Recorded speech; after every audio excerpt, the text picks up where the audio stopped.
I set it up on YouTube and I forgot. It's because it's extra steps to do the YouTube stream. So we're up now. It's extra steps to use the YouTube stream. So I have to go onto YouTube to set it up to be like, this is what the stream is going to be. Here it is. Put like the title and the date and everything else and get everything sorted. And then I have to then initiate the stream. Whereas with Twitch, I can do all of that within my streaming program. So I just go like boom, boom, boom, and it's done. So it's kind of funny that way. It's an extra step. Just put the fuzz in the background. Yeah, I'm glad you told me. I completely spaced. I didn't even know that was happening, which is funny because I had the window open and I'm like, nobody's chatting, and it says 0 views. That seems kind of weird. Usually there's at least one person who tunes in when the stream goes up. It's kind of funny. I think it's because I haven't had my coffee yet. You know, I think that's really the key here. Where's the thing? The cloak? Oh no, I kept the cloak. I'm not deleting the cloak. Damn. That's smart. All right. I forgot to get rid of these boots as well. Make more stuff. Do I have movement speed on this character? I kind of do, because this has swiftness on it, but I'm going to be replacing it, so I'll have to make sure I get an actual movement speed item. Anyway, other than just scanning for raids, already in mind, Effectiveness Saga, me, Farming Hands. Body Mind's a cool quest, so I like that one. Yeah, we're gonna do some other stuff today. Well,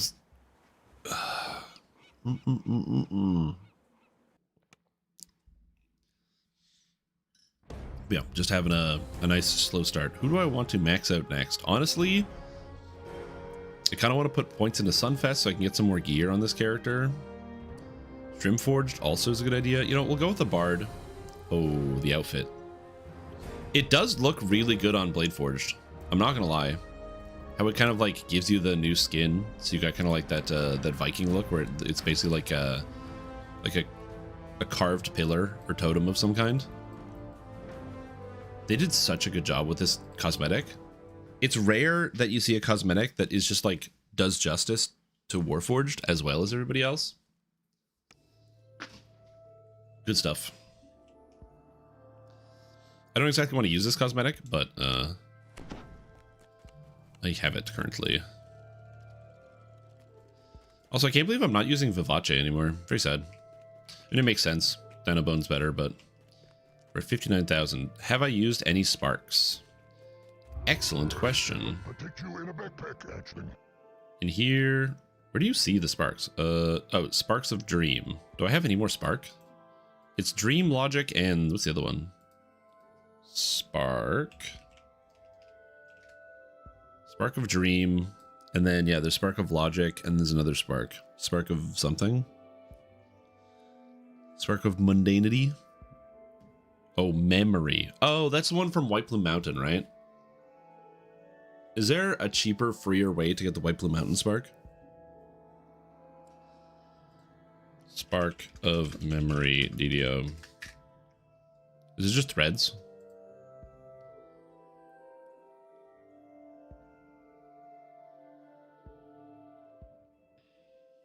Oh yeah, 500 threads of fate. Okay, that's not too bad. And then Spark of Logic I can get from Saltmarsh, so we're gonna go do that right now.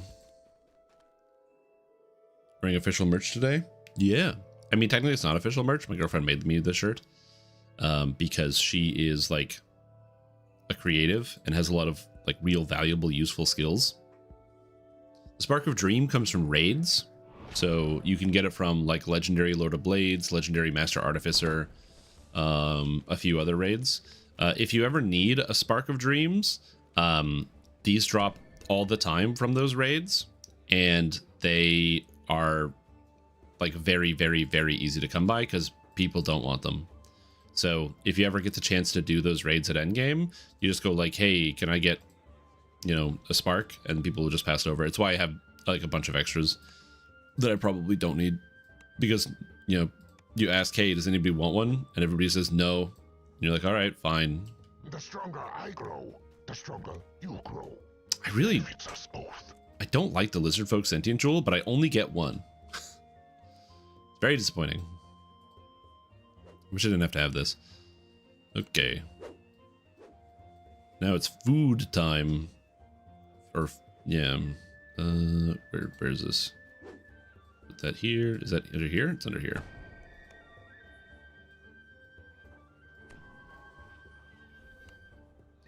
Did I not use the horse? Did I just get the horse and I didn't use it? Amazing. Wait a minute, is this unbound?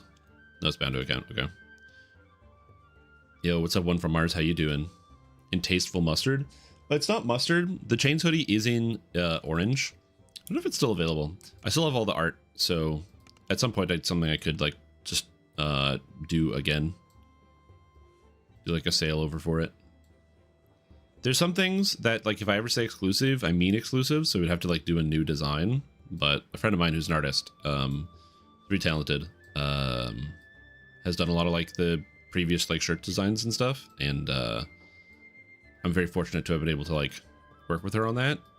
So there's more stuff that can be done. It holds the pens. Yeah, the sweater's really, really nice. The only reason I don't wear the sweater more often, it's actually like a really, really nice sweater, is because unfortunately for me, you know, there's this weird thing that happens sometimes when you get older, where sometimes some of your clothes get snug because of your own bad decisions and your poor self-control. You guys ever have that happen to you?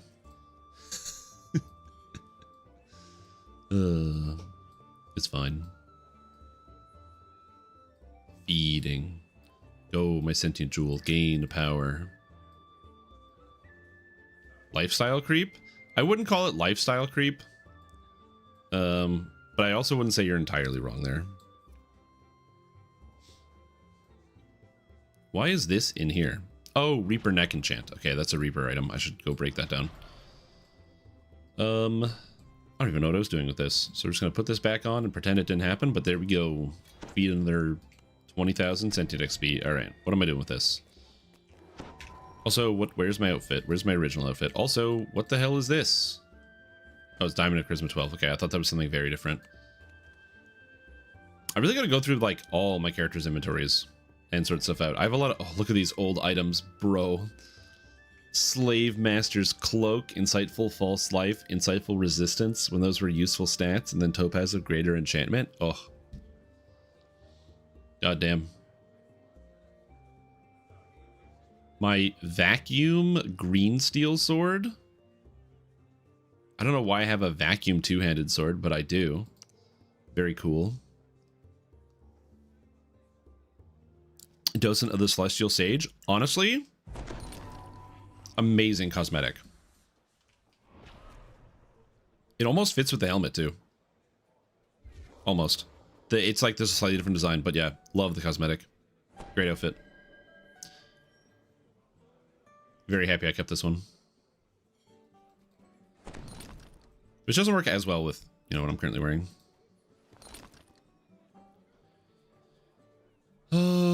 Signet of Ear Wynarn and Regalport. You know what? These old artifacts gotta go. I'm sorry, old artifacts. You're not gonna see another day. What's this? The Stagger Shockers? That's craftable. Let's put the Siren Guard back on, because that's what I was wearing. I think I had the Cloak of Destiny on. I don't think I had a helmet at all. But artifact goes in. Artifact goes in. Kopesh of the Fallen Age goes in. Yeah, I got some neat stuff. I'm in full control when I'm out of control. No, I don't have that situation, unfortunately. I wish. I feel like I need a better hat. Or did I just have my character be exposed like this? I'm trying to remember. Also, did I even use this cloak? Maybe I didn't use the cloak. Maybe we just don't have a cloak. This seems right. This seems more of what I was going for with this character. It's been too long since I actually like went through and looked at all the cosmetics.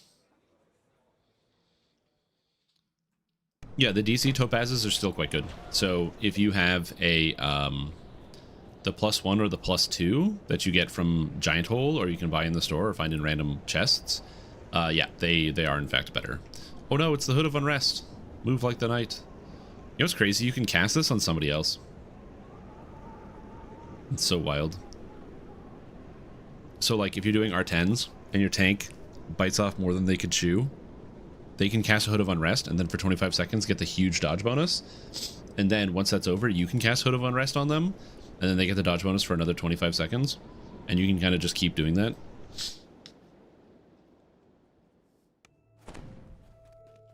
It's almost 6x7. True. Well, it's not 6x7. It'd be 6 times 7, but yeah. Yeah, at some point I'll have to like redo this character's gear, but that'll be like a oh, I don't have enough Reaper points to trade in? Oh no, you can trade in no matter what now. Okay, I forgot. I forgot they changed that. It's like, huh? Wait, is that Reaper necklace? Oh man, that's a Reaper necklace. +2 melee power, range power, spell power, PRR, MRR. Kind of sick. Anyway, bye-bye. Actually, don't know how many Reaper fragments I have.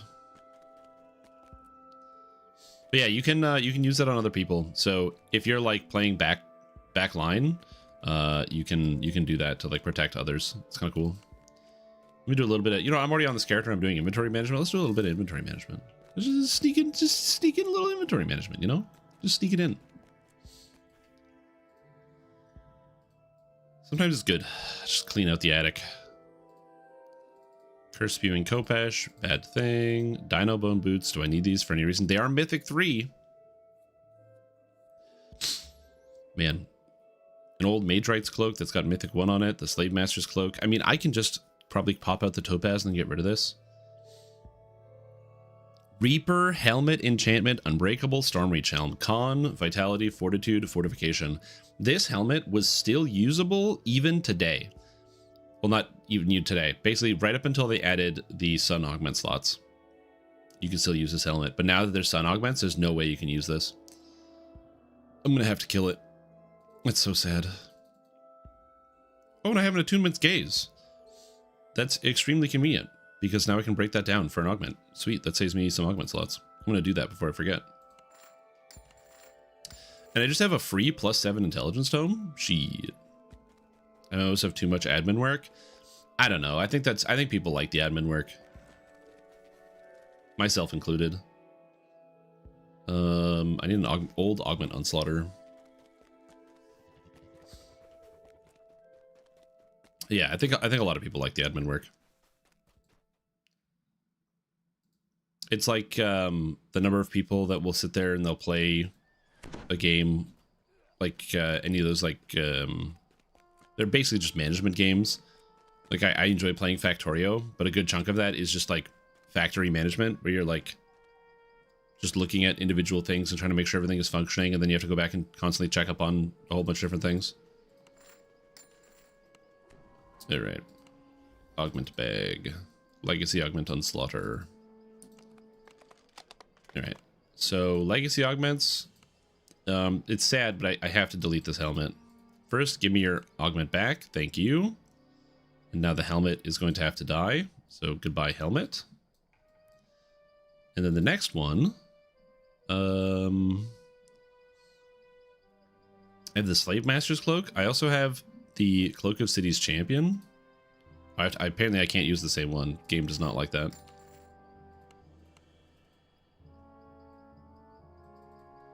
Gotta do that again. Hello, cloak. Oh, wait a minute. There's another Topaz of Greater Enchantment? How many of these things do I have in here? What the heck?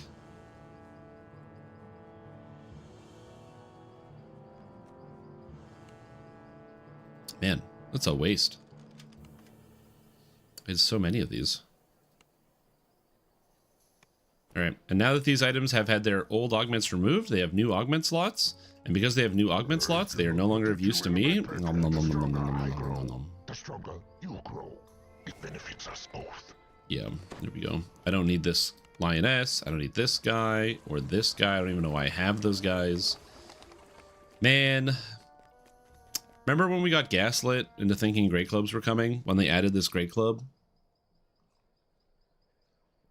And by we got gaslit, I mean I gaslit everybody in chat thinking great clubs were going to become a thing because this was added to the game. And then I farmed out every single Great Club. Because I mean, you know, to be fair, it does look good. It's a pretty good looking club. Look at it. Look at this thing. It's great looking. Yeah.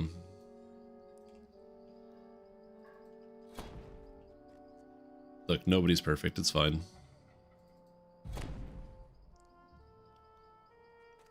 Good morning, Rachel. Hope you're doing very good. Welcome, welcome. Clubs need to be way bigger in game. Yeah, great clubs feel more like clubs, you know? Like if you say something is a great club and you show them that, you're like, meh, Like I've seen bigger clubs. Like I want like a tree trunk. You're not like, yeah. I just want to hit somebody with like a tree trunk. That's what I'm thinking when I think great club. Oh, all right. Legendary Unbreakable Stormreach Guardian's Helm. My first Reaper Enchanted Helm with +2 to Reaper ability scores to all, or +2 to all ability scores that was Reaper based that I've had for many, many years. It's time. Goodbye. So sad. So sad. So wait, why do I have this Reaper Steed? Did I buy the wrong horse? Or did I not have the base Reaper Steed? No, I have the Reaper Steed. I must have accidentally bought this. I don't know why I would have accidentally bought this, but whatever. Well, I have an extra Reaper Steed, I guess. All right, let's do some inventory management. Unga Bunga, correct. 77 degrees. Yeah, it is like a blizzard outside. So the snow cleanup crew is just, they're working it. Oh, I have so much cool stuff in here. Legendary Mask of Comedy with a topaz of feather falling, Magerite spectacles, a bronze dragon scale belt, Mythic 3, gloves of the glacier, because that was the old, this is the old item set that I was using. Amber pendant. Oh yeah. Yeah, they got the set bonus for the masterful Magerite. We got Deep Snows, the Hearsome's Fiddle. I wanted to use the Hearsome's Fiddle. I just want to put it into the gear set. It's actually, the fact that it has spring is very bad. If this was autumn winter, it would be quite good, but it's not, so it's very bad. It's a big sad. It does have Inspiration of the Inferno. It's kind of neat, other than that it's a very bad item. All right, anyway, back to cleaning up the character.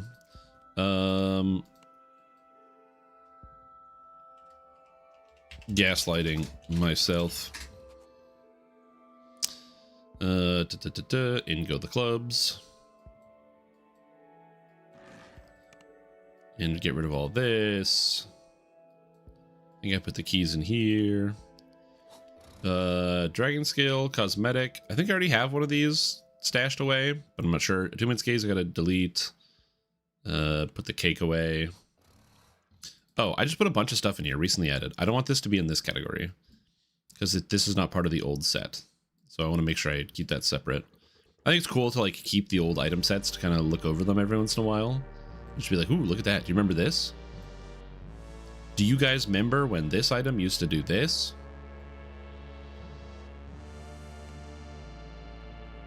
Okay, so that's gonna get deleted. That's gonna get deleted. Dino Bone Tower Shield, bound to character. Don't know how to use that, but I am a Tower Shield build, so that's a good option. Attuned Bastard Sword. I'm never going to use this. This is not a melee character, so this should get fed to the weapon. So into the weapon she goes. The stronger I grow, the Stronger you grow. It benefits us both. We have a lot of Thieves Tools. Just put those in here. Diamond of Charisma 12. I'll never use this. It's not bankable? Is it because it's locked? Yes, it's because it was locked. Did you guys know you can't bank locked stuff? I did not. Cosmetics, and then into the tomes.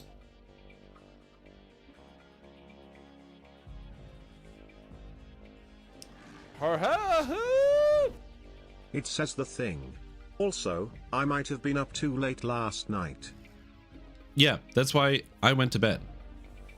Because going to bed is good.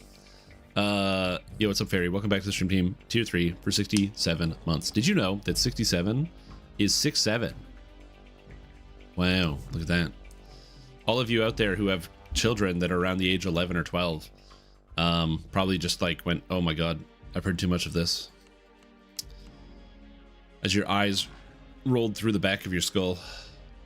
Yo, what's up, Ponslot? How you doing? Oh, this character? Oh, I just wanted...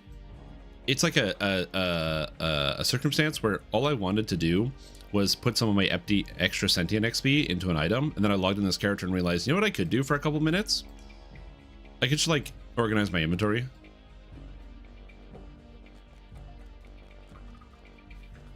So, I'm just organizing my inventory. This character I'm not reincarnating or doing anything with. The build is perfectly fine. I could, like, get more stats. Like, there's armor swaps I could do here to make the character stronger. But, like, other than that, my saves or my DCs are, like, over 110. I think I get to, like, 116 or something on my mass hold. And my color spray, so I can hold pretty much everything in every quest. I'm a healer, I'm a ranged character, I'm a bard. So, like, I can do R10s, do whatever I want. The only downside with this character is my health is a little low. But that can come... That's basically just, like, re-gearing this character. And if anything, that's just, like, making the character more efficient and also slapping in a heart shard, which I have, would make this better. There's probably a build with heart shard that would get me over, like, 2,200 hit points. And it would solve a lot of my problems. I do have 195 physical resistance rating on this character, which makes me happy. The reason is because I use the legendary alchemical tower shield. And I use this because it gives me alchemical charisma, which is a stacking charisma bonus. But on top of that, I also get magical sheltering out of it and spell resistance, which normally doesn't seem like it's going to be that good. But because I have spell resistance on other items, I'm trying to remember the control gauntlet, which gives me quality spell resistance. And I believe that I get insightful spell resistance somewhere else. I end up with a total of 75 spell resistance. So I'm completely immune to non-damage magic on this character as well.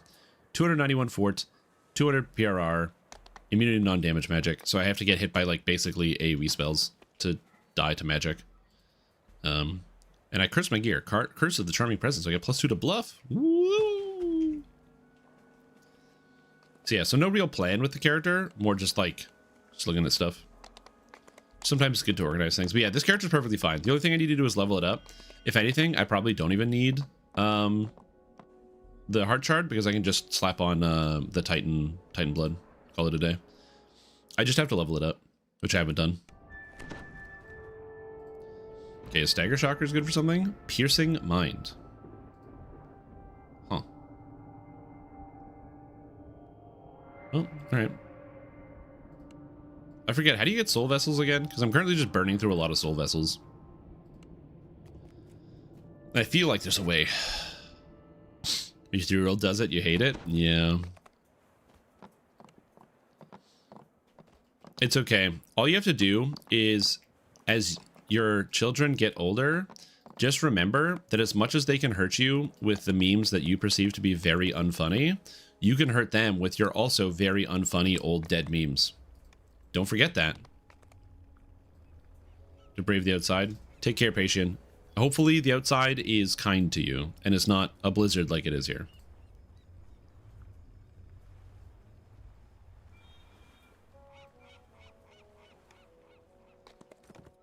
Remember, every single time one of your kids goes 6-7 to you, you just hit them with the why you know. And then you make the face. And then they don't get it. To not be fast. I would take the PRR MRR, or I would take the skills and the saves. And the reason I like the skills and the saves is tumble, concentration, spellcraft, heal. All those things are just good. Or alternatively, I'm going to be totally honest with you, because you do end up meleeing. You know what's probably good for the Dragon Disciple? The extended range. Because if you have the extended range, then you can just basically generate ki without having to actually get directly into melee with guys, which seems good. Card farming. What the hell? You know what? I haven't done card farming in a while, and I can stand to play this character. Why not? I like Pilgrim's Peril. It's a good question. Nope, wrong button. I don't want to go there. I want to go to Sharn. Yo, on my way.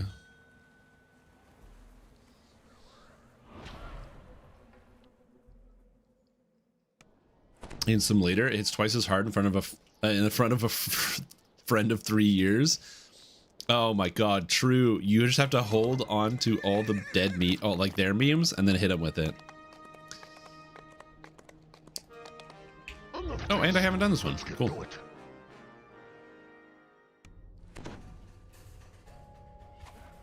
Where are we at inside this room? So if you've never done these quests, these are the extreme difficulty quests, as they were so called, where they were meant to be like really, really hard, really challenging. Ew. They do have really challenging elements to them. A lot of difficult monsters. They have special champions that you fight in here, and the boss fights are all really cool. This section is not hard. There's just 2 orbs on the sides. You just have to walk in between them and don't get hit by the middle one. The number of people who I've seen die to specifically those orbs is very funny. Oh, really? Yeah. So, fun fact. I like to play the game The Bazaar. It's a fun computer-based card game. They added an item for one of the characters, and it is an owl named Orly, O-R-L-Y, which is an obvious reference to Oh Really, because I'm an old person. And then watching somebody who is many years younger than me not get the reference and be like, yeah, that's the name of the owl. It's just named Orly, which is specifically fairy, and being like, oh no, I'm old. Get healed, everybody. 16 cards. Dude, I worked really hard for those cards, you know? I really did work hard for those cards. Whether you quiver or not.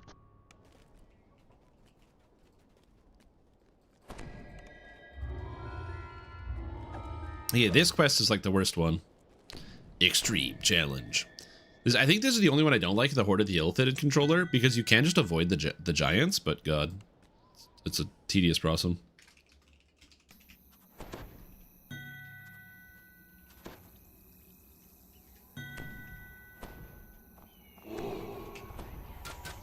Alright, buffing the team.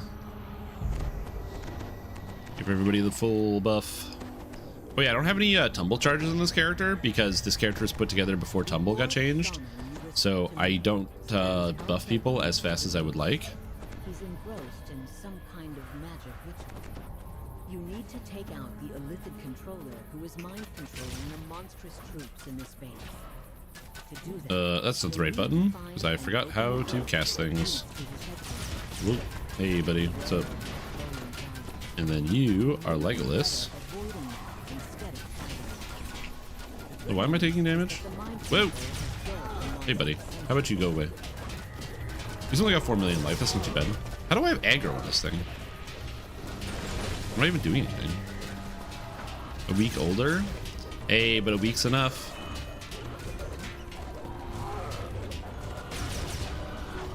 I'm just less aware of the original memes. Yeah. And to be fair, a lot of the original memes were quite bad. But like, there's like a certain charm to them, you know? There's a certain irreplaceable magic.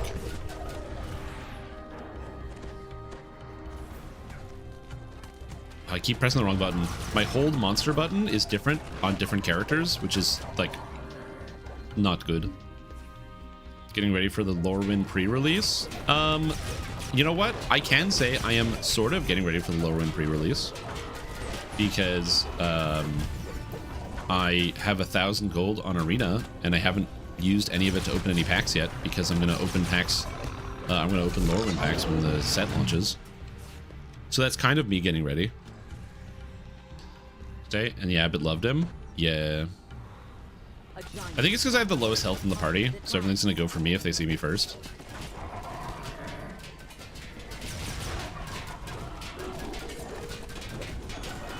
Let's just do this so we can get this guy burned down. Burn him. Burn him. Nope. Oh good, I'm blurry. Nice. And the nice thing is, because I'm a bard, I've got great healing.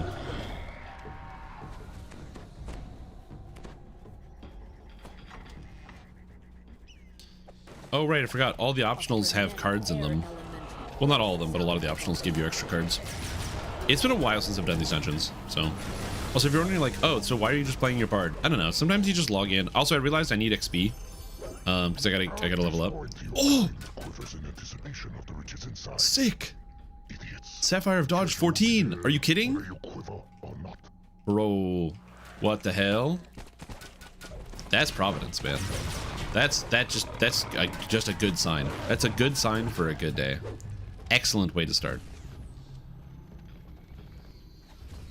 Literally, yeah. One of your party and attacks. No. I don't have feather falling. Yeah, so that was pretty good. Yo, what's up, Meet More Chai? How you doing? How is your day going? I can't instant kill this guy, unfortunately. And he's only got 10 seconds of CC before he's gonna break. But unfortunately for me, this guy wants to go and kill me, which I don't want to deal with. So I'm just gonna walk away.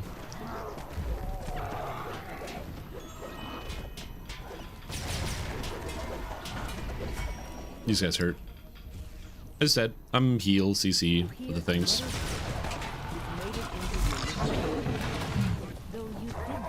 You just woke up?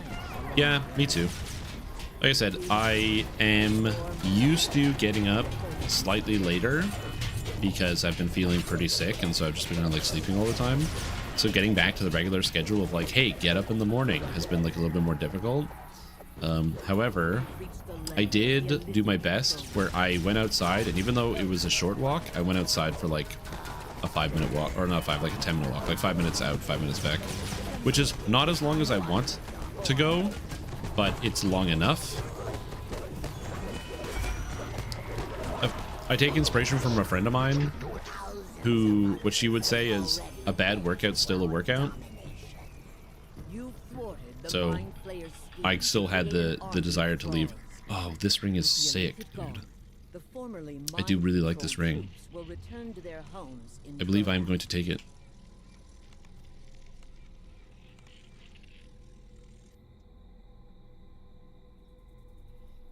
Still 300 and 40% dodge, so I'm just not gonna hit. Yep.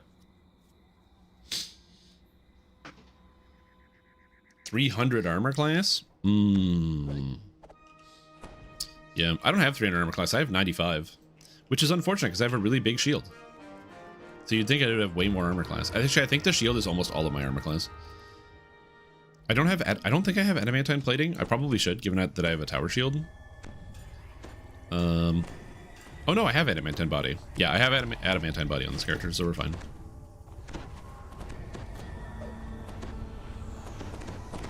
You might be wondering why I have adamantine body on a bard and a tower shield. It's because there's an effect that makes it so you gain immunity to arcane spell failure, and that's very convenient for me. Okay, who am I missing? Everyone went different directions. I do want to get to the back door, so I'm going to go to the back door over here.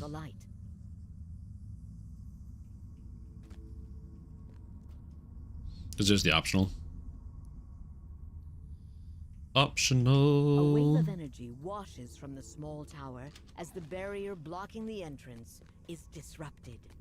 With both levers, I don't really want to do this by myself. People can. Yeah, people are coming here. Good, good, good. There's a mimic. I should be fine.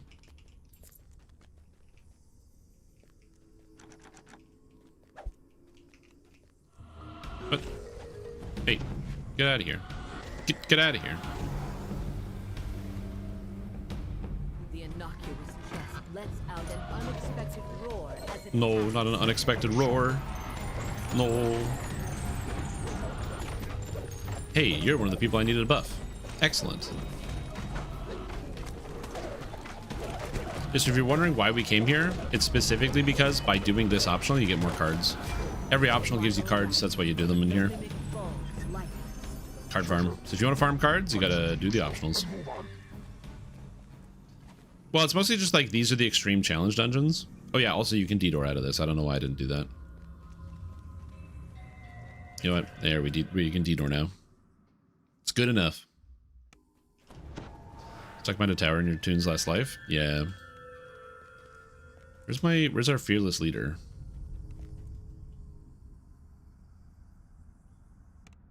Wow, skill. Okay. Okay. Okay. Mm-hmm. Mm-hmm. Mm-hmm. Mm-hmm. There we go.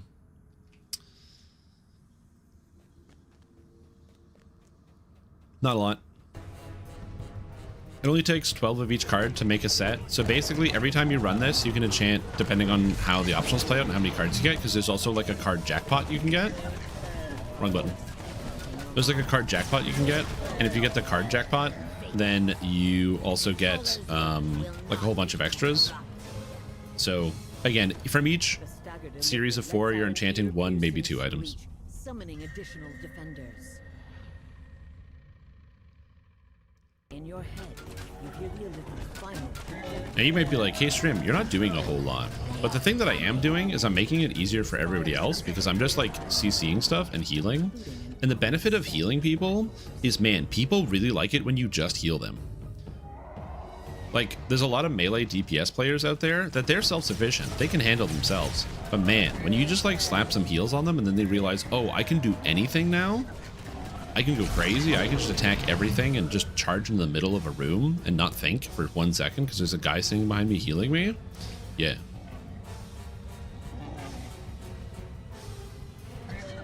It's good. Good dynamic. Can I make it? Can I make it? Can I make it? Can I make it? Can I make it?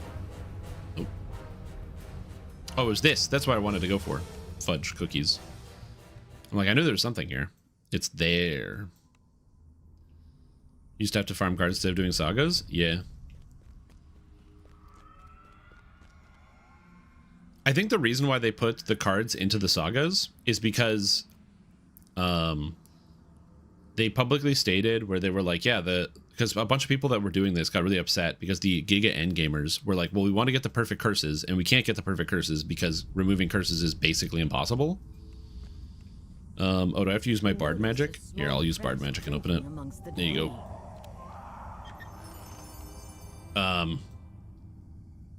Where I'm like, yeah, if you want to get the perfect curses, it's like really expensive and time consuming because you need to get the card of curse cleansing, and they're again like impossible to come by.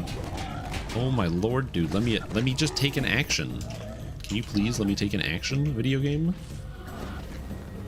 And so a bunch of the endgame players got reasonably upset about this, and so their solution where they're like, oh, well, they're like, well, you know, it's not meant to be something where you're like min-maxing. That's why it's like rare to like kind of change it. They're like, so it's not designed for like those types of players. It's really meant to be something that's more like, it's more fun. It's just more like a fun thing, which to be fair, the curses can also be just kind of like a little fun thing.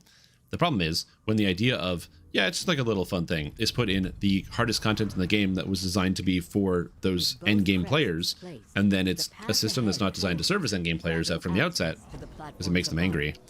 It's just kind of confusing. So they ended up putting it into the sagas as a reward. I don't think that was the plan from the start. I think that was just something they did afterwards to be like, well, it's another way for people to get it, and that way like casuals can get it, and it fits within the framework of, yeah, this is who it's for. But also at the same time, it's like, yeah, it was. I think they basically just had to walk it back, and so that the cards went from being, oh yeah, this is for endgame players, to being this is just for fun, to being like, yeah, let's just make it for casuals. Which again, I don't entirely hate all the reasoning for, but now like, what's the point of even these quests other than they're cool and they're hard to do? Like, I like these quests. I think they're cool. I've said it before and I'll say it again. The quest I didn't get to show off here, but the first one, Pilgrim's Peril, is, in my opinion, one of the best quests DDO's ever gotten. Go away.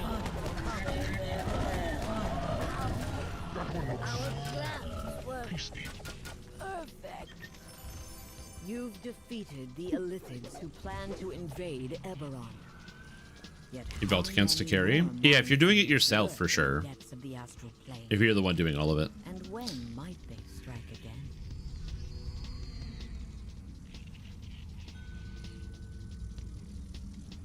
As long as we beg them to keep it like that, yeah. Again, I just feel like it was cool if there was like the sick reward. I just kind of wish there was like something that lasted longer for that type of player. We have to stay vigilant. Yo, thanks for the trophy, dude. What else is going on? But yeah, I just need to get like level ups. In theory, what I should probably do on this character is like run Lamortia or something, and then just do the whole saga. But I'm not gonna do that because I'm lazy. And this is still relevant. Well, to be fair though, even if you have the new expansions, the items from here are still relevant. Like, you know, this might sound crazy to some of you, but the Legendary Ring of Transform Voice is really good. Yeah. Or just need the tentacle. Oh, no. I just joined this party because I didn't know what to do. Like, I opened it up and I was like, oh, those quests are fun, and I did them. That's it.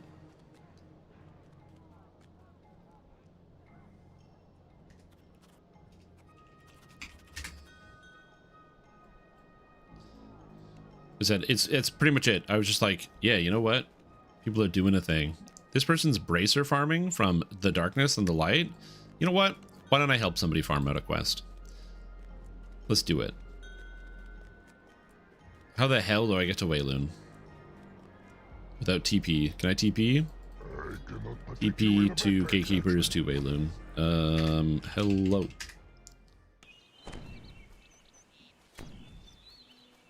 Until the rings get Eclipse slots with new Eclipse augments.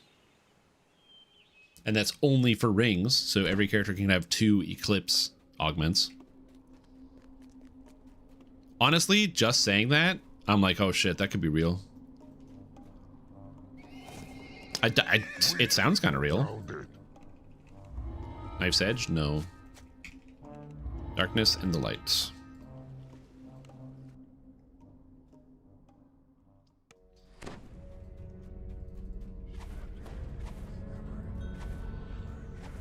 Okay, and then we go here. Let me climb up. Yeah. And everybody's dying. What difficulty is this? Reaper 4. Alright. Just keep in mind, we're on Reaper 4. And everybody is dead. Do we have any ladders? Yep. Got ladder all the way up. Let's go.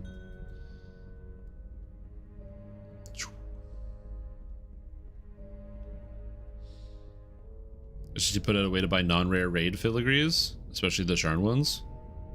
Oh, rare non-raid filigrees. There should just be a 5-to-1, in my opinion. The task is done, I assume. God, I'm so good at this game. Look at that. 100,000 XP in 7 minutes 49 seconds from just entering the quest. Man. The one downside to this character is that reincarnating it to reset my first time Reaper bonuses, if I wanted to farm Reaper XP, cost 40 or 50 bucks. So it's really annoying to do.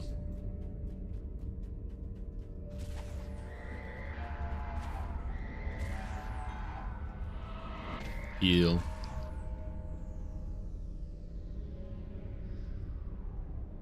Trade a bunch of defaults into rare. Like, I want like a Path of Exile style system where instead of filigrees just going into a bag, give me like a filigree like binder or something, and it's an item that has like a visual physical interface, like the shield or whatever, or the tome pages, where you have multiple pages and each page contains one filigree set. And then there's the row of the non-rares and the rares, and there's a button between them to convert them up, like in Essence from Path of Exile. Treasure. Oh, I got nothing. And move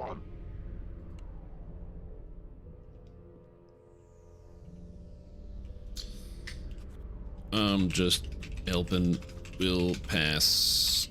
Whatever. It's like a special Heartwood build.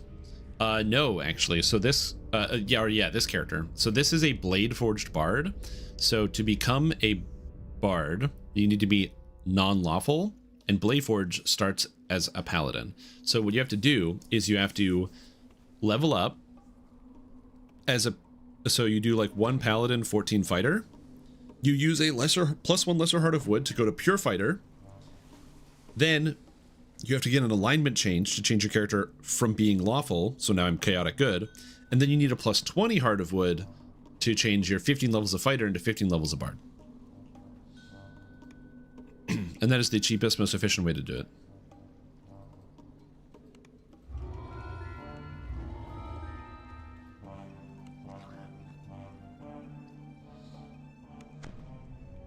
Because I look cool as shit.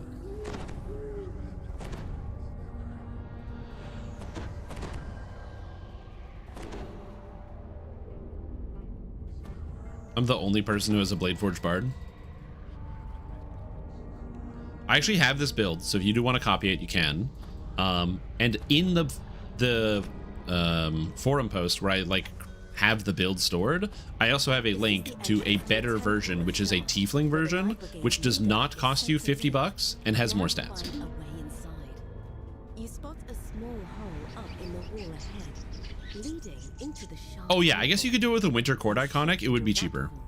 So that you can make your way. So instead of needing 2 +20s, you can use +1. Also, you can't do a lesser TR back to back, by the way. You're limited on your lesser TRs. So, because that's just how it works. Huh? Oh, yo, the skip, dude. The shrine. Shah's altar is protected by Yoink. shadows, her fierce and faithful allies. I love that.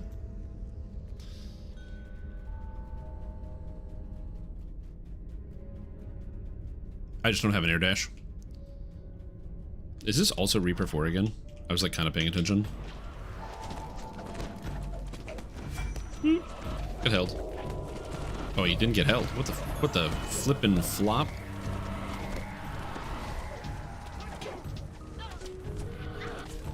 Oh, the Night Brigade. Their will saves. They're too high.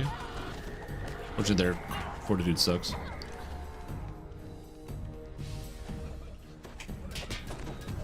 Woo!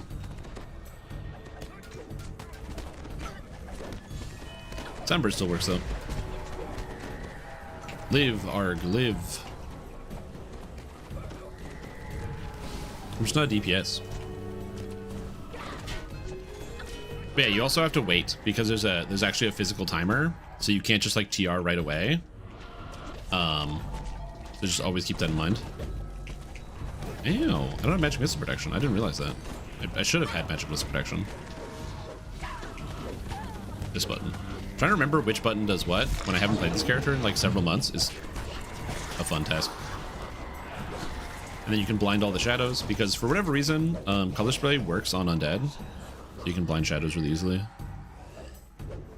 Do you not have to kill the gargoyle? Are you serious? Amazing. I'm learning so much about this quest. But bards don't have access to shield or night shield? I mean, it's fine.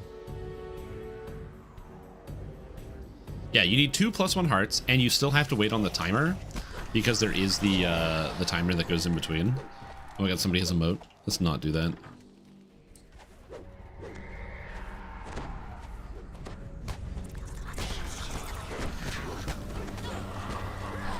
At some point I gotta work on my hardcore moats. I don't know if I actually want any of them though. The only one I care about is the cloak. I guess the wings are cool because they're like blue. I don't know. I kind of go back and forth on that. Yeah. If you have an autos box, you can use the autos box and get the reincarnation timer reset, and then you can do it in one day. But if you don't have that, you have to wait 3 days in between the reincarnations. You've arrived at last, just in time for my last offering.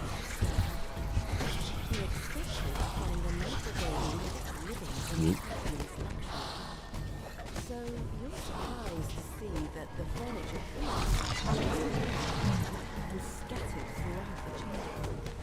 I suspect my life already becomes this darkness in the city, and I'll die doing the same. I'll just do this. Give everybody extra damage. You'll miss farming moats. Yeah. I'm gonna probably do some of the Grim and Bear farming. I don't have bards for more PRR and MRR. True. I mean, I don't think that's the case. I think it's just because they don't get them in pen and paper. Fun fact, bards in pen and paper, so 3.5, don't get the shield spell, but bards in 3.0 get mage armor. Bards in 3.5 do not get mage armor. Bards in 3.0 do get mage armor. I do not know why. such a difference was made, but it's very interesting. What's my class? I'm playing as a bard. My character is currently designed as a support style bard, so my whole role is I buff people, and then I crowd control enemies and heal my allies. I can do a little bit of damage here and there, but that's really not the main thing that I do. The main thing that I do is just stopping my enemies from being able to interact with me in any meaningful way. And that's what we do.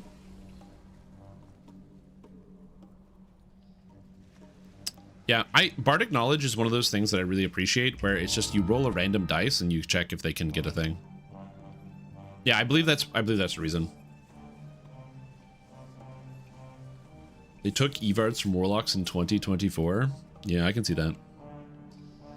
Do we really need more reasons to dislike the newest version of Dungeons & Dragons? My biggest reason as to why I dislike the newest version of Dungeons & Dragons is not just because I'm an old curmudgeon who doesn't like change. Like, that's true. But it's also because I don't like the fact that it is not a numbered edition.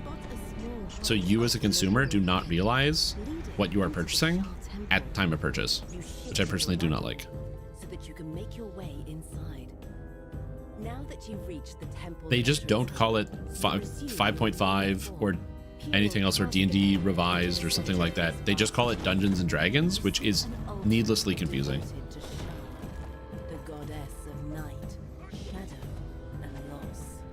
Is it? Oh, the bard is buffed? Oh, he already is buffed. It's fine.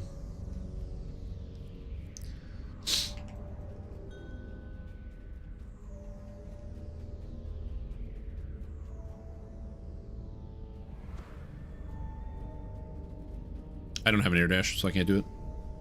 Dungeons & Dragons Resurrection. How many movie sequels are called Resurrected? There's like that old Angry Video Game Nerd video where he talks about like all the different sequels for all these things, and how like there's like a million videos or like a million movies where they call a sequel like Resurrected, which is so funny. And it's something I was not aware of. Yeah.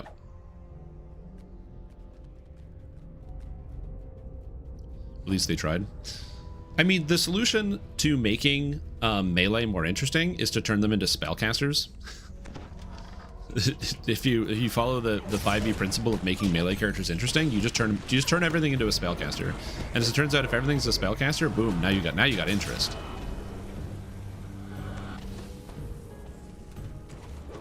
Oh, I can just kill these guys. What am I doing?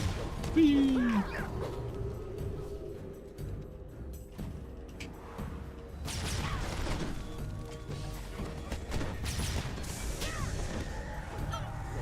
The archers have really high will saves. Archers pretty much across the board always have really high will saves, in case you did not know. But their fortitude saves are horrible. So even though my Wail of the Banshee is only 107 DC on Reaper 4, I can still rip the archers apart.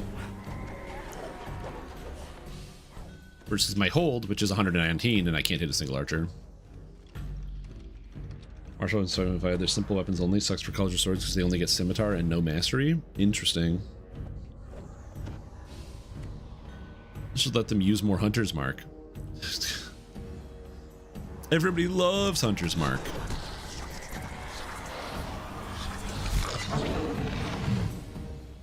Melee was better.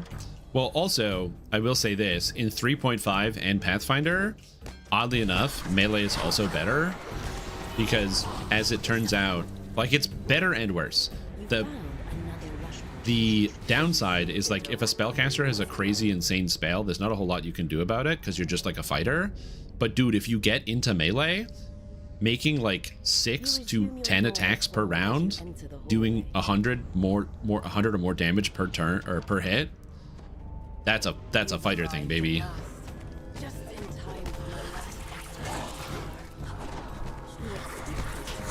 Yeah, I don't want to die. Fuck this. I want to get out of here.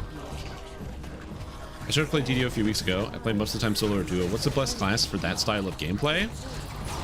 For like solo or duo, for me, I usually am more prone to sticking to like some of the spellcasty type characters, because when you're solo, they've got like healing, they've got other stats built in, which can sometimes be nice because you don't really need the extra support.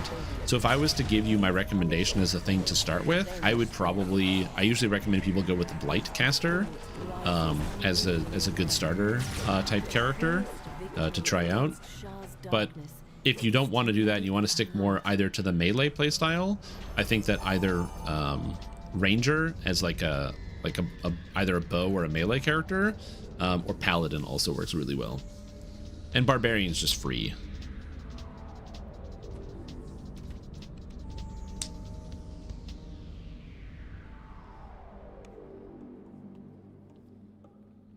Then when they cast and ruin the spells, they fail concentration. Yeah, plus also you can just trigger an action, which is like a very, very silly mechanic in 3.5, where you can just be like, oh, that guy is casting a spell? Cool. I'm going to trigger my action on them casting a spell.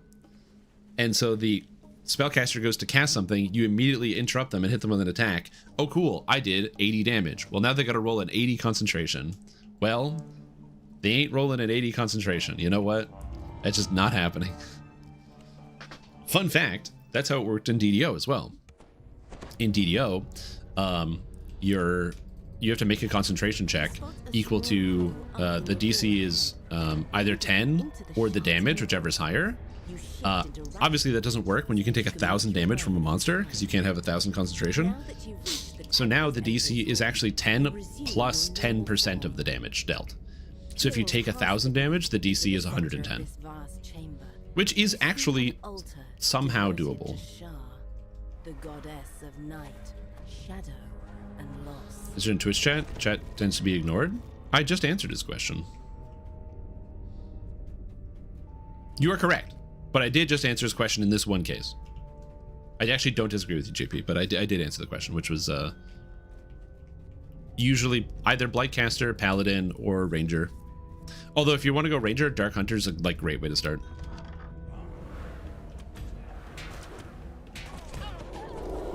Oh, we got them all.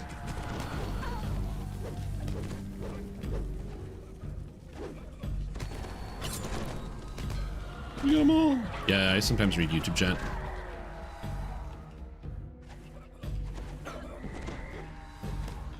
Die.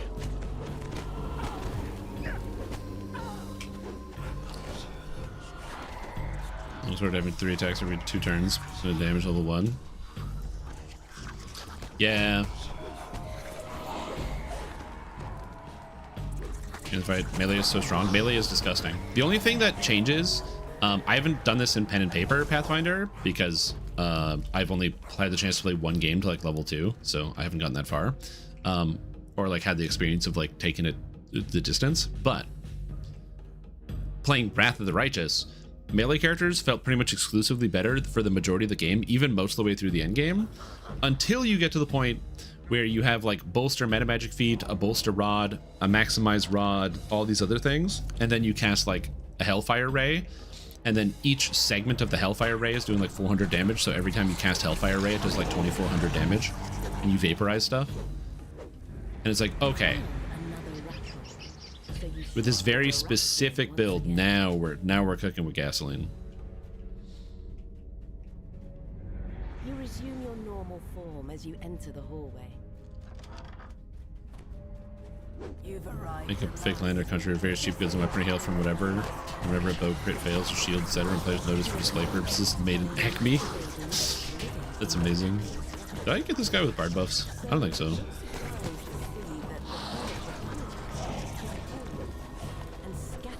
There's 15 levels, then 16 send souls to hell.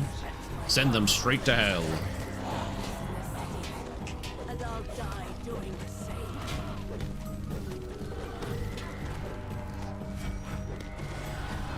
Yeah, I don't know. I am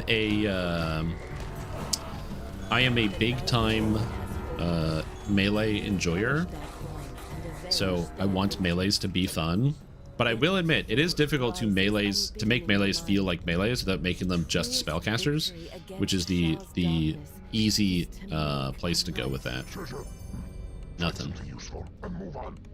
Man, I'm not having good loot luck. Yesterday was all the loot luck. Today, not so much.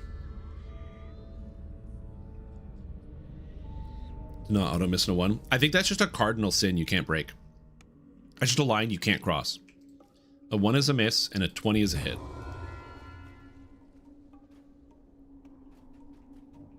I think they do the thing with saving throws because protecting yourself from certain negative effects can be quite important.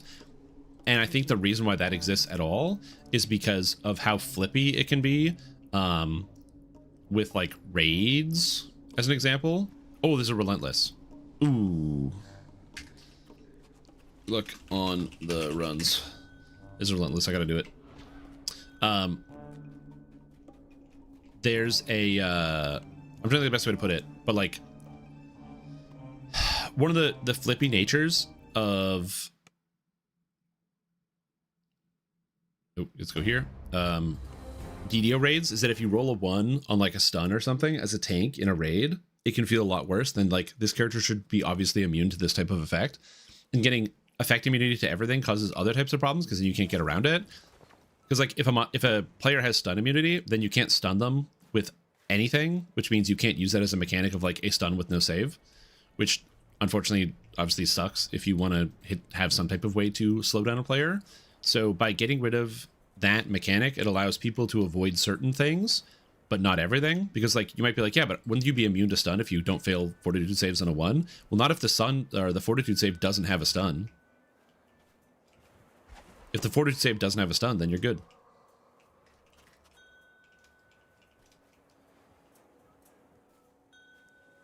But I feel like hitting and missing is just one of those things that they just leave.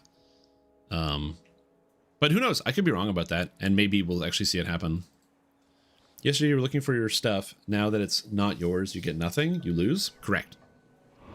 Correct. I'm just trying to help. I was literally only joining that guy's group to help him find items.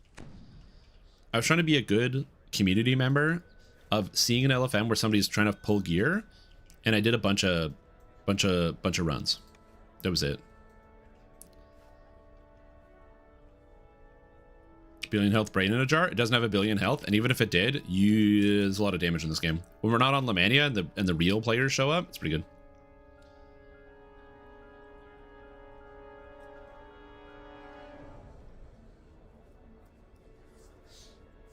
Oh, dude, this outfit is amazing. Let me turn this off. But yeah, this outfit is absolutely fantastic. You know what is even better than this outfit?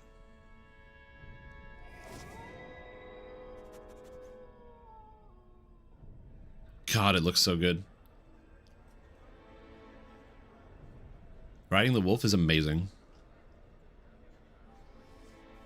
Also, so the skin gives you lots of tattoos all over it. What's cool about that is if you play as a Warforged character, it basically looks like your character's like some type of like rune carved totem. It's very, very cool. Big fan. It doesn't fit with my character at all, so I'll have to get a new outfit later, but yeah. Guild Wars 2 does nice, so we get temporary immunity. Yeah, the way I like it in Lord of the Rings Online is that if you get crowd controlled, you become immune to that crowd control for 10 seconds. So you can't get chain CC'd. Well, you can, but they have to use different types of CC, and even still, there's a limit on how much you can do that. Which is the way I personally like it. It's just like, if you get hit with a CC effect, you become immune for 8 or 10 seconds afterwards. This is a good way to do it. So that way, it's never too much of a feels bad moment. I wish I could get into Guild Wars 2 and play Guild Wars 2 more, but I really struggle with the visuals of Guild Wars 2. I find Guild Wars 2 is really, really hard to play because I find it hard to look at. And it has like just a couple too many buttons for me. I tried to play some Guild Wars 2 on the weekend. And it was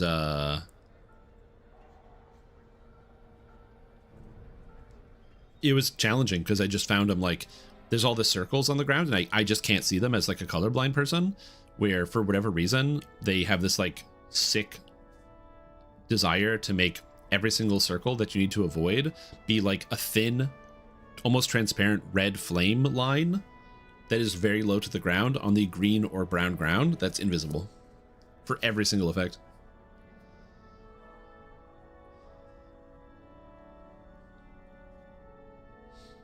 I say my lamb chest again this week. One day it'll be luck we'll turn around. No. Well, I think for me, it's just the issue is there's just kind of like too many of them. I know it sounds really weird, but I compare it to Elder Scrolls Online a lot. In Elder Scrolls Online, you get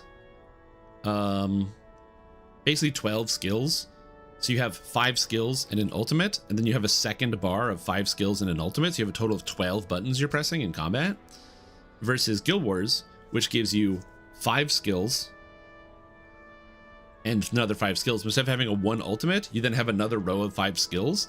And a lot of classes have secondary skills where there's a secondary row of buttons you can press. So like, for example, obviously I like the character I play the most is Necromancer. So when I was playing Reaper, it wasn't that big of a deal, but it was like, oh, I would have like my transformation button, which is only 1 extra button. But then when I press the transformation button, now I have 5 extra buttons to press. And so all of a sudden my character ends up having like 20 keybinds in an action combat game, which feels a little silly. I feel like 20 keybinds is a little much for an action combat game. And I don't personally like that much. It's just a step above where I want to see. And what I mean by that is like in an action combat game, you're more focused on the moment to moment and like the positioning and like the 3D effects, because you know you can actually dodge things. Like there's like collision in that game, so you can actually dodge and get out of the way of things. Versus a game like World of Warcraft, they have like a million buttons, but that's because the action combat, the positioning is like not nearly as important. Like it just really isn't. It's like stand behind the boss and then you're good. You're not like constantly like getting struck by things or barraged by things or what have you. So it's very different. Again, by contrast, go to a game like in like Elder Scrolls Online. If you fight a creature, the only thing you have to dodge for the most part is when the creature starts charging a thing and you can see the little charging icon on them, and then you block it and then you go from there. Whereas in like WoW, it's like if they're casting a spell, you hit your interrupt and then like that's about it. But in Guild Wars, it feels like every monster, they don't do indicators in Guild Wars either. There's no indicators. So you just have to know what monsters, like what their animations look like to know if they're going to stun you, if they're going to hit you, if they're going to knock you over, if there's something else you have to dodge. They don't do indicators in that game, which I don't mind. I don't think that you need to have indicators.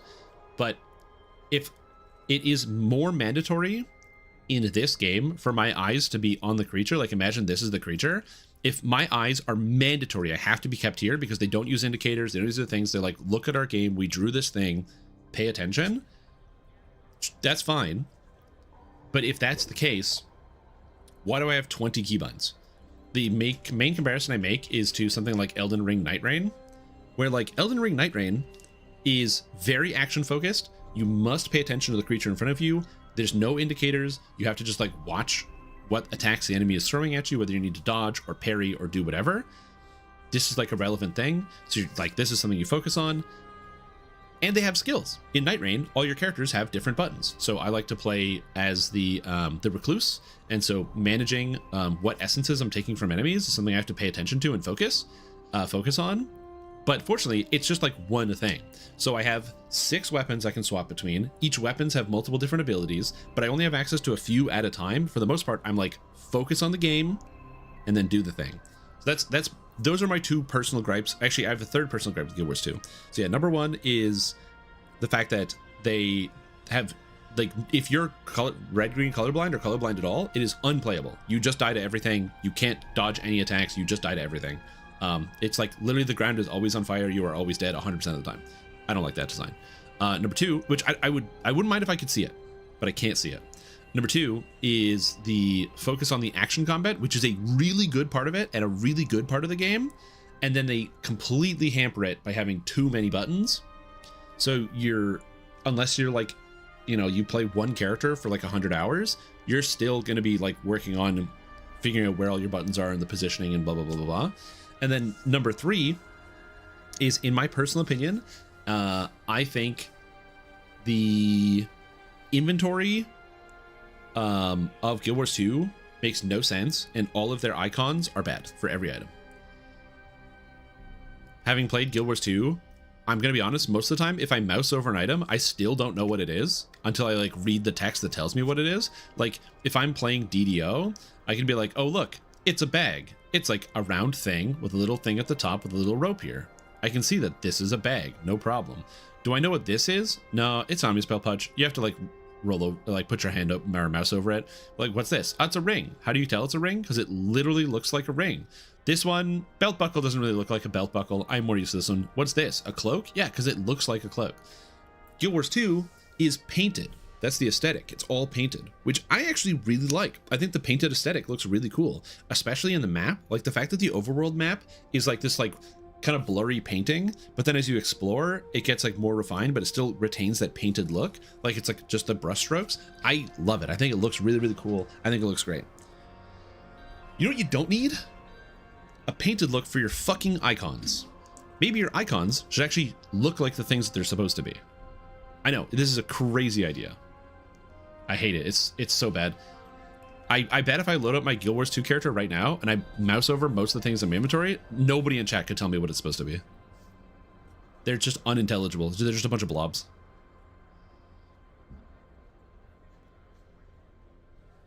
So yeah, it's just very annoying. That, and also I think the loot system is kind of stupid, where like you find unidentified gear and then what do you do with the unidentified gear? Oh, well, you take it and then you salvage it and you destroy it and then that's it. Or you sell it. It just feels weird. That you like play for like half an hour and then you go into your inventory and all you do is open bags to open more bags and have bags full of bags and you have more bags that have bags in them and you open a bag and it gives you 6 bags that have more bags and you open those bags to get more bags that have more bags and eventually you get an item at the end. Eventually you do, there's an item somewhere in the number of bags. But you just have like 20 bags. When you open those bags, you get 30 bags. And in those bags, there's more bags. And somewhere there's an item that you don't care about.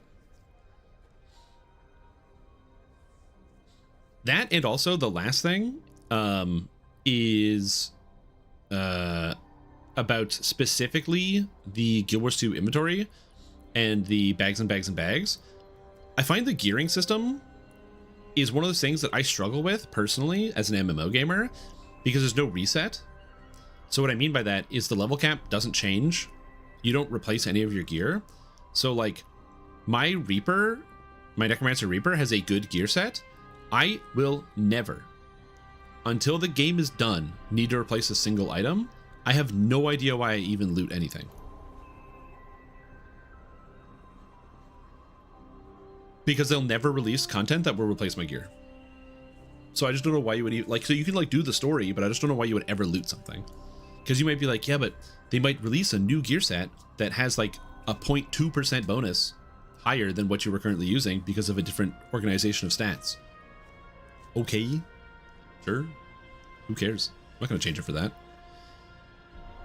That's something I like about the traditional MMO is like, you know, the level cap increases. Now you have a full reset of like, okay, now we got to get new gear, new items, new things. You go out and do things. Crafting, which is not really well explained in game. I could probably watch some YouTube videos to learn about it.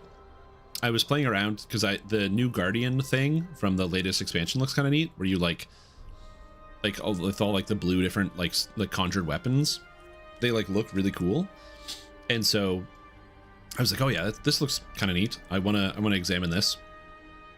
So I was I thought about like I made a Guardian. I was running around doing some stuff, and I was like, oh, I think I can craft some gear. And after like 20 minutes of like interacting with NPCs and trying to find the menus and trying to figure out what to do, I was like, I'm gonna try maybe doing this later. I'm like, this is not working. I don't know. I have no idea. I'm like, I'm not an idiot. I could just go to the wiki and search it, but I was like, I'm in a major city. I'm at crafting stations. There's a menu I couldn't find somewhere. I don't mind crafting. I'm just used to like World of Warcraft and Lord of the Rings or Elder Scrolls, where you like press a single button and then there's a crafting menu, and then the crafting menu is like self-explanatory how it works.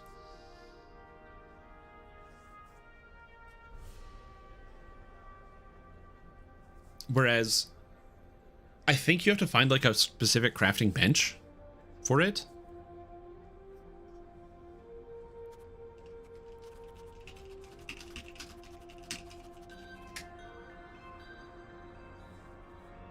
But yeah, this is not meant to be a shit on Guild Wars 2 session, by the way. I do think the game is really interesting. I think the physics of the game are really cool. I think that, and I like the fact that they leverage that quite regularly. Like I really like that they look, is that the actual like visuals of the game are great. The 3D elements where they have like lots of like jumping puzzles that like use the physics. The way that they integrate mounts into the game is very cool. A lot of video games are just like DDO, where a mount is a thing that gets you up to a place. So this just makes me move faster. In Guild Wars, a mount is like, each one is different, and their vehicles, their weapons, their tools, they can do things. So yeah, they do a really good job with that. So I think that's cool. The story is interesting. Like, there's a lot of good stuff. And I love the art. The art's amazing. As long as it's not in my fucking inventory, man. But yeah.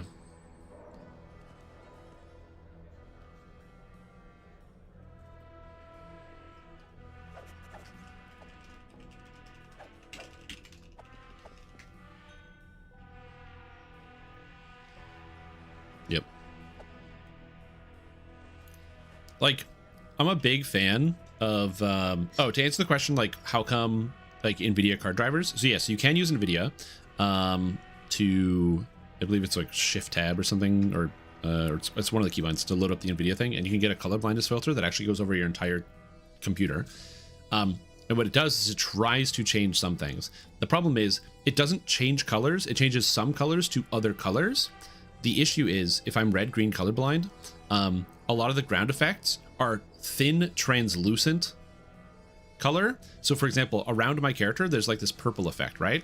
Now imagine if this is even less opaque, so it's more transparent, and now it's red. The problem is if it's red and transparent, it's on top of this brown. So for me, it looks really similar, and I can't tell you where the edge of the effect is because, like, is it here? Is it not here? Like, even this purple, it's hard for me to tell where the edge of the purple is because it's like I can't really see it that well. And so when you use the color blindness filter, well, now it'll like tone shift some of the reds into like yellows, which you'll never guess what brown is made out of.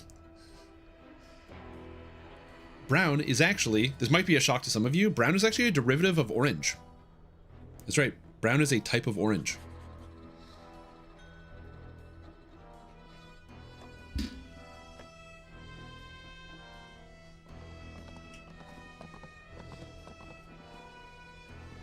So, yeah. Again, the solution that I would like to see is actually what they did in Lord of the Rings Online recently, but also what they do in Elder Scrolls Online, is they just put a thing in the options menu in the UI that is like, what color would you like for the enemy effect? What color would you like for allied effects? So I can just change enemy effects to like blue, something I can really easily see and contrast against the ground because the floor is never blue. And then you can always see the outline of these effects.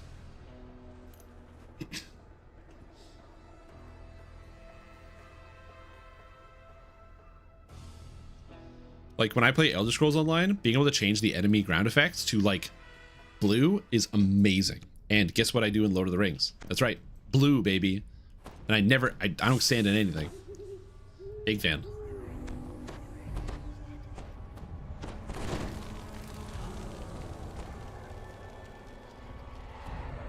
And teal and not Crayola blue? Yeah.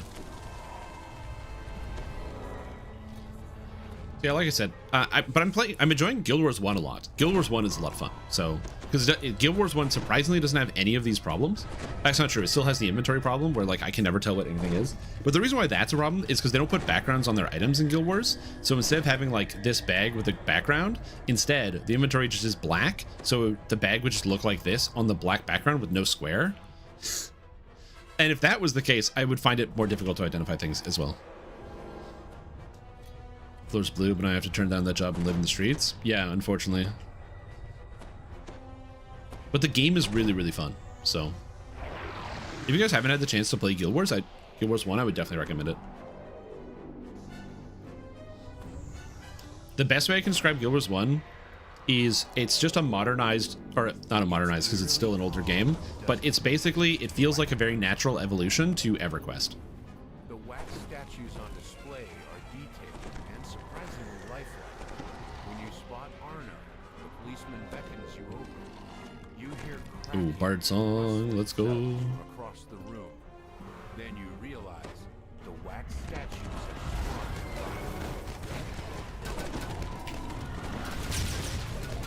Goodbye, wax statues.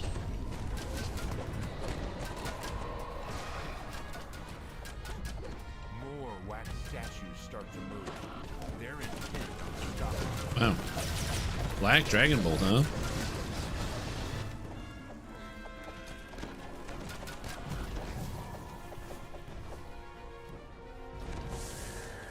All right. So I'm gonna save time stop for the golems, or the mud golems. Flanked by a pair of towering statues. Discarded blades rise from the ground. They begin spinning, searching for blood. The strange figure lashes out, killing them. Also, if you're wondering why a lot of people take the extra range on their attacks, it's because of that spin attack. That spin attack is extremely lethal and will cause immediate problems to you and your entire group if you're not paying attention to it.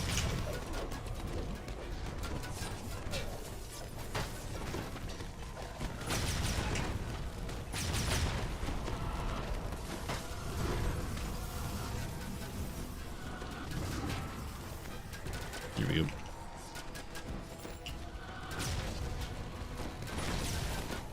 Freeze, bastards, freeze.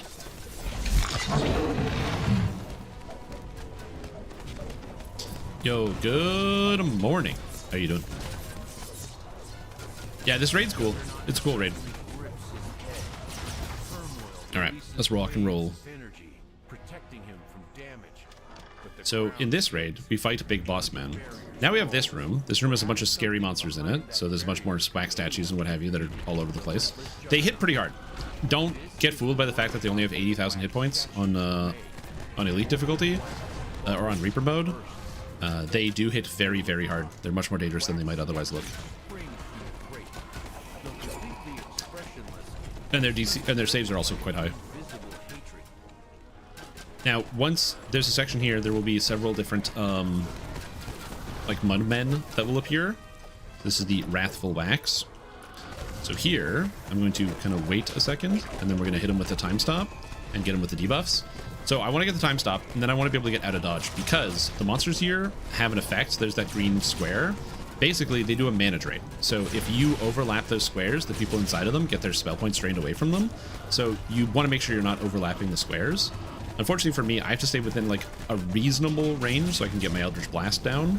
Although I kind of want to go up here so I can kind of get away from all of this. Yeah, you just got to stay away from the colored squares. So you'll notice like all the fighters, like the leader of the party, Kurjim, the barbarian here, they have like no mana because of that. So as a mana user, I got to make sure I stay over here. Yeah, my damage is not insane, but it's mostly the fact that I provide a lot of unique debuffs that other people are not providing. And my damage is like, honestly, not horrible. It's not amazing. It's not horrible. I mean, parts are not a clusterfuck. Yeah, there's a lot of stuff you can do. I will say the mana drain here really sucks. Fortunately, we have a bard, so it's not that big of a deal. And I'm just gonna wait for the squares to go away because I don't want to get mana drained. I don't want to get mana drained because I'm a mana spellcaster. Alright, we're just gonna sneak through this and avoid the mana drain. So now next we have to deal with the shrines. So the shrines are gonna rise up to like start slamming on top of us. So usually shrines are supposed to be a safe spot, but not today. They're dangerous now. You come back to the crafting after completing the raid. I'm not sure if they ever fix that. That's a great question. Is there something we didn't do? Did we not click on something somewhere?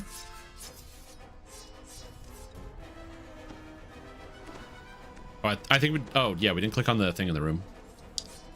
Strange, because I'm always running first lives. I don't mind it. So when it comes to DPS, you just got to do what you can. And also be aware of what your character is supposed to be doing. So, like, for example, in this group that I'm in, I'm playing a Warlock. I'm aware I'm not the highest damage, but the way that I do my damage is by debuffing targets. Okay, watch the thing. It's going to the right. Good. So I'm going to cast Shadows upon you, which then reduces its PRR and MRR by an extra 10 points. We're going to watch the shrine.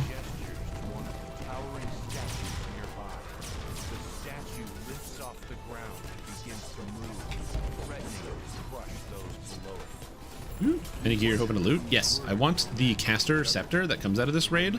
The Caster Scepter is really good because it allows me to add bleeding damage to all of my spells, which will be quite good for what I'm currently doing. But not only does it add bleeding damage, which is good, but it also allows me to add force damage on top of that, because I can get a craft to add force damage. Just sick. Where is it? It disappeared. Oh, shoot. There's unfortunately like a bit of a visual bug on it, on the statue, where at some points it like you can't see it anymore, because it basically goes above the plane where it can be seen. Gotta be a little bit more mindful about that one. No, I couldn't heal him in time. Damn. Why cast speed? Why? Ow. Let me just blast this guy down. Yeah. So I got force damage that stacks up on hit. Basically, there is a there's an effect on the legendary red dragon armor called Dripping with Magma, and it basically added fire damage as a damage over time on every time you hit that stacked up, and it was quite good. And so they've experimented with this in the future, adding more dripping with style effects. So for example, on my can sneak over here, on my actual main weapon here, I have Rupturing Echo, which is, we call it, everyone just calls it dripping with whatever. So this is dripping with Sonic, so it does a Sonic damage over time that increases in size. I have a ring that has an acid damage over time that increases with size. Then I will get the bleed, which is a piercing damage that increases damage with size. And then I will get the force damage. So every time I use my Eldritch Blast, I will apply 4 separate damage over time effects to the opponents. So even though Eldritch Blast doesn't hit terribly hard on its own, adding all of that, it just starts to stack up real good.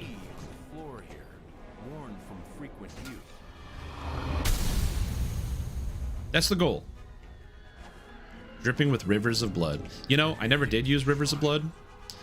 I got killed by it from invaders a million times, so I personally never used rivers of blood. Also, what's up, latency? How are you?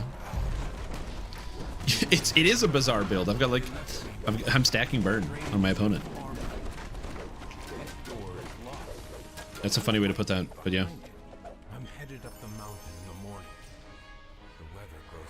Yeah, getting the weapon would be massive for this build. It's a like, I cannot describe how much of an increase in damage it will be. It'll be absolutely gigantic. Did we get the key? I hope so. I think somebody has the key. Yep, somebody has the key. To your surprise, this room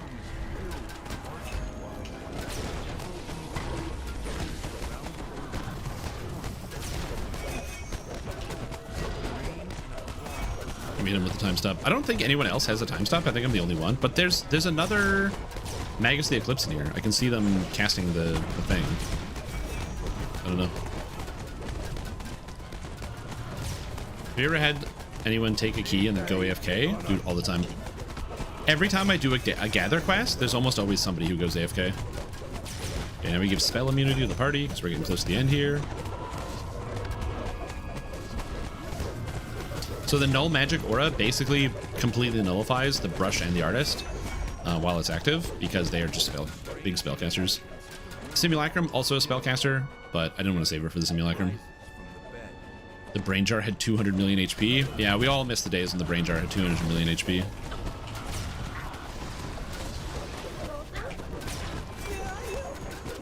Where are you?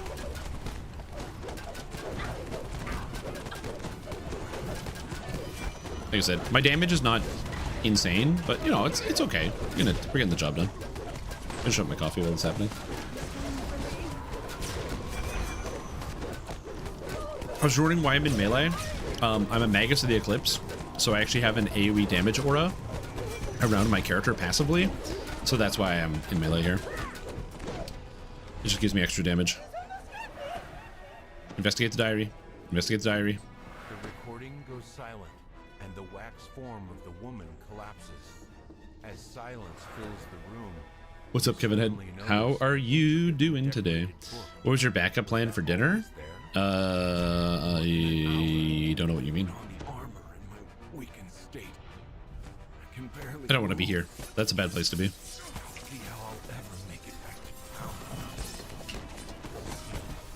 Okay, so now there's 2 of them around, so you just have to dodge both of them. Smash. 1 disappeared. Holy it's there. Where's the heading? Left. Okay, we're good.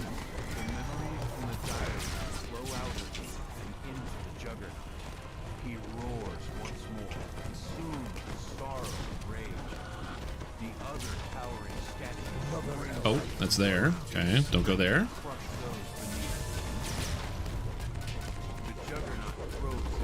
Again, I'm literally just trying to manage these. People wanted a visual effect on the ground so you can see where it was to like make sure you get out of them. The reason why I want the visual effect is exclusively because they just sometimes don't show. Sometimes the actual statues just blink out of existence because they like overlap or their particle effects are too visible. Like there's only, you can only see like 1 up there. Do we have to kill the scythe? I can't remember. I need to do this raid more. Also, I appreciate that I don't have to look to be able to hit the enemy still. Thank you, game. Warlock design. There we go. And all I'm doing is debuffing the boss and dealing consistent damage.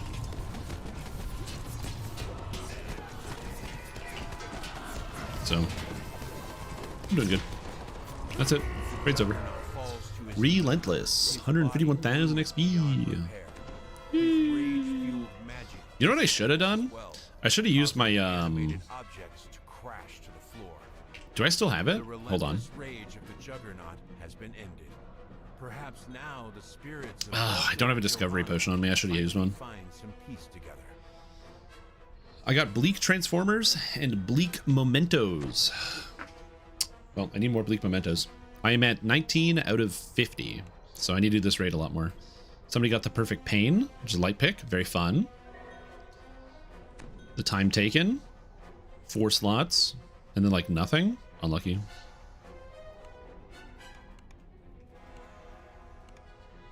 What is this? I don't know what this is. Goldfish shaped ham.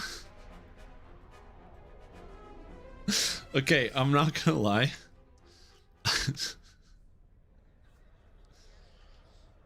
When to use, oh, when you don't know when to use like time stop and things like that? Oh, yeah, I can tell you. So in that phase with time stop, if you have 2 time stoppers, you just swap. So because there's 2 of us, it would be like you time stop on the first phase when we fight him, then I time stop on the mud golems, then you time stop on the boss when we come back out, then I time stop on the artist in the back, and then you time stop on the final boss again. So you just flip it back and forth. So we would just flip it. Apparently we're doing Project Nemesis. Yeah, I kind of do like the ham. There's something really horrible about it. Project Nemesis. Can I do Project Nemesis? I think I'm flagged. You don't have to be flagged. I should be fine. Let's do Project Nemesis.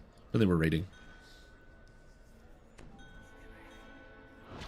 Although I'm going to go get the discovery potion because I have them. If I'm going to be raiding, might as well get some extra stuff. First place, it's just ham. Stop being dramatic. Hey Stream, new player here. Thanks for all the helpful guides and videos. Oh, I'm glad to be of service, Gunk Plays. Hopefully they've been good. I know I've been a bit missing in action for the past like month or so, and the main reason for that is I got horribly sick. So we're on the other side of that now, which is good. But yeah, that was a long time. It was more than I wanted. So it is what it is, as they say. But now we're here. So I still have a few more beginner basics videos I need to put out just to like finish up most of what I want to talk about. And then a couple like general guides. One of them is I have a gearing guide that I'm putting out. A couple other ones on how to like, get some things done. But yeah, for the most part, I think I'm missing a couple classes. Did I do Dark Apostate yet? All the builds are out, but I think there's like a couple characters I just didn't put the video out for yet, which is a little silly of me. Discovery. Greater elixirs of discovery. Yeah. I'm going to keep an extra one in here so I don't forget.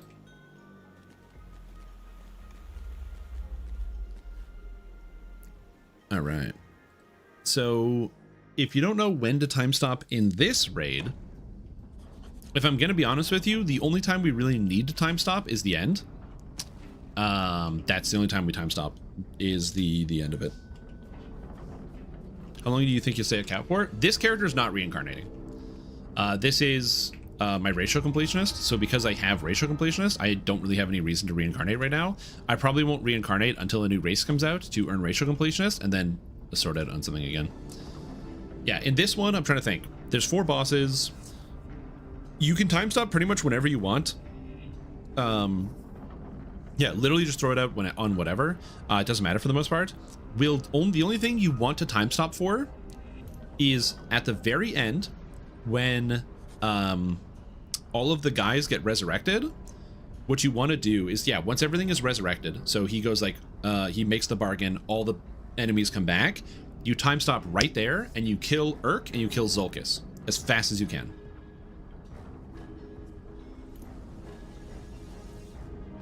That's like the main time that you're gonna time stop. Other than that, for the rest of it, you can just kind of do whatever you want. But that's like the end of the raid.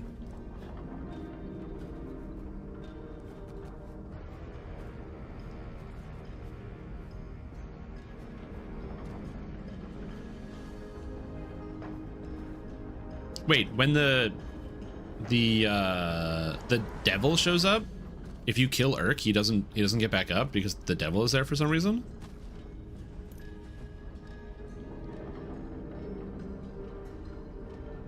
Amazing.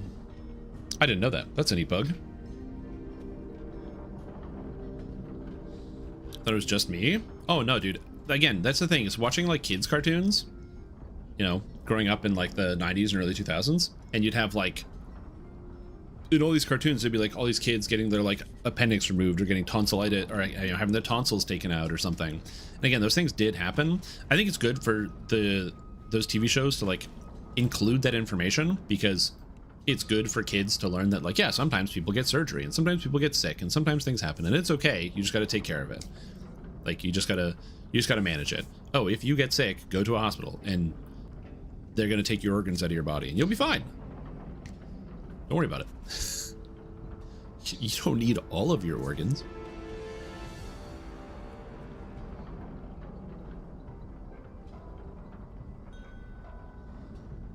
This 14 was so scared that I was going to need surgery. Yeah. Whereas most of the time, it's just monitoring our antibiotics. Get them antibiotics. Yep. Yeah, and quicksand. Tonsillitis and quicksand were the 2 things I definitely thought was going to hit me, like, right away. What was that?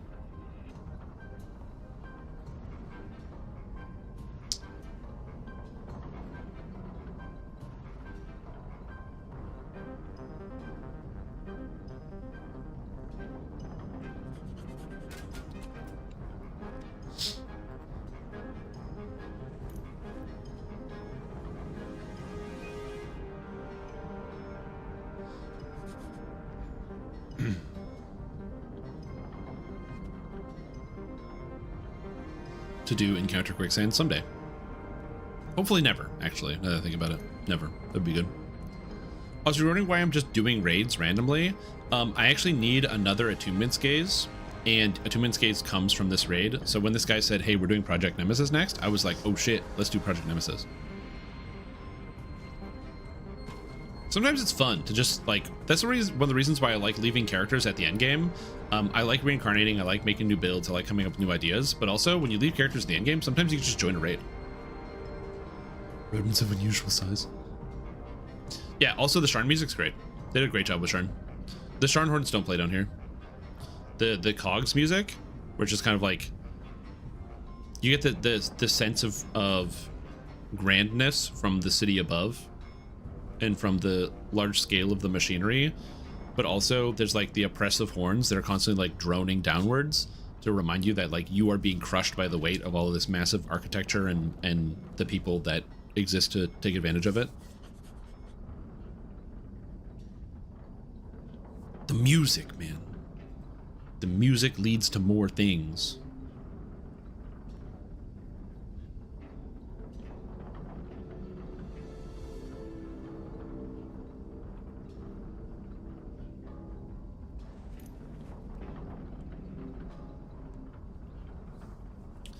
Sharn air horns it, yeah.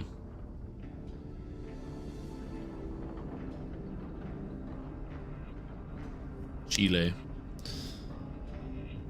I've never been to Chile or South America or traveled at all, really. I like to stay at home. This game's music is usually play with my own music, but it's really good.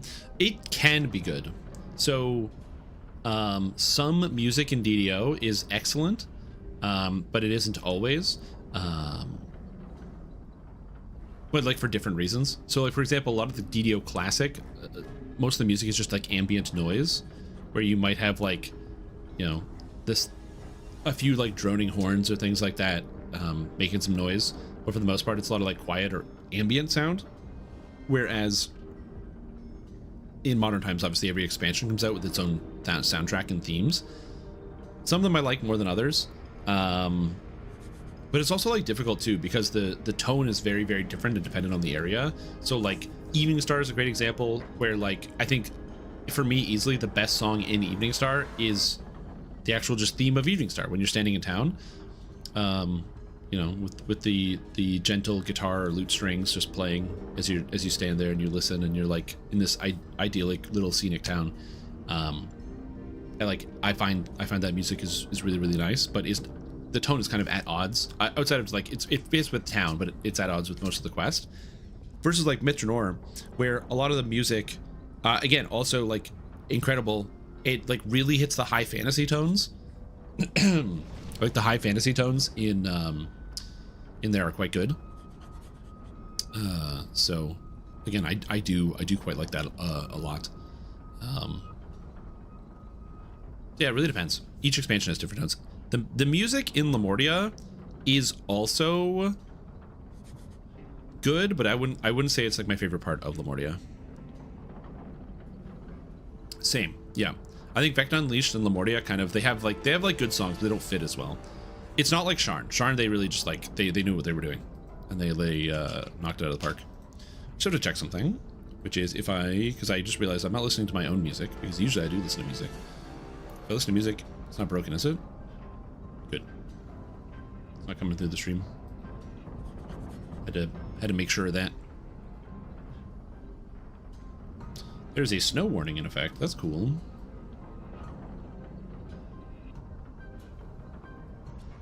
I love when there's a snow warning in effect.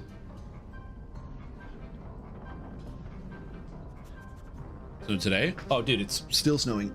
It's been snowing all day.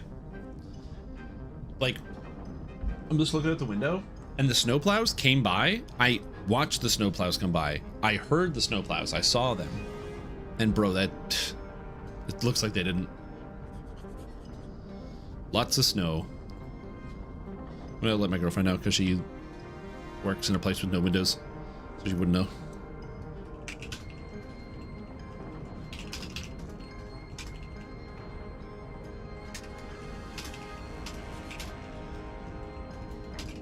Yep. Yeah, I'm just like staring down at the parking lot. There's no one here at the moment, so I'm assuming they'll probably be back later. But yeah. I agree. Lamortia has an excellent visual vibe. I actually really like the Lamortia expansion. I think the quests are quite fun. I think the monsters that you get to fight against are also quite engaging. It's one of the reasons why I struggle with regular Ravenloft versus Lamortia. I understand that the Castle of Strahd is a really interesting location and fun to explore. And a lot of people have a deep affinity for the original Barovia storyline. For me personally, I find that the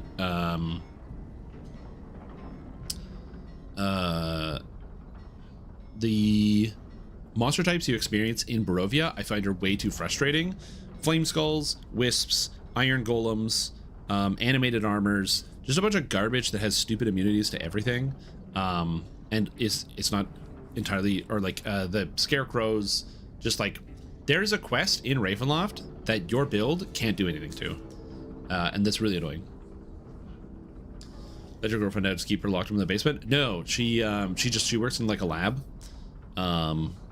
She works in like a microbiology lab, and so it's like in a building or in the hospital, but like they don't have any like windows that go to the outside for like obvious reasons. You don't let the microbes to get out. They can escape and cause havoc. Yeah, howlers. The howlers that are immune to fire, because actually just based off of hellhounds are fun. You've got the skeleton scarecrow. So like I said, I like also vine blights. Like some of the most complained about monsters in the history of DDO are from Barovia. Flame skulls, the vine and twig blights, all horrible. And then the overuse of constructs everywhere.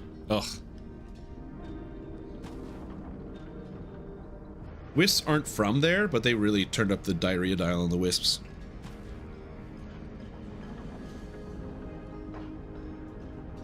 So yeah.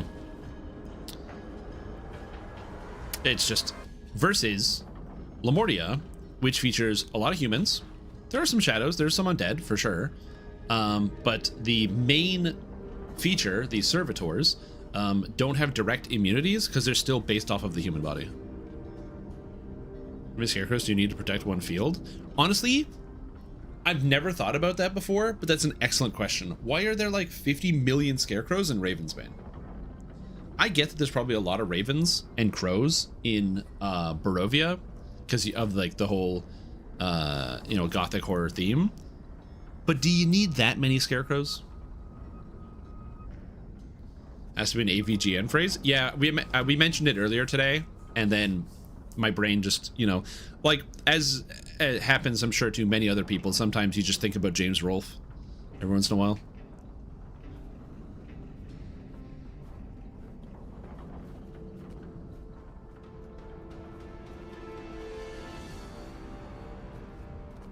Guy was a pioneer when it came to toilet-based insults.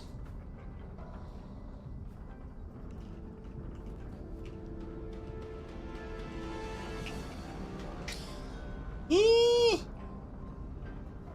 Waiting for raids. I promise this raid's gonna be fun. Well, it's gonna be fun for me. Look, I need Project Nemesis. I'm sticking it out. I need Project Nemesis. I need everything else. How many scarecrows do you need to change a light bulb? Don't change a light bulb, just sit in the dark.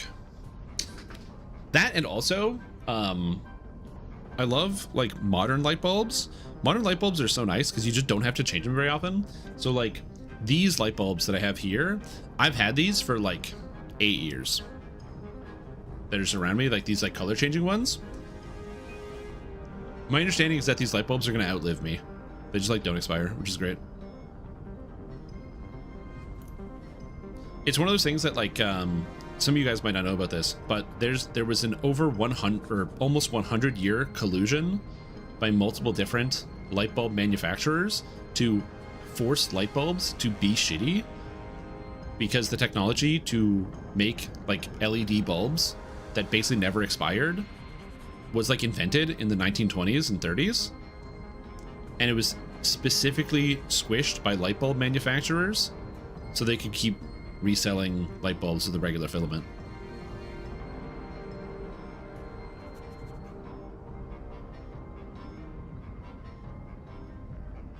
Yep. It's such a wild ride. International global light bulb collusion to sell light bulbs. It's crazy. Anyway, all that stuff's been taken down. They're not allowed to do that. That's why you can buy all the LEDs everywhere that like never expire. Like other than like if you break them yourself or they're defective, which is pretty rare. But yeah, it's usually like you buy a light bulb and you probably don't have to replace it. You're gonna replace the lamp before the bulb.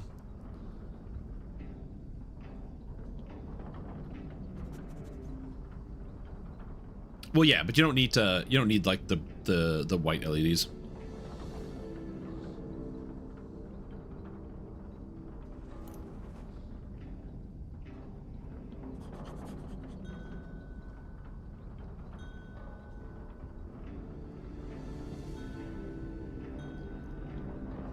Oh my God, we're almost there. We're almost there. We're gonna do a raid. Yeah, I'm thinking about like what to TR one of my other characters into, and I don't know. I'm like feeling Dragon Disciple. Dragon Disciple just seems like it's just so much fun. Dragon Disciple's just awesome. It just kicks ass. Everything about Dragon Disciple is great. I just want to play more. Good fun Dragon Disciple. I like the fact that it's got healing built in, which is good. Very satisfying. So you can heal yourself. You can heal your allies. You can heal everybody. It's something I've kind of just like learned about myself over time, is that I don't like to play anything that doesn't heal. I still remember years ago, this was like years and years ago, I was playing Fighter. I think it's been shortly after the release of Feywild, so I want to say 2021. And I was like, Fighter is really powerful, but I don't like it because I don't like the self-healing. And there's a very prominent Fighter player who was upset with me and wrote like this book-long comment basically telling me how wrong I was about how good the character is. Even though I was like, I never disputed that the character was good. I actually almost agree with everything you're saying, but I don't like it because I like being able to heal. It's one of the reasons why I've almost always gravitated towards Paladin over Fighter. Having the ability to just go whoop and lay on hands somebody is just nice. Even though like most of the time it's not going to come up. If you're doing anything that's really hard or is hard content, you will have somebody whose job it is to heal people. You'll have a healer. I still like the flexibility of being able to do that.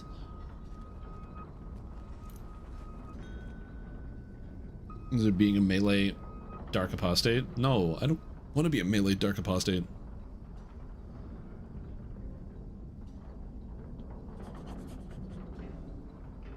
Yeah, we'll see.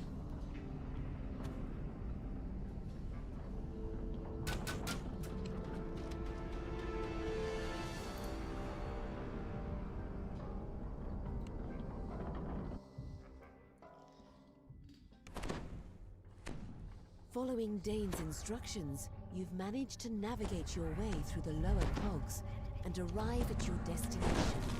The hidden Aneth facility and all of its secrets. Wait a minute.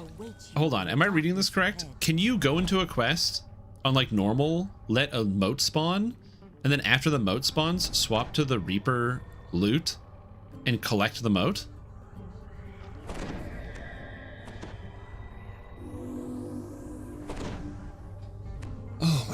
Oh my god, you guys, just do the event.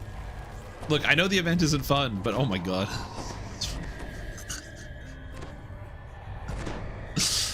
Oh shit, I did not know that. Well, just remember curse pots. I forgot that that was a thing I needed, but I do have the curse pots. I'm gonna put that over my turn undead. Yeah.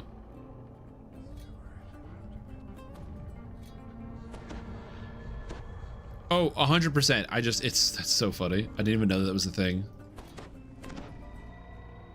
Hardest locks and traps in the game. If you're able to keep the trapping skills up, 1 is enough, because all you need to do is have a high enough intelligence to be able to hit everything. The hard part is landing the intelligence. So because you need to make sure you max out your disable device, your open lock, and your search at every single level. So that means you need a minimum of 6 skill points per level. If you're playing a fighter, let's say for example, that means you need to have an 18 intelligence, because fighters get 2 skill points per level, and then an 18 intelligence, you have a 4 in intelligence, so you get an extra 4, so 6. And that means you get no other skills. On top of that, you need to keep your intelligence high as well to be able to get the high enough stat bonus. The trick to getting around this problem is in the latest expansion, the Chill of Ravenloft, you can get what's known as a dark gift, and one of the dark gifts, which I can show you here, is called Echoing Soul, and it basically gives you bonus skill points, a bonus to all your skills for every character level. It has the downside of sometimes you go blind and sometimes you die, but like when you're not dead, you get a huge bonus to your skills, and that is like unbelievably useful for non-int based rogue splashes to be able to do stuff. Without that, if you're either not an int-based rogue or like a rogue or a artificer or a dark hunter, somebody who's like designed to do this thing, you will struggle quite a bit, unfortunately. While you're busy, we'll give our guests the battle they surely seek.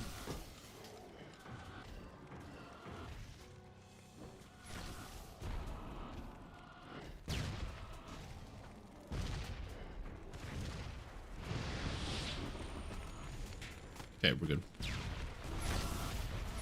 Think we're good? Okay, just don't get crunched by Redis. Hey, hey, hey, hey, buddy. Hey, buddy. Hey, buddy. Oh, curse. Curse. A wave of worker constructs appears along the edges of the room.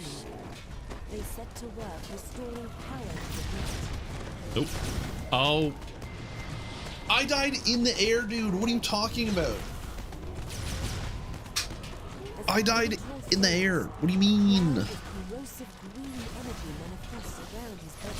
You know how I know I died in the air? This is where my stone is. This is where I died. Hold on, my champion.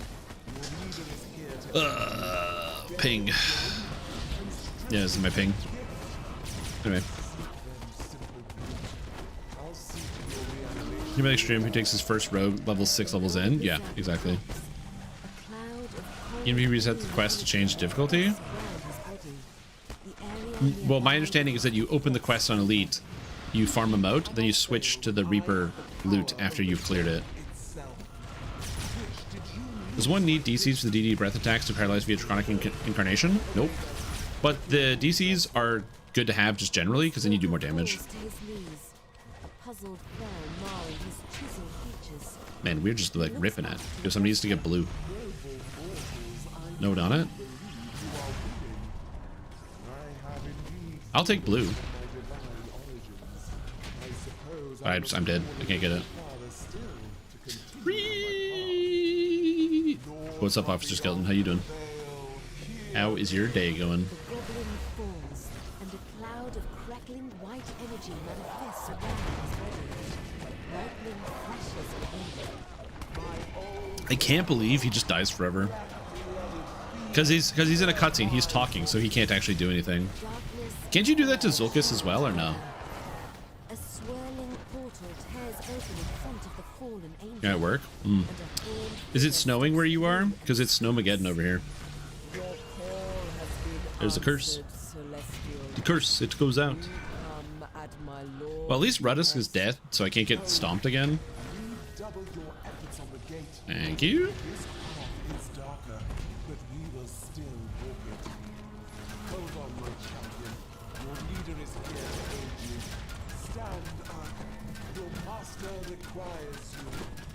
Curse. We cannot fail when I have the power over death. They died with honor. You know, it happens. Sometimes people die with honor. Low and rob. Rest in safety, little one. All is in hand. The tiefling Where was the laser? falls, and a cloud of Oh, did we kill him early? blazing energy manifests Oh, we were around disseminating the laser. the area. Oh, they were moving the ignites laser. into Ah, we'll do it again. There is no lasting fine. death for those faithful to me. Value, so we get snow pretty rarely. Unlucky. Or actually very lucky, I'm gonna be honest with you. I would take snow rarely over getting snow all the time. Focus. Now burn them. Ohio. Curse. Where'd he go? Oh, he teleported to the same spot? Amazing. So the way that Zulkis works is if you melee him, he will teleport. So you just don't melee him. So you just have ranged kill Zulkis. And then when he dies... Unbelievable. He's got dots. Oh, he died. Oh, come on. No. On my champion. No. Is here to aid you. Almost. Every year, but 2 hours away. True. You know what's... Yeah, I hope we get snow today. Just like somewhere else. It's like hours away from me. Oh, yeah, absolutely. It was just funny because he went for the teleport and then died to dots. Your work is not yet done. Curse.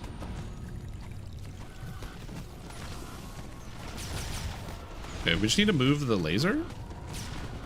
Need to move the laser. There is no lasting death for those faithful to me. That's oh no, it's on the right. It wasn't in the right spot.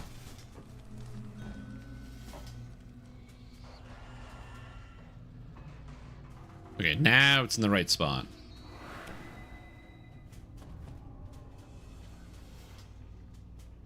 So we're good.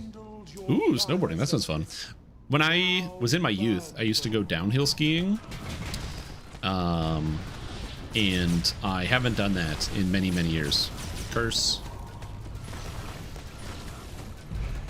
Hold on, my champion. Oh no, Yeli's slain. And then somebody else died to a curse. Somebody else is still dying to curse. My gift.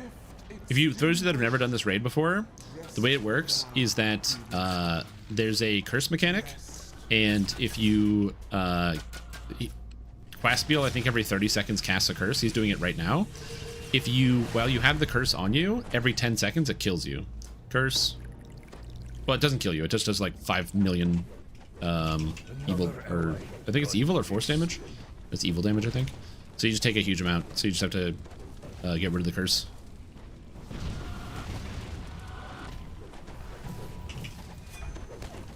Get him.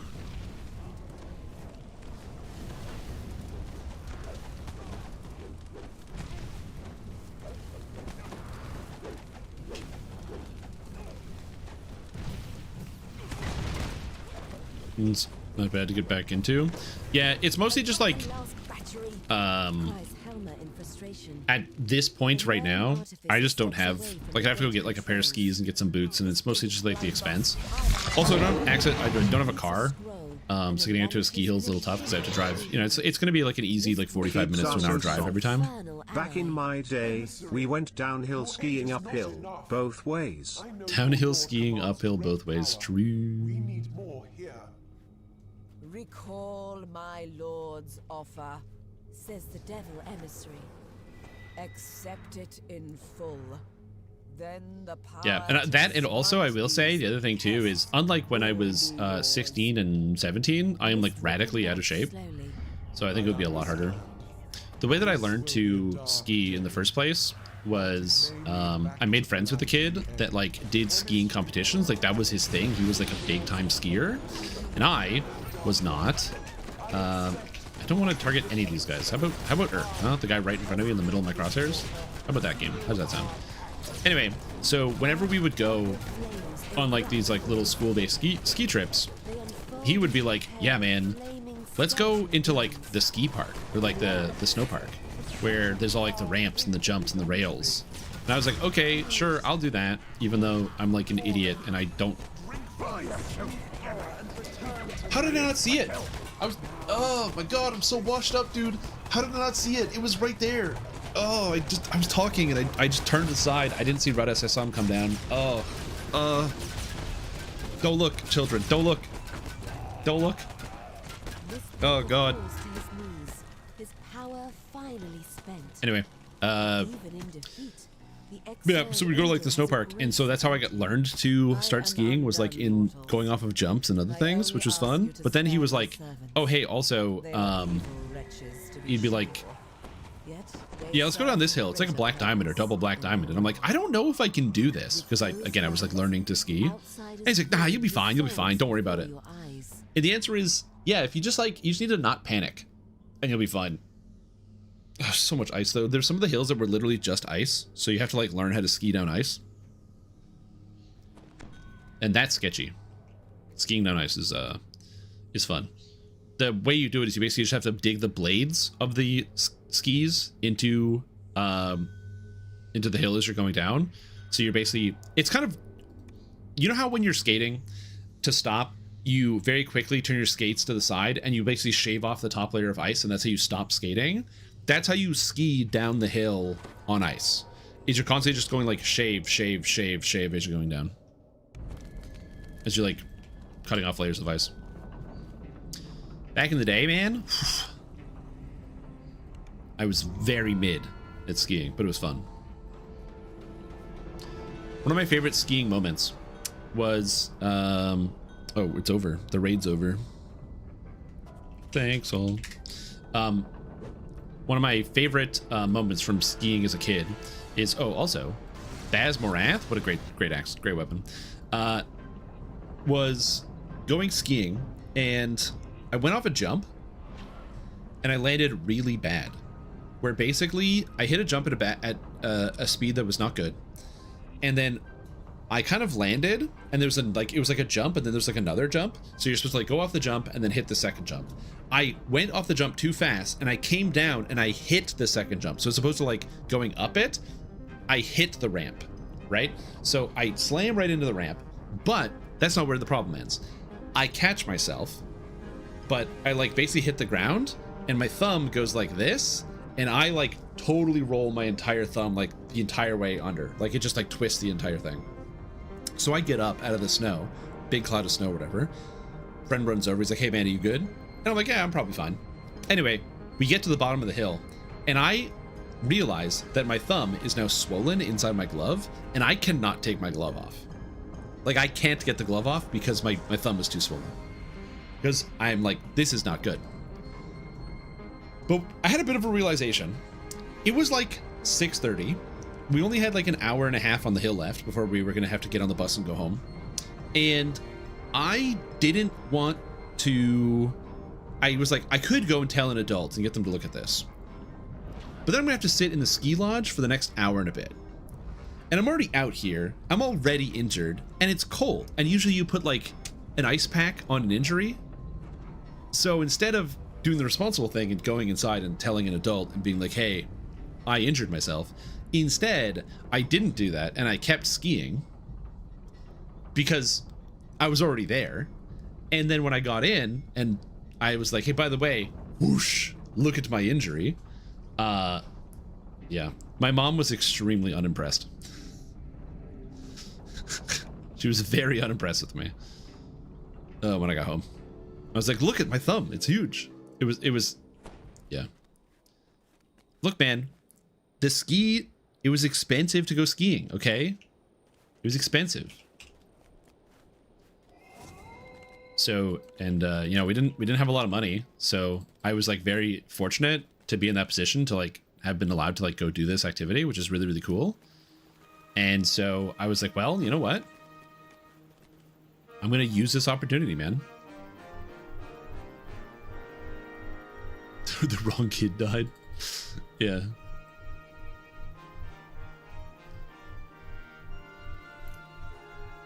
Twice and kept going. We didn't tell my mom until we got back. Yeah. What do you mean you fell off a ski lift? There's only a bar that comes down in front of you. Don't fall off the ski lift.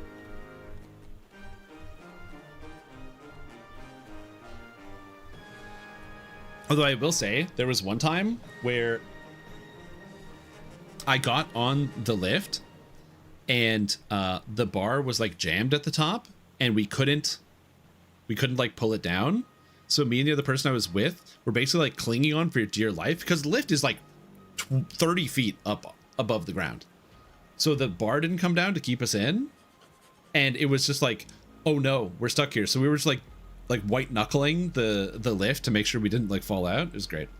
And then we're like, by the way, that one's broken. And they had to fix it. And people are parents, so I didn't know how to get on with the snowboard. Yeah. I know the problem with being a stupid lefty. When I would go skiing, I also used to keep beef jerky in my jacket. So then when I would be on the lift, I would like unzip and then crack out the beef jerky and have a few pieces on the slopes. That was a good time.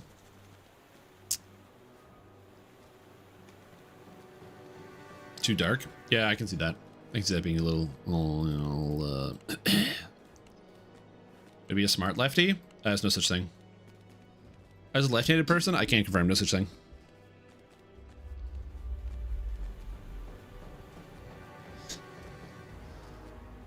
I can't believe I said Strim Tom and not the guy who got Sonic Blast nerfed. There are still people in the forums who believe that.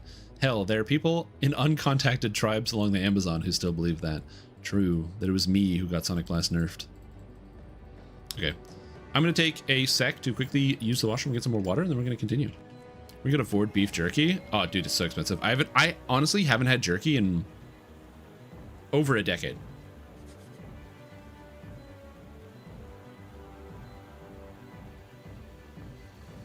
Yep. Oh, man. Anyway, I'll be right back. God, that is so much snow. Oh, my lord.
I'm back.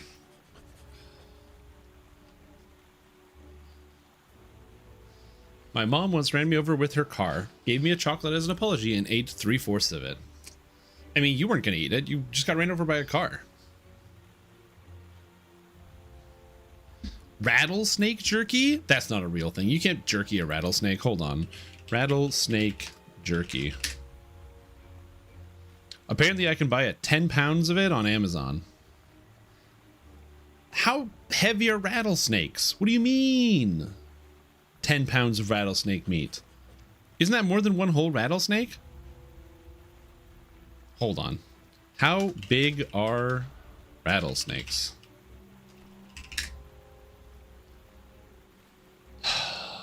But the largest, no, typically 3 to 6 feet.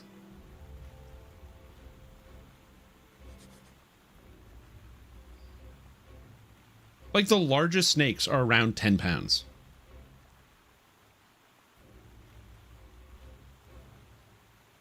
How many snakes do you need to get 10 pounds of snake meat? Because there's a lot of bones in that snake.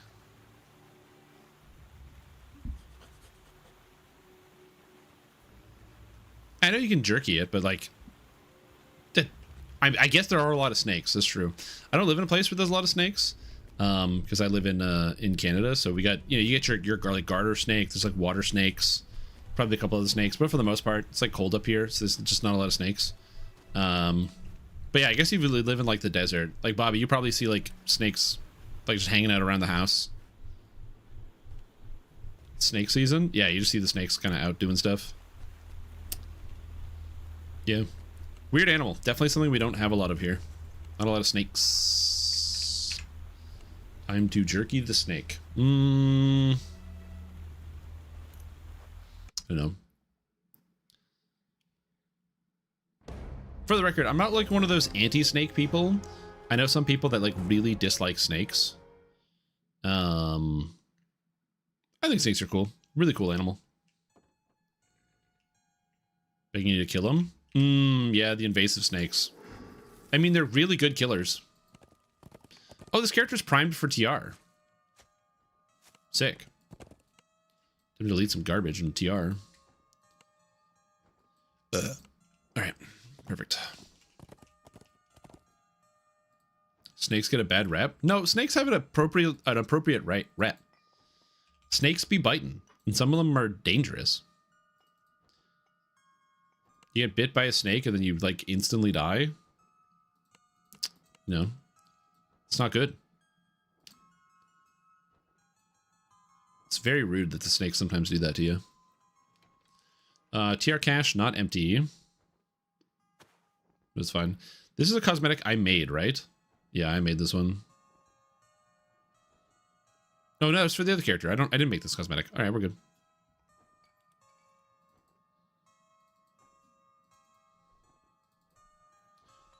$10,000 snakes on hand for milking them for venom and anti-venom. Yeah, and that makes sense that you need that, they have the snakes on hand.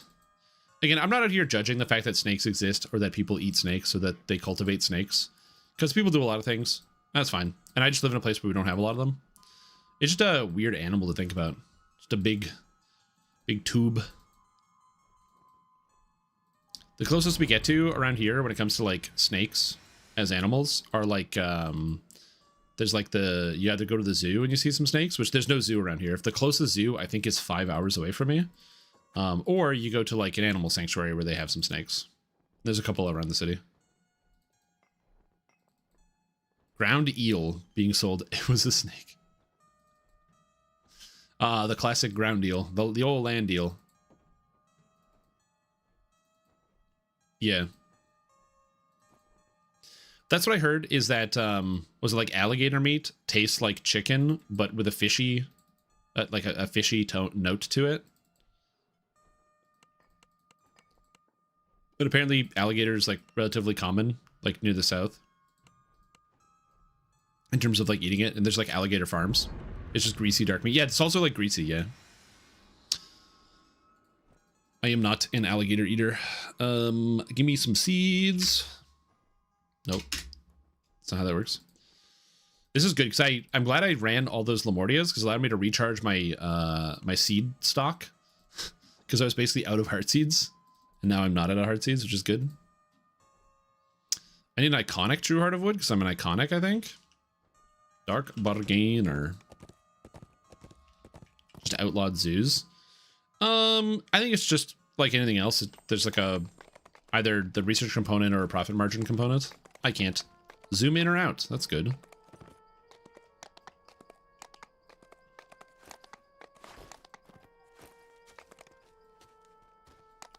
All right.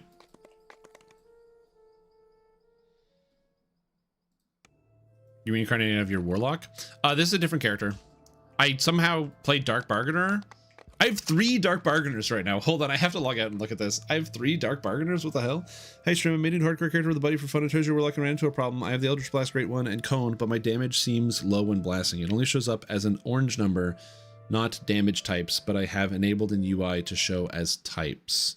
Did you turn on your pact? None. Did you turn on the pact? Just double checking. But yes, I have a Dark Bargainer that I was playing. This is a melee Dark Bargainer I was running. Then I have my actual pure Warlock Blaster that I'm using for endgame that is a Dark Bargainer. And then my Paladin, my Vanguard Paladin, is also a Dark Bargainer.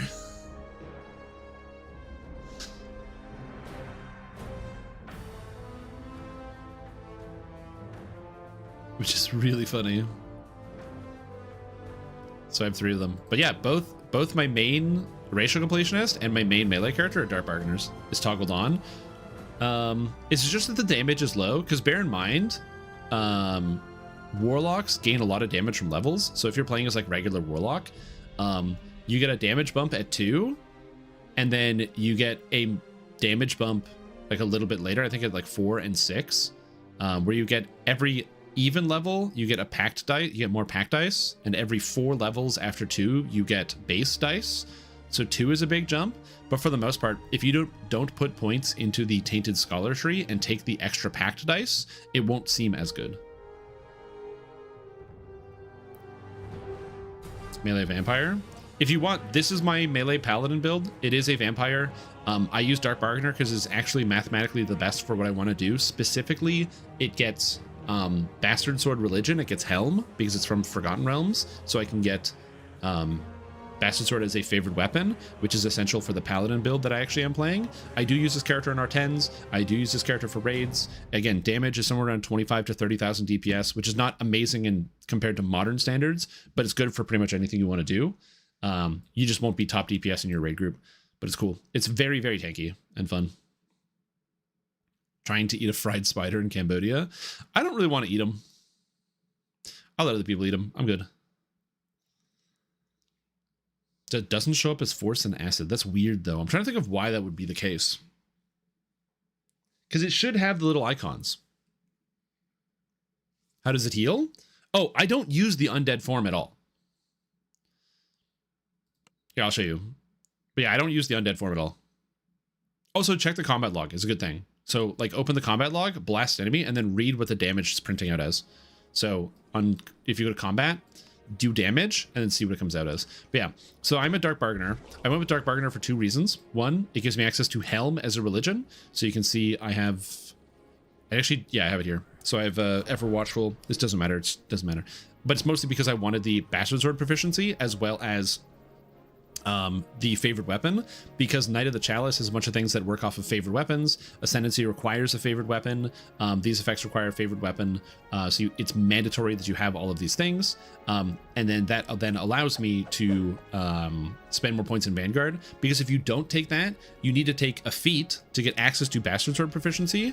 And you also then need to go into Divine Crusader and you need to spend 2 points to take Bastard Sword proficiency here, or like Bastard Sword is a favorite weapon, which again, you can do. But now you need to burn a feat and do this, which means you have to take something else out of it. And then conveniently, you also get charisma from being a Dark Bargainer. So that's the reason why I do it. It has all the things that I want out of it. The downside is, of course, I needed to use a Lesser Heart of Wood, a +1, to get rid of my Warlock level, so I could be a pure Paladin. But for this particular build, it's kind of the best race. It just kind of ended up working out, because the weapon in choice is Ignition, the Fear and Flame. It's the endgame weapon that we use. And this build is amazing, or this weapon's amazing.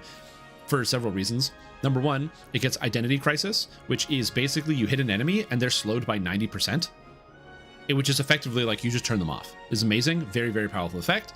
It's got Legendary Paralysis, where sometimes they get paralyzed. It's got Legendary Slay Living, where sometimes you just kill stuff. But then you can get an upgrade for it, which gives Warp Souls, which reduces enemies' armor class and fortification. And Paladins have really, really high Sundering. So I have Improved Sunder here, where I can reduce enemies' armor class by another 10% and fortification by 25.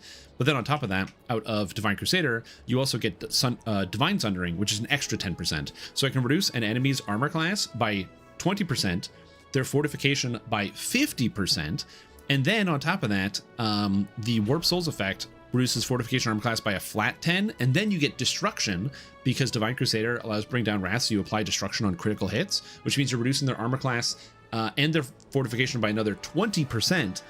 As long as you're in the group, you can hit everything. Everything, everything, everything. So that's why I do it. That's kind of like the build in a nutshell. It's more like tanky, supportive. It's not like, this is not a pure DPS build. The only downside with this character is my health is a little low, and I don't have a good way to solve that problem as of right now, because I already sorted out my gear. But, you know, it is what it is. My defenses aren't low. In combat, I get above 300 physical resistance rating. PDKs have weird necks. PDKs don't have necks. It reset as force and acid. Okay, so it is working, so I'm not sure why the damage isn't displaying, which is weird. Dark Apostate, Dragon Lord. Using a single favorite weapon. More effective in game than expected. Oh, that's kind of cool. Yes, that's the Paladin that I have. It doesn't use the undead form at all, unfortunately. Anyway. So now I gotta get rid of this. I have 3 Dark Bargainers at the same time. I did not expect to have 3 Dark Bargainers at the same time. That's wild. That's what happens when you don't pay attention to your own life.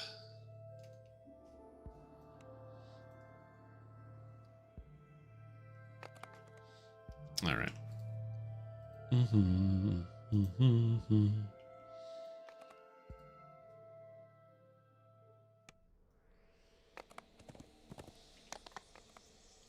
Give me the specific details before we begin. I would like to do an iconic reincarnation, please. Heart of wood, heart of wood, heart of wood. Nope. It's in here somewhere. Iconic heart of wood. So I'm gonna get a Warlock Past Life and a Dampier Dark Bargainer, which is +1 Necromancy DCs and 5 negative spell power. And +1 saves versus enchantment is surprisingly useful. As like a passive that goes along with the active. How many Warlock Past Lives do I have? Past Lives. Heroic. Warlock. Acolyte Skin 1, Warlock 2. This is Warlock 3. I should have checked that before I did this. I'm going to add it to the list. That's 1 of each. Stream Tom. I don't know what I'm playing. I just want to play a I want to play a Dragon Disciple, so I think I will. One more quick thing, some issues with Stricken and Consume at times. Should I tab target to focus targets or better hit detection? Yeah, you always tab target. You must have a target selected for Stricken and Consume. Also, the projectiles are really slow and they don't track. So if a monster is moving to the side and you cast Stricken and Consume, you basically just won't hit them. So if they're like coming across the screen and you cast Stricken, you're just gonna miss. So you want to like have a target directly coming at you or go behind them so that it goes in a straight line at them. Because again, the projectile is terrible tracking. Okay. I want to play a Dragon Disciple.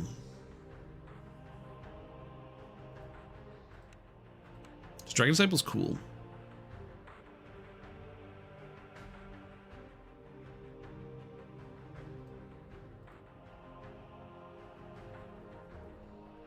Tomorrow, all wisdom. I actually don't know what racial lives I need still, so I should look into that too. But my brain is like, just play a Tabaxi, because Tabaxi are cool. Gogurt is a Dragon Disciple. Gogurt's not quite a Dragon Disciple. He's a is he a Dragon Disciple? No, I didn't take any levels of Dragon Disciple on Gogurt. I haven't played that game in a little while. I should. Dragon Disciple as Shuri Thrower is awesome. Yeah. I don't really want to play a Shuri thrower. That's the thing. All right. Let's actually read the things. It's been a little while. Let's see what we got. Past lives. Racials. Okay, I already have Dragonborn 3, so I can't be a Dragonborn. Okay. Interesting. Tabaxi. I already have Tabaxi 3. Damn it. Okay. Well, you know what? Apparently I have 0 Azamar. So maybe the answer is just Azamar.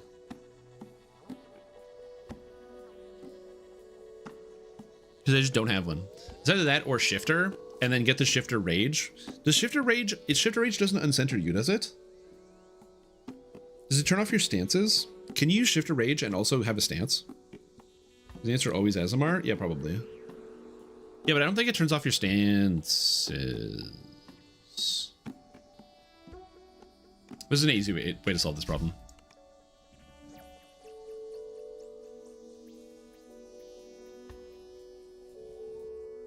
Yeah, they fixed Magic Fang.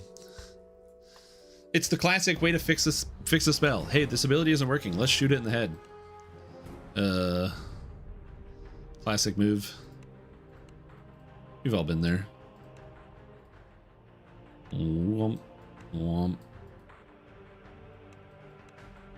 Don't worry about this. Don't worry about what I'm doing. Don't look at anything. It's fine. Don't worry about it.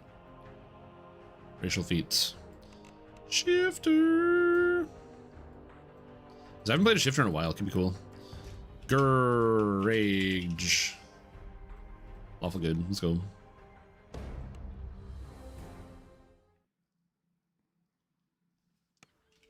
Because you get the ability so you can cast spells while raging. Which means I can get the extra stats here. And I believe it's cast spells while raging plus mana. So it's just 4 extra wisdom all the time. And then I get the extra shifter bonuses. It also means I get access to Howl of Terror, which is cool crowd control. Which I do like. And then of course you get the exceptional shifting where you can get access to lesser displacement and temp HP or threat gen and quality bonus hit points. So that's kind of neat. Plus you get Howl, which can debuff enemies, which is kind of cool. So minus the saving throws. Again, not terribly useful, but Magic Fang is also nice. So anyway, science time. Feats. Wild Hunt Shift. Activate Ocean Stance. Activate Shift. My stance is gone. No. Yeah, I'm too enraged. I can't be in a stance. All right, I answered that question.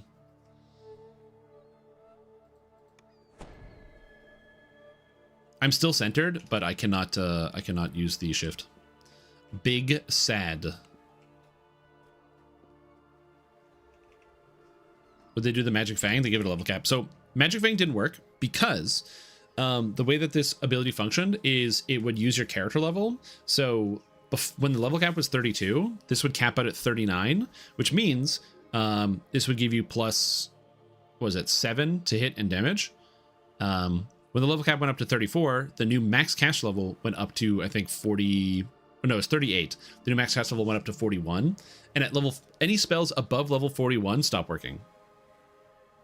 And so basically Magic Fang, when you were at level cap, didn't work. Like you pressed the button, but because it was over 40, it didn't function. So the solution to this is they just put a maximum cast level on it. So now it's max cast level 20.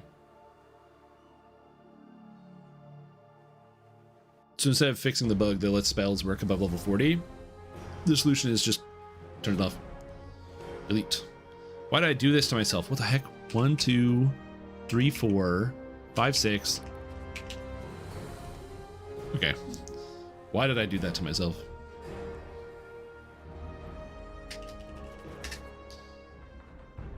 Is this problem common that spells at level 40 don't work? It's spells with durations. It's only spells with durations. Okay, ASMR. Whee. Okay, what type of Dragon Disciple am I going to play? Like Quarterstaff Dragon Disciple? Or Hand Wrap Dragon Disciple? I want to like cast the spells, you know what I mean? Problem with Quarterstaff is you lose out on a weapon. Dual Wield Warhammer Dragon Disciple?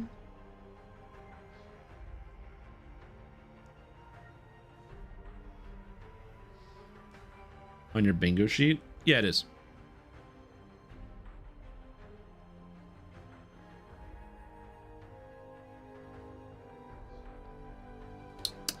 Yeah, but single weapon fighting is like not two weapon fighting. Like think about how cool it would be if I had two weapons. Like what if instead of an orb in single weapon fighting, I had two weapons at the same time?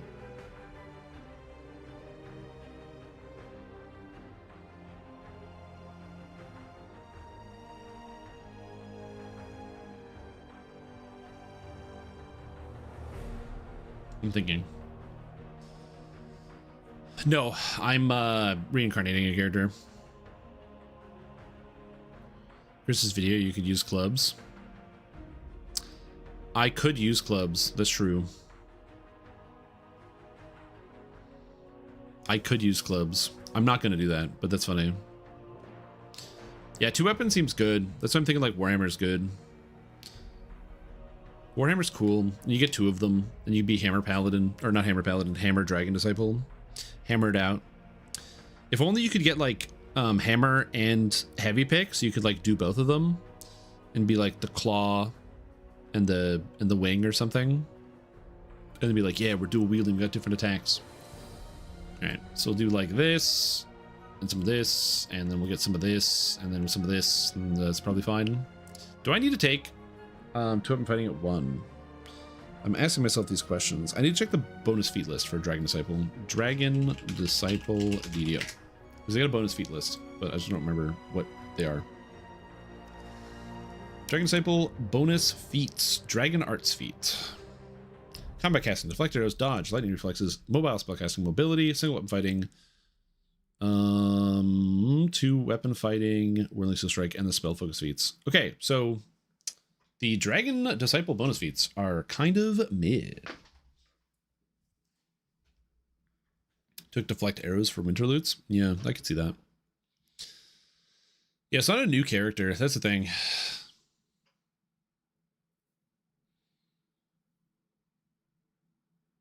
So we want to take Maximize. We want to take Quicken. We probably want to take Empower.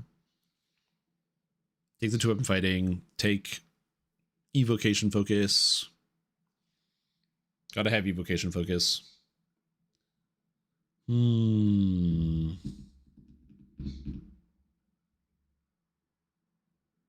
Gotta take Snake Blood. Yeah, of course, of course. Two weapon fighting. I think my stats don't really matter too much. Buff combat casting in 2026. I don't even know what they could do to make combat casting even kind of usable. Spellcraft. Heal. Concentration. Jump. Tumble. I should probably max out swim now that I think about it. Swim is like heal, but I swim faster, you know? So we got two weapon fighting and we want to maximize. Then we want to take Quicken at 3. Protector Bond gives me defense. Fallen Bond gives me offense. Am I even putting points into the tree? This is a real question. Am I even putting any points into the tree? And if I do, what do I want? I want Double Strike more than anything else. So we'll take this. More Double Strike is good. I get spells. You know, whenever I think of the Dragon Disciple, I just don't think of one with beards. I don't know. I just don't see the beard on the Dragon Disciple. Like maybe like the small beard, but like the larger beard here, I just don't see it.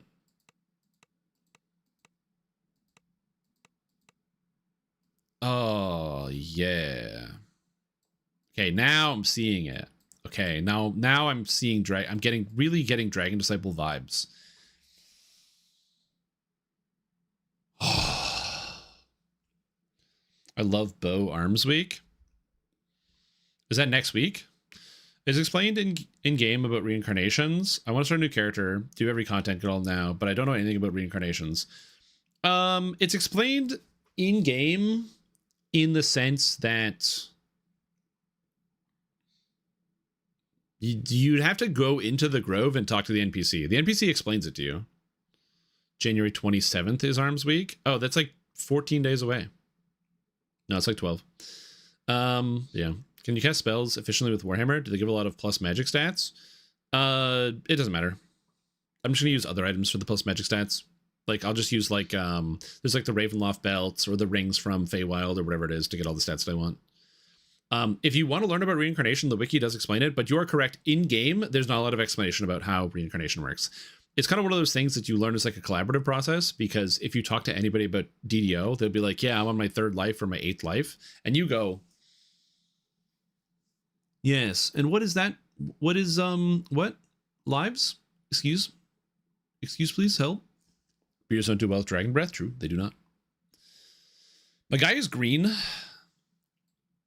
don't know how I feel about green, blue, orange. Yo, like the sun. Can I make him? How orange can we get him? How green can we get him? I'm sick. I can't come into work. I'm turning green.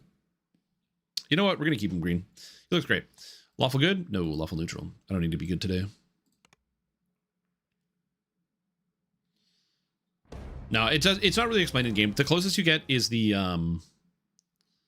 what do you call it? It's like the life shaper, and they do a reasonable job, but you have to like know to go find them. You find yourself waking on a shore of Aren't you glad I didn't say banana? No. I really wish you did say banana. The fact that you didn't is kind of like, it's like crushing to my entire soul in my life.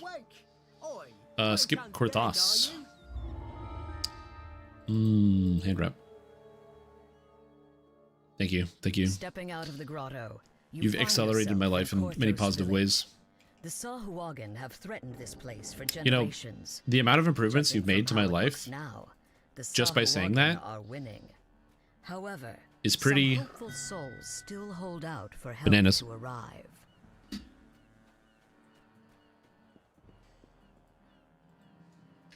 What is Reaper Academy?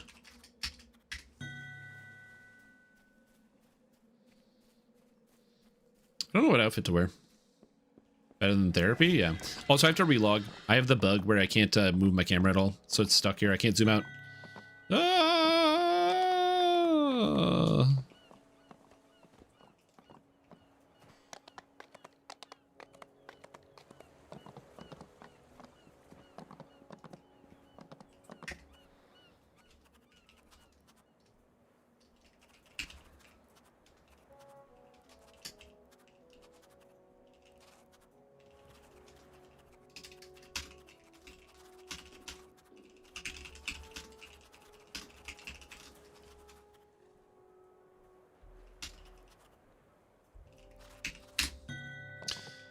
Okay, just like Ginger Gumby.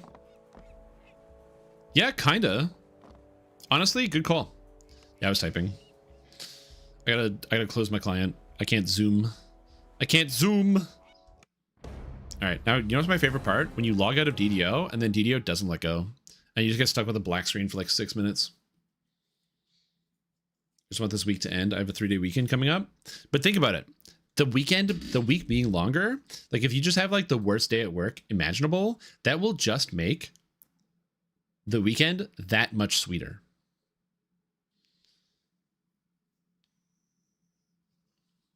You know? Plus also you can get to that point during your work week where you kind of just like tune out from the whole universe, where all of a sudden you're just like, no, I'm done. The universe is cooked. It's over. Oh yeah, the monk man. You see him? You see him up there?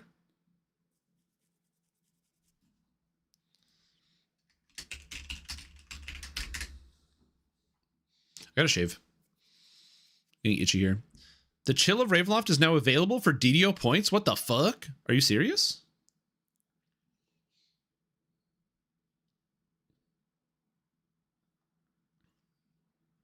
Wow. That's kind of cool. Chill of Ravenloft in the DDO store. Quest pack, Chill of Ravenloft, character race Dampier, character iconic, Dark Bargainer, Tome of Universal Enhancement, +1 Lamortia, wish for Dampier memories.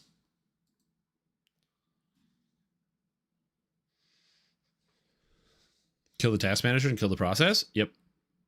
Yeah, that's what I did. I just killed the process. It's coming back. Well, remember, guys, we're getting a new bonus day this week. Apparently it's one we've never had before. So I'm curious as to what we're going to get. They do need to change the formula up every once in a while. So it's a good way to shake up the formula. Like I've said, give me the double gold. Twice as much gold. Well, it's funny because they do stuff like that in Destiny. So like right now, this week, there's an event going on in Destiny where it's double damage with heavy weapons and double ammo with heavy weapons. So you just get more ammo and do more damage with heavy weapons, which is sick. Like that's just a really fun idea. In Reaper, the fear effects would land, but lost a lot of DPS. Yeah, the hard part is like you can't keep the melee DPS. So Dragon Disciples can actually get as high DCs as sorcerers if you add in like Ocean Stance plus the amount of stats you get here. Even though you're only casting 4th level spells, you can actually get them to be as high as a sorcerer, as a 9th level, because you can bridge the gap by how many extra stats you get. Because you get +2 to all DCs here, and then you also get where is this? +2 all ability scores during the stance, but then you also get +4 wisdom normally, and you get +4 wisdom from this. So you can kind of get the equivalent stats as well. The hard part then is you still have to invest everything into DCs, and then, you know, that can feel kind of bad when you gotta kill stuff sometimes. And it's like, oh, right. Yeah, right. I gotta do damage per second with my weapons, but I have only spellcaster items. You know, you feel it. I have an offering of the dark powers. Hireling folder. Jack Jibber's blade. I don't know what outfit I'm gonna wear. I'm gonna wear something. I have a lot of cool outfits. Do something. Reaper blew up you. Oh no, you died to an obscuring mist. Yeah, well, the obscuring mist can also get you if you have like a champ, like a kobold or something that has damage stats on it. What for plus 30% movement speed for all? Honestly, that'd be sick. Double lag weekend? You just pick a different breath types to focus on since some of them have different DCs. No, I just use the evocation ones. I just ignore acid. Everything is... So I ignore acid and poison. So I just flip between fire, cold, and lightning because nothing is immune to fire, cold, and lightning damage. So you just use all of them. I have VIP. I'm looking for a character that can do locks and traps in the game. Has range, AoE, and good sustain for soloing. What would be good? Single class or multi? Oh, if you want to do all of that, Dark Hunter is a good option. And so is Artificer. Artificer is really, really good for that. It kind of does everything you want. Artificer is one of the most powerful characters in the game right now. I have a beginner basics for Artificer put out, so it gives you like kind of the quick rundown of what the Artificer does. And even in the build, since you're a VIP, there's a version of it that includes using the Harper Agent, which is not free to play, and that is the better version of the build. Repeating Crossbow is disgusting. Mechanic Robe is a good option, but it doesn't have the same self-healing that Artificer does, because Artificers can just cast healing spells, which is very convenient.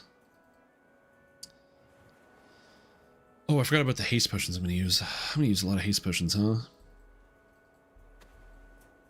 Oh, more haste potions. Yes. Yes. Scroll. Detour scrolls. Raise dead scrolls. Teleport scrolls. Healing scrolls. Resurrection scrolls. Greater teleport scrolls. Greater resto scrolls. I always just put all the scrolls in my inventory because I hate getting caught with my pants down and being like, oops, I actually don't have the tools. And then getting in trouble. Dark powers. Phylactery of Rayum. Okay, I think I have everything. Delete this item. Okay, put that there. Put that there. I'm just gonna eat this. Reaper wings.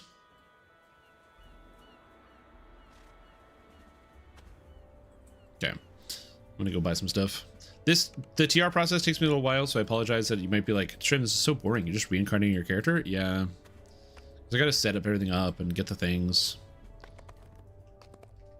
Yeah, back in the day, my solution to solving the issue where you have to listen to repeating crossbows all the time is that if you like, just like blast enough noise into your ear that you go deaf permanently, you actually can't hear the crossbow sound anymore. And for some, that is a good solution to that problem. Not for all, but for some.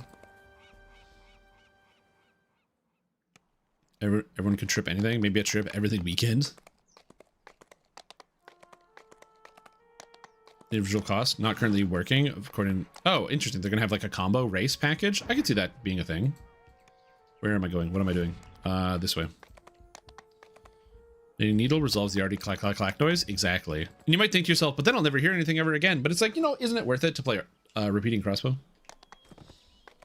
I actually don't mind it that much. I used to mind it a lot more earlier in the time.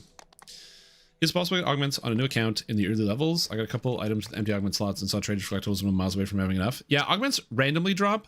I will say for the most part, augments are not really that important, especially in the levels. It's one of those things where you can just like fill them out. But yeah, they just randomly drop when you play. You can trade with traders with collectibles and get random augments. But yeah, I would say that there's also certain NPCs you can barter with as well later on for materials. But yeah, on your first character, honestly, you're going to have a lot of empty augment slots. It's basically a way to kind of min-max your character as opposed to kind of adding essential stats is a good way to think about it. Like, so if you're like looking at your character and you notice like, oh, I'm missing, you know, X, Y, or Z augments, I wouldn't stress about it too much. Oh, I'm a ranger. I'm a ranger.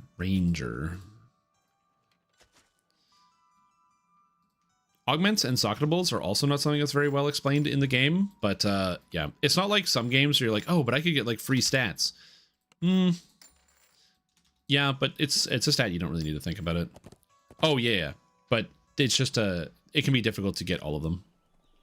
Yeah, I literally only use augments at endgame, and the only exception is there's an event coming up very soon. I believe it's next week, which is the Snow Peaks event. And when Snow Peaks happens, you can get an augment of Snow Peaks speed from it, which is a 30% movement speed augment. And you can just slap that in a bunch of items, so that way you always have like fast movement speed for leveling. It's very convenient. In fact, all of the festivals and events have easy access to augments that give you like neat stats like that. Yeah, Death Block augment, Feather Falling augment. Those ones can be kind of nice because those ones are like, they're not numerical. Like you could get like a +3 damage augment, but like you can also just get a +3 damage item and they don't stack together. So, you know, you're usually going to have that. It's good for the non-scaling stats like Death Block, Feather Fall. Those things are the same stat whether you get them a level 1 item or a level 34 item. There's like greater Feather Falling. You fall even slower. Be a cool idea though. Yeah, Snow Peaks Ruby that freezes stuff is kind of neat. Jump, spellcraft, tumble, use magic device. Balance probably. I don't know. Precision, stunning fist, or spell focus, evocation. Holy moly, my spells are gonna land so much, you guys. Okay, so I need to get Way of the Mighty Dragon ASAP. Just give me a spell. No. So I'm just gonna go boom, boom, boom, get this, and then we grab the heal. So I'm gonna go this, grab the imbue. And that's a 2-pointer, but it's a sick 2-pointer. Also, that's a sick 1-pointer. God, Dragon Disciple's so good. Look at all my spells that I have, dude. So many spells. Evocation, Conjuration, Conflagration. Okay. Focus on Evocation Breaths? Yeah. Yeah, that's what I said. Like, I was like, you go with the Evocation Breaths. Fire, Cold, Lightning. Level 29 said decent DCs. Yeah.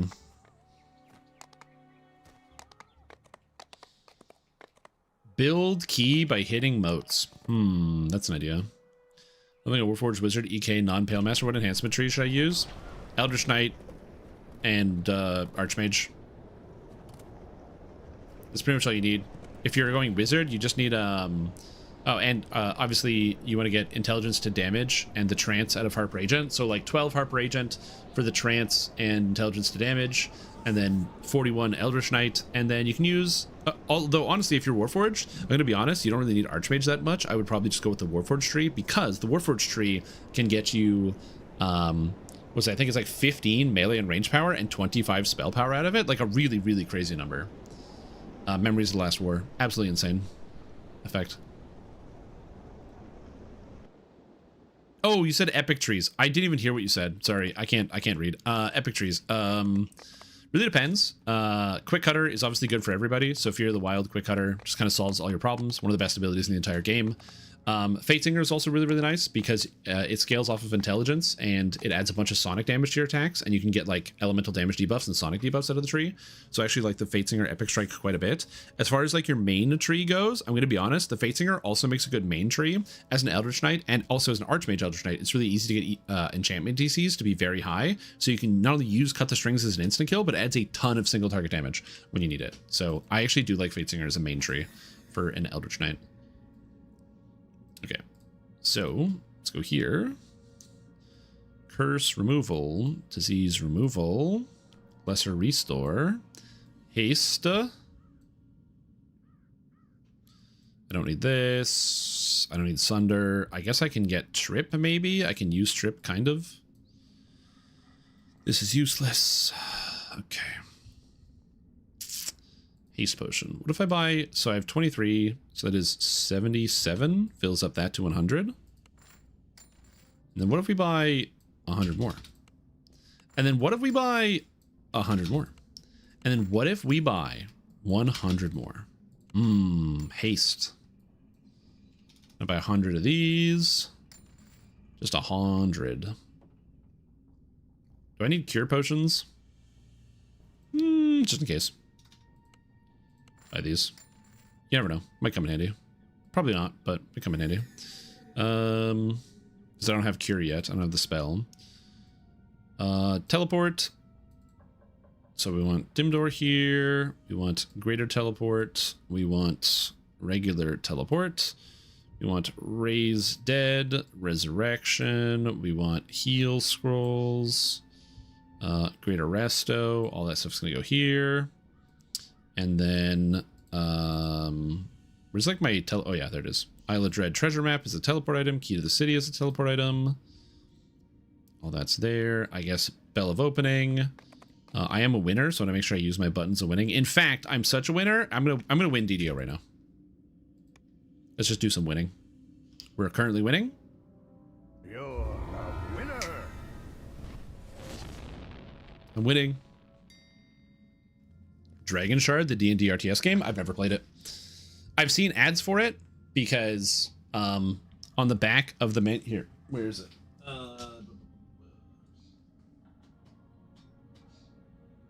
Where did I put that book? It's in here somewhere. Yeah.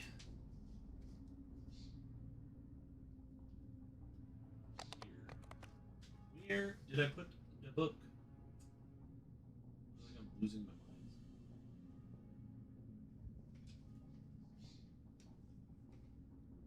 Where did I put that book? It's not still on my desk, is it?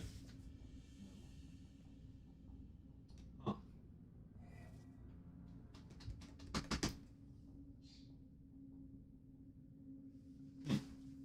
I had a book that had a advertisement for it on the back. I can't find it.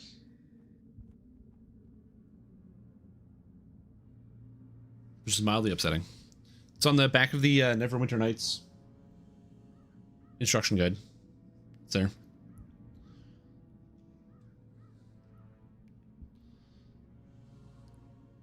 Yeah, ultimate win. For the second tree, it would take Dreadnought or Tanky Survivable Tree. Yeah, I'm like a big Fate Singer guy, and then outside of Fate Singer, what would you even do? Think. I mean, yeah, you can be flexible. You could go Dreadnought if you really want to, and have like some extra defensive stats. You could do the same thing with like Knight of the Chalice as well. If you want to have off healing, you could use Unyielding Sentinel. If you want to just go more into damage or pick up some more DCs, you could use like Draconic Incarnation to get like some breath DCs if you really want to. Oh, I love that video.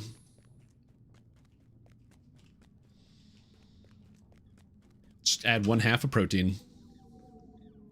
And while you guys weren't looking, I snuck in a little bit of extra protein. All right, energy criticals, essential. Ancient Blessing, sounds good. Ancient Power is disgustingly overpowered, and Double Strike. Thank you. And then Iconics. Chaosmancer gives you a dash, which I don't care for. Honestly, Asmar Scourge is probably going to be the play because it gives Double Strike. Illusion DCs I don't care for. Necromancy I don't care for. Move speed, whatever. Scourge seems good. Take the ice creams, dip them in protein. Oh yeah, Macrotech. Yeah. Macrotech is nice because you get no failed reflex saves on a 1, which is just a high level of convenience. And you get the Imbue Dice as well, which is cheap. You could also go max out on Imbue Dice. So you go Draconic. So you go Fatesinger with Draconic and Macrotech. Another option as well, if you don't like the Fatesinger Epic Mantle, which I actually think the Fatesinger Epic Mantle is quite good.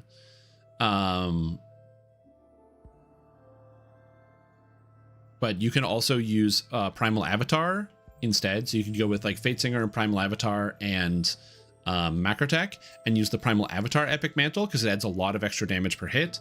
And then also get the thing where you get the bonus Imbue Dice out of that as well. So, yeah.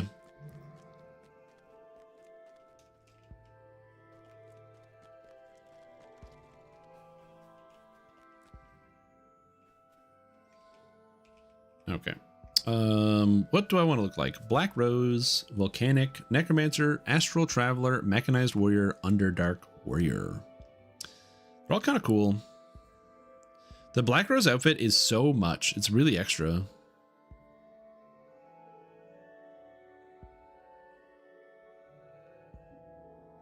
Dragon Cult? Oh, wait. You mean like the outfit from over here?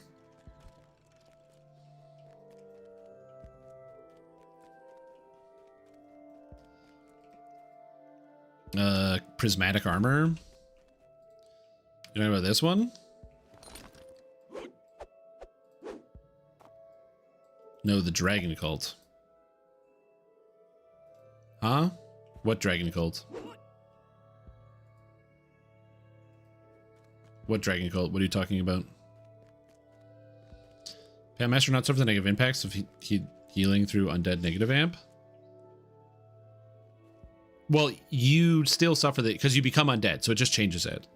So you go from being you cannot be repaired anymore, and you have a 50% healing from regular healing, and you get full healing from negative. Chromatic Dragon Armor.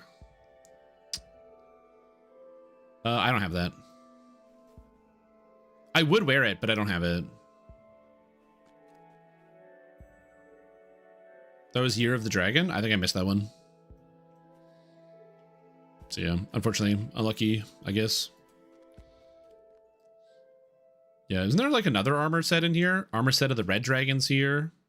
Is this another one? Is there another armor set? I think it's it. Yeah, I just don't got it. You know what? Maybe we just like look how we look, you know? Maybe we don't have a custom outfit. But we'll use the cloud because I'm playing as a monk type character. Yeah, unfortunately, I don't have that armor set. It looks cool, but I missed that one, unfortunately.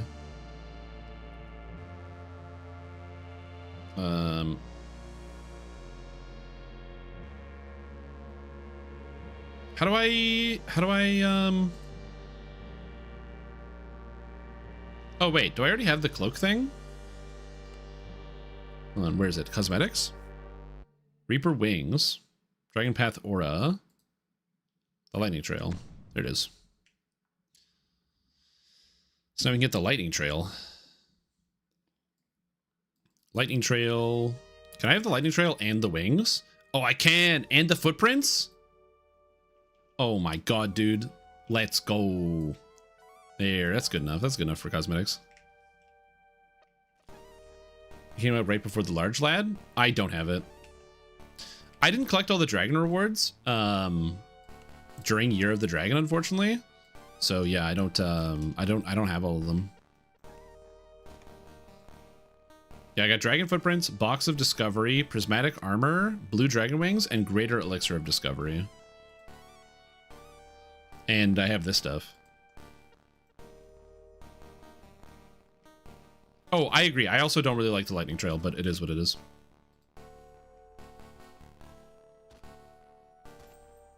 No, it's not weird. I just wasn't really playing at the time. So this is going to affect, or maybe be a surprise to some people. I'm not really affected by like the FOMO login to get a thing. In fact, for me, it like most oftentimes does the exact opposite. So like if a game is like, oh, if you log in, you get this. And then it's like, oh, and if you don't log in, that means you miss this. I am turned off like really hard. It gives me a big negative against the product and the experience. I see it as exclusively negative. Exclusively negative anti-player behavior, and it does not make me happy or inspired or excited to use a product. Turn off and hard? I know, it's very confusing. Like I love Elder Scrolls Online. I think it's a great game, but they have a daily login bonus where it scales up for the month. And when I log in, let's say I haven't played in a bit, and I log in on like the 13th of a month, they actually show you a chart with the days you've already missed that are now grayed out that you can't get access to because you have to log in every day during the month. And looking at that makes me want to turn the game off. It's very frustrating because they'll be like, hey, here's an exclusive cosmetic that you cannot get access to. It's just gone now. And I'm like, I don't know why you would show this to me. You giving me an incentive not to play your game? Like a reason to log out right now? Sick. I personally wouldn't do that, but that is how some of these game companies work. Again, I personally don't understand incentivizing players not to play, but some game companies love incentivizing their players not to play. Warrior robe. Let's go. Blindness ward goggles. Let's go. Okay, so what can we get here? We can get the Spark Souls. So this is damage here. We got the Cinder Fingers for fire damage. We got the Skullduggery Cap for the defense and the stats. We got the Book of Spirits so we can hit Reapers. Seems good. It's all pretty much what I need. And we'll get more stuff later. But yeah, this seems good for now. The Circlet of Shar that I have, that gives me like plus 10 to my wisdom, which is crazy. Charisma, Insightful Charisma. You slap a Heroic Charisma augment in there. Oof. So that's in the Year of the Dragon? Yeah. But yeah, I've just personally like always been that way. I don't know how else to describe it. I've just always been that way. Motivator to playing games, actually insulted for not logging in every day. Yeah, that's why like I don't mind the daily dice rolls, because there's nothing in the daily dice rolls that are exclusive, in the sense of like there are things that are only in the daily dice, but there's nothing that like if you don't do the daily dice, you will miss it and you can't get it later. If I ever like decide to crack and suddenly decide, oh my god, I love cosmetics and I want every cosmetic in the game immediately in my hands, I can just spend $1 million in Astral Shards and then just keep clicking the button over and over and just rip it until I get all the things that I want. That is the thing I can do.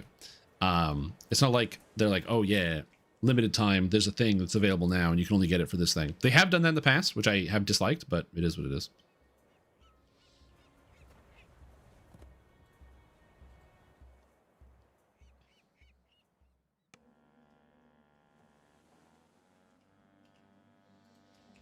Oh, ho, ho. Now it's easy mode, baby. Easy mode, King of the Crystal. I didn't get ship buffs. I gotta do that after this. I'm so slow. But how do you guys feel about that? I mean, I'm okay. I can understand if I am, you know, kind of the lone person here, but that this is not a common experience, that people actually don't get demotivated by like login rewards. Another example are like rolling login rewards, right? So I play Pokemon Go, and Pokemon Go does have a login reward in the style of when you log in to play Pokemon Go, you can do, there's tasks you can do, and if you complete a task during the day, so you can get a sticker, and you get 1 sticker every day, and when you get 7 stickers, you get like a special bonus. And the reason I don't mind that is because if I don't play for 10 days straight after getting 5 stickers, when I log in, I still have 5 stickers. They don't take them away from me, so I can get to my 7 stickers. So obviously the idea is you can get 1 special bonus every week. But if I only play 3 days out of the week, then I get a special bonus every 2 weeks. I don't lose anything from that. And I much appreciate that as a system, because I'm not motivated by the FOMO.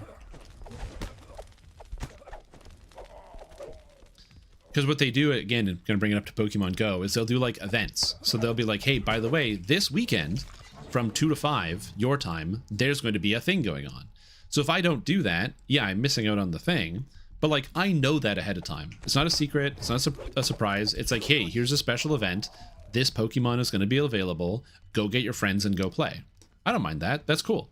Because you know it's going to come back around later. You just don't know when. But that sort of stuff is like for example, over the weekend that just happened, there was a Reshiram and Zekrom weekend, Reshiram, Zekrom, and Kyurem weekend. So those Pokemon were like available when they're not normally as common. So I was like, oh, cool. You can go ahead and do that. Or if you can't, you don't. Or you don't want it. You just skip it.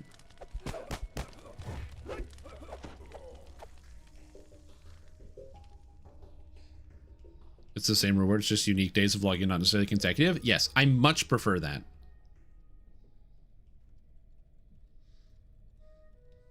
Like for me, that's the way I prefer it. You can give me a reward for logging in every day, as long as it's not a cumulative thing where I have to log in every 7 days or every 90 days. Yeah, the revamp of Korthos sounds interesting. That's why I think Legendary Korthos is coming. I think it's a real thing.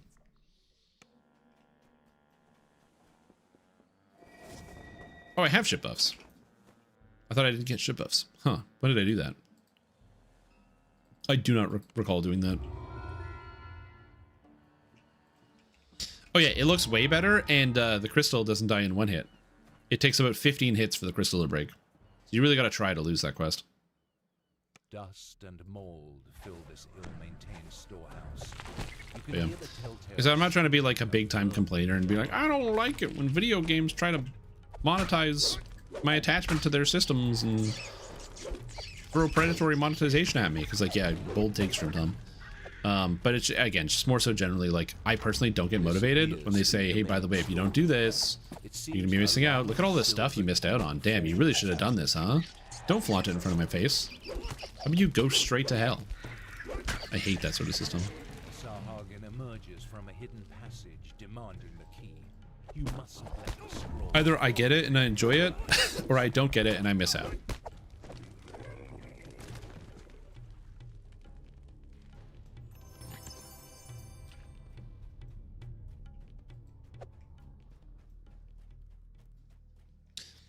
New bonus. It appears free-to-play have temporary bonus so they can unlock hard mode without running normal. That'd be kind of cool. It appears that the floor in this room can be moved and rotated. That would be a good bonus if they did like a weekend bonus where you could open up on all the difficulties for the weekend or something to encourage people to play on the weekend. The protective spell dissipates. All that remains now is to take. It's actually live? What? Is there a note anywhere? DDO.com. There's no news. Oh, DDO bonus days. DDO bonus days bring you a hard difficulty weekend unlock along with 30% challenge rewards. All players, regardless of account status, can automatically unlock hard difficulty and get 30% challenge rewards through January 19th. Wow. Cool. That's a great system. Now, my personal opinion was that they should have just made it so that hard is free all the time. Like, you should always be able to unlock hard. And I actually think there's a good reason for why you should always be able to unlock hard, and it's a psychological thing. A lot of people that play video games don't want to play on the easiest difficulty, even though they know that, like, even though it says normal, a lot of people, they just don't want to play on the easier difficulty. Not like that they're like really good or they have to play on the highest difficulty. There's just some people that, you know, you're like, I just can't play this game on easy, you know? So you get that psychological thrill when you play on hard mode on a video game and you're like, yeah, you know what? I can do hard mode. Look at me. Look how good I am at this game. Even though if you're a longtime DDO player, you know that hard mode is very, very, very easy. It is a very easy difficulty. It is a slight step up from normal, but even then, it is not much of a challenge. However, it gives that like psychological thrill to people. Also, people that play on normal might be like, this game is too easy, and they try on hard and they go, okay, this feels more my speed. It kind of gets them to that better place. I think it's a much better option. And it means also that, like, if somebody is playing on hard all the time, if they want to do elite on quest, sure, they have to do a repetition, but they only have to do one repetition. And also, elite is a big step up in difficulty from hard mode, where, like, you go from on hard mode, a kobold might hit you with like a scorching ray for 12, whereas on elite they hit you with a lightning bolt for 40 to 50. Does Blightcaster get negative healing? No, they are alive. Blightcaster's forms are plants, so they're not undead.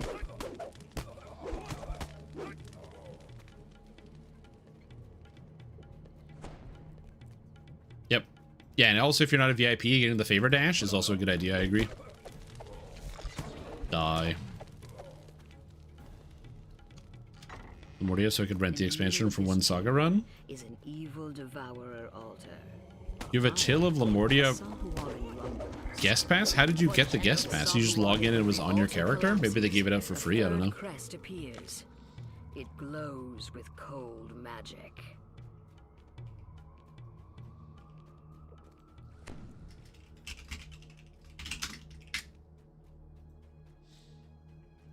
It's showing in the store? Oh, you're saying you could buy a guest pass for somebody and give it to somebody else? I mean, sure, why not? If somebody else wanted to run Chill at Ravenloft? I can't, but you can. Here you go. That's a funny idea. I like that. I like that they're just like, yeah, why not? Just go have an adventure. Honestly, really cool bonus. I like it. I'm curious as to what people's general opinion will be of the you can just open hard bonus, but I think it's great. That's a good weekend bonus.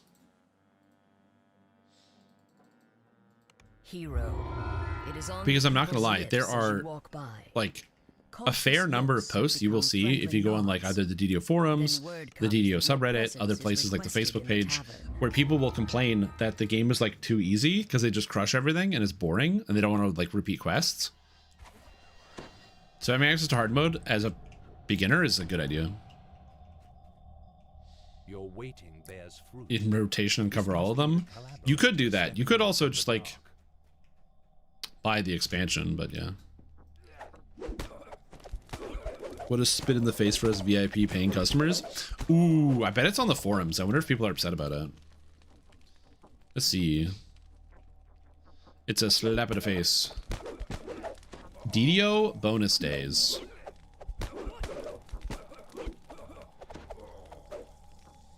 No comments yet. No comments yet. Nothing there. We'll see. We will monitor as the day goes on. Yeah, because you have fewer quests, but at least you can do them on hard now. Salt mining early. Well, here's the thing. I think it's a really good change. It's good for the game. It's healthy. It doesn't have a negative impact. I think it'll be cool. But there are some really unhinged people that cannot handle the idea of someone getting something that they did not get a decade ago when they started playing. Because they can play on higher difficulty. I actually disagree. I think a fair number of people are VIP, so they can open up on elite difficulty, because a lot of people don't TR. Reincarnation is one of those things that just is like a one-to-one. It is an essential part of the DDO gaming experience, and there's a fair number of people that just don't really engage in it that much. You have weathered the Southwagon storm. Now, after that traitorous... You can transfer, folks? Yes. That one's cool. Thanks for the beginner basics on it. Even as a long-time player, I got good info from them. Aw, thanks for the bits, Fight Prime, and the kind words. That's really kind of you. I still have more that I need to post. Unfortunately, I had to take a bit of a break from doing the things because I got unfortunately terribly sick. But I have more beginner basics to finish because I have there's a few classes that are not done yet. And, all the classes are done, but there's a few archetypes I still have to hit. And I still also need a couple like bigger topics I want to talk about. But yeah, I'm happy that I was able to help, and I have some more videos I want to be able to get out there. More beginner basics, man. We're starting at the beginning. It's going to be basic. Everyone's going to understand. Unless nobody understands, then we all go home confused. Radiant Quarterstaff of Radiance lore. It'd be cool. Could you guys imagine if quarterstaffs were good? What a sick world that would be to live in. There. That Weasley Drexelhand has nowhere left to run. It's Jacoby Drexelhand.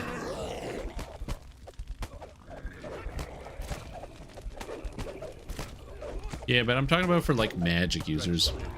I've said it before and I will say it again. Randomly generated two-handers should just come with 2 prefixes and 2 suffixes by default.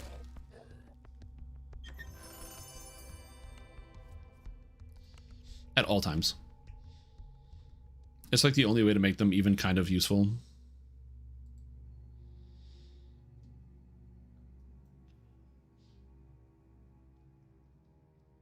VIP Reaper mode is VIP only. Dude, I know some people that are not VIP that would be very upset about that. Your victories have made the Because I know some people that do not pay for VIP currently that would lose their mind if they were unfortunately not allowed to play. That would not go over well, is what I will say about that.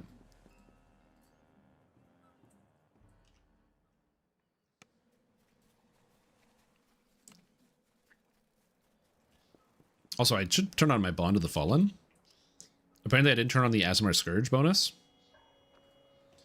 And I didn't spend any universal points or racial points. I have a bunch of racial points. Boop. Damage. True resilience. I don't need saves. 1 more racial point. Extra +1 to hit against evil creatures. And 3 points to spend in any universal tree. I guess we go with Fate Arc Illusionist probably, because it gives me manner. It's kind of good. Oh, and I can get the enchantment. The enchantment's actually great, so eventually I'll have breakable weapons. Reaper's Vienna VIP super dumb move. Oh yeah, it'd be really horrible. People would get extremely upset about that. Just like one of the worst ideas. R1. Oh, they're already inside, I think. Is that a full group? 3, 6. Yeah, it's a full group. Damn. Yep. Harbor Reavers. This might be a bad idea because I don't have any tools or weapons or any ways to deal with Reaper mode, but you know, it's fine. What is this called? Harbor. Another Diddy Disciple? What do you mean Diddy Disciple? You mean Dragon Disciple? Yes.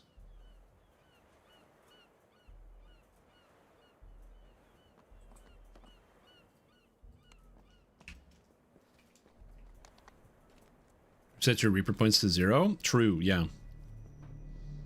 Yeah, it just takes away all your Reaper XP. It's a good idea. I'm going to grab Tobias. There is an Aasimar Dragon Disciple? Yeah. Dragon Disciple is very strong for the leveling process. Could go grab a Borderlands weapon? Yeah, but I have an item at level 3. I just gotta get to level 3 first, and we're all set.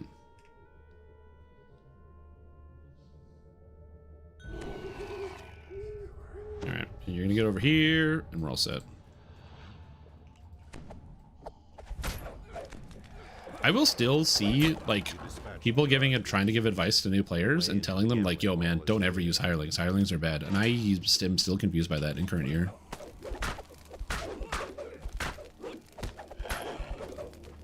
Sounds like a daily Gamba roll? Yeah. It is. It is time. Hirelings are not amazing, but, you know, as it turns out, having a thing that can just even take a single hit off of you is pretty nice.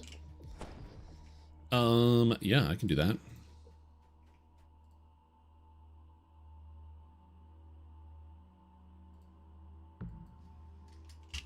Here you go.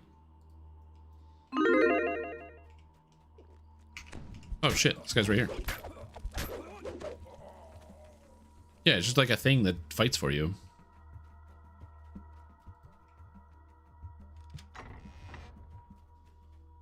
I remember to heal when the hirelings do it for you. Yeah, and they're usually pretty good for that. Like I said, not all the time. Sometimes hirelings are like pretty silly and pretty bad, but yeah.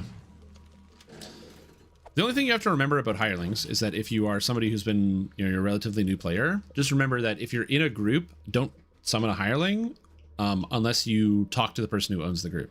because they may not want you to summon a hireling because maybe they want to have an extra space for new players to join in. So you just go, hey, is it okay if I summon this hireling? And then they go, yeah, or they go, nah. I'm gonna go, see ya. Is that guy chasing me? Seems fine. See ya. And that's how you deal with a Reaper. What's that? A Reaper was chasing me down? Guess what? It's dead. Because it despawned. So the instance that it was in is gone.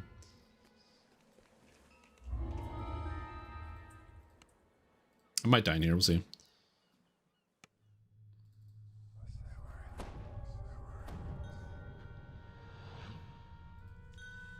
Really? Smugglers. This place stinks of kobolds and decaying trash. Yes, the ones that are damage dealers are very funny, and they do get people. Some people are not prepared for the healers that are in fact actually just damage dealers, where you get a favorite soul and you get Nimeth Celebel. I was saying the same wrong words. And then all of a sudden she's like, hey, you're like, hey, can I get some heals? And she's like, healing? I don't know what that is, but I can kill everybody if you want. How does that sound? I have evasion, right? I think I have evasion. Well, not if you roll a 1. God damn it. I have evasion. No. But what if you didn't, though? That's what the game said. What if you didn't have evasion? Fun fact about this quest.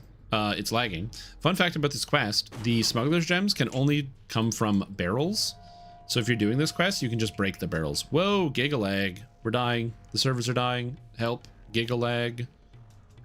Oh, shit. Yeah, it's over.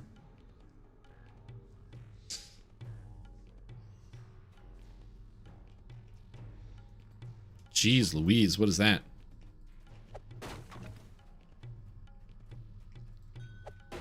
I haven't had lag like that in like the past. I've been playing, I put 20 hours into DDO in the past 2 days. And I've had 0 lag.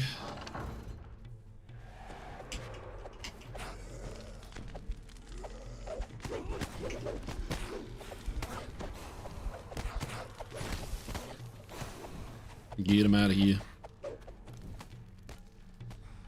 It's been like this since the reset? No, dude, I didn't have a single lag spike yesterday.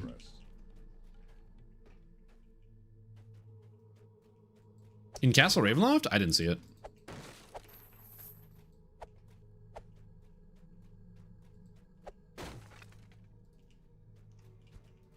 And I was there. 3 times longer to launch my game? Interesting.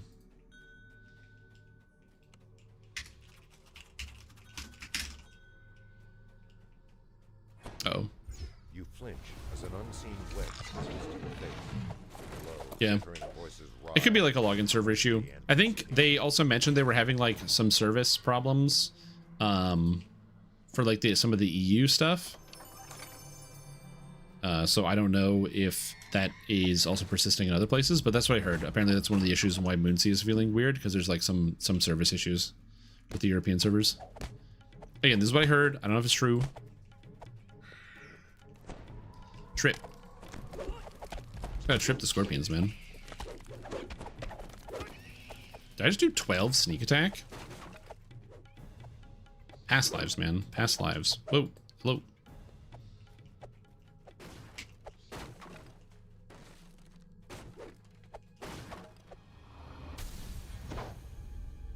Ooh. Ooh. Yeah, no whirlwind attack for this character either. I'm not sure what I'm going to do for like an epic strike. So I have to see about that one. I don't know. I was tempted to go quarterstaff, but... And I also still haven't played quarterstaff monk yet. Which is something I probably should explore at some point. Because I used to be a big hench and mystic guy. Love playing hench and mystic. Love playing some quarterstaff monk. But it's been a little while since that has been like terribly relevant, so... Treasure? The Vestments of Light. It lets me cast Cure Light Wounds twice a day. Next is Ring Leader. Well, the speed you get is just massive, dude. Massive speed.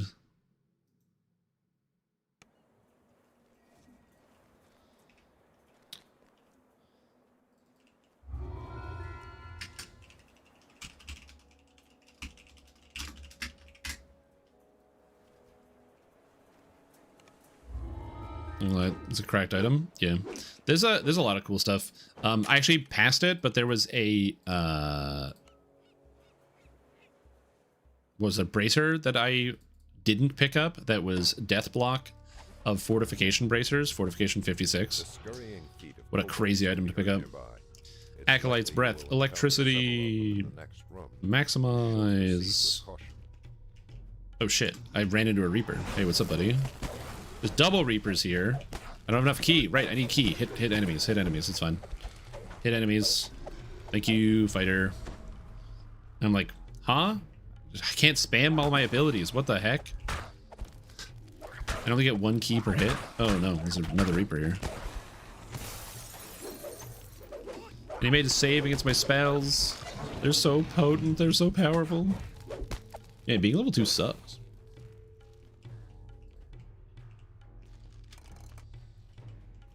And I'm probably gonna take here. I'll grab probably like cold maybe. Oh, I'll probably need fire. Yeah, we'll do like fire. It's like a secondary thing. Imbue with shadows, good. We'll grab that. I don't need any of this. That's good. And then power and breath. We'll probably grab like electricity, fire, ice. Put that here. Swap that into electricity probably.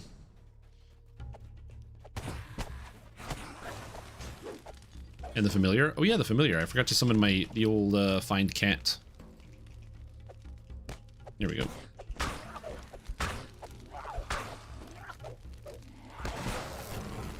I got the Reaper taken care of. Nice, great job, team.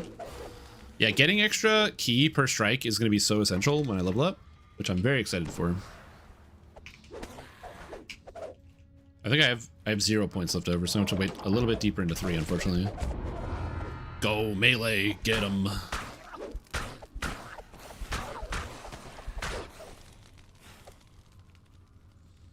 All right, perfect. All right.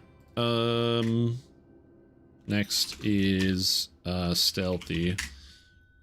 Also, I'm like not fast recalling. I gotta get used to fast recalling. I forgot I'm playing a monk.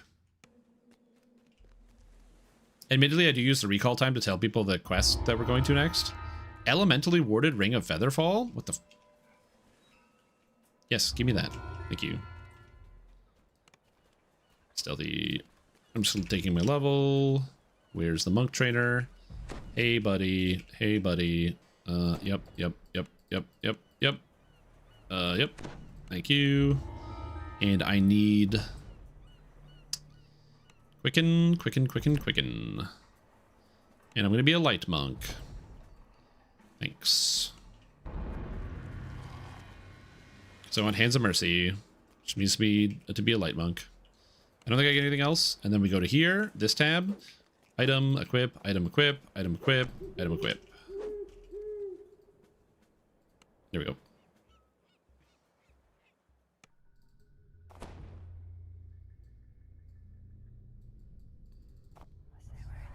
There you go, level 3. Huge level.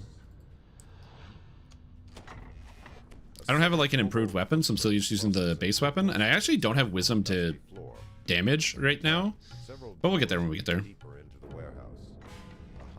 Get the loincloth? Yeah, I know, I'm so lucky, you guys. Someday you'll get yourself a loincloth.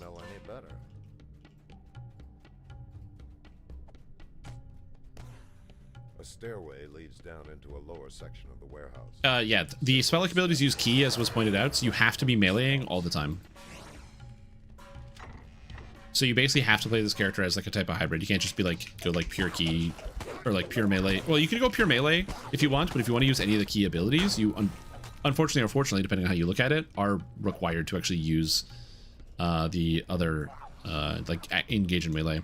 Dragon Disciple, however, makes a very potent shuriken thrower, so a lot of people are using it for that. Also, Abhorson, welcome back to the stream team. Preaches we're having a fantastic day. 58 months is a very long time to resub. I'm grateful for you tuning in. Hope you're doing very well. Thank you. Welcome back.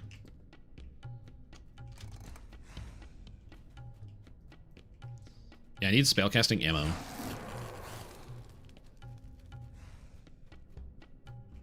A ramp descends into the warehouse's lowest. How do I put it on your dog? So in your inventory, you're gonna see a button that says pet up here, or not inventory, in the character sheet. This must be the kobolds. Airside Where's the mine gem? cut There it is. Gem. There we go.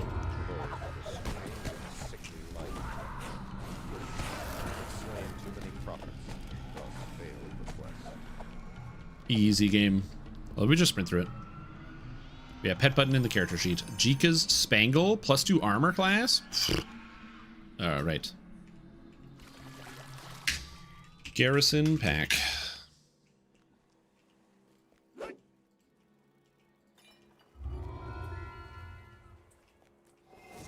Yeah, the Iron Defender gets a Docent, which is like a Warforged armor type.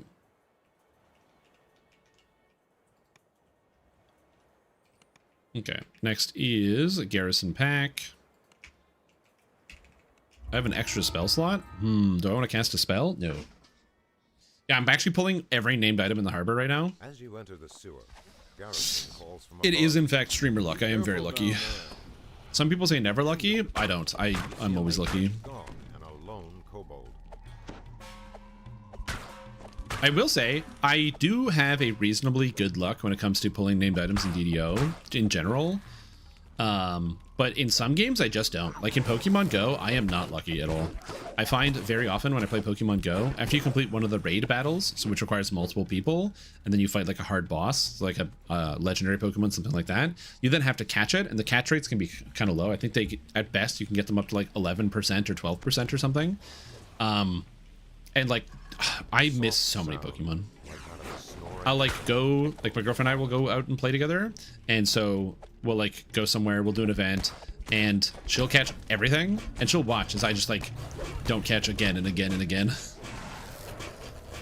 it's like, aw, he's so excited. That, and also after you catch one, there's like different ratings of them, so they can be like have higher base stats or lower base stats, and I very rarely get high base stat Pokemon. It's almost always low, or as close to the minimum as possible.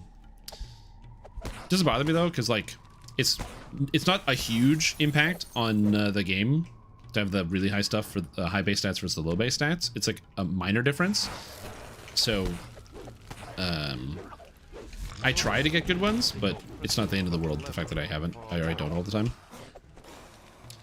Spinning the ball helps with the catch. Oh, no. When I go and catch Pokemon, like raid boss Pokemon, I always do a curveball excellent throw with a golden raspberry. Every time. 2 signal crystals are placed above a metal gate.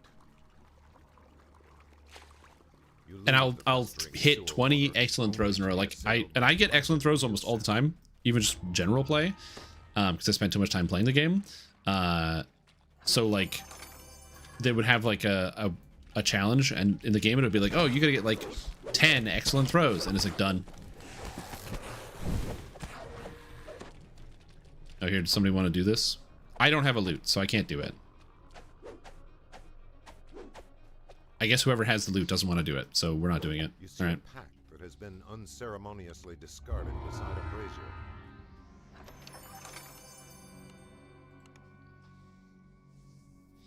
Yep, that's what I'm saying. Like, I will just like, I'll watch it pop out of the Pokeball 20 times, and I'll be like,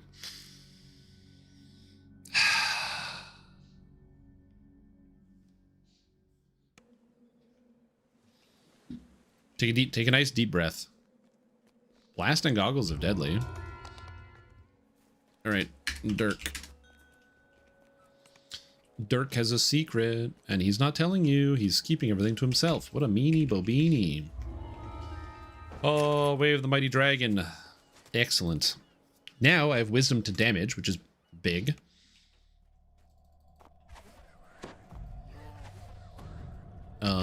And on top of that, I also get +2 key per strike, which is really, really, really massive. Now managing my key is easy. Oh no, it's only +1 key. Wait. Oh, is it here? Oh, it's power begets power is what I need. I'm thinking of Henching Mystic, which is here. I need power gets power. I need discipline or discipleship, and I need Draconic Burst, and then I will go into the other tree. The floors, walls, and ceiling.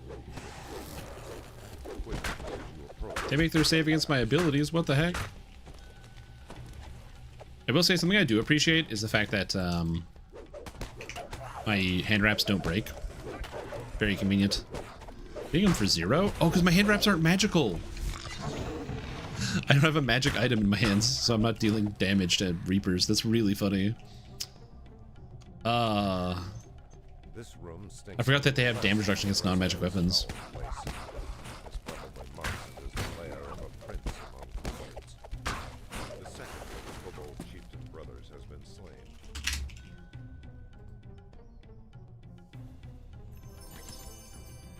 The first rear section of the sewer has been opened. All right. Butcher's Path. At some point, I should look for hand wraps and see if I can get a magical one. I don't have a pair of magical hand wraps in the bank, I don't think. I mean, I can check. I might have a pair of magical hand wraps in the bank. I mean, I can just spellcast the Reapers down too. It's not a big deal. That is just a really funny circumstance where it's like, my weapons aren't magic. I can't hit the Reapers because I'm using the starter weapon. Oh god, Dragon Disciple feels so good. I do want to like do a bit of a heavy casting focus on this character, just for funsies. So I believe your mana comes from your wisdom. So if I can get my wisdom high enough and I can get enough mana, I might be able just to actually use the spells in addition to the SLAs. Should be cool, but we'll see. It's hard to sustain mana on a character like this. They don't have Essence of the Shrike or an equivalent. For those that don't know what that is, it is a druid ability that makes it so when you get a critical hit... Oh, I can't get key on Reapers because I can't damage them. That's funny. Essence of the Shrike is a druid ability that makes it so when you deal a critical hit, you gain temporary spell points, 10 or 20 points depending on how many points you put into the skill. And it's really cool because it means as a druid, like a melee druid, like a wolf or a bear, you don't really need to have that much mana to sustain all your abilities. You can just kind of spam them as much as you want. As long as you're getting critical hits, you can keep spamming your druid abilities, which I like. I think it's really, really good. It's a good design. It's really intuitive and easy to use. Yeah, big fan of that.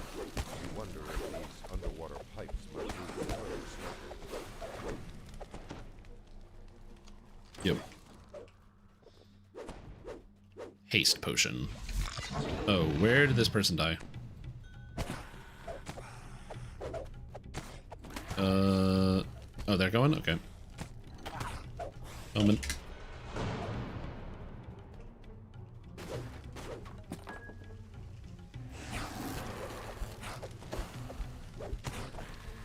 We'll just go break everything and kill every monster in the entire thing. Full clear! God, it's so cool, man. Dragon Disciple is just so good. Man, if I was like 11 and Dragon Disciple had come out, I feel like I would never play any other character ever again. Honestly, I kind of want to become like a Dragon Disciple main. The only thing that sucks about Dragon Disciple, which is obviously about it, it's a monk, so it uses wisdom. But I really like the charisma characters. I like Favorite Soul, I like Warlock, I like Bard, I like Paladin, I like Sorcerer. And so the only downside is that for some reason you don't use charisma with a Dragon Disciple, even though it's a dragon. Ugh. It's the one thing that's missing. If you could use charisma or wisdom for this character like you can with a Favorite Soul, dude, that'd be so sick. They may be like, oh, is it because you get better stats? No, the stats would be the same. In fact, arguably it's better that it's wisdom, because wisdom is just a better stat to have as a scaler. It feeds into your will saves and also gives you heal, which is nice for this type of character, and spot and other things. There's just a lot of good benefits to having wisdom versus charisma. Charisma is not really helpful, like 99% of the time, but still. Oh, hell yeah. And there's a rare here.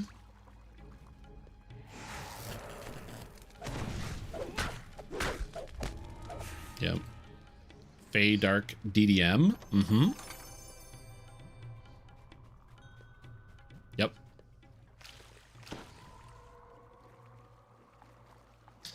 Charisma. Yay, more DDO. Is that a bad thing? Should I not play DDO? What do you want me to sit here and just stare at the screen, stare at the monitor? No Dungeons and Dragons online? Or are you genuinely excited because, like many people, you've moved on from DDO, but you still tune into the live stream to get to live vicariously through me? So you get to experience Dungeons and Dragons online, but at a distance, at a range.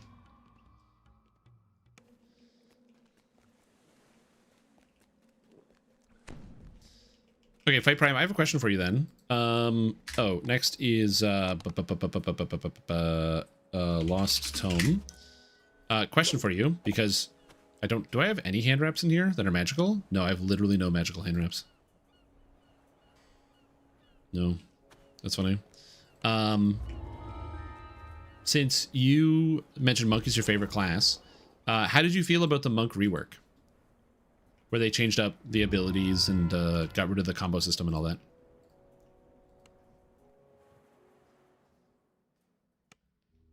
The librarian cheerfully agrees to show you his collection. He leads you below the tower, then... I haven't played DDO since, so I have no opinion. Well, I wasn't asking you, Ibsen, I was asking Fight Prime, but thank you for letting me know you have no opinion. Better than before? Yeah, my personal opinion about the Monk rework is it was excellent. They kept almost every ability that people wanted, and they did lose some abilities, but again, pretty much everything was kept, which is cool. And wait for him to leave before trying to steal. Yeah, it's just cool. Mishead. Yeah, it's okay. I'm still thinking about oh wait, did Fairy link me another card? What is this card? Oh, Twitching Doll. I didn't read that yesterday. This is standard legal. 1 and a green. Tapped at a mana of any color. Put a nest counter on Twitching Doll. Sacrifice Twitching Doll. Create a 2/2 green spider token with a reach for each counter on Twitching Doll. Activate only as a sorcery. Oh, wait a minute. Twitching Doll, so it has spider eggs in it and the spiders are hatching? So the doll will eventually burst open and the spiders will come forth? That is the story behind the card? I don't like that.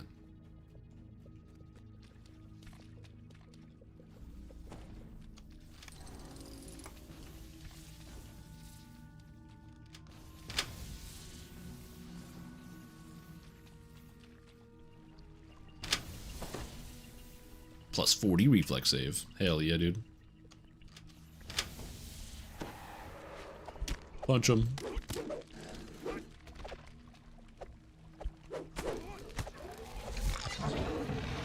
Duskmourn? Did people like Duskmourn or did people not like Duskmourn?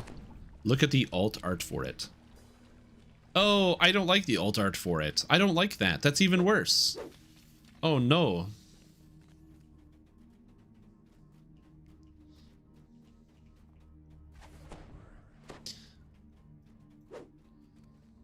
I don't like it.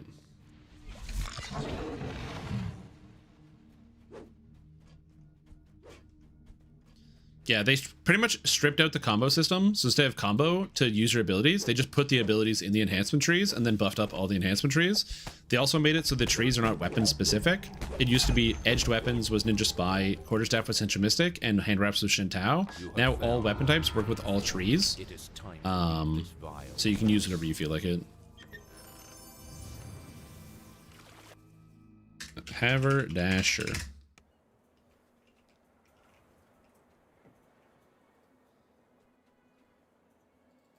Dug through uncommons. Some of the suggestions were in a Fairy's post. Having 80s sort of reference was pretty well received. Yeah, just looking at it, it's spooky. Wait a minute, are you telling me that people didn't love being able to use Ghost Vacuum? But it's like Ghostbusters, dude.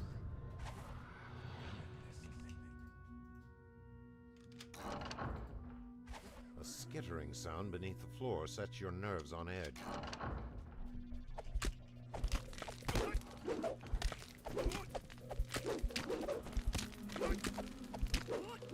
I hate that card. That card can go straight to hell. I hate it so much. It's only because it was really good against the combo deck that I was playing that I could play through one Ghost Vacuum, but I couldn't do anything if they opened 2 Ghost Vacuums.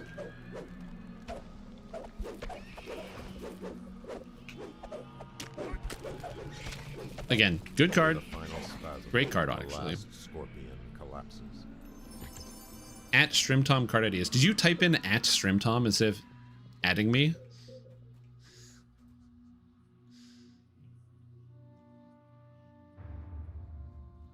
One, 2, 3, 4, 5.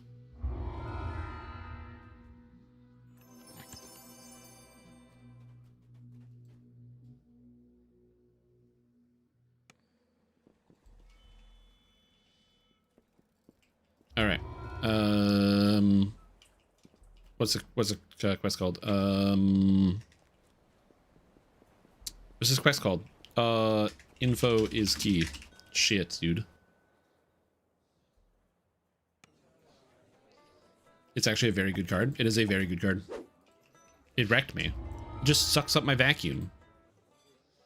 Yeah, you were sleeping? Oh no, no. When I go to sleep at night, I don't let my phone wake me up. Other than my alarm. Into the Floodmaw. You want Land of War Elves. I don't know what Shared Roots there. I don't know what a Leyline Weaver is. Repulsive Mutation. Put X counters on target creature you control. Then counter up to one target spell unless its controller pays mana equal to the number of the greatest power among the creatures you control are. Ooh, that's kind of cool. It's a cool card. I don't have any cards that would go with that because you need big cards for it. That's really cool. Cool idea. Stock up.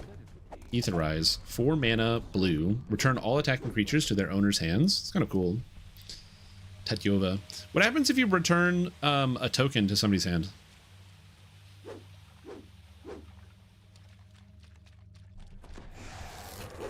Where does it go? Token is deleted? But what doesn't it not go in the hand? Because you get a physical token cards. Can't you like put it in the hand? Mr. Me in the stream, what does that mean, milord? Oh, so there's a different title of the stream on Twitch. On Twitch, I used a pun for the title of the stream. So my title of the stream is, I was planning on having chicken for dinner, but I forgot to take it out of the freezer. It was a poorly thought out plan. Instead of poorly thought out, it's thawed out. It was like a pun. But unfortunately, that's too many characters for the YouTube title. Because YouTube has like an 80 character limit, which is close to DDO's character limit. So I was like, well, I need a title for YouTube.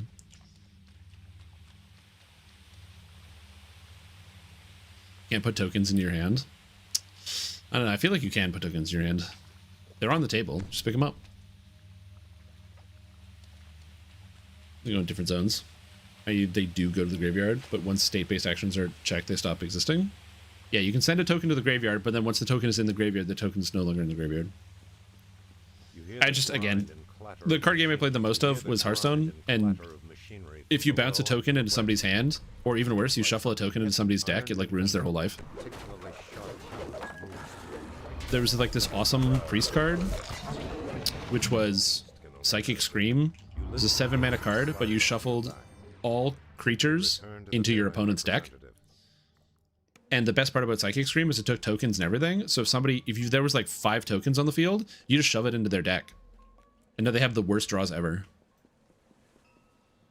Gonna do water work. Explosive situation.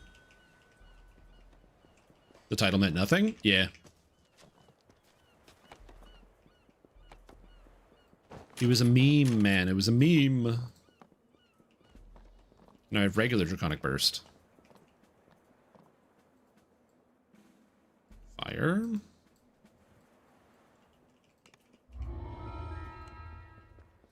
Honestly, I kind of want to go here, put this to that there, then we go do.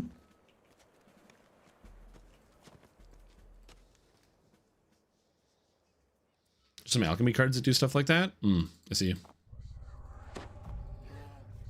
Flare, Daloon, Joy Sculptor. I will read this card in a moment. I've already drank 50 haste potions. Sick, dude. Oh, I didn't put my Quicken on. Or maximize. You know what? I'm just gonna turn Quicken on. It's gonna make this way faster. Bit of magic feet. Quicken. Turn it on.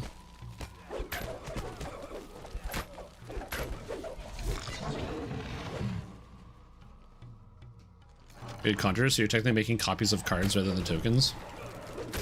Interesting. Builder's goods are safe and secure once more.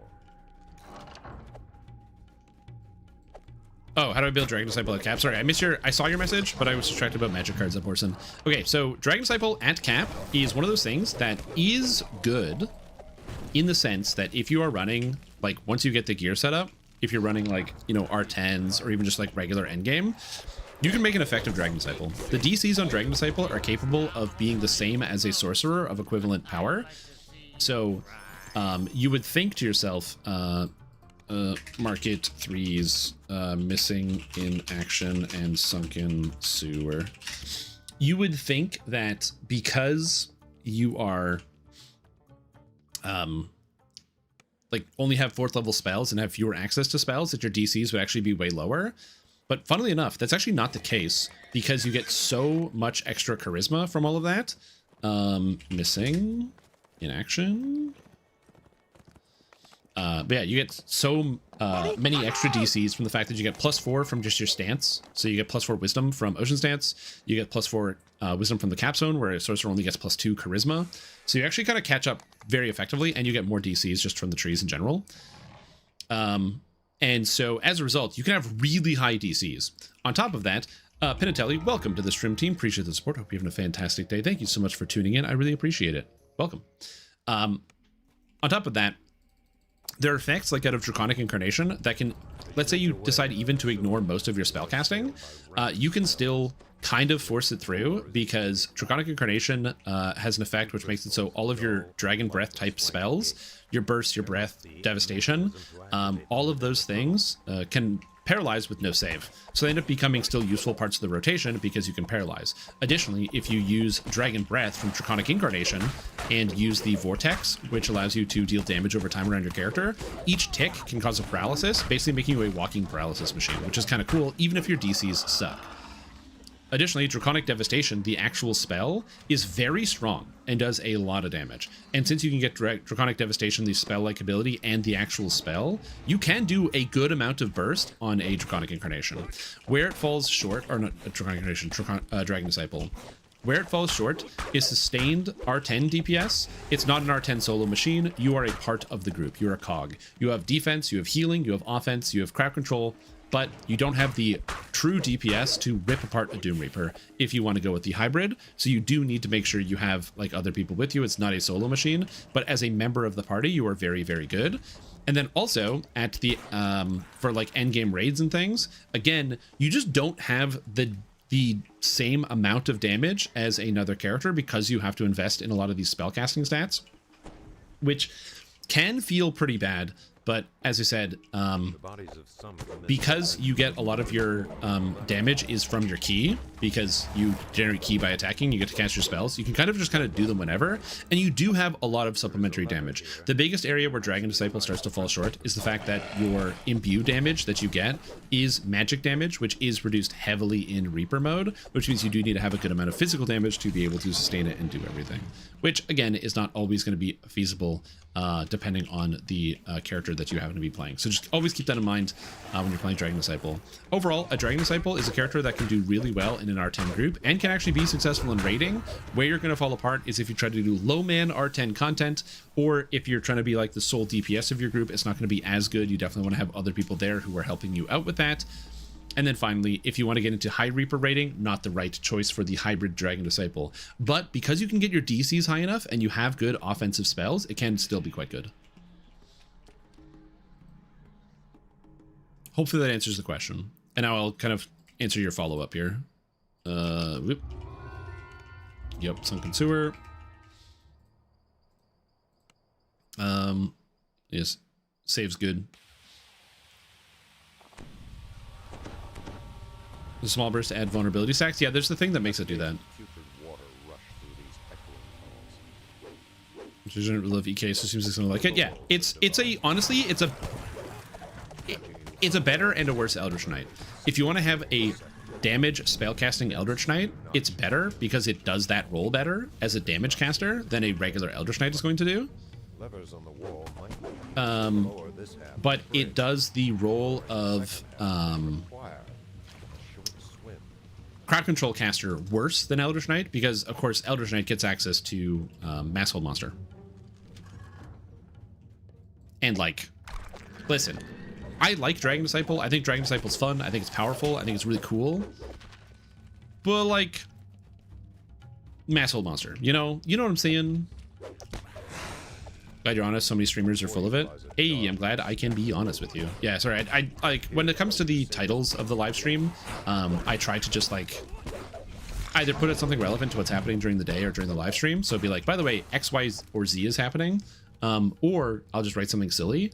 And today I was really, really, really tired. I have been very sick recently. And so I really struggle with like the morning. I have a lot of energy now, but that was not 5 hours ago when I was like getting the live stream started. So yeah.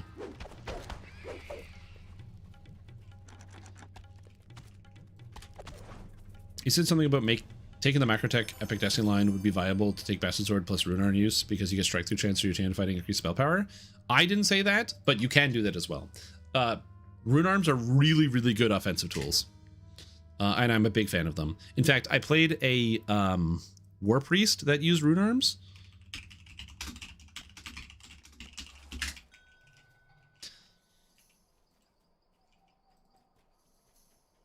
So yeah, there's some good stuff. I'm gonna buy a pair of hand wraps. Please tell me there's hand wraps at the weapon broker.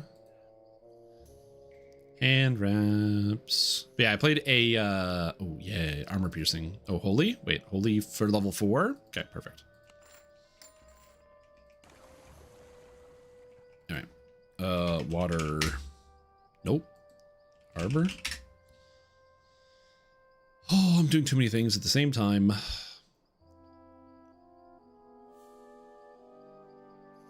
Clan Ashtooth. 5, 3. Welcome. We're heading to Waterworks. Waterworks. There we go.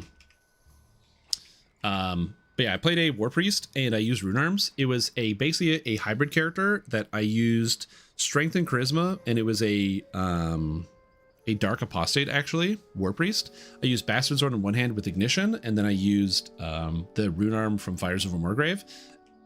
Such a good weapon. Insanely good Rune Arm. Really, really powerful. Adds a lot of really good stats. And I could actually use the Rune Arm Blast because I had a high amount of DCs for it. And I also used Holy Fireball with the build before they nerfed it.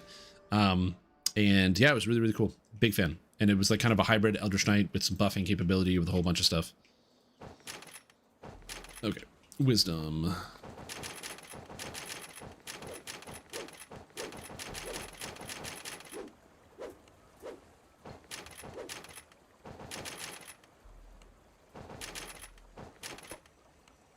Okay, am I screwing anything up? Maybe.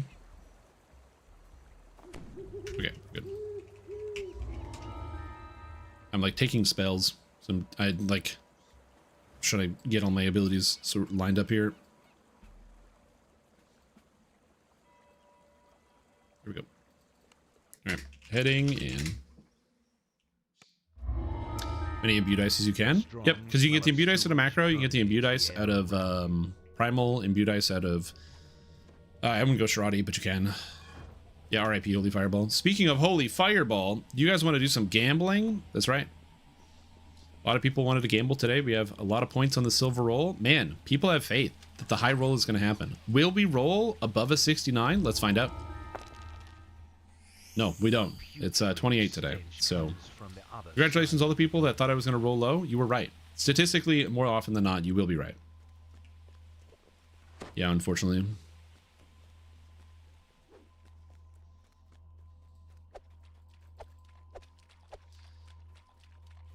Yeah, Howl of Terror is really nice. That's why I wanted to try Dragon Disciple Shifter, because you can shift a rage and get Howl of Terror, but raging means you can't use your stance. So you rage for 4 wisdom to lose 4 wisdom from the stance, which is unfortunate.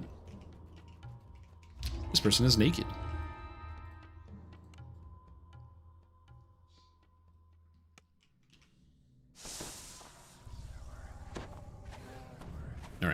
Let's rock and roll.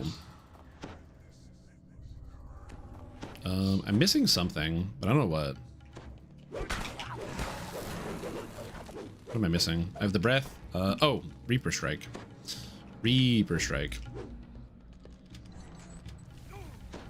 I rolled another one! Bro, what is evasion even for? I've mentioned this before, but like one of the reasons why I don't rely on evasion ever when I play hardcore is because ones happen all the time. And so far, of the 3 traps I've tumbled through, I've rolled a 1 on 2 of them. Sick.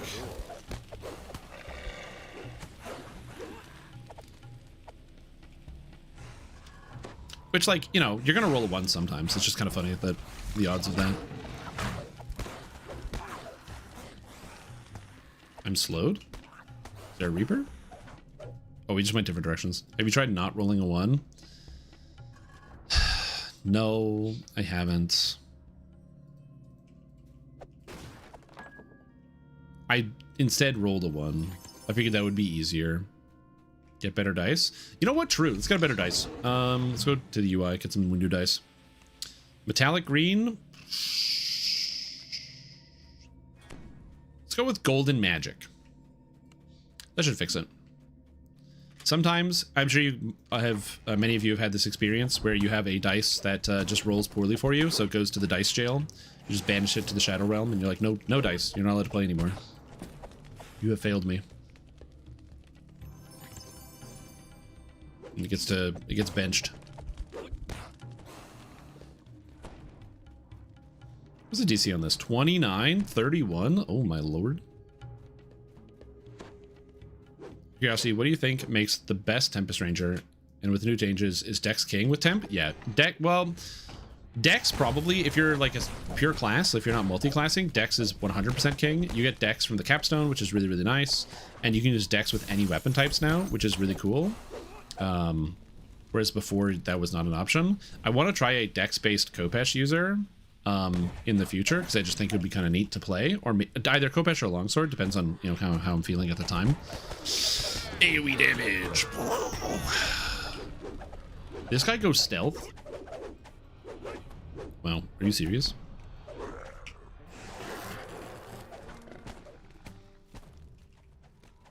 Oh, is there more guys? Oh my god, there's more guys. I haven't seen this guy.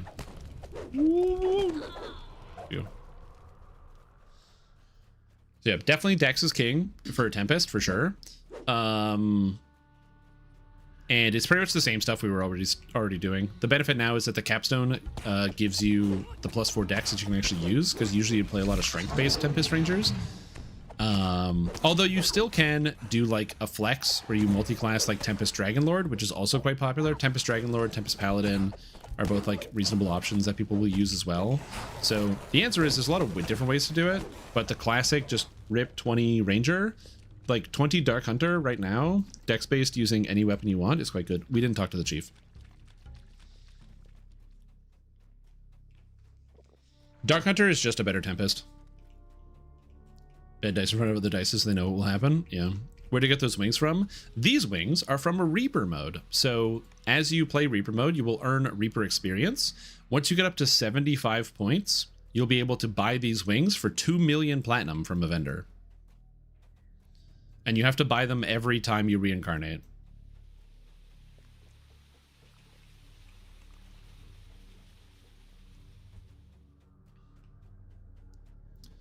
Dude, Wisdom Ranger from Hardcore 4? Oh no, dude. Wisdom Ranger? That was Hardcore 1.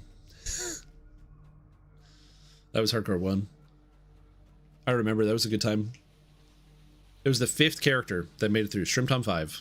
Wisdom-based, dual-wielding Azamar Scourge Mace Ranger. Good stuff.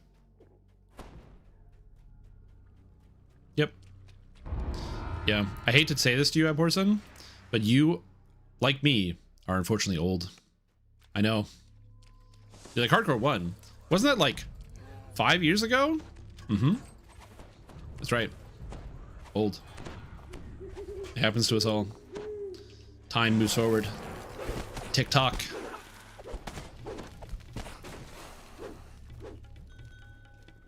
Ooh, welcome. We are on Waterworks Part 2. We're rescuing Arlos. I have that, like, I recently did a full backup of all of the old builds that I had, because the old build repository, almost everything was on, like, the forums, the old forums that they closed down. So before they shut down the forums, because it used to just be an archive, but then they were like, actually, we're not going to have this anymore. So I had to back up everything, and I put it all into a Google Doc, and I had to read through all of the builds I've been posting over the past decade, and it was both cool to see, like, man, this is all the stuff that I did. Like, look at all the work I put in. Like, that's cool. But on the other hand, I was like, oh my God, I remember doing this. I remember this being like a decade. I remember when I made this build, I was like living in this place and I talked to this person. I was dating this person. I'm like, oh God, I'm so old, man. It's happening. I'm aging forward.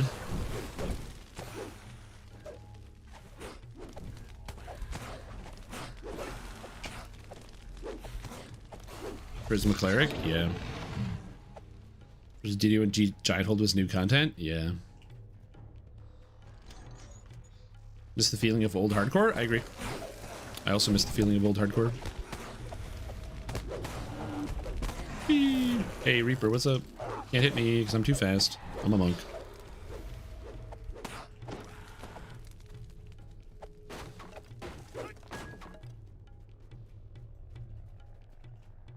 Yep. Yeah, you just rip Dark Hunter Tempest and you go crazy.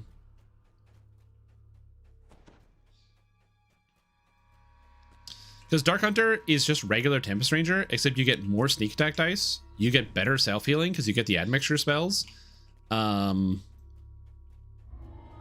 you also get access to the Dark Hunter tree. You get trapping, and the Dark Hunter tree makes it so you can get a +20 search and disable device. Fun fact, if you have the access to the Dark Hunter tree, you can go tier 4 of Dark Hunter, which gives you the thing where you get 1 extra search and disable device for every wilderness lore that you have, which is 20 at level 20. And you can do the Lamortia thing where you get the extra skills per level and end up with a total of like +50 search and disable device that comes exclusively from your levels, no items.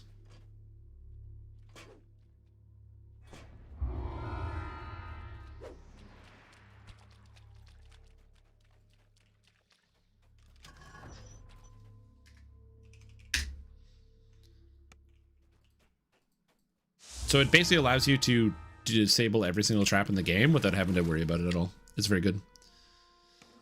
Yeah, and you just wear medium armor for leveling, and then once you get into epics, you're going to use Shadow Dancer as one of your trees, which means you're going to get evasion back. So then you can just swap back to you just swap to light armor then in epics. Bastard Sword Artie in winter mode. I still do want to do the solo guided playthrough with the Artificer. The event's not over for like a little while, so we're going to do that at some point. I'll probably do it next week, I think.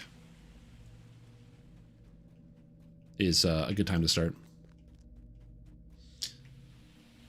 The best part about next week is it's not right now, so I don't have to think about it.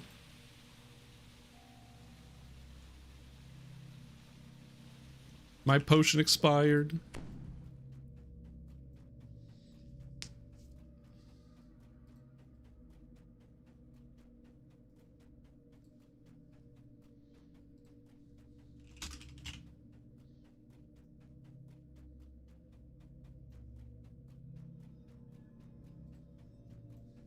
That's because in epics you get no fail on a 1. Oh no, it said Dark Hunters don't get evasion.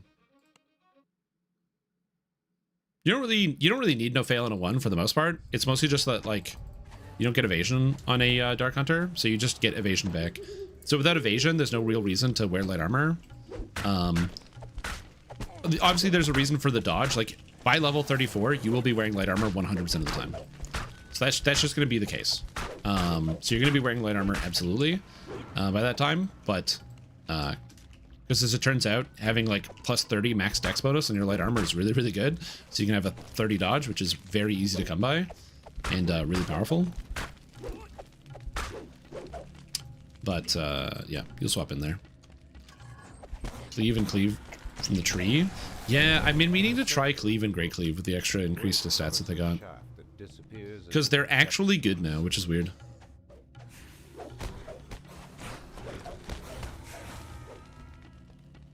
Like cleave and great cleave being useful abilities you can press in DDO is not something that I was expecting.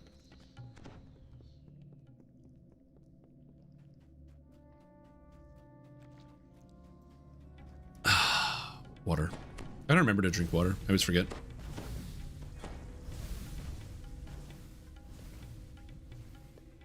I heard that solo playthroughs. It's another YouTube video I rewatch frequently. Oh yeah, it's mostly just like, it's a lot of time commitment, and also there's the focus.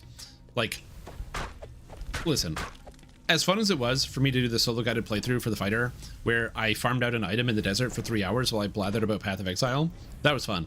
I want to try to make sure I stay like focused a little bit more and be like a little bit more active in terms of talking directly about the game and directly about the decisions that I'm making, kind of like translating the gears of what's happening within my brain onto the paper, like into spoken word, so that you, the consumer, are able to understand what I'm thinking and why I'm making this individual decision. Because sometimes when I like do something in the game, it's happening without thought. Like my body is just kind of doing the thing. I go ultra instinct on this video game sometimes, where you just like, why did I slightly step to the left? And it's like, well, because I saw the caster was casting a spell, so I did a slight nudge to the left so the spell would whiff and go to the side. You just do it. 3 times. Oh my god, the views.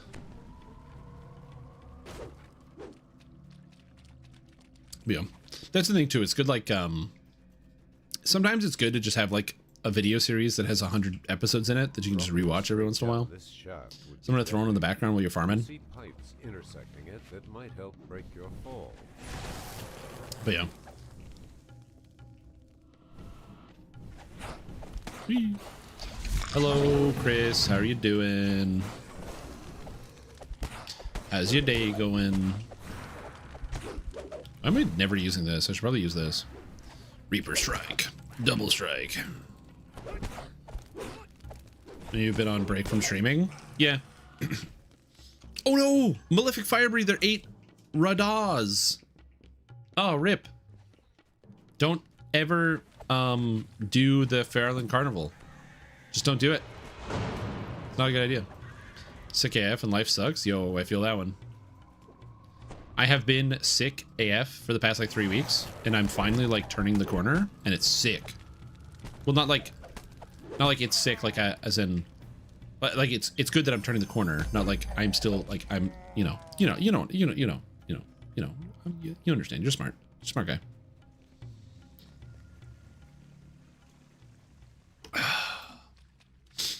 You notice recognizable letters among the scratches on the wall.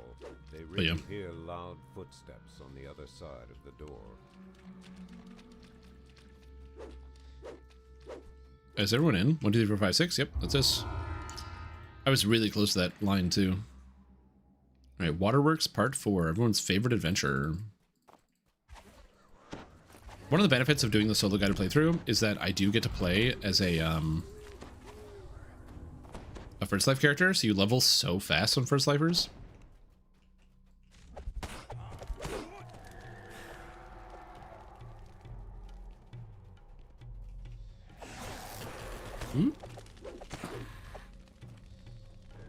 Yeah. Also, for those of you who are just tuning in or haven't tuned in a little bit, and you're like, why are you playing a Dragon Disciple? Because I think Dragon Disciple is really cool, and I wanted to play one. That's literally it. I just really like Dragon Disciple. I think it's fun. I think it's a really like cool way to play DDO. It's like a hybrid in the best way, and yeah, I just really wanted to play one, so I am.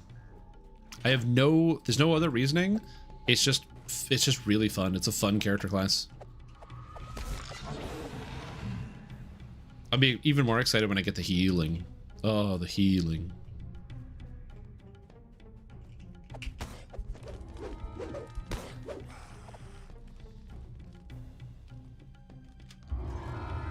Oh, nice. Quest is done. Great job, team.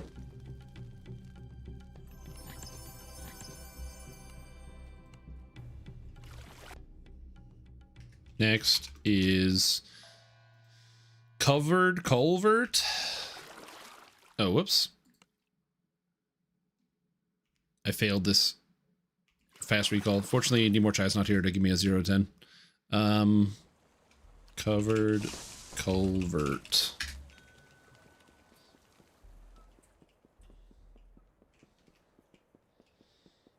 So I have this. I want the imbue dice. That doesn't give me imbue dice. So now we go Shintao. And I want to grab the offhand strike. So we grab offhand strike. Seems good. And then grab double strike. Maybe I grab the extra damage while centered. Go this way. Oh. And then at some point I'm going to have to take level 5. Did I earn a Reaper point? No, I did not. I don't know what I'm talking about. Did I earn a Reaper point? No.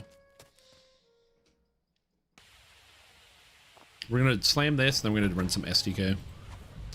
Good old Shan 2 core. And in case people don't know where this quest is, I will share the information. Covered Culvert is a fun quest because the monsters have so many goddamn hit points in comparison to the other stuff, where like if a Reaper spawns, it's the Reaper has the lowest health thing in the room.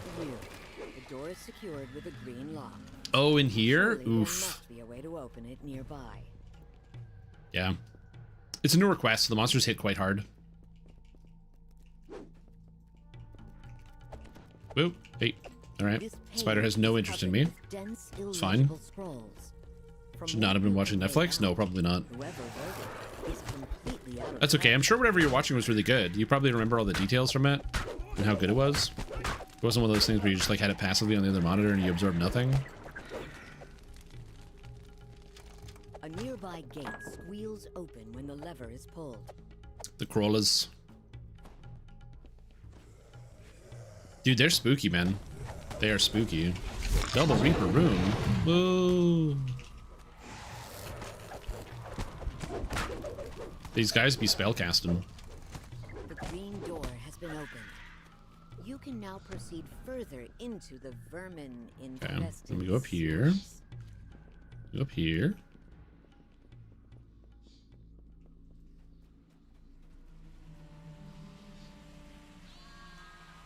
I like kind of remember where I'm going, but not entirely. Is it this way or this way? I think it's this way. I think we go left. I'm like... You spot the familiar outline of a treasure chest through the sealed gate. No, it's not this way. Left is the optional. Yep. I got bamboozled. There's no reason to do the optional. Abort mission. Abort mission. I will not do anything non-mandatory. I want experience points, not experiences. This one sports a purple lock.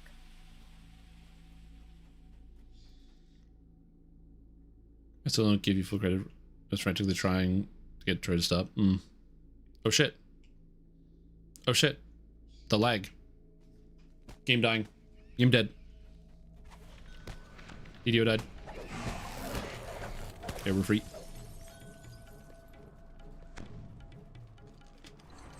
When it comes to, oh geez. When it comes to the lag, I've said this before. DDO is obviously in a better place than it has been in like past years with regards to the lag. I went the wrong way. Don't ever follow me. I'm an idiot. I don't know where I'm going. Another announcement about server instability. Is there an announcement? There's the DDO bonus days, but I don't see anything else. Oh, login instability. Oh shit. Okay. Hold on. Reading. You're currently working to resolve an issue preventing players from logging into the game. We will keep you updated. I wonder why that's happening. I wonder how much of that is like there's some type of problem or a service connection or something, because there's like there can be like different types of service issues depending on who the actual like user is. So they are like the not the user but the host or provider. There can be lots of issues like that. Or is it instability because of something that is in there that's not good or not done up the way it's supposed to be? Or is there instability because of nefarious actions? Ooh.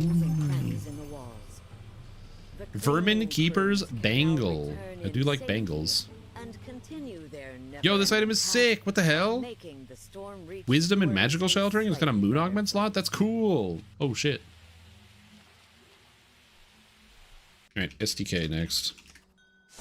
Starting with Sacred Helm first. Time to go into Shantakor, baby. I gotta get the quest. I just like doing SDK. I know some people don't like it. I just do. I always have.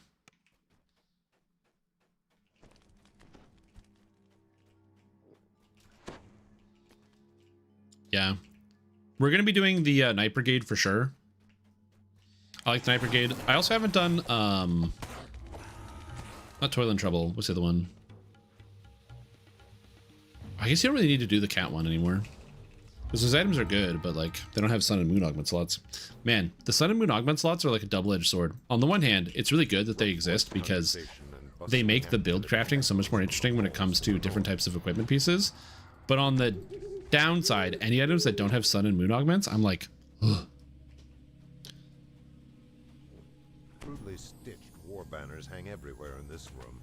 You're deep in Yeah, Toil and Trouble's cool. domain. I think Dino Crisis is 17, 15, something like that. I think it's a little too high level for what we're trying to do. Got him. 13. Oh yeah, because it replaced Memoirs, right? Dino Crisis. Dinosaurs.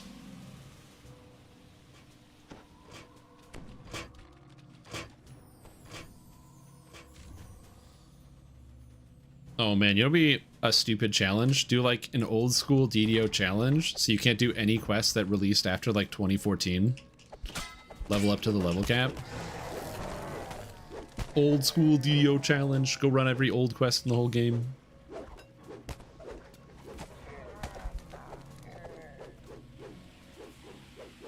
Which literally would be a challenge. Like, imagine not doing Ravenloft. I asked about the lag before, but seems you don't read YouTube chat. My ping is close to 9 times since update 75, but it feels worse. I do read YouTube chat, but yeah. Will they ever fix lag ever? Why are we playing this game? So, the Wayman Reel, I asked you when you asked that question, and you didn't respond to me the other day. So it goes both ways. But anyway, long story short, where on planet Earth do you live? I don't want the exact town, just a general location. I'm asking because you may not be aware of this, but the data centers actually moved. So if your ping went from a low ping to a high ping, you might be like me. I live on the eastern coast of North America. So as a result, the servers used to be in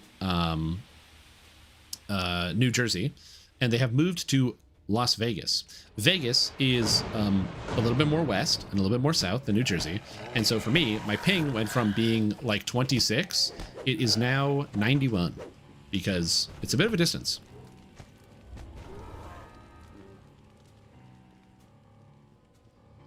Shouldn't we hold them accountable? Well, I don't know. Hey, if you want a refund, then refund it. I don't care that my ping is 90. It doesn't affect my gameplay. When I used to play League of Legends all the time, back in the day, they didn't have East Coast servers. They only had West Coast servers when I used to play. I don't know if you know if they have East Coast servers, but I used to play with 90 ping all the time. The thing about ping is like once you get used to it, you don't really notice anymore. Yeah. Anyways, if you want to fight with customer service in an attempt to gain some type of refund for the amount of time you spent because the servers have moved and you no longer feel like you have a good connection, I wish you the best of luck in that. But yeah, I'm going to be honest. As somebody who's been playing this game for the past 20 years, the way the servers are right now is the lowest amount of lag I've ever experienced in my entire life. So I'm pretty happy with the move, even though my personal ping has increased because I'm an East Coaster and my ping increased by 70. You just play for a little bit and then you get used to it and it feels the same. This isn't like a PvP shooter where I need to have like second to second ping, where if I am off by a second, I get headshotted by some dude I couldn't see from across the map. Or I lose a gunfight. DDO is not as precise. No, it wouldn't go well. But like I said, I still, you know, it's not a fight or a hill I want to die on, but if it's something you truly believe in, I think that more than anything else, I think it's important for people to advocate for themselves. So even if I might disagree and think that, am I over encumbered? Oh my lord. Oh, I have too much armor. Ugh.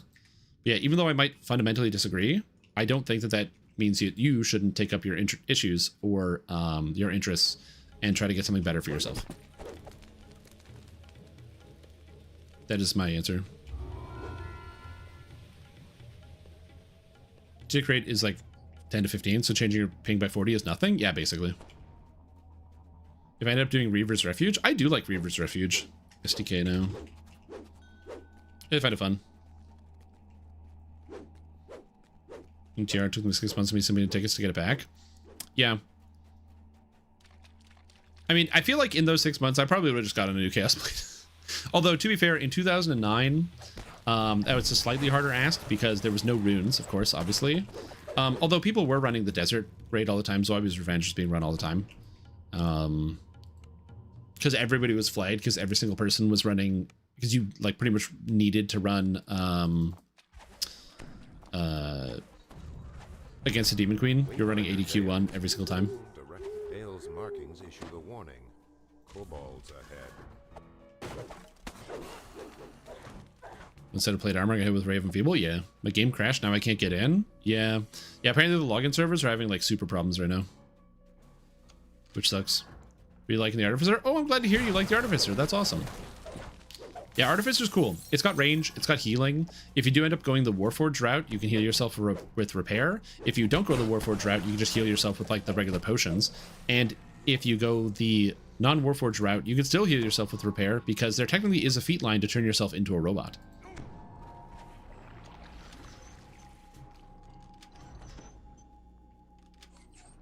Yeah. Yeah, there's currently an error right now. They have a login issue. Well, if it... Here, how about this? You guys can just watch me play Dungeons & Dragons online, and then that's almost as good. It's perfect. I will keep playing because I'm logged in, and then you guys get to still see it. Just don't touch the glass. I don't want to have to wash it. Don't smudge the glass, please. Thank you. This must be the blockade Dale mentioned. Very intent on keeping Yeah, I love Tactical Detonation. Tactical Detonation is great because it explains a fundamental reason why wording is important in DDO. So Tactical Detonation knocks down targets that you hit. A knockdown is not a trip, so you can knock down Reapers and you can knock down Mephits and other flying creatures because you're knocking them to the ground. So Tactical Detonation works on basically everything. Loot the Winter Sky for you? Yeah, absolutely. Passes through your body as you pick up the barely audible Return to stream? Yeah. Yeah.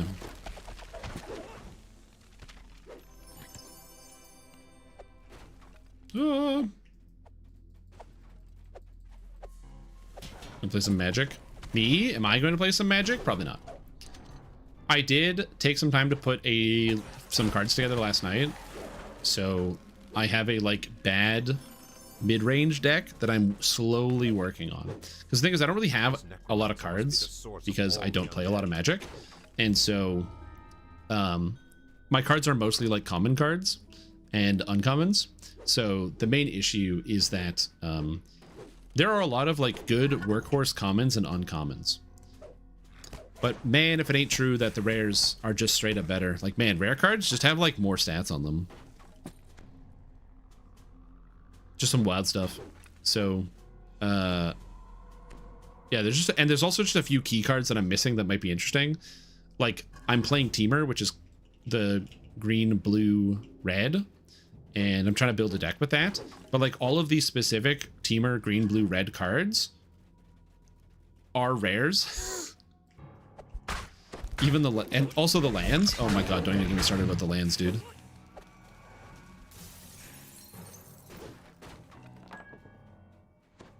So can no one get in? That is correct, yeah. The servers are the login servers are experiencing issues.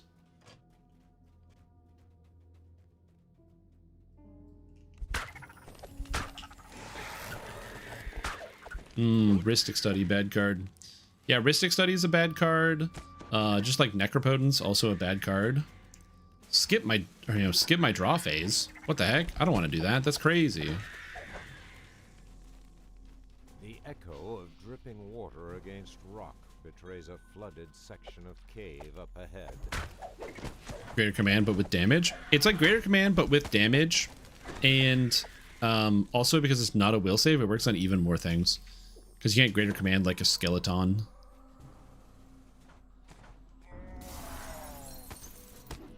Punch. You hear the sound of heavy footsteps rushing toward you. Swamp is a bad card. I don't think Swamp is a bad card. But man, some of the lands that you can get, holy moly. Like all the dual lands are like uncommons or rares. Any of the good dual lands are rares. That's the reason why I'm currently waiting for the new set to come out. And then I'm going to spend all my, or I'm going to buy a bunch of packs of the new set. And then hopefully get some good shock lands.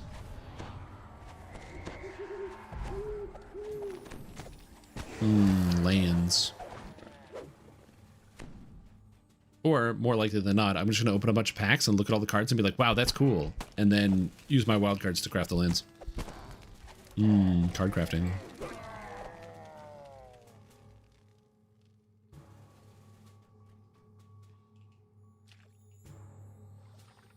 Are you waiting on launch or waiting because of the economy and such? Excellent question. I actually don't know because that's January 30th. I'm not certain. I don't think I'm just going to buy it because new video games are expensive.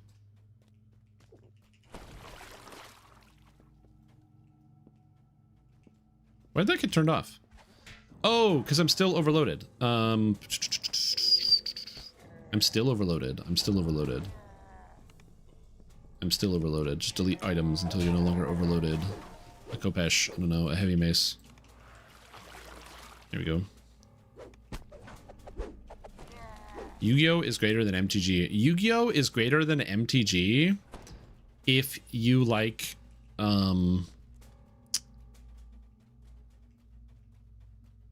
losing a lot of games because you don't open any hand traps.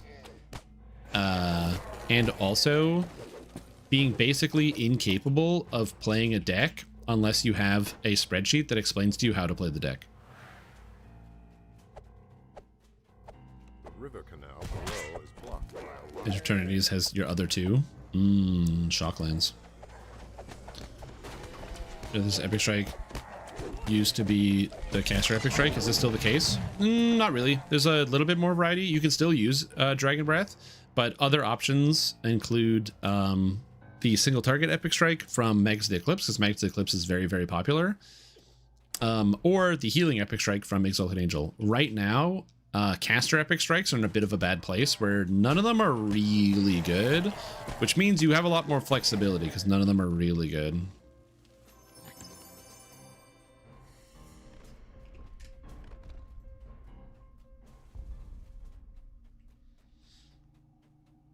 People who clap when the plane lands? Okay, that doesn't make any sense.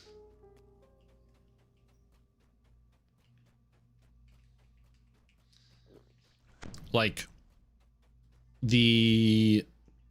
again, I don't think it's a bad game, but, like, there's also just, like, a lot of, like, really horrible design of, like, the number of one-card combos in that game is, like, really, really, really crazy.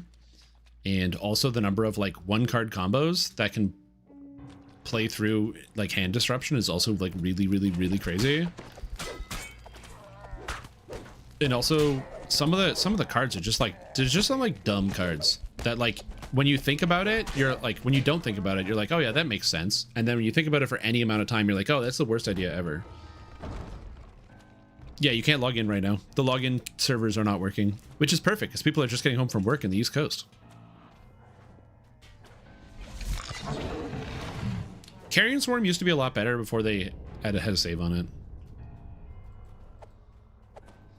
Yeah, there was like a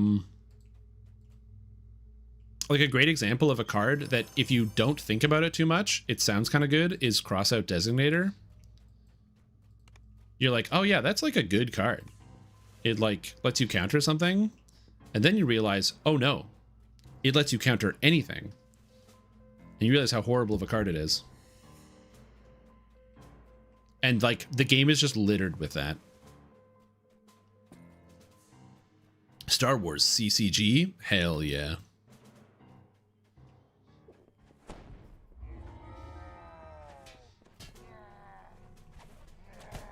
You think you've won with Darth Vader on the board? Ha, too bad. I play Luke Skywalker, Jedi Apprentice. I don't know how you play Star Wars card game. Couldn't tell you.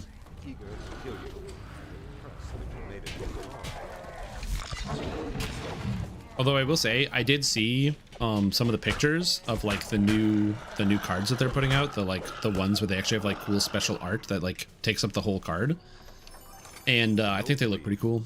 Seal is hidden deep in I will never buy any of those cards because cards are expensive, and I gotta buy groceries.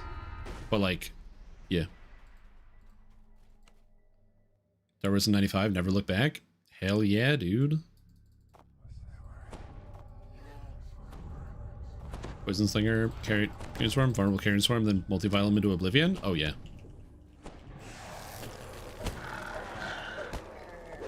Power Cube and Arena. My first 3 picks are Zurin Orb, Fast Bond, and Crucible of Worlds. Cool. I don't know what any of those cards do, but I hope you have a good run in your arena. I hope I get Strip Mine. No, no, no. You're not allowed to play Strip Mine. No. Don't make me ban you. No, no Strip Mine. You get excited to play Strip Mine, you're banned. You might be like, wait a minute, that's some Thought Police level bullshit? Yes, I am the Thought Police. You're not allowed to like playing Strip Mine. Sorry, against the rules.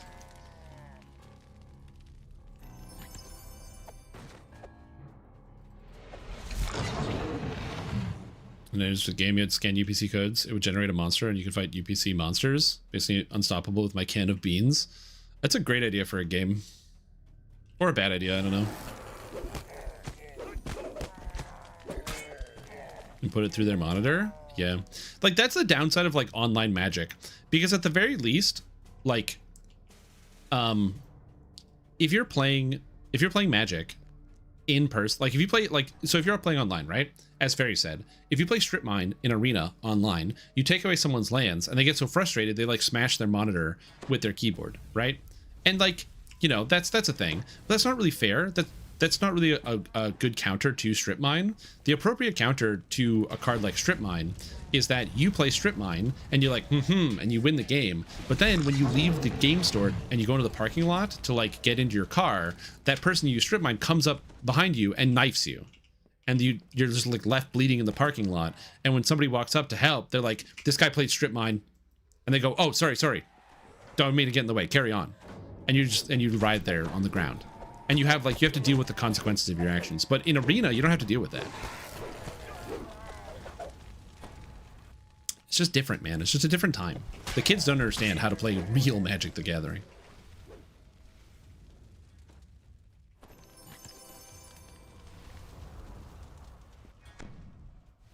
Okay, don't die. Don't die. We're good. Don't die. Don't take damage. Don't die. Don't die. You're good. Don't take damage. Evasion. Pokemon TCG? Yeah. The Pokemon TCG seems fun. I tried to play the TCG Pocket on the Nintendo cell phone. And he's dead. I tried to play it on my phone, and that game is awful.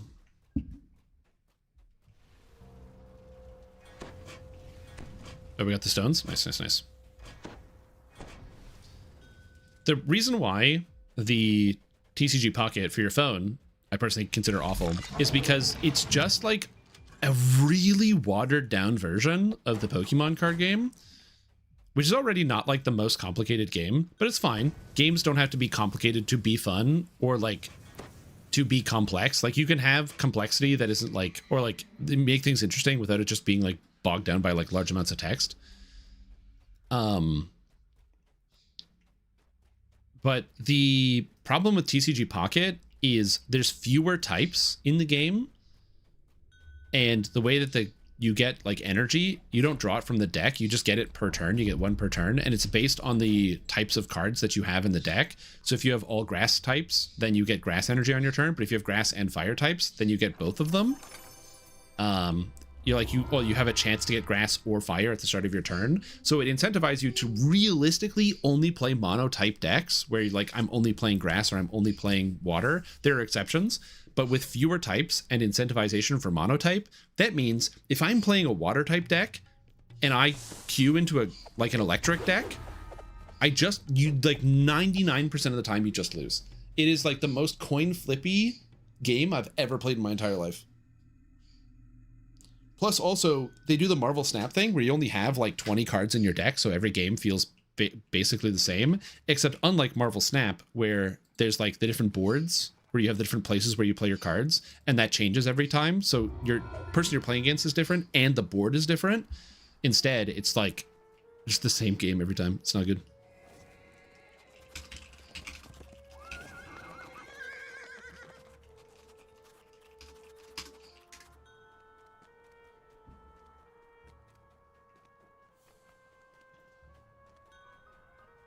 Ooh, Leaf Party.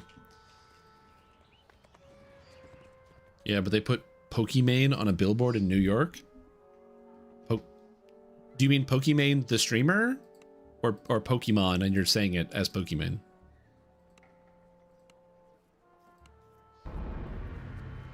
And also, if it is Pokimane the streamer, how does that correspond to the discussion? I'm just curious. I don't know the relevance. I missed it. It's a random ad. Ooh, advertisements. I do like advertisements. As somebody who I appreciate good marketing, because good marketing is where they like tap into your psyche to the point where like you don't even realize you're being marketed to. I play the Pokemon TCG game on Game Boy. Yeah, dude, the Pokemon TCG on Game Boy, where I first learned that like the value of card draw. Like I didn't understand it as a kid, and I would get like bodied because I remember being a kid and having like access to some Pokemon cards and like playing with my cousin and my older brother, and they're like 4 years older than me. So I'm like 10, and as a 10-year-old, you're going to get just destroyed by a 14-year-old who understands a little bit more about the cards. So I like couldn't figure out how to do stuff. So I just lose every time. But then having the actual game on the Game Boy Color and learning like, oh, you know what's really good? Professor Oak. Discard your hand, draw 7. As it turns out, drawing 7 at no cost is very good. Computer search. Discard a card. Search any card you want in your deck. Why would I want to discard a card just to draw 1? No. That is not a draw 1. That's a draw many. I learned a lot from playing the Pokemon TCG for Nintendo Game Boy Color. I learned a lot. Also, yeah, soundtrack's amazing. Oh man.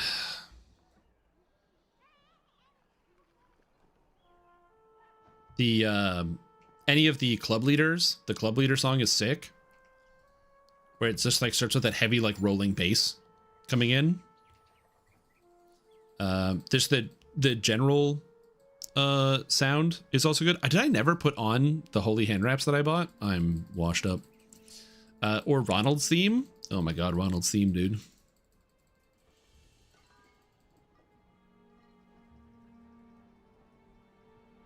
And the theme that plays when you're like deck building is also good. I didn't put on this ring either.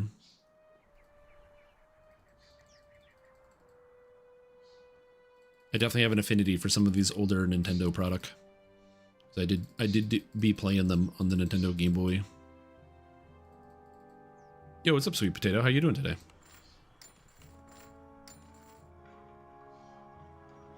Yep. Yeah, dude, there's so many broken cards. As I said, I'd be like 11 and just trying to like wrap my mind around it. Some popular person and she's on some LED billboard and I just laugh about it. Oh, LED billboard, laughing. Humor. I gotcha. Humor, funnies. Mm-hmm. Okay, let's get some gear. This stream is doing more DPS than my character ever did. Yeah. The trick to that is you just gotta wear the right gear. Once you have all the right items, your character will feel really good. Also, play Dragon Disciple. Dragon Disciple's busted. Also, millions of past lives and like 2 decades worth of practice. There's like a lot of pieces to the puzzle. What do we want here? So Ring of Winter's Chill is cool because it gives me ice power. Amber Pendant is good. Spell Focus, Insightful Focus, Spell Focus Mastery, Insightful Sheltering is good. Glasses of the Night Brigade I don't need. So yeah, Ring of Winter's Chill is nice. Belt of the White Abishai. Belt of the Blue Abishai for strength. I don't need any of this. I have 2 Amber Pendants, so I don't need that. Let's delete one. I don't need 2. That's silly. Cloak of Spring.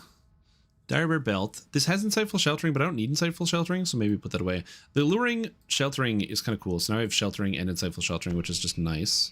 So we kind of get all of that. Dustbone Ring lets me hit targets. I kind of want to get Ring of Summer's Heat, which gives me the fire, so now I can go Fire Cold as my split, which seems better than having Lightning.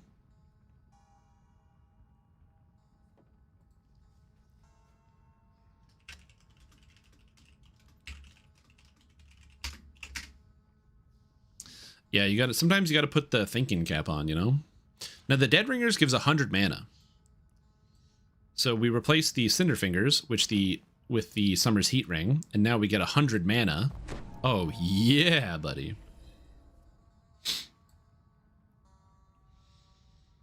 So what do I need here? Cold Iron Bracers gives me Ethereal. It's kind of cool. Belt of the Ram gives me Ram's Might, so that gives me extra strength. Con 4 gives me move speed. It gives me +2 damage per hit. It's kind of cool. Cloak of Summer gives more strength, double strike, and I have an accuracy augment in there for some reason. It's kind of cool. Let's take that. Garb of Spring Winds gives me dodge and healing amp, which sounds good, but that doesn't do damage. But if I wear the it's in here. Or is it in here? Yeah, the Robe of Autumn Winds. Then I get spell damage, which does damage. So I'm thinking about spell damage. Let's put that on. It's kind of cool. What else do I got to replace? I think it's everything. That's every item slot except for my boots, which are the Spark Souls, which I don't need. But I don't have any better boots to wear, I don't think. I have the Thorn Boots, which technically give me +4 Wisdom, and then also 7 natural armor. And that's like a lot of armor. And I don't need the lightning anymore because we're going to swap out to cold fire. So you know what? I'll take it. Sign me up. Didn't know that was a thing. Yeah, Dragon Disciple is really cool. So the way that Dragon Disciple works is it's basically a character where you get both key and spell points. You're like a half caster at this point. And you get to cast dragon type spells. So I have level 1 spells at the moment, so I can get like Draconic Burst and things like that. But then I can also get, out of the enhancement tree, you get like a Dragon Breath that you can use. So you can be like doing Dragon Breaths while also attacking guys. It's cool. It's really, really interesting the way it's been put together. I find it really fun. It's a really good hybrid. If you're somebody who likes to play those type of melee spellcaster type characters, it really fits in there, and it's very satisfying to play. Okay, this looks good. My character items are good. Character updated. I have a disgusting amount of defense. 70 armor class? That's so stupid. That's such a stupid number. Anyway, but before I continue and keep going, I have to use the bathroom, so I'm going to go do that. It's not looking good, Fairy. 5 more picks to see it, but I got Wasteland. Oh no, not Wasteland.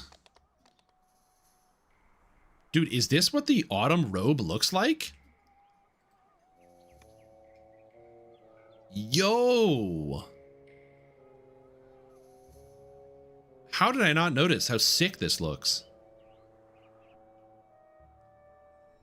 God damn, like it's got like the leaves everywhere.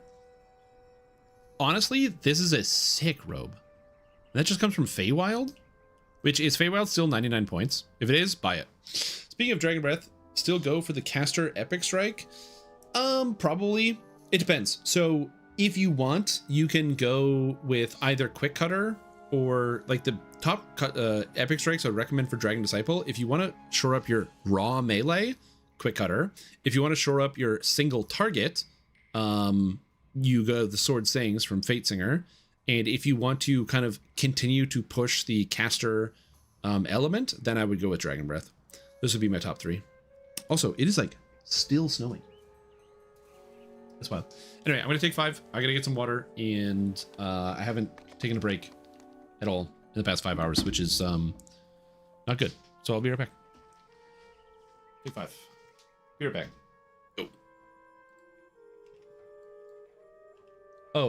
Still go for casters? It depends. So like on my warlock, because my warlock doesn't need any of the caster epic strikes, I take the healing epic strike from Exalted Angel as an example.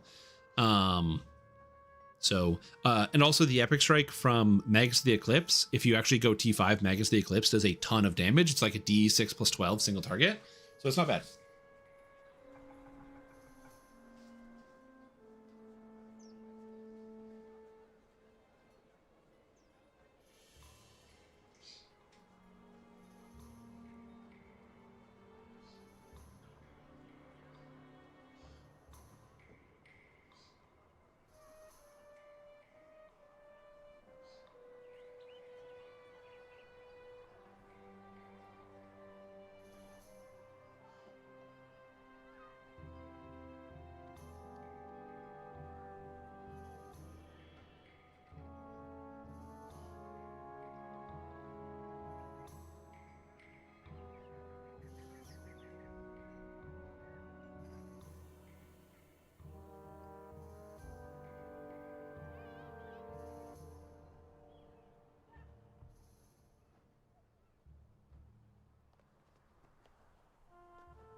I'm almost back. I just gotta do a thing.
I'm back. All right. We've returned. Sorry about that. I took a quick break to get some water and use the washroom. And then my girlfriend got home from work, so we chatted about some stuff. And then there were not potato chips. So there was like an almost empty bag of tortilla chips that was on the counter. And I decided that if it's almost empty, I should finish the job and make it empty. So I did. It was really good, and I'm very satisfied with myself right now. Ah, tortilla chips. Yeah, exactly. It was just it's horrible circumstance. Safety in numbers. R10 Sharn Docks. Man. No, it's full. I was like, I could swap and do that. It's full.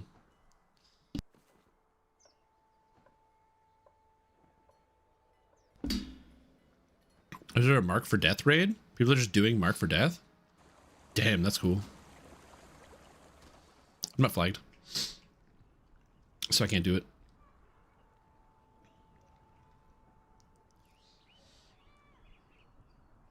Well, I think it's just the auto. Like, if you're level 34 and you hit the auto, it just goes 32 to 34.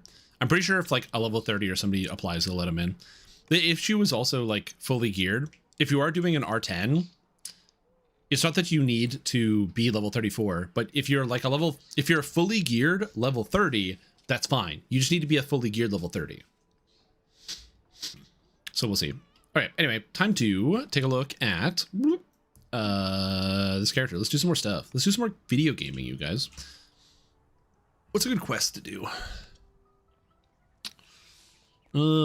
I do want to do the rat quests. They're good. Maybe just do those now because they're fun. Yeah, why not? You know what? We'll do it.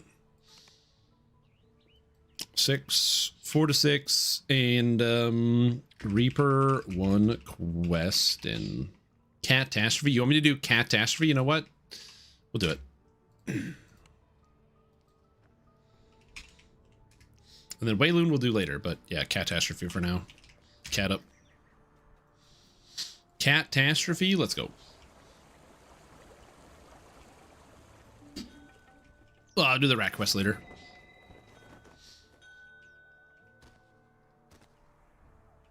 Will do. If you haven't done Catastrophe, it's a free quest that was added... was it last year or 2 years ago? I can't remember. Where the idea is that a magical spell goes wrong and a cat is transformed into a dragon.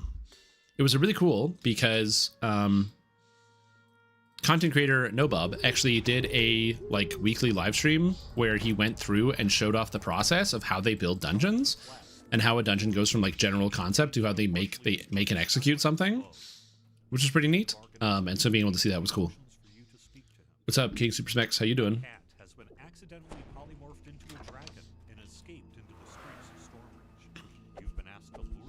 Stop them! We just hit him with the spells and then melee down the rest. Oh, I don't think we have to go do this. I'm trying to remember the way through this quest.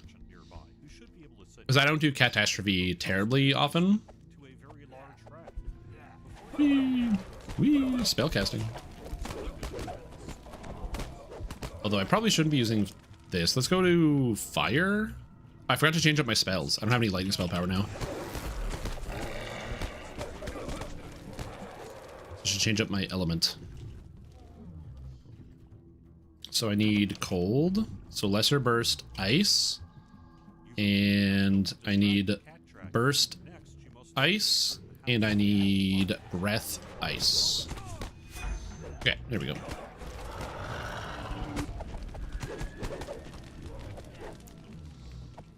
John Irenicus. John Irenicus. I just always love the fact that his name is John. It's so great. No, John.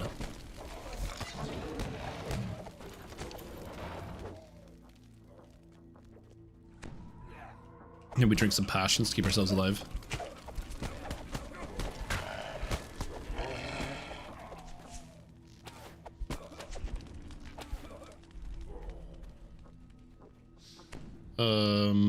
Oh yeah, it is this way. It's this way. You go here. Yeah, Lamortia is out today. If you guys did not know, Lamortia is something that you could purchase previously with real cash monies. You could take human currency and trade it in for the Lamortia expansion. However, as of today, you can now trade in DDO currency for the Lamortia expansion as well. So if you did not buy Lamortia yet, and you don't wanna, and you ain't gonna, guess what? You don't have to. You can now purchase it with DDO points.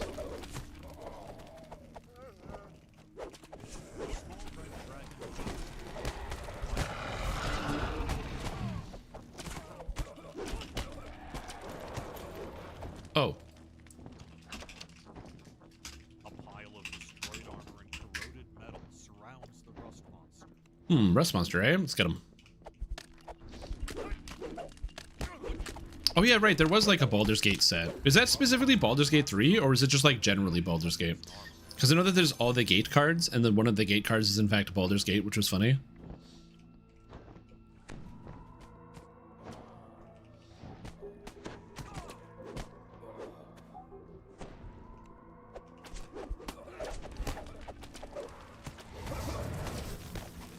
Die, everybody. PG3, and then they did a secret universe. Because yeah, I know they had like the Baldur's Gate card set, but I don't know the full details.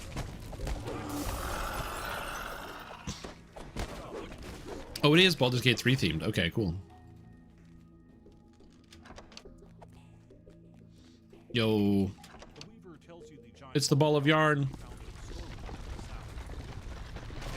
And then you shove the giant ball of yarn for the cat. It knocks down all the guys. Screw them. You dragon breath them because they're lying down. They can't fight back. No, the bundles with the cosmetics and the other stuff are only available with real money. So if you want to get any of the cosmetics or things like that, you do have to pay cash. The DDO points, you can get the quests, you can get the Dampier, you can get the Dark Bargainer. But you cannot get the like cosmetics and what have you. Those ones are restricted to the actual cash purchase of the expansion. Same thing with like the hirelings, things like that. Creature sputters curses at you furious you thwarted its plan. It orders the toughs to attack. The mimic sputters curses at you as you defeat it. Oh, and the AP tome, yeah.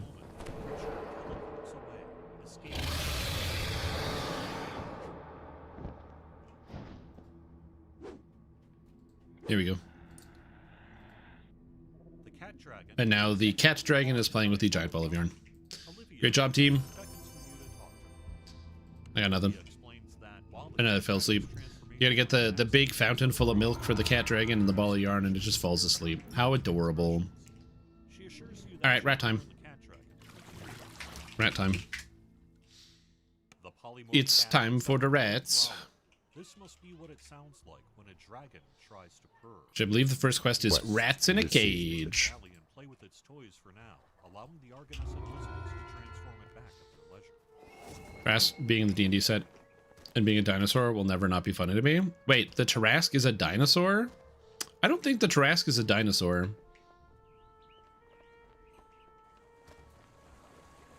I mean, is Godzilla a dinosaur? Because it's like an iguana or whatever that gets like radioactive, so it just turns into a giant monster. So it's not technically a dinosaur. It's not from the Cretaceous. It's a reptile. So I guess, yeah, the Trask doesn't feel like it's a dinosaur either. But like, what other type would they throw on it for magic? Other than dinosaur. I don't know all the types.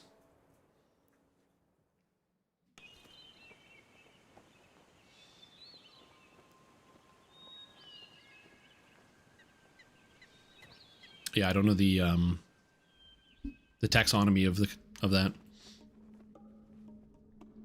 Godzilla's a dinosaur. Okay, yeah, so that makes sense. It would put him as a dinosaur. So if Godzilla's a dinosaur, then the Trask is a dinosaur in Magic. It's in a cage. 1, 2, 3, 4.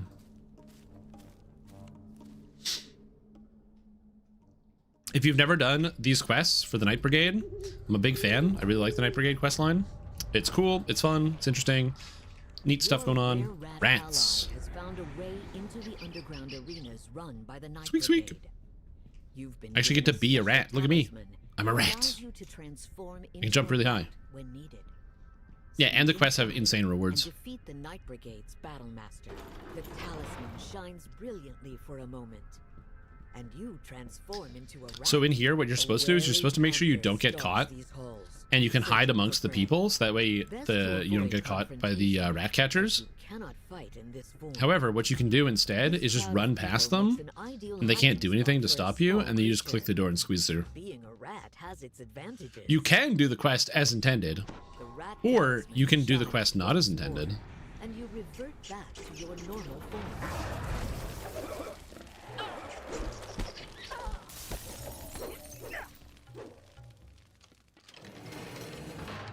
A magical voice booms from all around. The Night Brigade crocodiles. For our first bout have entered the arena. Can they survive against the Night Brigade's hand-raised reptilian terrors? Let's find out. Oh, I thought it was the other door. I was at the wrong door. That's my bad. I was at the wrong door the entire time. What the hell? The challengers win. What was I doing? Here you go. That's the mouth. Move on to the second arena.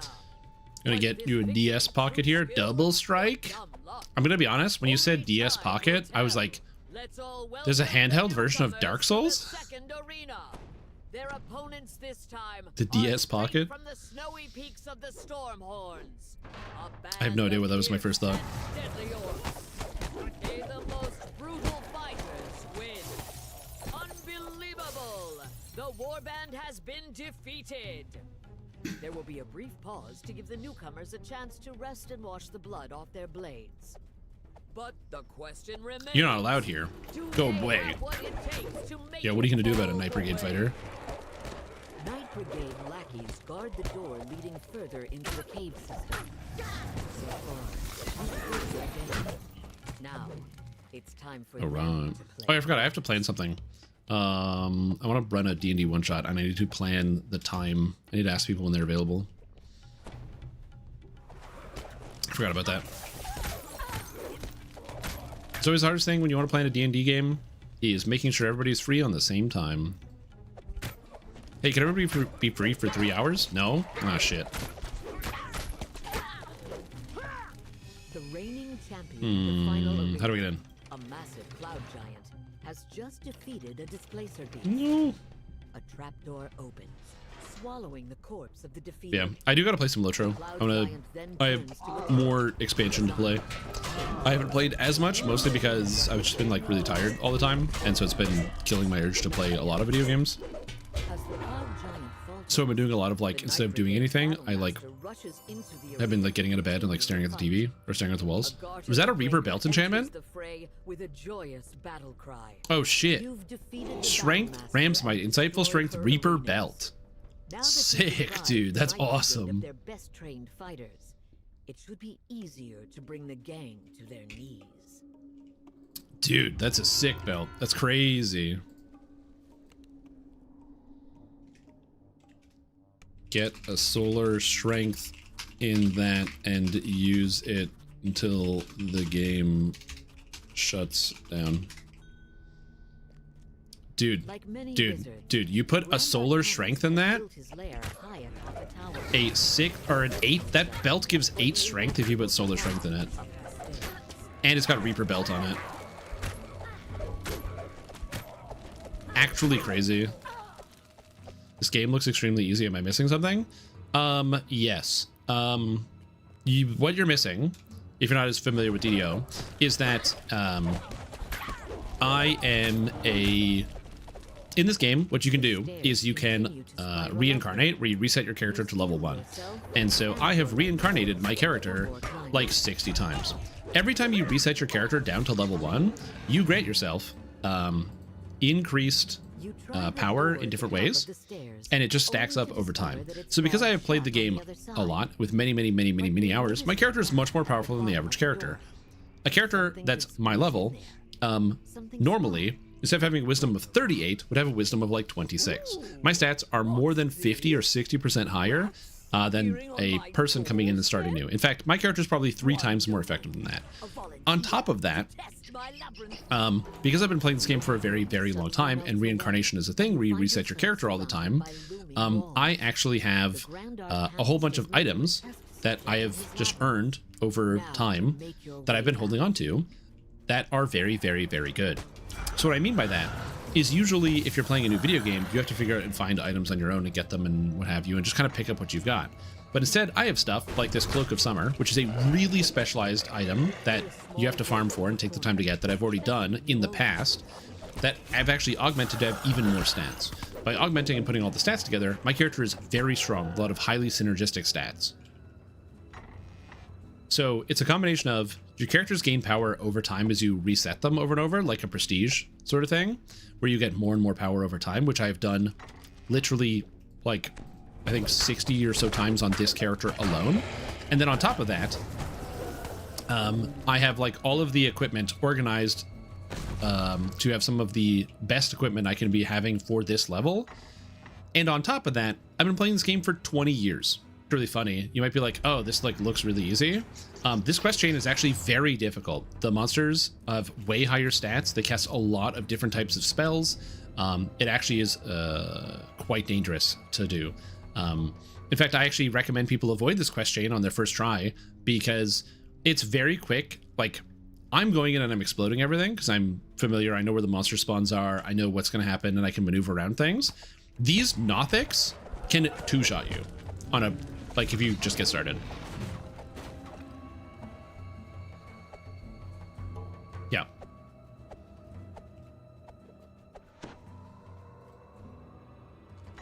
Now you might ask yourself, okay, what's the fun of playing the game when you're already like crushing it and demolishing it? It's a thing to do with your hands. It's like knitting.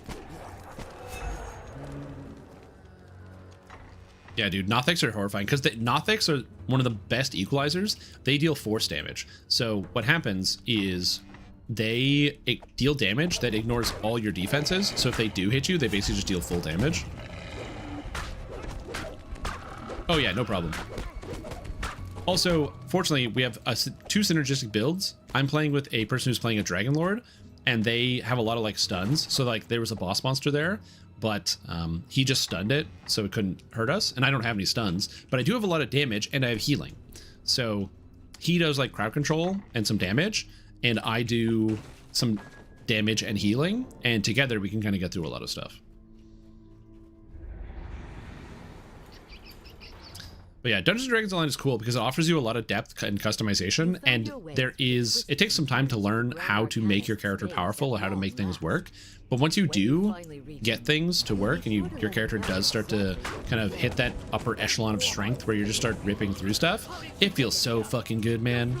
Like doing a quest that you found really hard back in the day. Oh, Reaper, hello.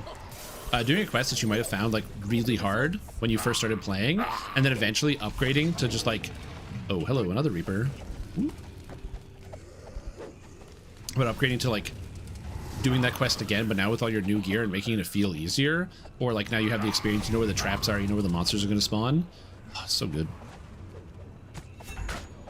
I kind of have a feel for what you mean. Oh, exactly. For a WoW comparison, I'm doing dungeons on a character full of heirloom gear. And I've been playing WoW for my entire life. So when you do the leveling dungeon, you know, and you're wearing full heirloom gear, by the time you get to Shadowfang Keep, a level, what, 18, 20 dungeon, something like that, the person who just started playing and is playing, you know, a warrior, and they're using whatever greens they found so far, and they like join in the dungeon for the first time and they don't know how to tank and they're trying to figure out what to do and they get murdered because they didn't press shield block. Versus you, Giga Chad, who was like, shield block, pff, I have charge and victory rush, and victory rush resets every time I get a kill, and I have full heirloom gear, so I have 4 times the health of anybody else in the party. And you just completely obliterate everything. This one is known as the Master Thief, but she won't be easy to find. It's a good way to think about it. Yes, I can also up the difficulty if I really want to. But I don't really want to because I don't have any healing right now. But it quickly falls silent. I like the one heal. There's one heal spell I'm trying to get up to. It's right here, Hands of Mercy. I get it a few levels. I think when I get Hands of Mercy, I'll probably up the difficulty. But like healing with potions is really tedious and slow, so I don't really want to up the difficulty until I get there.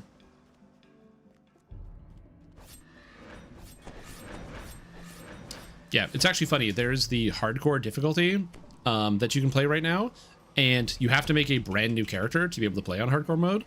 And there is a challenge for playing Reaper mode, the difficulty I'm playing on hardcore, and it's not easy. You'll through sheer force of will. Wait, where do we go? This way? I'm lost. Oh, this door, secret door, secret door. This area matches the description the were-rats gave you. You're on the Wait a minute, you don't remember a lot from when you were in 1st grade? It's these kids with the TikTok and the brain rot. You don't have a perfect clear memory from when you were 6? Crystal clear, remembering every single day, every single detail? You can't tell me the license plate number of, you know, that you used to walk past the car that was parked next to the door of the school? I can't remember. Are we supposed to do this or this? Yeah. I'm gonna be honest with you, dude. I can't remember anything. I have no idea what we're supposed to do for this puzzle. But yeah, I can't remember my way out of a paper bag, so I think we're supposed to do the button. I fucked that up. With the last piece of the puzzle falling into position, a magical floor reconnects the 2 hallways. Skip the pitfall with a leap. I'll get right on it.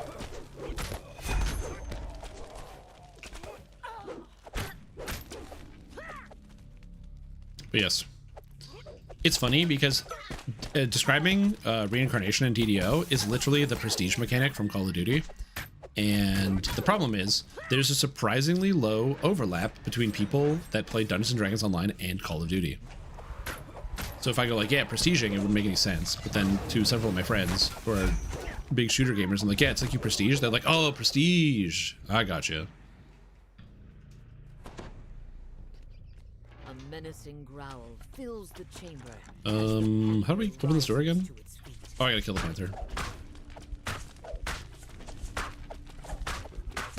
I don't know if I should log on.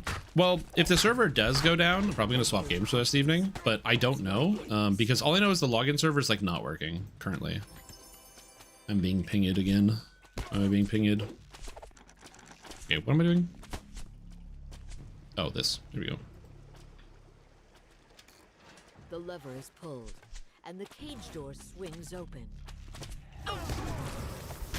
50 minutes or so. Oh, nice. Login is back up. Sick. Let's go. Love it.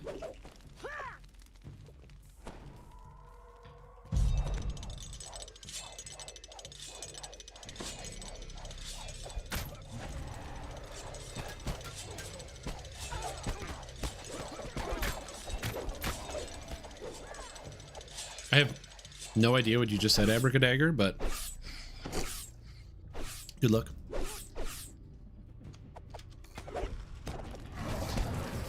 We see you on a Thursday. Get ready, folks. They're coming. Yeah, it's what people getting off of work. I mean, it's not going to be as busy as like a Friday. I will say I'm kind of excited about the fact that the there is the bonus that they put out right now, where you have the ability to do hard quests, like open quests on hard, right now, if you didn't know, that's the weekly bonus. You can open on hard without having completed any quests before. So if you're a newer player or just somebody who plays free to play and you like making new characters, you can now play on hard mode without having to like reincarnate or pay for VIP or complete normal difficulty, which is nice. So instead of quests becoming normal, hard, and elite to earn full favor, it's now hard, then elite to earn full favor, which is cool. Saves you some time. But also, if you're like still learning the game and you feel like normal is too easy, hard is a good place to start, I think. If you're an MMO gamer, like you played MMORPGs before, I think hard is the proper difficulty you should start at, not normal. And so having that is cool. I like it. You came all this way looking for a place in my guild, or even to Yeah. steal my treasure. Hopefully, customer service does get back to you, because DDO is not known for having good customer service. Well, far be it from me to keep you. But you know what? Killing. Who is known for having good customer service?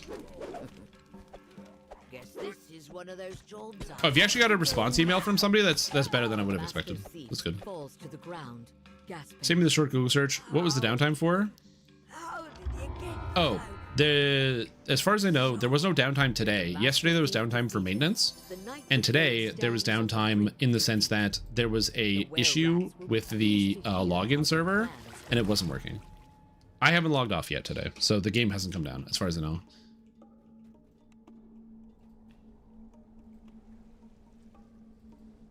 Did everything on normal? This would be good for him? That's awesome. I love to hear that.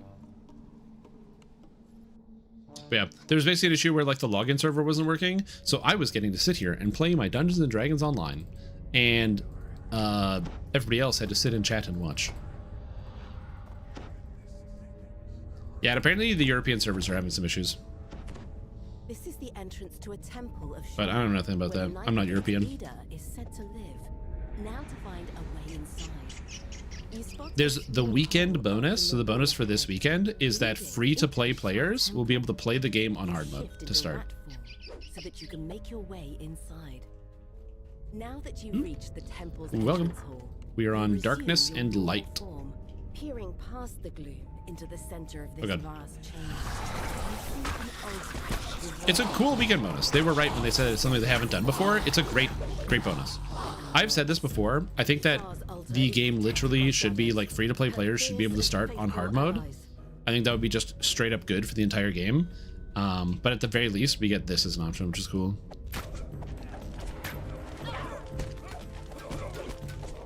The classic waiting for the bus emote.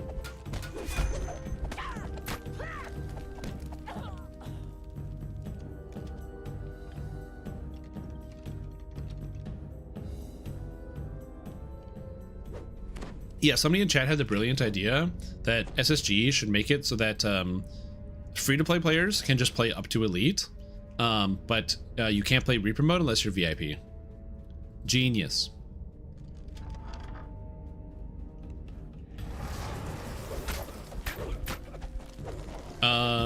When does the anniversary celebration begin? Is it more like 12 months of celebration? We don't know exactly when the anniversary stuff is going to start.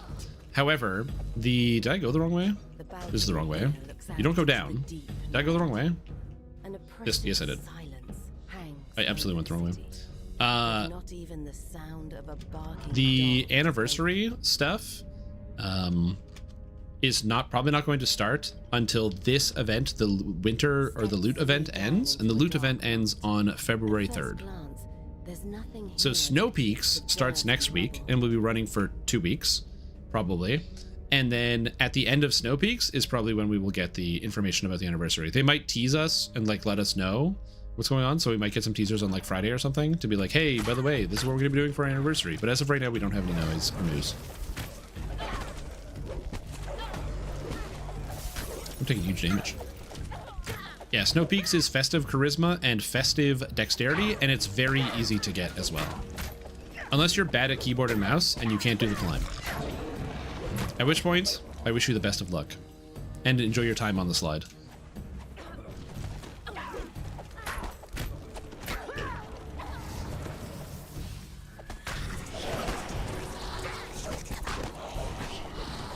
Yeah, it is the 20th anniversary, so for me, I was thinking, like, something that makes sense to me is like a big celebration thing. So that's why I'm like, maybe Legendary Korthos is coming, but I don't know. Oh yeah, it resets your Reaper points if you cancel your VIP, true. Well, it's a good thing I have VIP till like 2095 because I keep accidentally clicking the button to buy another year of VIP. It's just so easy and fun. Oosh. Everything makes their save. Dude, my DC on my Dragon Breath is 36 and they make their save. God damn it. Level 4 quests, huh?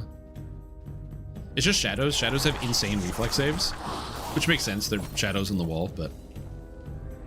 You found another rat hole! So you shift into rat form once again.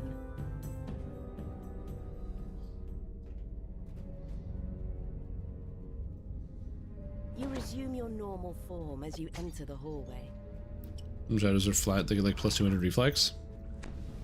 Oh, that would make sense actually as to why sometimes shadows have insane reflex saves and sometimes they don't.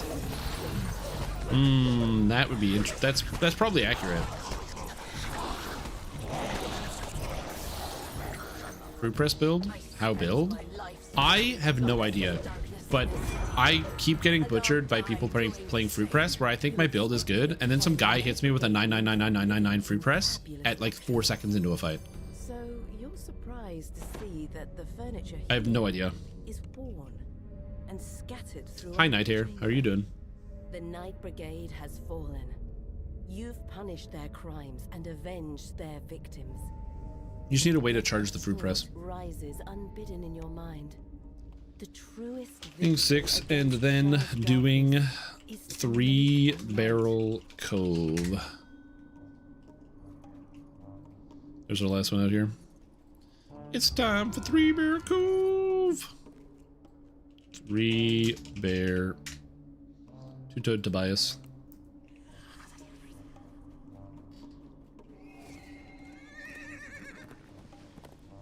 With funny new meta names are supposed to be the new heroes of Korthos. That'd be kind of funny. I don't think that would be the case, but you know, they might do that. I didn't check my email today.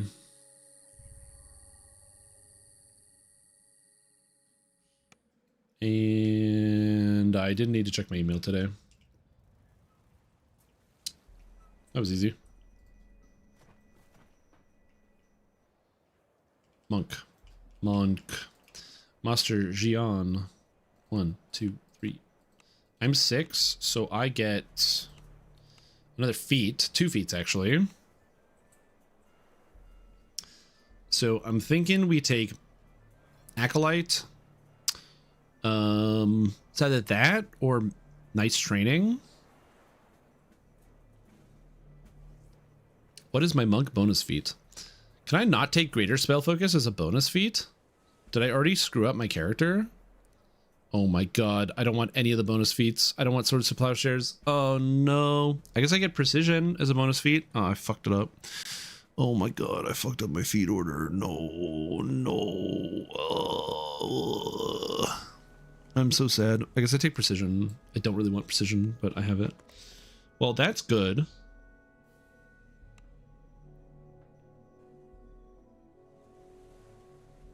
Well, I guess we take Arcane Initiate, because that's good.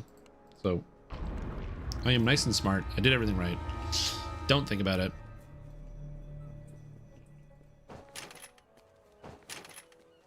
Don't think about the things I'm saying or doing.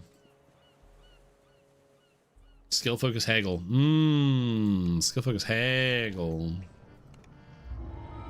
You followed the Stranger Things series? No, I did not. I watched Stranger Things season 1, and I was like, I thought the show was like really, really good, and I was kind of stoked to watch like more of it. But what I was thinking, the original intention of the show was that there's like the cop guy, I can't remember his name, but anyway, there's like the cop, and the first season, you know, he like explores in the town, and they kind of allude to the fact that like, you know, he's kind of running away from like bad stuff that happened past in his life. So he kind of stumbles back into town and meets everybody and blah, blah, blah. And then bad things happen.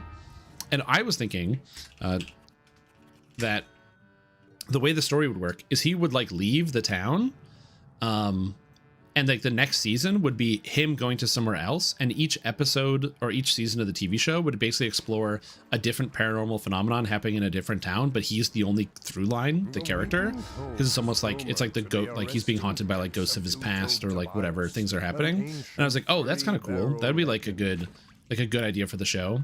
Anyway, it turns out they just made like a season 2 where it's the same cast and they kept going with the same story, which I thought the first season has a very logical conclusion. Like it's just done. There's nothing to write about. The story's over.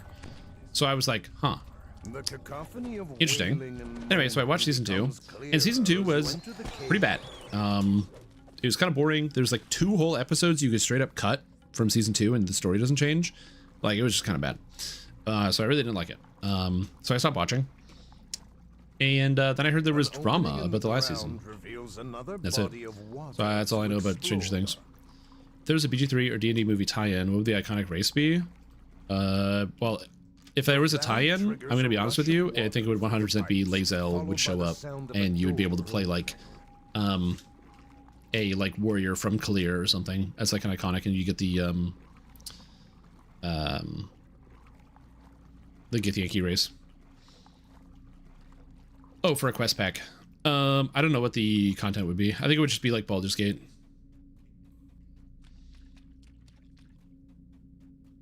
The fall of Baldur's Gate, where the campaign of like Baldur's Gate 3 takes place at the same time.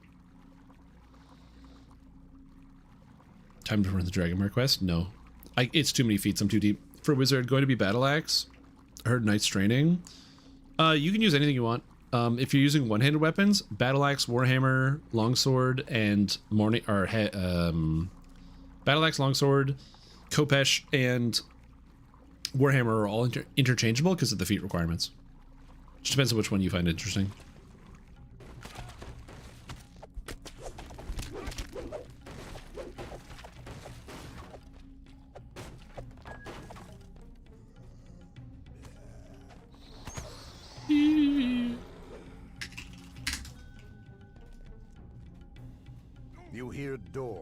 Why do I want swords to plowshares? Oh, I don't want to use hand wraps. My plan is to use I wanted to do Warhammers. I wanted to dual wield Warhammers because it just sounds cool. I could have just taken swords to plowshares and it would have been fine, but I wanted to dual wield Warhammers, that's why. Yeah, it's just, listen, it's cool. Sentient Jewel of the Well, definitely a top tier Sentient Jewel. I'm using cold abilities on skeletons. I am a genius.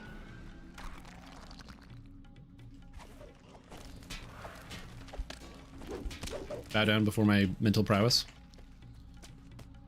Doing Stranger Things. For the first time, my first thought was, this is a very consistent one. First season sucks. This goes downhill, apparently. Well, again, I was like, even at the end of the first season, where like the kid like throws up the slug into like they're like get sick and they like throw up the slug into like the sink or whatever, and you're thinking like, oh, it's gonna be a tie-in for the next season, but I was like, no, it's actually a perfect thing to be like, everybody thinks everything is neatly tied up in a bow, but then you find out it's not neatly tied up in a bow, but the main character guy, Captain Police Officer man, is like already leaving the town, and he's like, I'm on to the next town, and there's some other unrelated problem. So kind of like, it like gives you both, you're like, I don't know what's gonna happen, but now I'm following the next story. Punch Wizard? I'm not entirely Punch Wizard. I keep casting cold spells because I'm bad.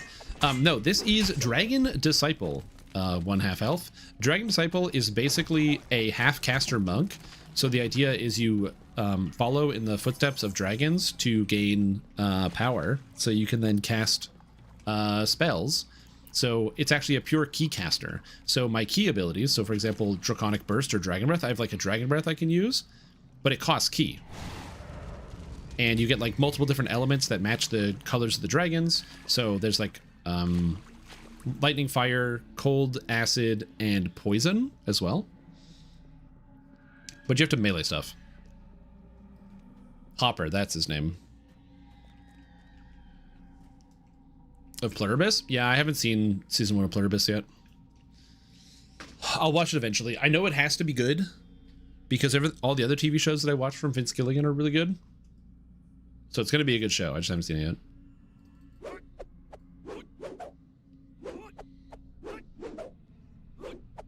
But yeah, so this is a monk, and it's cool. So it is very, very good, half elf. I just want to point it out. It's really, really fun. It's got healing, it's got damage, it's got AoE, it's got all the cool benefits from being a monk, like the fact that you get like all the defensive stats. It's fast, it gets the monk movement speed. So you get like all the good stuff out of monk. The downside is, if you want to focus on the spell things, you are now a hybrid. And a lot of people don't like the idea of playing a hybrid for the obvious reason of, well, now you need spell stats and melee stats. You have to get both. Because you can't just be a key caster, because to get key, you have to hit targets. You have to punch people. That's how you get the key. So if you don't hit people, you can't actually cast anything. So you have to do both. You can't just do one or the other. Well, actually, you can just melee if you want, and just treat it as a melee. The spells are spells. So I'm using the evocation spells. And then the melee uses the melee stats. Goodbye, Tobias Warbuckle. Tobias was not just an urban myth, although it is doubtful that anyone will believe your tale. Prove your worth. Cove is rumored to be a resting place of two-toed Tobias, an ancient three-barrel legend.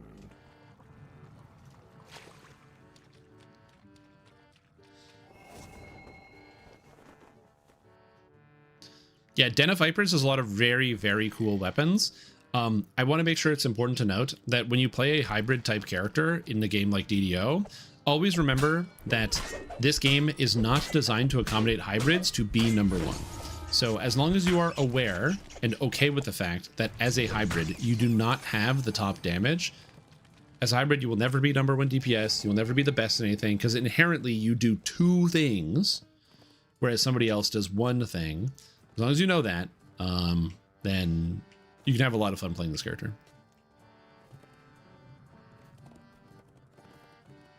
Oh, Chortle's up. Chortle. Hey, boy. So I can just, like, blast cast. No, I got tripped during one of my casts. Oh, my God. Get out of here.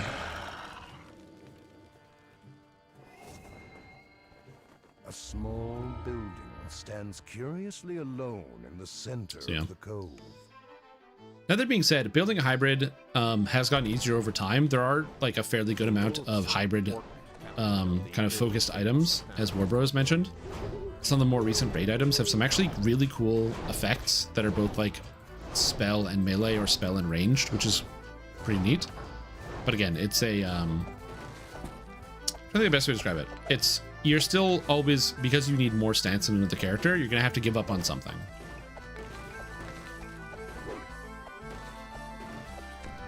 Oh, Dragon Disciple is a machine at leveling. Just do it with a quarterstaff. Quarterstaff Dragon Disciple is insane. It's monk with AoE. You get monk movement speed. You get the what do you call it? What's that ability called? Abundant Step with all the keys, so you're like flying past everything. But then on top of that, you just full burst rooms with spells. Agility and physical endurance will be paramount in overcoming this challenge. And monk fast recall, which is huge. Just remember, the fast recall saves you 10 seconds per quest.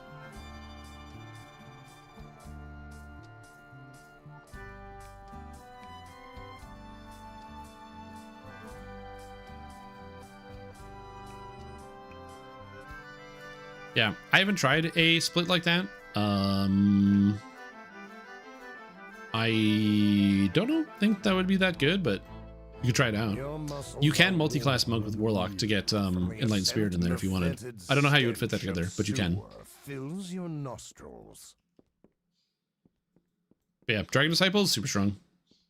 Isn't it a beginner's guide for Dark Apostate? Yes. It's just because I got sick, and so I stopped posting for a little while. I got coronavirus again, so unfortunately it goes for me, it went straight from my lungs, and not being able to breathe and talk a lot was affecting a lot of things. So now that I can actually do some things, I'm doing the streaming now first, and I'm going to be putting up the videos soon. So that's why there's no video for that, but it is coming.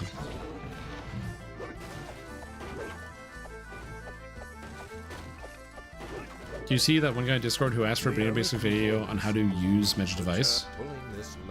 No. Where was that? I did not see it, no.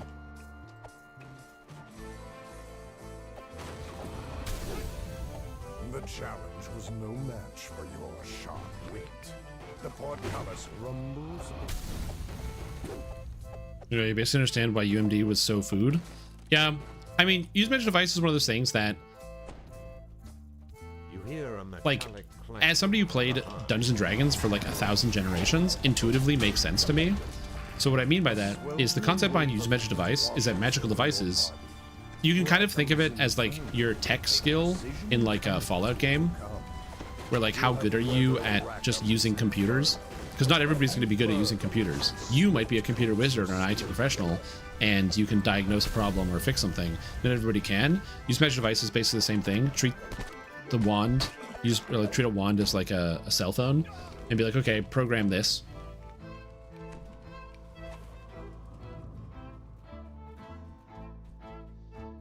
Oh yeah, no, absolutely. And I understand that I wasn't very communicative about it either. I was kind of just like hoping every day that I would just start to feel better out of nowhere. That was like the goal, and that didn't happen. It took a long time because I was like, yeah, I'm gonna get sick for like a week. You survived the gruels of Rackham's trial. Oh no, optionals? Wild. I don't think I've ever done this quest without freeing the kobold. Well, not intentionally. I've like clicked it by accident. Building stands curiously alone in the Honestly though, center I didn't even of the consider the idea of a beginner basics for use Magic Device. It's a really good idea. Science, skill, and Fallout, not tech. Look, man. You can't just like ghost of a chance. You can't just like show off or highlight the fact that I don't have a good grasp of everything in the Fallout series. Someday I will play Fallout 1. Who knows? I might even just stream it for funsies. Where's Lamordia? It's coming. It's coming. Just you wait. What? It's coming. It's not here yet, but oh, when it gets here, oh.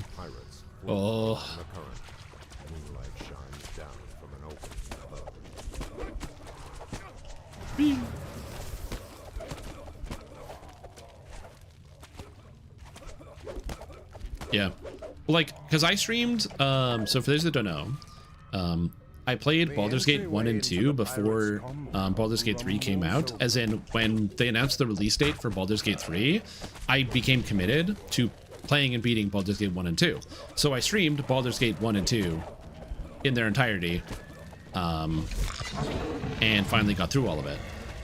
So I finished Baldur's Gate 2 the day before the launch of Baldur's Gate 3. It was like really down to the wire. That being said, I had a lot of fun with it, and I really enjoyed Baldur's Gate 1 and 2. Even though there's like obviously some clunky old jank that you get out of like Baldur's Gate 1 and 2. I like the visual style. The writing is so good in both of those games. And like, okay, the gameplay is not amazing because there's some weird, you know, AD&D is a rule system. It's a rule system that has things in it that sometimes does things and sometimes works. But at the end of the day, I really enjoyed myself. That was so much fun. And when I look at Fallout 1 and 2, all I see is I'm like, man, look, it's another old game. That's probably going to be really fucking good. That's going to have a bunch of jank where it's like, why does this work like this? And it was because a guy in 1997 thought this was a good idea. That's why it works like this.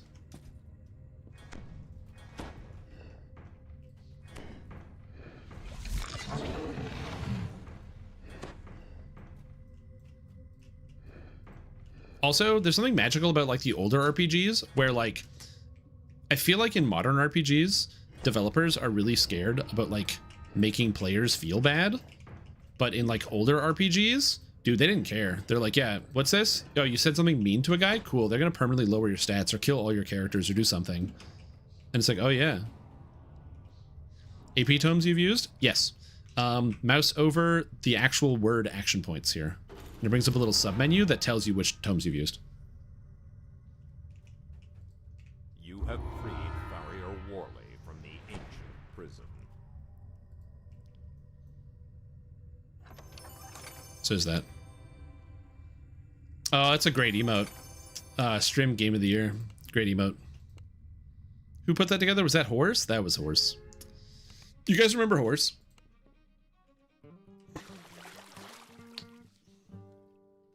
The current is drawn into an open. Oh yeah, and I did run this and get squat. That's correct. Wiggle through.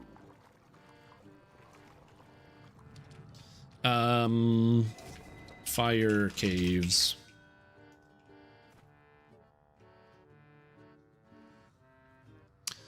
These days, a lot of producers and a lot of money on the line. Yeah.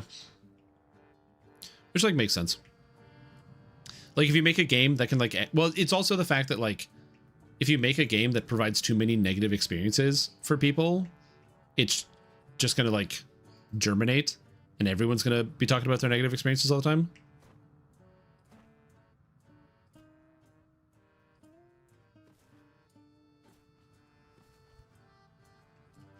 I do think it's good that generally video games try to prioritize you having fun over anything else. But I do appreciate that, like, in Baldur's Gate 3, it's very obvious that you and your party are, like, the gods and you can do anything you want. Like, there's very little pushback up against almost all of your actions, almost 100% of the time. Basically, no one cares what you do. And even when you do something, it's like no one can really stop you. But in Baldur's Gate 1 and 2, dude, if you piss off the wrong person at any point during the game, there's somebody who just snaps their fingers and you disappear. The air here is hot and stinks of brimstone, vile fumes. Where you're like, just get into an argument with a guy at a bar. In Baldur's Gate 3, well, you're in a bar in Act 1, so it's to your level. So obviously, you know, this person wouldn't be able to instantly kill you or one-shot you or anything because it's a level 1 bar. They're like level 2 or something. In Baldur's Gate 1, no.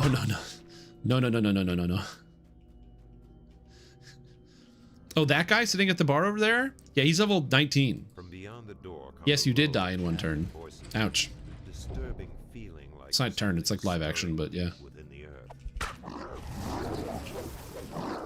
God damn, this shit's so good. So there's like a real, like the world feels like real and that there's consequences to your actions. You do have the sort of opposite thing where as you get higher level, you start to feel like the god where you're like, well, I can do anything I want. Except in Baldur's Gate 1, I think the cap is like level 8 or 9 or something like that. Like you can't really get that much higher level. And even still, being that much higher level, for the most part, all it does is give you hit points, which is useful. But like, hey man, that ogre can still crit you and you can still die. And the Red Wizards of Thay don't really care how much health you have. So, you know, they'll get you.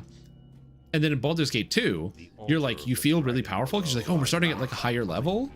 But the monsters are so much higher level than you. I still remember one of the best moments is in Baldur's Gate 2 where you're fighting against a lot of bosses. And if you're me, I had a wizard on my team and I got the ability Time Stop. When you get Time Stop, boy, does Time Stop feel really, really, really good. It's just absolutely fantastic. Hey, welcome. I forgot to update the LFM. We're on fire caves. So like it just feels so good to get Time Stop. But then you start fighting enemy wizards who have Time Stop, where they Time Stop, and now all of a sudden you have to watch as they get to take actions and you can't do anything. And you're like, wow, that's like pretty wild. But you know, whatever. It makes sense. They have Time Stop. So now you're like, okay, I'm going to prioritize the wizards. I'm going to do whatever. And then you get to, oh God, I can't remember his name. There's a green dragon you fight in the Throne of Baal. And you cast Time Stop. And the unfortunate reality is, sorry, that dragon is too powerful. Did you know he can move during Time Stop?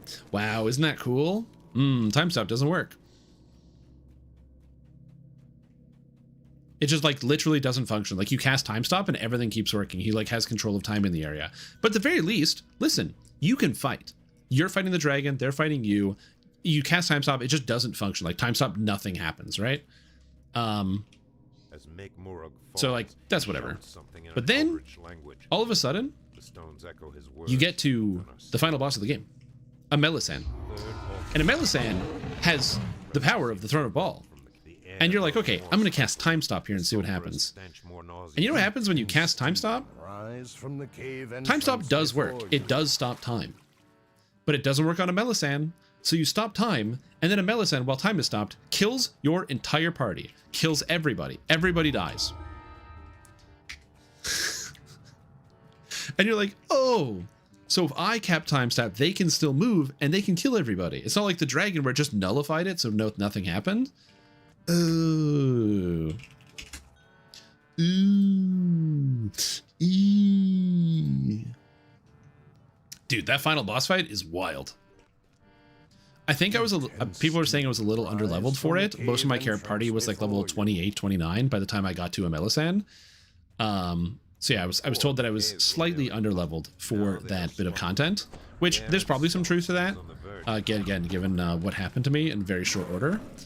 I played the entire game, Baldur's Gate 2, on normal, including the DLC. For a Melisande, I had to put it down to story to beat that boss fight. The only way I didn't get killed in the first 6 seconds was to put it on story. That final fight did not mess around. And it was awesome. You might be like, well, why don't you just go back and do other stuff? I'm an idiot, and I saved over my save, so I had to save in the final boss room, and I figured that I wouldn't just lose. I figured I could just, like, keep loading. But it turns out, no, I just didn't have enough stats, and I was missing items, and it was like, well... I bought an AP2 tome, and it says I already have the bonus, but I can't find anywhere to show it. I hovered over it, and it doesn't say I have any tomes. It says racial points, 19, universal points, 1 Lamortia. Oh, yeah. So you have to... So for that one, you have to just do the math yourself. So racial points will tell you plus whatever. So right now, I believe there's 17 racial points in the game. So if you have 19 racial points, that means you have 17 from all the different races, plus 2 from the racial tome. So... if you still have the racial tome, you may want to ask for a refund on the tome. And yes, there is a chest behind that. If you didn't know, Rap Fan, it's also there on the part 2 as well. So I could go get it now. I'm not gonna, but I could. But I'm not gonna. I haven't played Planescape Torment, but I've been told. How do I ask for a refund? I don't know. I've never refunded anything in DDO. Couldn't tell you. I'm assuming you probably just submit a ticket and then just leave the item in your inventory and you say, hi, Mike, I bought this thing on character X. It's in the inventory of character X. I thought I needed it, but I didn't. Can I get refund XYZ? Thank you.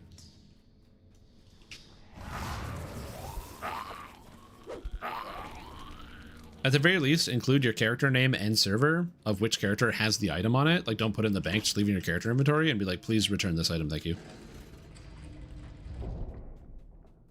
Oh, you can look at your feats? Oh yeah, there's got to be an inherent bonus, right?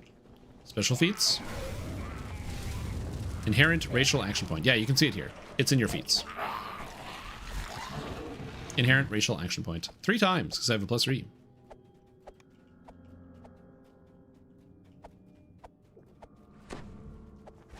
No point to bug him? Nah, dude, that's what customer service is literally for.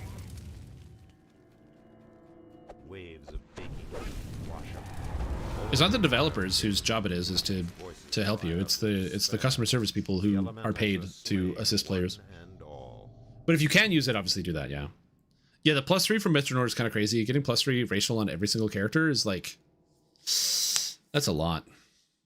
Heat and steam rise from Let's the go cave and do the quest chain Feywild.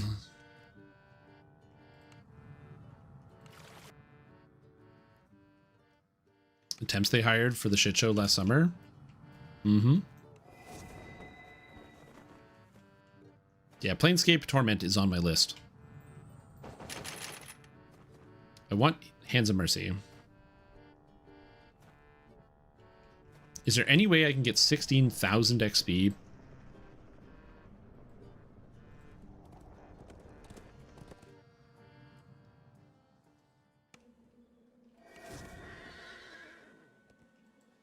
I don't think so.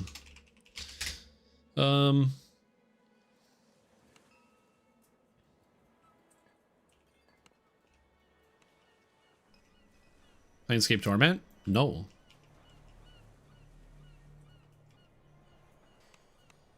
Like I said, I played Baldur's Gate 1 and 2 for the first time in 2023.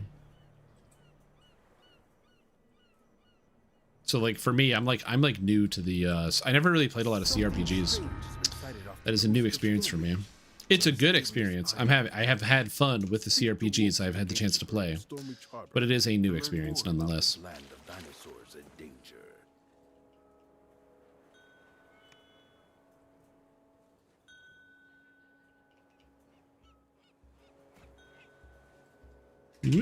Oh, no, typing.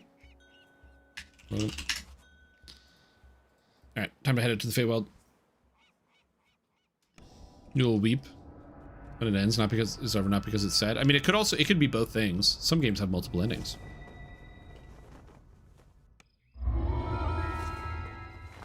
Yeah. Gotta make the run to town. Gotta make oh, you know what I should do if I want XP? I'm gonna kill you. Look at that. 4 points. Here's some encounters. We talked to hear some. Hey, what's up, buddy? Okay, that doesn't count. Unlucky. Is this the horse leveling path? No, it's not the horse leveling path. The horse leveling path is go do 3-rail cove at level 3. I do not do that. Which, I'm going to be honest with you, I think is very impressive and aggressive, but that is not me.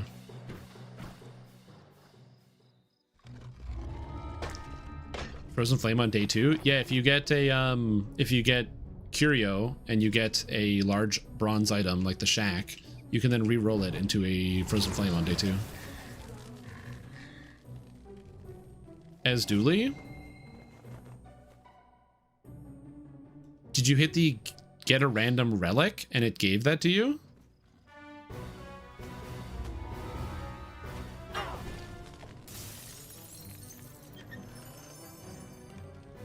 Interesting. Oh, there's a guy here?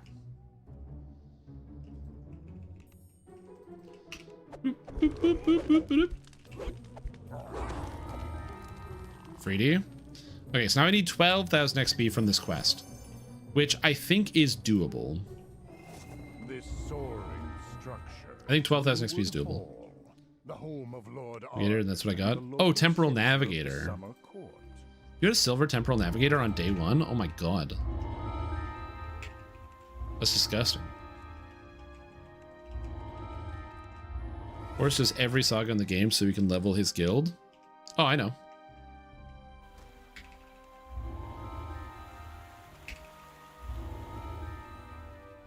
Okay, hand in everything, hand in everything, hand in everything.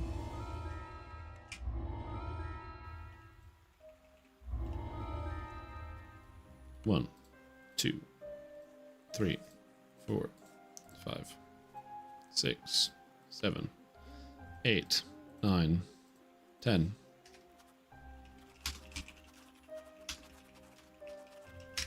Alright. What's that? I gotta grab something. It's downstairs. I want to see you do Vecna. Well, I mean, this character can probably wreck Vecna, so I can do that.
I have food.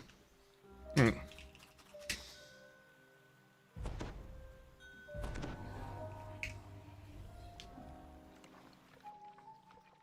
Want to see something cool, guys? That's right. It's dinner. Oh, baby. I'm very excited. You awake from your unexpected slumber. At first, things seem as before. Dinner good. Still at Winwood Hall, and Melody is still. Oh, I didn't talk to the lady. Whoops. Then you realize Yep. that Lord Arden is missing. Well, the thing is, I somehow accepted dinner right before committing to doing the entirety of Feywild, which was very foolish of me. So, we're doing things step by step. Told us to go fork ourselves. I didn't exactly say that, but I did not say that either, you know? The only clue you have is to speak with Melody. You're very perceptive, Matus. I appreciate that. Perhaps he can explain it. I appreciate when I don't have to explain anything. You just implicitly understand.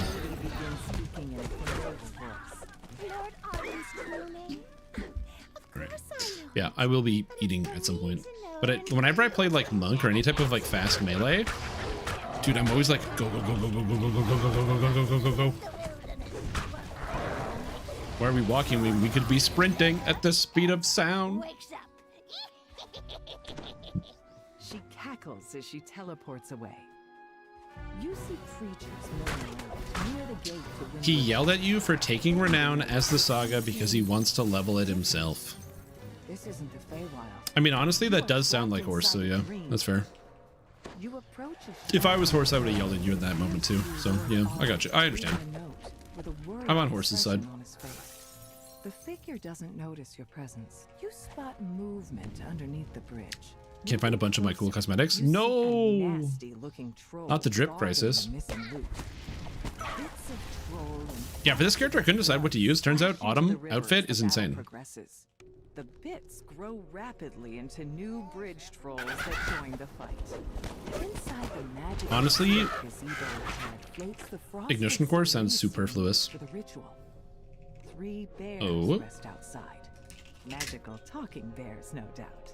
This is the Feywild, after all. You've recovered. I'm helping. Yusuf's loot I'm hitting for on all the ritual. quests. You've recovered the frosted cerise for the ritual. You've recovered both the loot I think it's all of and them. the frosted cerise. Now, where has Melody hidden Lord Arden? You notice a pillar of magical energy. I have so much delicious food I have to eat. distant portal. The only problem I have with eating food on stream is like, I don't have to eat on stream. I don't like eating on stream. But a pixie flutters into Something weird about it. So people like watching you eat. Like if I go to like a public place, like I'm at a restaurant, or like sitting on a picnic table or something eating, I don't think anything of it. I'm just like doing my own thing. It's very different to like be on camera. It's like a thing. Because you know I have to eat, and I know that you know that I have to eat. But there's some weird part of it where I'm like, are people expecting me to do stuff when I need to eat at some point during the day? I don't know the answer to that question. I'm gonna eat anyway. I have some delicious bread.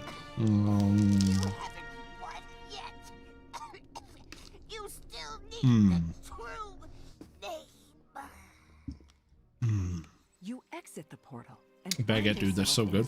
Strange, empty void. Yet that appears to be Lord Arden's resting place ahead. Between you and Lord Arden stands Cadence the Hag. She must have been disguised as Melody the Apothecary the entire time. Cadence prepares for battle. Thrice damned adventurers never know when to quit. I should have seen that you can't trust them. Bring it up for the whole class? Absolutely not. No, I did it intentionally to make you guys jealous. Slimes emanating a frigid mist suddenly appear nearby. You killed my sister, so I'll have to make do with these vile cauldron leftovers. I wouldn't go anywhere near them. You guys ever eat food? Man, that's so good. Be a dear and die for good this time. Weakened and battered, Cadence tries to surrender. All right. That's enough. Also, I have bread, and I love bread. There might be a time in my life where I can't eat as many carbs as I currently do, and that will be a very sad time. Cadence to live in exchange for Lord Arden's true name. You lay out the ingredients for the ritual and repeat the steps to reverse the curse. First, play the lute. My part in this story. Like, man, I can eat carbs every meal of every day for the rest of my entire life. Burn the roots along with Lord Arden's true name. You play a brief melody. And hopefully I can. Oh, somebody's doing that. Nice. Mash the flower's roots into a pulp with little effort. Oh yeah, it's not early here. I mean, I guess it depends on where you are on planet, but here it is, 5:48 p.m. True name into it, completing the ritual. As the smoke rises. Yeah, eating. Really? Eating in 2026? Really? Are we still eating? Jesus. Lord Arden thanks you for awakening him from this curse. He urges you to speak with eating in this economy? Wood Hall in the waking world. A motley group of redcaps guards the gate ahead. It's strange that a noble of the summer court would man, they're so good. those violent, unpredictable creatures as servants. A curious tree stands here by itself. I mean, to be fair, if that was an option to like have a actually real nutrient sludge that I could just like take once a day and just drink it or eat it or something, and then I would be all my nutrients, I would definitely do that. Because I find the problem that I currently have, it's not really a problem, but it's a problem that a lot of people have where like what you're supposed to do is eat a well-balanced diet. You need to eat multiple different kinds of foods for a lot of very good reasons. But it's disappointing that there isn't like a singular solution for all this, that I can't just get like a block that has all the fiber and all the vitamins and minerals that I need and I just like eat it. Because I would do that. I would totally do that.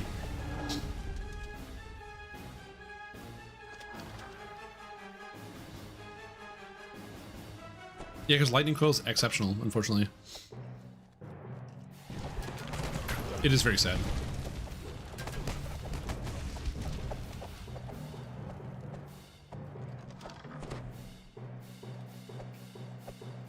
We're just a few years behind, but not many. Nah, I don't know. It's like, because I remember there was those companies, yeah, like Soylent was one of the companies. Dude, I love and hate how people would be like, remember that like horror movie, Soylent? Or with the Soylent Green? Do you remember that? What if we made a company and named it after that? Just a really horrible idea. But anyways, I do appreciate that at the very least they like tried to make a product, but as far as I know, it's not very good. I had a few friends that tried it and they were like, they found it very unsatisfying. But your precious grey moss is dead. Trusting in. And you still have to eat other stuff. Who told you the Prince of Frost wanted you dead? Me? Who said these outlander dotes were his tools? Yeah, me. But it was you who was supposed to die willingly on their blades as a distraction while I do Harrison's bidding. Just eating my salad. No, guess I just have to tell you all myself now. The hag's form splits into several different. This one? Nope. Nope. Where'd you go? Where'd you go? Just... Did we kill every single one except for the real one? Amazing. Oh, when that happens. The hag dies, screeching to the last. After a moment, the Viscount rises to his feet and blurts. Who was that? What's going on? Oh my god, I screwed it up again. Fast recalling so hard. Vitamin fortified chicken parm. Don't lie, you'd eat that. What's like there's the miracle medication of Ozempic. Which is actually a very interesting piece of medicine. It has a lot of very interesting uses and a lot of different effects on the body. Because basically what it does is it helps recalibrate your body's hunger sense, so you feel hunger differently, which then helps people like manage a lot of their eating and their behaviors. But it also has like a bunch of other interesting effects on the body. So it's got a wide variety of uses. But what's interesting is I figured that like in the future, you look at like Star Trek and all these other things. Well, maybe not Star Trek's a perfect example, but you look at like you imagine like the future of like, yeah, the pinnacle of health. Everybody can like eat whatever they want, and we'll all be healthy because our foods will be made better with better materials and better products. And I'm pretty sure that as time goes on, you're just gonna get like these big fast food companies chemically engineering how to get as close to the line to like cocaine as they can to put into their food, without it actually, getting in trouble for it, as opposed to somehow using new technology to make their addictive food good for you? Like, I think there would be a very different conversation about like McDonald's impact on society if their food was as addictive, but instead it was actually good for you. Few of the magic seeds on the ground. Huge weeds burst from the earth, and the thirsty plants quickly drain the moisture from the surrounding soil. Lightning storm, shattering 3% per chance, lightning coil, or dripping effect. I don't think it can proc dripping. Can it?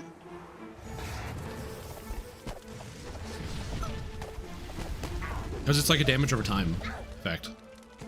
I think. Honestly, I'm not sure the answer to that question. I don't think it can. Oh yeah, right. I do know that you can have it snapshot a mantle. I did know that, which is hilarious. Because you can snapshot like the Draconic Incarnation mantle and then use another mantle.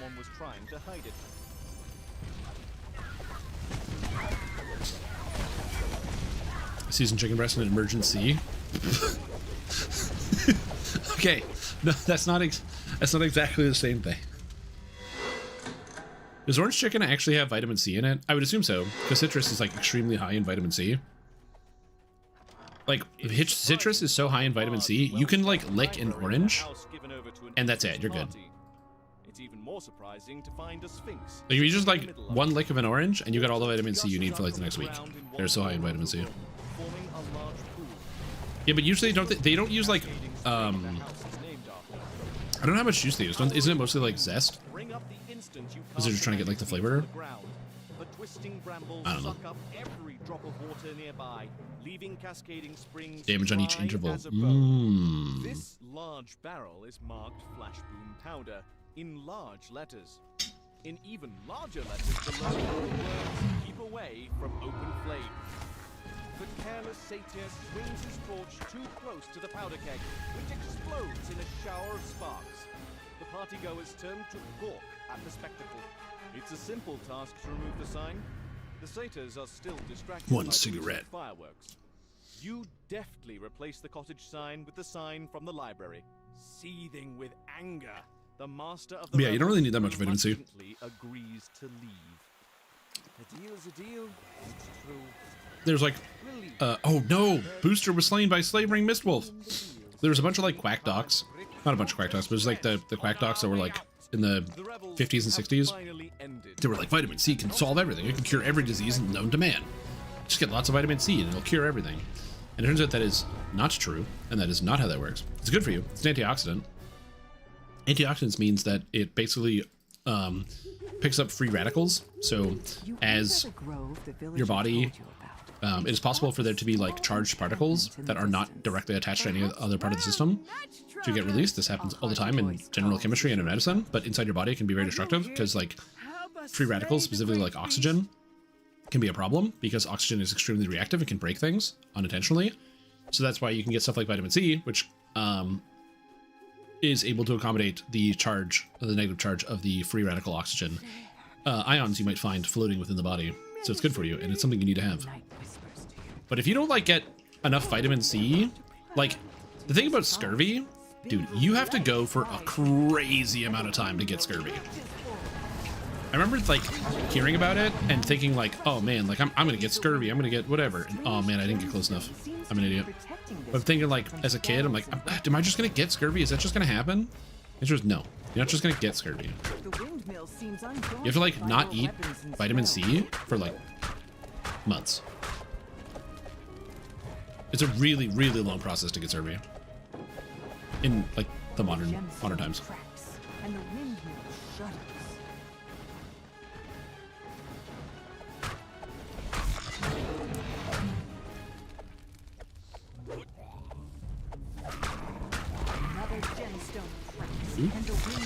Nerd? Yeah, sorry, dude. I took medicine in school. I still don't have a job, so like if you need a if anybody needs like a guy who is like a know-it-all about a lot of different like really high-level medicine facts, not really in depth, but just high-level stuff, I can do that. Hit me up. Discussing Lamortia gear with a friend. Is there any what your opinion on it is worth in heroics? So the thing about heroic Lamortia gear is it is really, really, really good. The stats on it are absolutely fantastic and phenomenal. Nuts in your mouth. No, Nerd. no, you got me. Bozo. No, I'm ripping. I'm a bozo. Anyway, the heroic weapons in Lemortia, for reasons I cannot explain, the Dolorous Acid augment that you can craft onto a weapon is the legendary Melt Fang from Isle of Dread. So you get a legendary effect at level 8, where you're suddenly hitting for thousands of extra damage. It is quite good. It also definitely not working as intended, but it is quite good. Will they ever nerf it? I don't know. If I'm being totally honest with you, it does eventually taper off because eventually you just get to endgame and it's not that good anymore. But yeah. It's not that it's not good, but it's now just a regular effect that you would already be having. How the heck do you get that? You craft the Dolorous Acid augment on a item in Lemortia. If you go into the Lemortia town, so that's the town hall, upstairs on the left, there's a crafting bench. You can just look up Dolorous Acid and then see the recipe for it, get those materials, make it, and then you craft the weapons from the same stash. Other than that, the heroic Lemortia gear is extremely, unbelievably powerful. And it's fully customizable. You can make insane gear sets because of the sun and moon augment slots on every stat. You can basically make a level 8 gear set that can accommodate almost every single stat you could need for like a universal TR set. The benefit being now with this one gear set, you can basically TR and run every character using the same items because you can get all the main stats, insightful versions of the main stats, spell powers, things like that. You can have every character run one gear set. It takes a long time to set up, but you can get it done. And then you can have that item set go from level 8 all the way up to the level cap, and you don't really ever have to replace anything. The amount of work you have to put in is like really high, but you know, that's the benefit of being able to have nearly fully crafted sets, is you can customize everything. Yeah, it still is legendary amounts of damage. Sounds like a good video. Nah, not really. I don't. The problem is, I struggle to make things I don't find interesting, and I don't really find that interesting. I mentioned this before, but like, I find farming while leveling very boring. I don't mind farming in general. As somebody who has played a unbelievable amount of Diablo 2, I do not have a problem with farming in video games. Okay. Over the holidays, when I was very sick and I couldn't really do a whole lot, I would crawl out of bed, and in Diablo 2 they had like a Christmas event going on where you could get or they gave everybody 250 magic find just for the like over Christmas. And so I got a paladin up to hell, and then I did hundreds of chaos runs, just again and again and again and again, running Chaos Sanctuary with 250 magic find, looking for stuff and having a lot of fun. But that's at the end game. I don't mind farming at the end game. Farming in leveling process is just boring. I'd rather just play the game. You don't have to farm. And for me, I just don't see the reason to farm heroic gear. So like all of the heroic gear that I'm wearing, I do have all of this gear. But how did I get it? I get it by just playing. Like I did Feywild a million times, and then it's like, ooh, like just this run, I have picked up a rock slide ring and a Clearwater docent. And then I can just take, or Dark Moss. I just take these, dump them in the shared stash, and then pull them out when I need them. Frosted cerise flower can be found in the center of the Aurora Garden, but warns you not to let the true nature hey, we're here. Become gossip fodder for the other guests. You step out into the snowy garden. A peculiar patch of grass grows in its center, along with a flower that emanates a magical, chilly aura. The flower crumples away into nothing in the palm. Yeah, the only problem is the stupid river. And instantly regrows in the soil. The newly sprouted flower glows blindingly. Because I wasn't playing Hammerden, I was playing Fist of the Heavens. And so the second I get to Chaos, Fist of the Heavens rips that place apart. But crossing the bridge, sometimes there were those stupid Act 2 maggots on the bridge. And then they spawn an egg, and each egg spawns 8 guys. And I can't deal any damage to non-demons. Well, I mean, Fist of the Heavens does some lightning damage, but it's single target and has a cooldown. Oh my god, it's horrible. If that bridge only spawned demons, it would be fine. That was so annoying. Holy Bolt only works on demons and undead.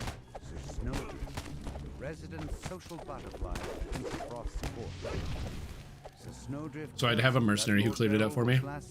Or if I basically, what I would do is if I was running across the bridge and I got stuck on both sides where I couldn't go forward or backward because there were too many maggots, I would just new game and go again. It didn't happen all the time, but the whole time I'm like, I should switch to Hammered In. I should switch to Hammered In. Yeah, or a telestaff.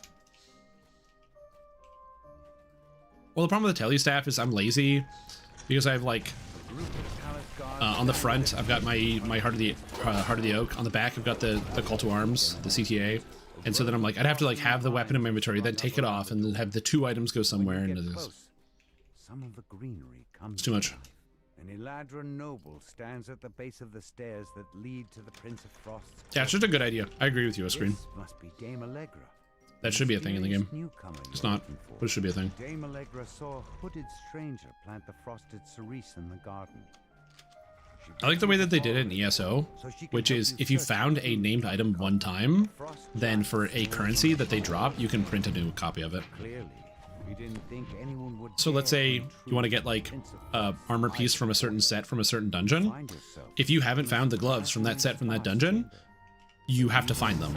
But once you've found them, at then any point afterwards, you can either farm the dungeon for it, and there's reasons to do that, or if you have enough of this currency, it's like a transmutation crystal, you can go, which you get from just doing dungeons generally, so it's like a generic currency, you can trade it in.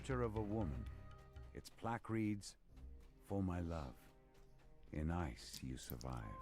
The Prince of Frost had hidden a journal in. Yeah, I didn't need it, I just had it. The journal. Yeah, what I should have done is just swapped hammers. I was lazy. Thousands of years ago. As you drop the journal, I have done neither. bursts into the room, along with a squad of As much as I would like to, those rune words were outside of my grasp. For the most part. Flower from the snow. This time, the bloom stays in the palm of your hand, instead of crumpling Just away into a nothing. list that is not in your collected list. Turn to the Baroness to tell her what happened. Oh, that too, yeah. Though the prince himself would never admit to it, the Baroness tells you. Like my favorite paladin build to play generally is Vengeance Paladin. I just like the tri-elemental damage. I think it's cool. The Prince of Frost glowers down at you. Yes. Sometimes you have to run something. Well, yeah, which is also good. It's got, they got that what do they call it? It's like the protected drops or whatever, or bad luck protection. You come asking for favors when you impose on me by your very presence? Not many would dare to overstep so cavalierly. Yeah, yesterday I had a day 8, a run where I was level 11 on day 8. You will perform the 3 tasks I have set for you. Only then will I consider your request. The Prince of Frost waves his hand, and a trio of portals open nearby. Go, and be quick about it. Each second you stand here is a second of my patience being siphoned away. Yeah, it's huge. You've arrived at Rhyme's Refrain. One of The problem Prince is, of Frost's as cool as what you're saying sounds, he demands that you there is a remove current the problem, griffins in my that seem to opinion, have made their home in inside like you. modern Diablo 2, You find which is yourself that there's just some inside the items that are kind of more police powerful than station others. of bandits. And that item that always gets me is, what you're saying is correct. Shocking and fire auras, that's sick, that's awesome. What if I just used a grief? They look at you apprehensively. You know? But make no move to attack. What if I just slap a grief on there? Bandits said something about needing to And then get you're the like, patrolling sentries to wake everyone up. you know, that's good. It may be possible to sneak past the sentries and through the sleeping bandits without needing to fight. The werewolf sentries It's just a symptom of like, sniffs they added stuff and then the game is no longer being developed, so it is what it is. howls. Now the sounds of the But, man. bandits awakening can be heard throughout the cavern. You'll have to Every time I ever try to make a melee build, I'm always like, there's so many things I can do, there's so many tools I can use, there's so many cool abilities I can get. What if on this build I just used a grief? takes care of one thing for the Prince of Frost. The tramp of approaching boots. Yeah. Then a vicious voice calls out. The ones who bring me the matriarch's head gets an extra share of gold! An extra share of Hunters have gold! caught up to the injured matriarch, but she is in no condition to fly. Blitz looks you over greedily. Well, If I get to keep all the captives for myself, I might as well. Yeah, my add favorite more builds to my haul. in D2R, The Fomorians have been D2R defeated, specifically. and the village is now I like Hydrasork. I love playing Hydrasork. It's very fun. I just love the Hydras. It's not the best, but I just like summoning the Hydras when they do stuff. That's fun. I like running Conviction Avenger Paladin, so running Vengeance. I really like Vengeance because it's Tri-Elemental, and I think Tri-Elemental is cool. Basically being able to always bypass immunities is sick. And one of my favorite things about running Vengeance Paladin is running a mercenary, running Iron Wolf mercenary, because then they enchant your weapon to give you all the attack rating you could ever need. But also, a fire Iron Wolf mercenary is actually quite good. As it turns out, if you give them a spirit in the main hand and a spirit in the offhand, and then you're like, spirit in the offhand, how do they get 156 strength on an Iron Wolf mercenary? Well, the answer is you put a Shaco on them, and you're like, but how do you get a Shaco for your merc?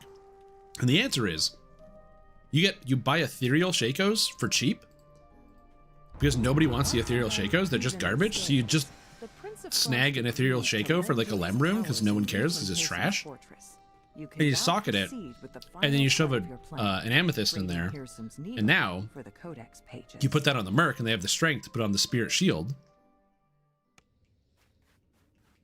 and you get a machine gun turret as an Act 3 mercenary.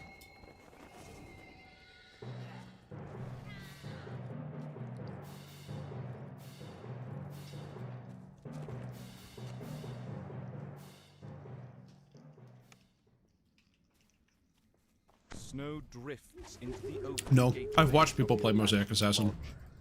You spot Hirsam, the Prince of Satyrs, through the gate. We meet again, Bear. I don't know what it is. Assassin is just my least favorite class in Diablo 2. I don't really like anything about it for the most part, but maybe I just haven't given Assassin a good enough try. Maybe next time I play Diablo 2, I should go Assassin. You don't seem very enthusiastic about it. As it happens, I'm about to have a very important meeting here, and I don't wish to be disturbed. I'll need some guards. Reliable guards, not a grumpy old flea bag. Like Never need keys. Let's see. Oh, true. That should do it. Because assassin torches are like probably super cheap. I wouldn't want to I wonder how much an assassin torch would be. The bear looks up at you. 2020 assassin torch. Pull rune. You might as well come in. He grumbles as he opens the gate. The bear agrees to help you. Oh, they do? Oh, I thought you were talking about Uber keys. 3 items.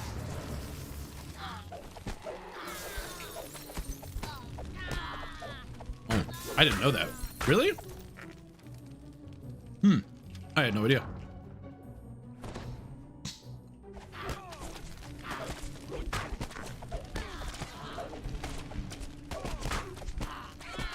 It's a small charm slot. True. The gnome baker tells you that he Maybe next ladder reset it'll be assassin time, and I'll really try to gingerbread golem that get the mosaic. has run off with his entire supply, along with a collection of electric. What's the weakness of a mosaic build? Just the fact that it's melee in general.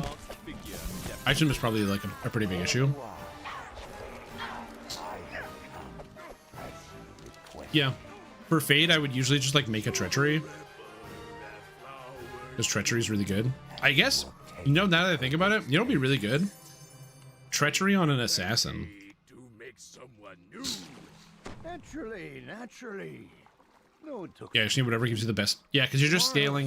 gave my hacks a bit of trouble, but once I guess was the concealed downside is if you don't by have movement enchantment, speed. Although I guess you can I just was run able to burst of make speed. off with the pages and leave those druids none the wiser.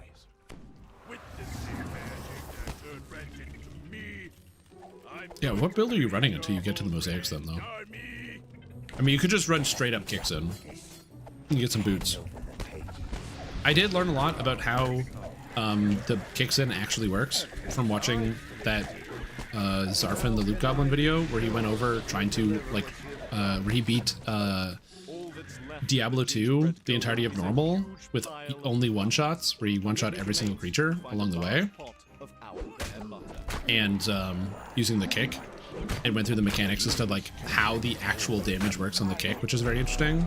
Where not only does it use the boots, but it gets direct scaling from strength. So it's not just like, oh, you get percentage from strength, which makes sense because strength affects melee damage, but it actually like numerically increases the base damage of the kick based on your strength and your dexterity. There's like a hidden formula behind the scenes. A massive figure looms in the So you double dip. ahead. You found Run traps till you get one of the mosaic. Formorians, Traps, eh? who live in the Like the caverns blade traps or like the sentries? Nature. Yes, you needn't worry about that. I have found a place that civilization has Rift. never touched. You two are Rift. Yeah, it's the only class I'd ever really played a lot. Like back in the day, for me, because I've been playing Diablo 2 since, oh my god, forever. All you need do Since I was like 11. open the door And yeah, I just never really got into Assassin. I played a ton of Druid, ton of Sorcerer, ton of Paladin. I would say Barbarian and Assassin are my least played classes for sure. You'll receive it when I love Bozon. Javazon is also good. one more meeting where we'll make our exchange. Yet, as you seem impatient, so I have brought a gift. Corrupted unicorn.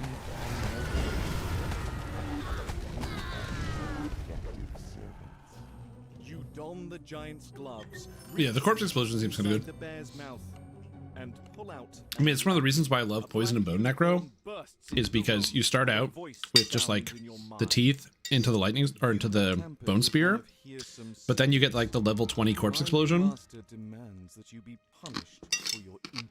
and you kill one guy and then explode the whole screen. God, it's so satisfying. No worries. I'll find a use for them. I'm sure. Baron Bitterspine says he knows a secret that could defeat Kirsam.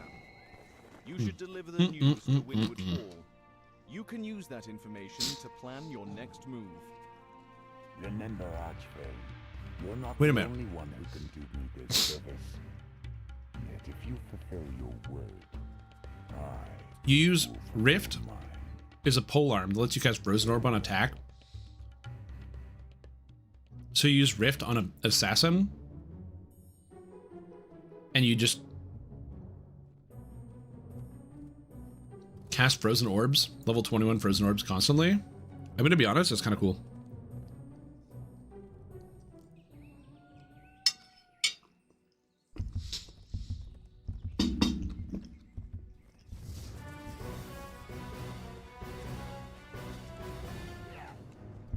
I never did Poison Necro. I was always turned off by how many poison immune monsters there are.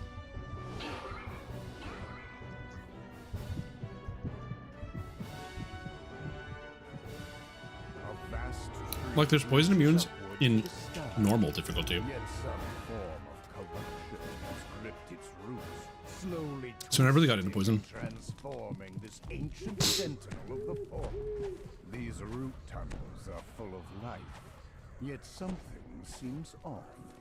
A sense of unease hangs. Yeah, I will also admit, and I can't believe I'm saying this, because they gave out 250 free Magic Find over Christmas, I didn't, when I played Diablo 2, I didn't have to gear any Magic Find whatsoever.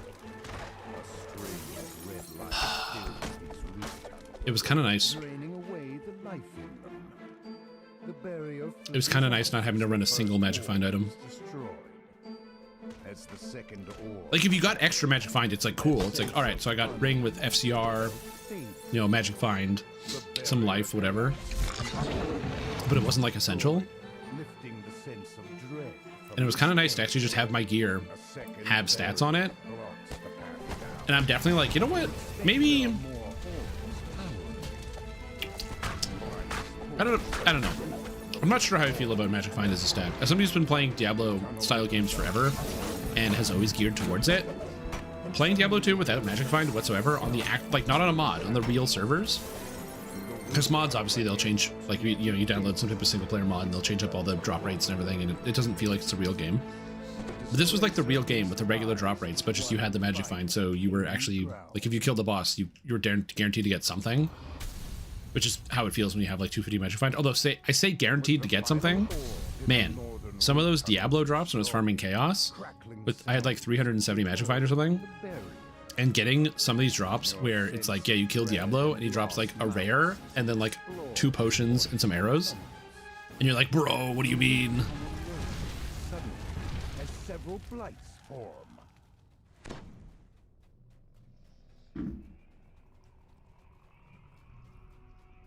Wait, huh?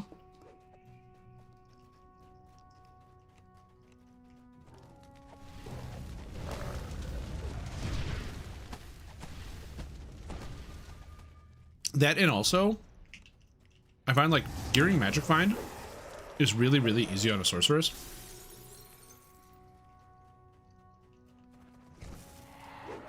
And really annoying on everybody else.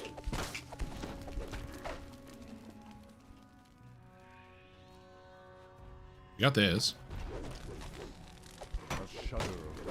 Okay, we're good. As the last orb in Okay, the good. northwest tunnel shatters, with the orbs gone, the second barrier collapses in on itself. Yeah, with assuming you have like the magic find gear for it. Again, I'm spoiled from playing a lot of sorceress. I think sorceress is probably the most played character for me. Just because it's like, oh, did you get some Tal's pieces? Great, here's your magic find. Also, you can teleport. Also, you bypass all immunities on cold. magic word, the Fomorian snaps the barrier back into place. However, you notice a crack in the base of the barrier you can squeeze through.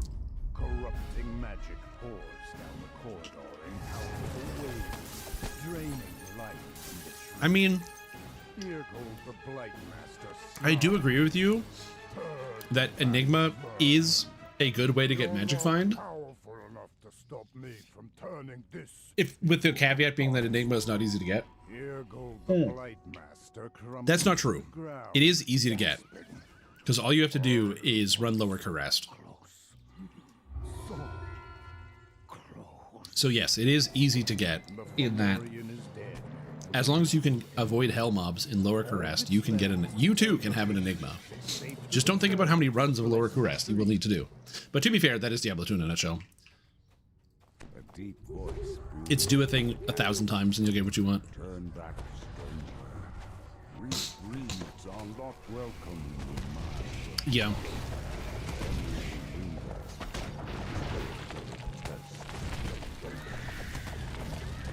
That's why the Paladin was nice.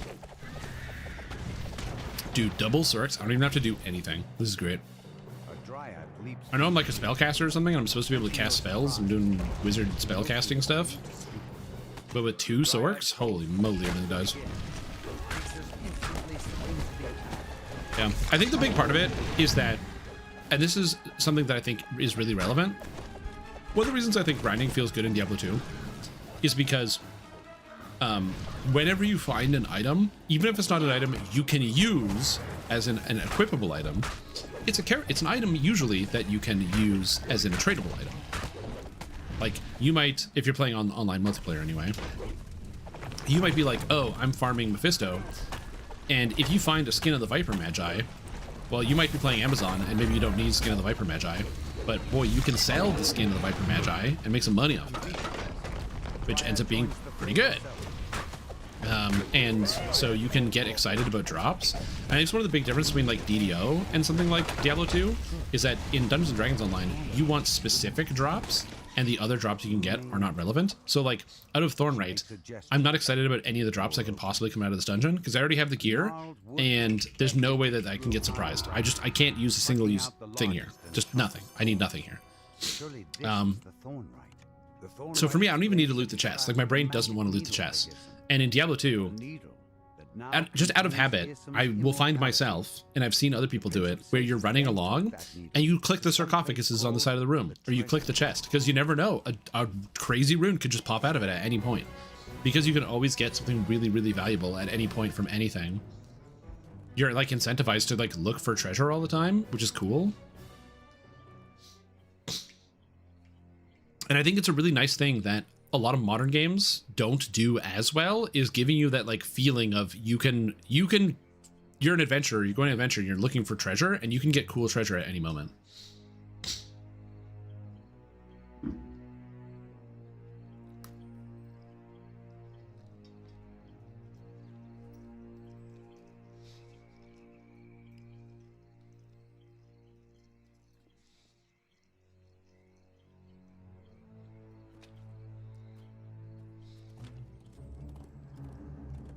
Yep.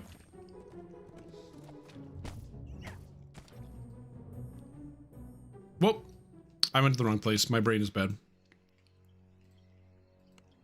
I totally went to the wrong place.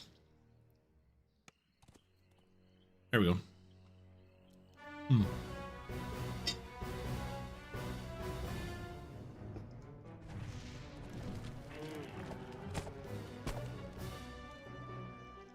Mm-mm. There was also like the seeding in Diablo 2 where like depending on the seed of your world you could like spawn stuff. There's some videos I watched about that which were kind of interesting, where it was like depending on your world seed you could force specific items to spawn from specific places. You can't do that in online multiplayer obviously, but because you don't get to see your seed when you create it. But when you remove their banner, you free them of their service. What they do with their freedom. Hey, what's up? Die, red caps.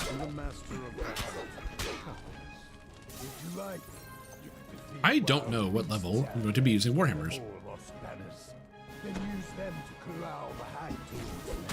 20? I don't know. I'm just using this hand wraps until I get there.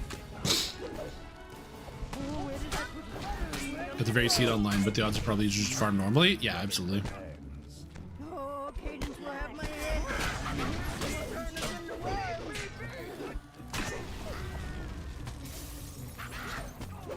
Got to transfer through my bank tools from the old servers. No, don't do that. That's why I transferred everything and then basically just deleted every other character that I had. So that way I didn't have to worry about missing something.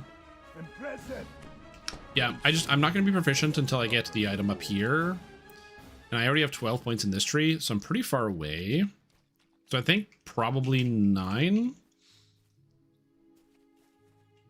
7. Yeah, level 9 I can swap into Warhammers.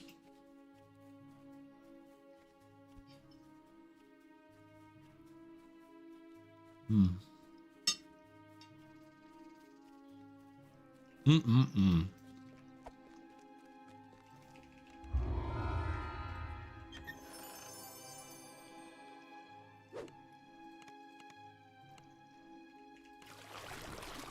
All right. Needle in a phase stack. Now, I don't have Stunning Fist, which would be good if I was playing a hand wrap character. Because I'm going Warhammers. Some of you might be wondering, why Warhammer Stream, Tom? What is the significance of Warhammers? I just think it's cool.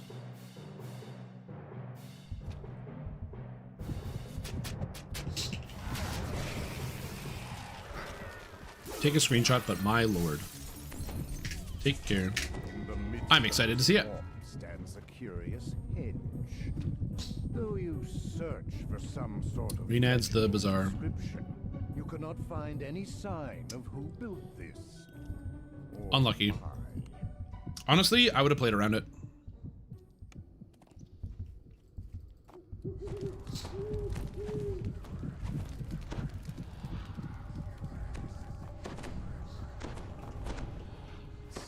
Always feels so good when it procs.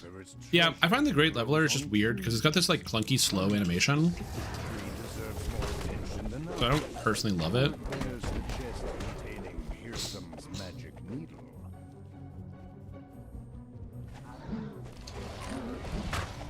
Say hammer time? That is a benefit to playing Warhammers. You can say hammer time every single time you hit someone. You can also say hammer time every time you hit someone anyway. Just like, you could just always just say hammer time.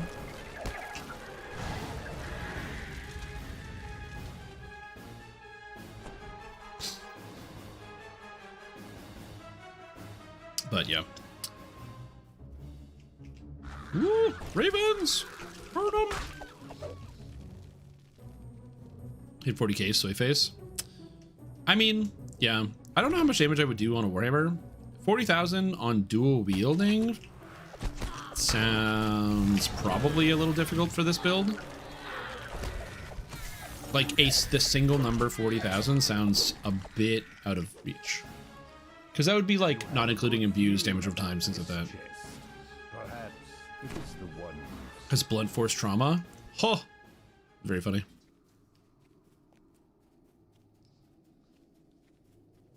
There's weak auras and WoW that yell out nice cock whenever you stun something. Amazing. True.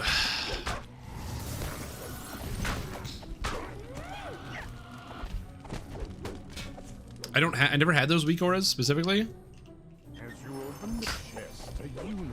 As you defeat the unicorn, But a deer bursts out from it. I can't remember. So I don't pay attention to World of Warcraft news.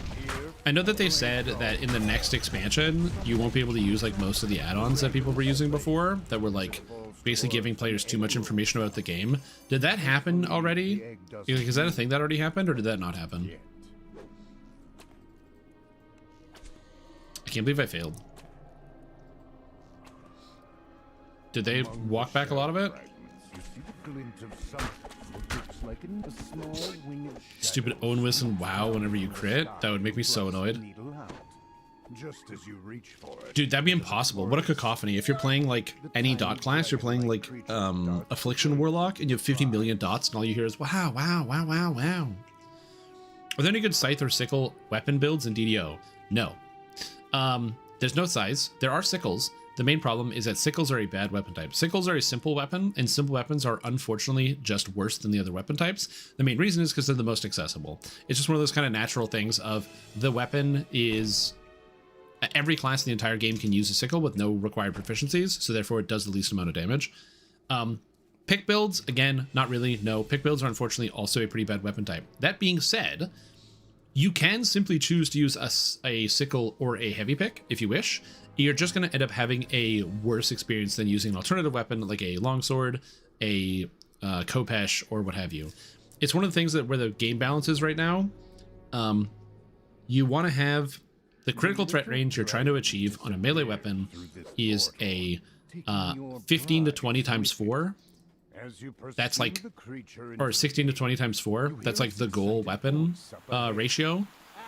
So that means on a, if you roll a 16 or higher, 16, 17, 18, or 19, you critically hit, dealing times 4 damage. That's like the optimal weapon breakpoint, and not every weapon can get there. Now, weapons that don't get there, that are still used, have particular reasons for it.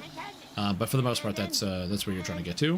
And unfortunately, neither sickle nor heavy pick can get exactly to those numbers. They're just below. So you can use those weapon types and sub in a build if you think it's cool. You can also just use cosmetics. That way your weapon looks like a pick, and even though it's not. But yeah, unfortunately, heavy picks are just not that good. There he is. I'm like, where is he?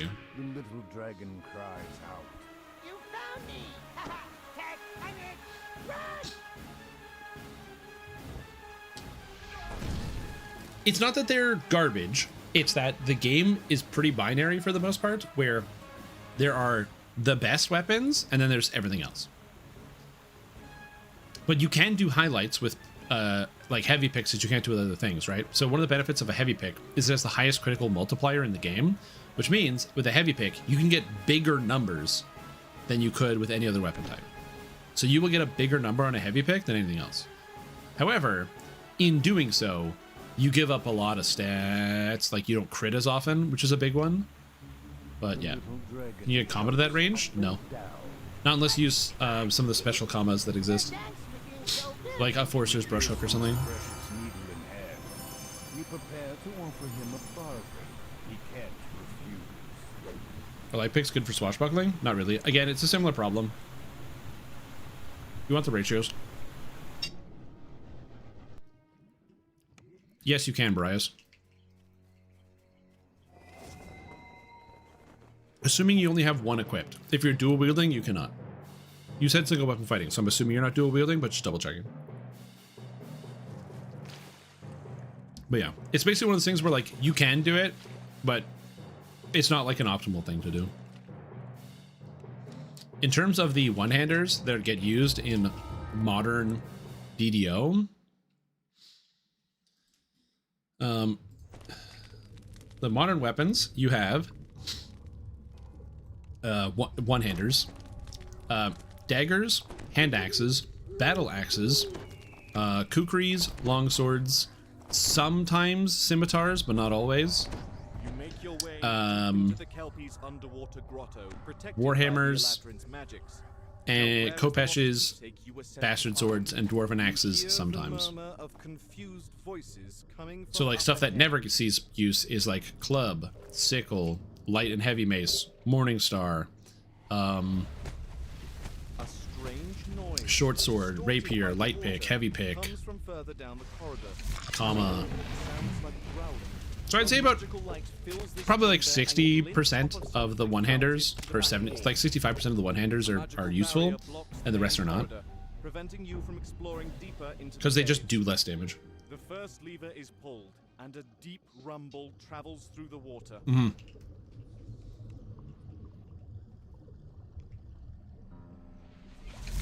You just need a good Dwarven Axe. There's an audible pop as the second lever is pulled and the barrier in the main hall hisses. But yeah, Dwarven Axes can be used absolutely right now.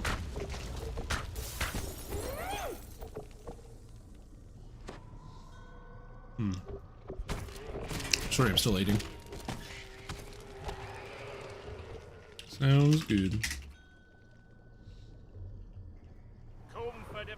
You say that, but number one, we have the Undying weapons right now, and any Undying weapon is good, and pretty much best in slot. Granted, it's very hard to come by, but they are very good. And also, Ignition, Fear, and the Flame is like one of the best weapons in the entire game, and it is a Bastard Sword. Dwarven War Axe, on the other hand, the Kelpie Lord falters, then collapses, diffusing into clumps of ragged weeds. has Demise, which is arguably the same weapon. The main issue is that you're missing out on Paralysis. You trade Paralysis for Fetters of Unreality, which depending on your build might be better or worse. Demise is very, very similar to Ignition.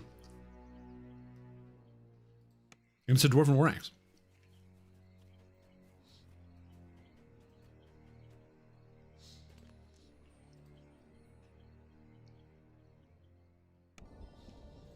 Yeah, you can definitely use Dwarven War Axes in this game. There's some good ones. Although I will say this, and this is really important. If you are just leveling, like you don't have any grandiose goals of sticking at the end game and doing a whole bunch of raids and all sorts of other stuff, and you like leveling and you like TRing, you can kind of use whatever weapons you want. You arrive at Hirsum's stronghold after a long Because during the leveling process, your weapon is just a vehicle for your stats. So like, yeah, you could have a good weapon and it might make a little bit of a difference.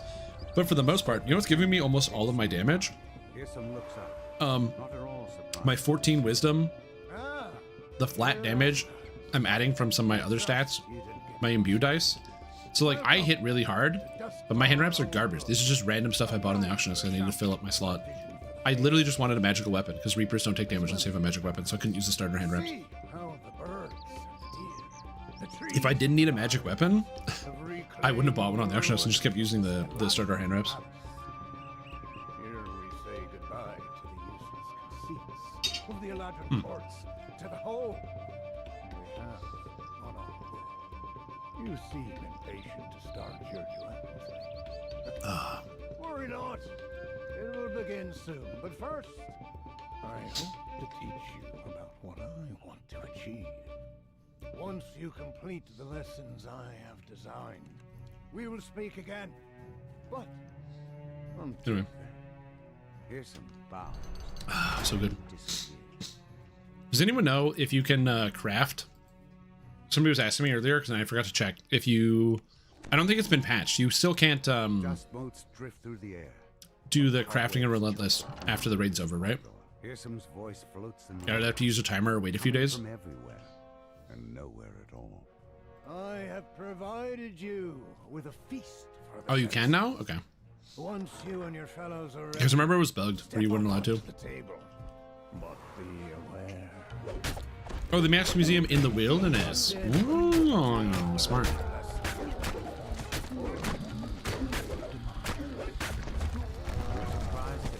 That a what has been hidden within you. You hear a loud rumbling. Here before, if you said anything about epic seats feats for Warforged Bastard Sword user? Oh, I didn't see that.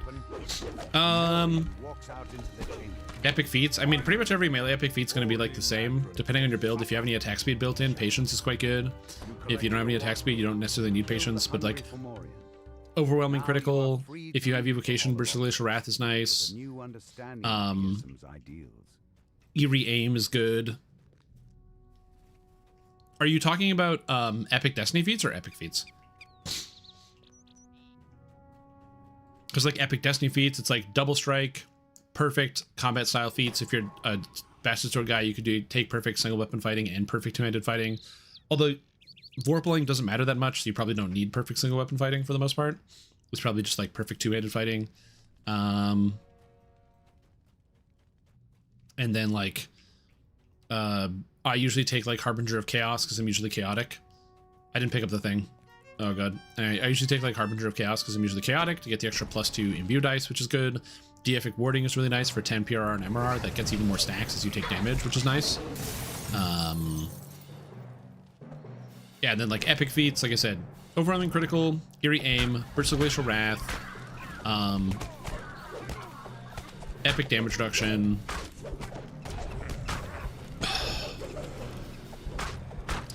Obviously your combat style feat, because if you're a pure Wizard Eldritch Knight, you're not going to have enough for the full combat style, so you'll have to take one of them in epics.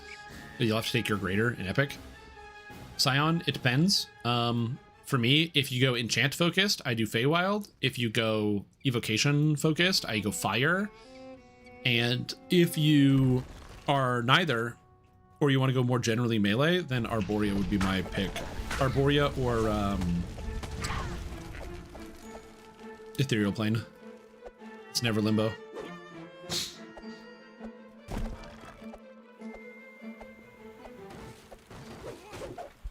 A gargoyle perches on a high ledge inside this room. Stretches out his tumbling arms.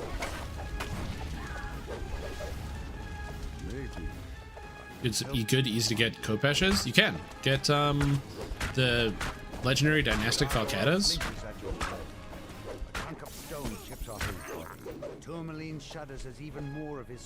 Don't you get a 2-piece set for wearing 2 of them? It's like the Oasis set, I think. Although I'll have to check on that. And then you get a 2-piece set from having the 2 weapons. Now that you have collected both watchwords, you can unlock. I mean, they don't do anything crazy, but it's good enough. Or you get a Kopesh of the Undying Age. Oh, it's already done.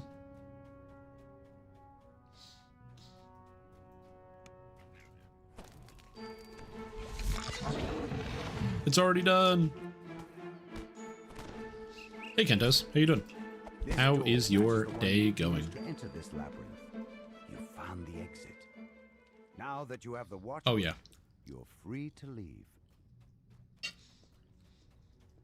I couldn't pick a cosmetic I wanted to wear, so I thought, why don't I just put on all the shit? You know what I'm saying?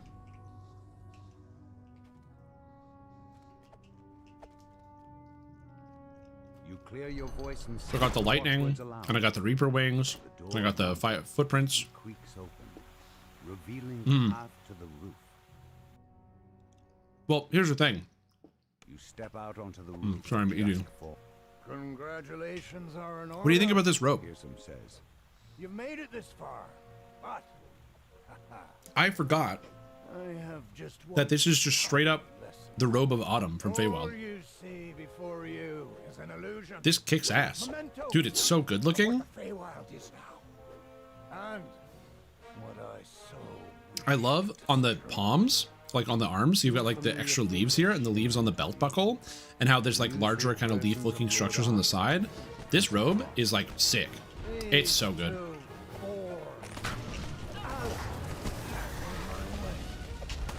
strike down these so-called friends of yours, and I'm pleased. Then Lord Arden Every other fire armor? No, I really like the snow scale. The only problem I have with the snow scale is it doesn't look like snow at all, but I still quite like the look.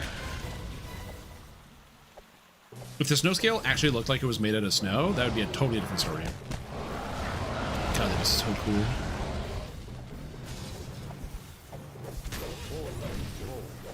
I also really like the Ferrocrystal stuff, like the Ferrocrystal Shield, as well as Hexbreaker, are, in my opinion, both very good looking shields. And the big one, the Tower Shield. I hadn't imagined you'd be so ruthless. I wonder how your little Lord bitter archfey would feel, knowing how easily you betrayed.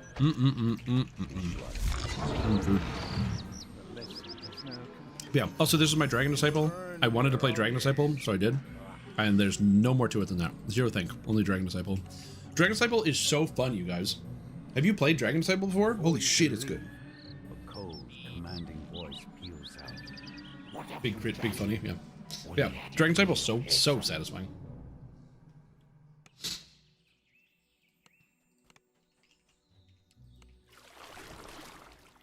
Yeah, Garb of the Spring wins. Yeah, it's also good. I agree.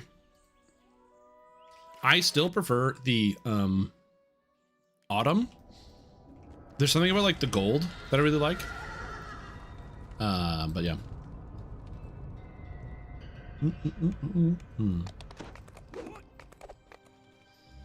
Did I get here without a loading screen? It just blipped and I was here. Well. Yeah, Monk is fantastic.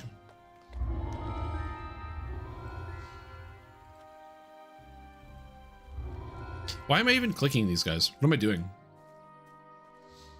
Yeah, so I like the heavy armor of Celebration personally. I like the robe too. The robe is good. Don't get it twisted. But I like the heavy armor. The heavy armor like really looks good in my opinion. But yeah. All right, I gotta level up. Monk. Where's the monk trainer?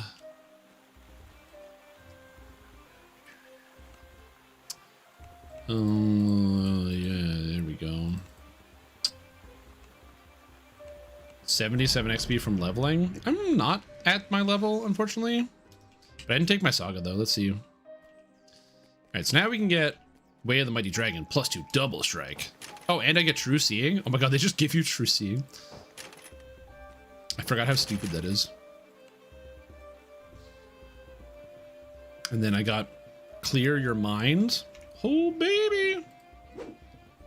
So my reward score, give me the tier, 26k. Ooh. Yeah, I have to do more 6s to level up. What are some good 6s? What are some bad 6s? That's even better. Kind of a big deal. Yeah, I'm playing Breath Monk. My character's got bad breath, and he's gonna share it with everybody.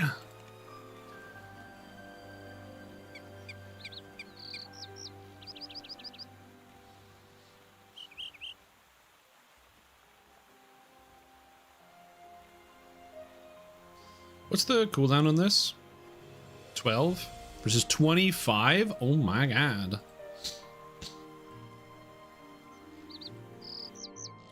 Yeah, we're gonna do kind of a big deal. That sounds good. Bad 6s? Yep. Oh yeah. Because I was like, what? We should get some good 6s to level up. And then I realized, you know what's better than good 6s? What about bad 6s? What about ones that like nobody likes? What about the quests that people quit playing because they hate it so much?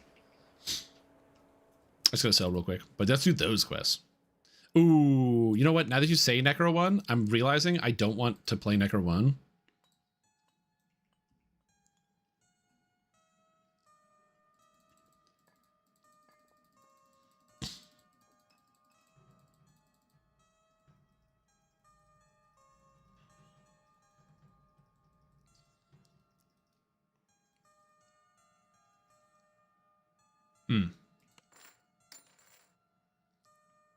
Faithful Departed is an 8. Sorry. Yeah. Necro 1 is 5. The Crypt is 6. Yeah. I actually love Cult of the Six. 100k views.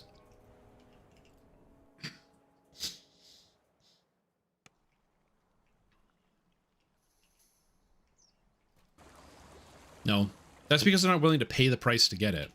And you know what that price is? Using a janky ass wand to fly around. That's the price you have to pay.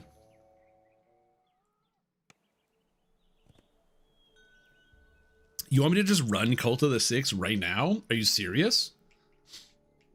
Okay, first of all, Grey Moon is level 6. Cult of the Six is level 8. You would know that if you're a real fan of Cult of the Six, except you're actually a fake fan and you don't realize that Cult of the Six is a level 8 quest. Grey Moon, the prelude to Cult of the Six, is level 6. So first of all, check your privilege at the door. Second of all, you bet I'll run it. You can't fool me. I was going to run Isle of Dread. Guess what? We're going to Sorrow Dusk Isle, baby. You think you can't goad me into doing a quest? Because you can. It's really easy. I also like this quest.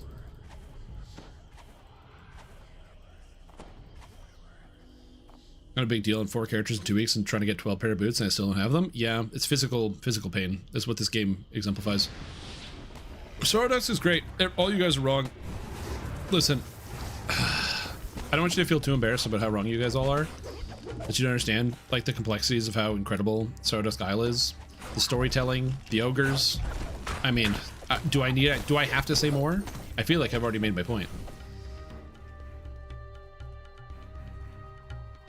That's video games in a nutshell. Storytelling and ogres.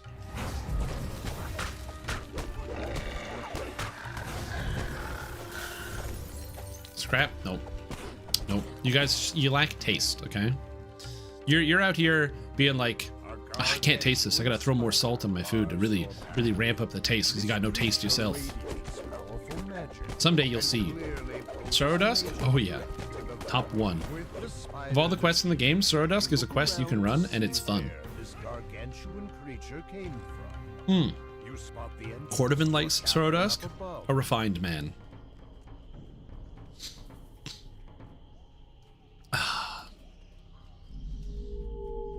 You enter the cavern. These gigantic... I lack taste. I'm a well-trained chef. And how do I know you don't have a French rat underneath your hat that's telling you how to cook all the food that you make, huh?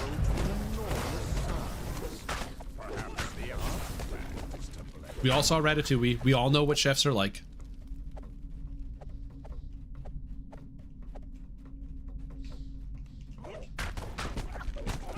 Should be required at least once. Classic Purge the Heretics. The caged trolls, or for some reason my brain started calling it Coged trolls, which is just wrong and stupid. Oh yeah, I forgot. We have to murder everything in this quest. Or doors open. The old soul-locked doors. Is it Weird Quest Wednesday today? Maybe. It's been a while since I ran all these quests.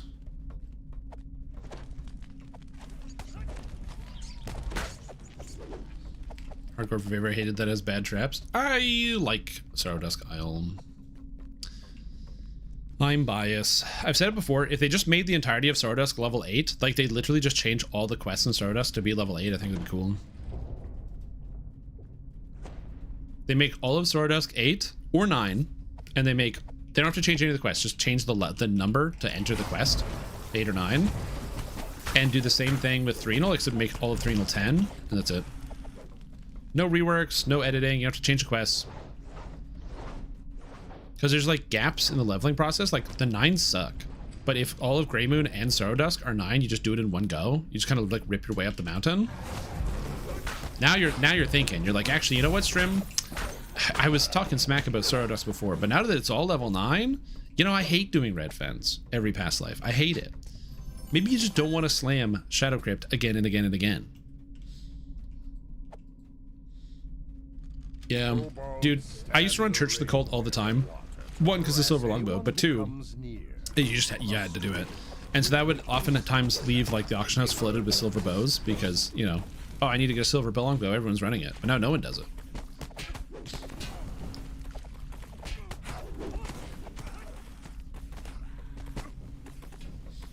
I really like Tangleroot Gorge as well.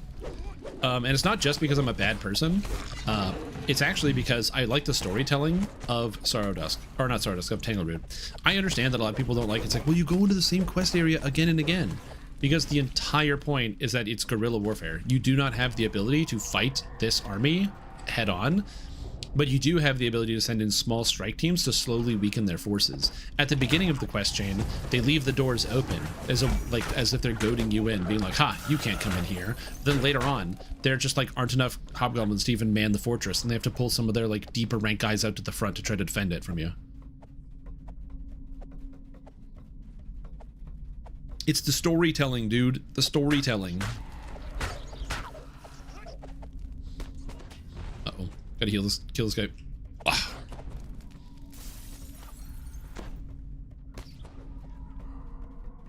The dude in the scorpion pit. Exactly. Yeah, the fact that it's like if they made all of Tanglewood Gorge level 4, that'd be sick. The sound of stone grinding on stone. Because now your leveling process can be like the Night Brigade, Tangleroot. Every time.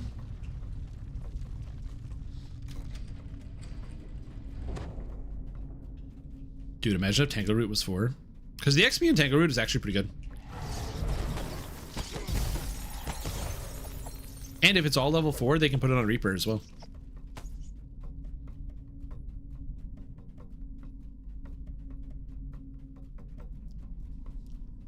They need to make TR Reaper like a Reaper reincarnation, so when you get to 156 Reaper points, you can reset to 0. Cool damp air fills the whole. Oh, Tangleroot. I thought you're like, yeah, Reaper reincarnation. Let's go. Set my points to 0, baby. From the chamber ahead. Reaper reincarnation. It's a good idea. You feel strange. As things start to go dark, you can just make out MechTech fleeing the room. Because of the level range? Yeah, but what if they did fix the level range and then make it Reaper? Because that's what I want. Listen, guys, I'm StreamTom. SSG has to listen to me. So if I say something, it's definitely going to happen. There are some people that think that that's how that works. That I am like, I have some like innate power and the ability to take control of things. If SSG listened to me about everything, the game would be very different and probably make a lot less money. These once deadly traps have little effect on your giant form. Calls you on a wellness check, yeah. I mentioned this before. If I ever hit the Reaper cap of 156 Reaper points, I need somebody to help me stop playing this game. Oh, thanks, Edric. That's kind of you to say. That's called manipulation. When somebody has like control of your emotions, it's manipulation. So I have control. Hell yeah. Oh, I got Shadow Strike. Anyone? Shadow Strike's cool. Somebody got the Cursed Shard. It's got Polycurse on it. You know what Polycurse does? On critical hit, they may be exhausted with blindness, exhaustion, bestow curse, or enervation. Isn't that cool?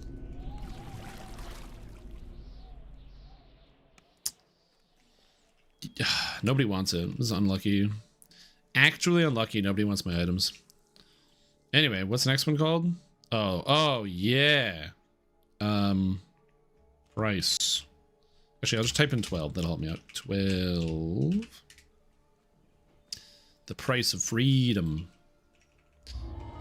I'd be like, wait, are you actually just going to do all of these? Yeah, you can tell me what to do.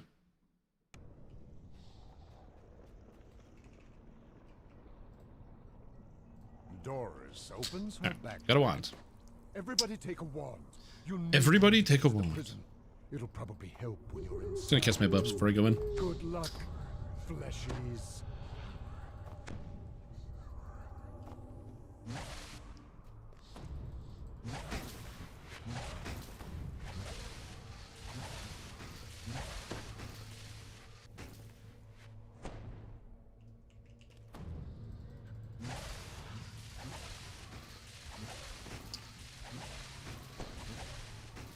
Oh crap. I fell off.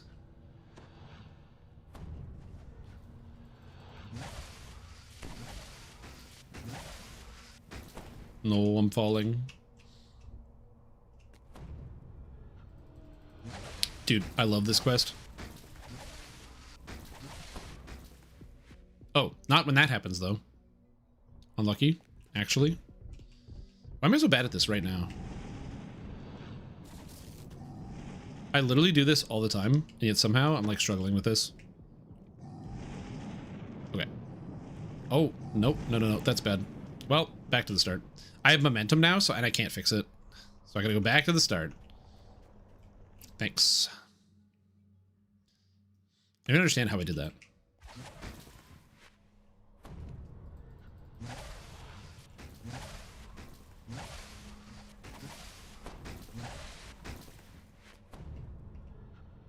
I like, just can't climb.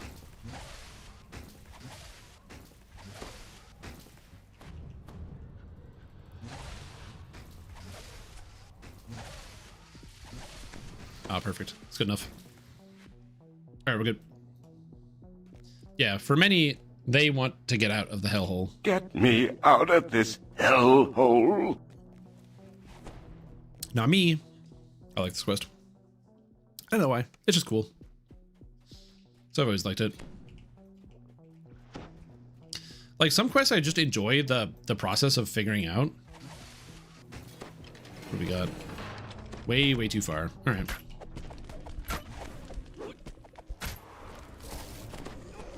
Oh, hey. So it could be over here. So I'm gonna check this side first. You. Sister Pauline, So we get this Marut boss. I am chaotic. You can't do anything, or lawful. You can't do anything to me. So I'm gonna whip this here. What do we got? It's so far I can't even. So it's not this way. So it's over here somewhere.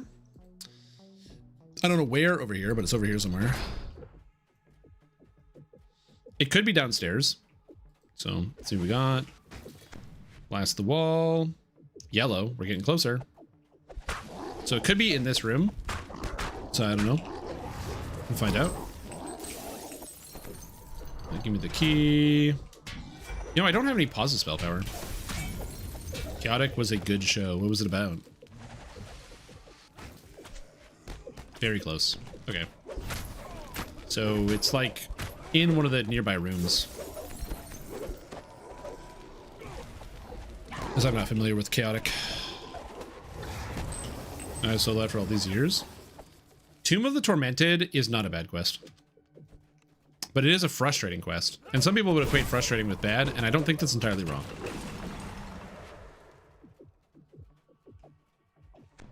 Me too. I love that the prison is guarded by Maruts. Now, if you don't have access to True Seeing, you do have to kill the guy over there to open up the door down here. But if you do have access to True Seeing, you just skip all that and come this way. Oh yeah, for sure.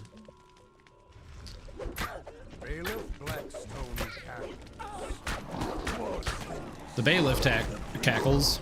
No, not the bailiff. Oh, so here keys hitting the ground. Clink, clink, clink, clink, clink. No, don't grease me, you bastard. Fine, whatever. You know what? I'll slide down the door. It's fine. Transform monsters and fight other players. Oh, that was after my time. I stopped watching the Young People TV network when that was on TV. I was just too old. Okay, I was too cool. So, you know how it is. Yeah, and the armors from this quest are some of the coolest looking armors in the whole game. You know what's one of my favorite parts about this room in particular? It's full of fire elementals that cast Dispel magic. Isn't that cool? Isn't that awesome? Don't you love when the fire elementals cast Dispel magic and take away your fire protections, but also all your other protections as well? It's so cool, dude.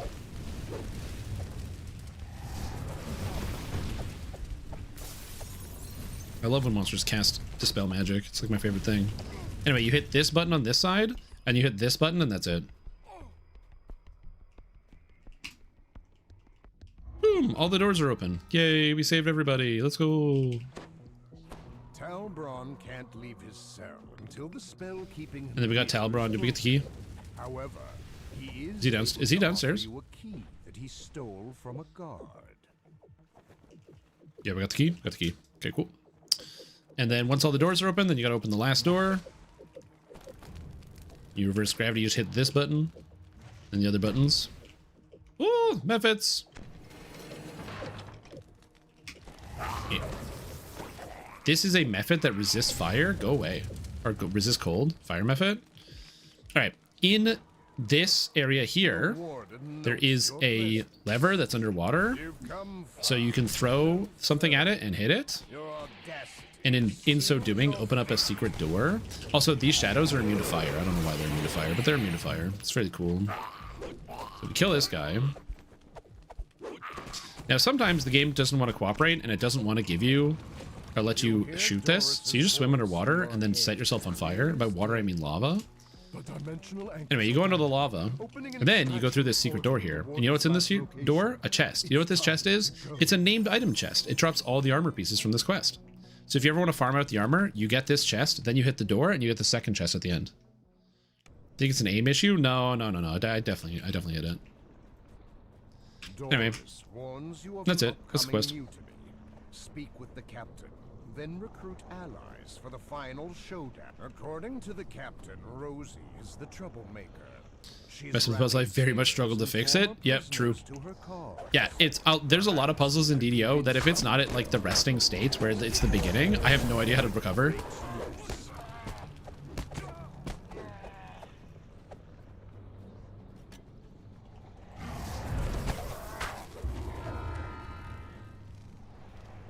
There we go.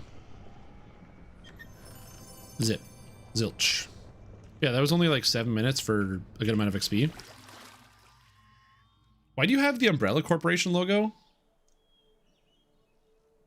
next to your name, Misugai? Is there something I should know about? Are you distributing bioweapons into my chat?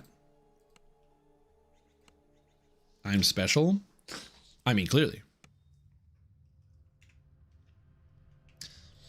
Gift to someone who plays the game. Oh, like you streamed like a Resident Evil game of some kind, and you got a thing. I don't know if there's a promo.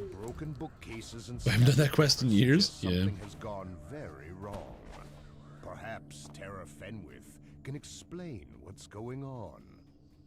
You need to help Terrence Hawksworth. That's here. There it is. Hey, it's a bunch of guys.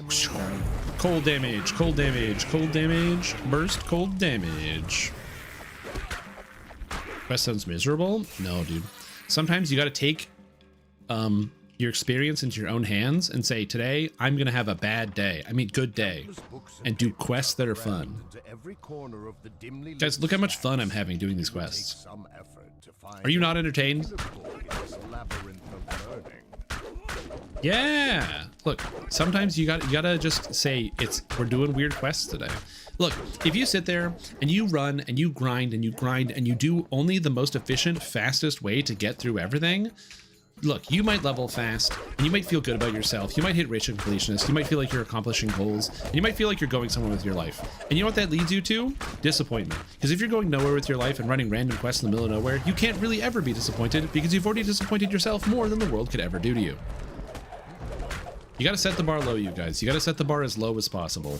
If the bar is above the ground and visible with the naked eye, that's a problem. Do bad quests. It'll help you out in the long run.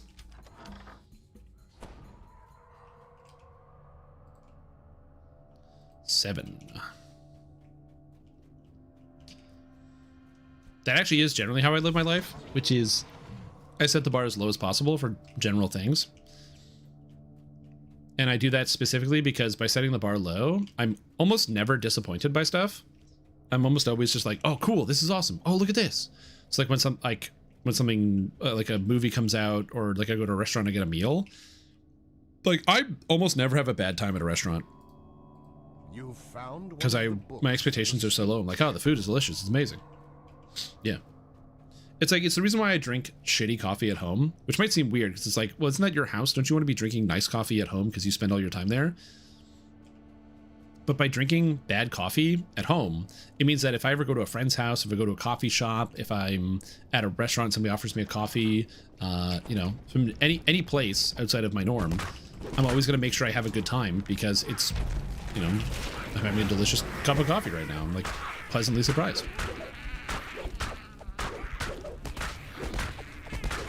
So I usually just do the bare minimum for myself at home, and then I get to be pleasantly surprised by every element when I go places, whether it's food or service or what have you. What was once the library's core collection is now complete chaos.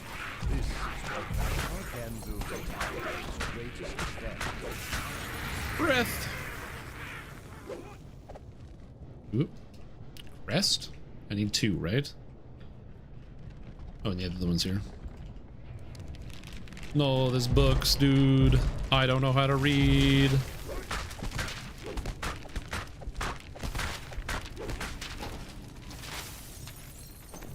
All right. Anyway.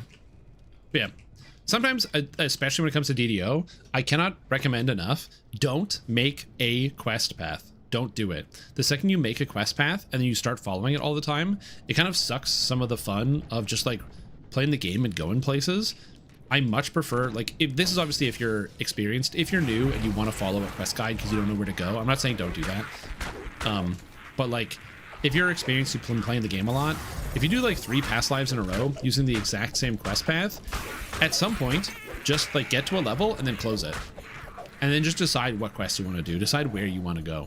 And just go do stuff. Because you got to break it up. You got to do different things. It helps keep the game fresh and exciting. Also flexes a little bit that their brain, because you got to add in a few more quests and remember a few more details. And using the brain is the good way to keep it on its toes and feeling good.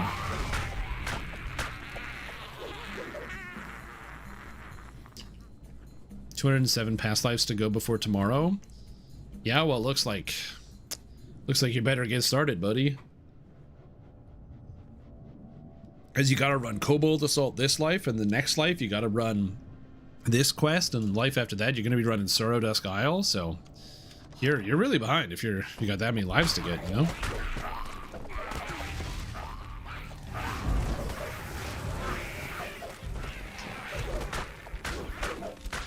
Die. I should have a healing spell power item, but I don't. I'll probably use like the healing spell power belt. For the speech. You've collected enough books to begin giving the speech. Prompted by your actions inside. I hate so many quests. I do the same ones every time. Honestly, I wouldn't be surprised if that's most people. That's like, do you have a favorite quest? No, but I have a lot of quests I really fucking hate. Which I could see. Terrance's rival is determined to stop the wizard from delivering his speech. The guest of honor moves forward, caught up in Terrance's tale of his old school friend and their favorite subject. Terrance delivers a but also kind of true. I mean, yeah, that's fair. Fundamental principles of magic. That's the way that I judge expansions, by the way. I don't judge expansions by how many quests that I love, because at the end of the day, I'm going to run every quest into the ground in an expansion. So like if I'm playing Dungeons & Dragons Online and a new expansion comes out, dude, I ran Lamortia like, I don't know, I've done like 15 sagas at this point. So like I've played a whole bunch of Lamortia. I've played a bunch of the different quests. I've done a bunch of farming. So like I said, I'm going to run everything into the ground. So for me, what's more important is determining which quests do I hate. How many quests are in an expansion that I hate? And that's one of the reasons why I can't rate Ravenloft highly, because there's so many quests I really just dislike in Ravenloft. I don't like Fresh Baked Dreams. I don't like Wachter House. I don't like the Vintage Quest. I don't like Raven's Bane. I don't really like Sunrise. The scavenger foreman says he's lost. So I just end up having like a bunch of quests that I really just don't like. Shinies are now so abundant that the workers have rebelled. I like Raven at the Door, actually.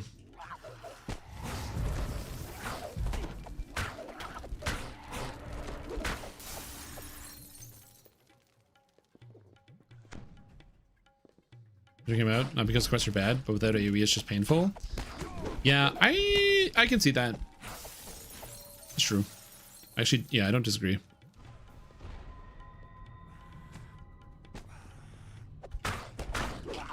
Die, opulent officer. Get tripped, loser.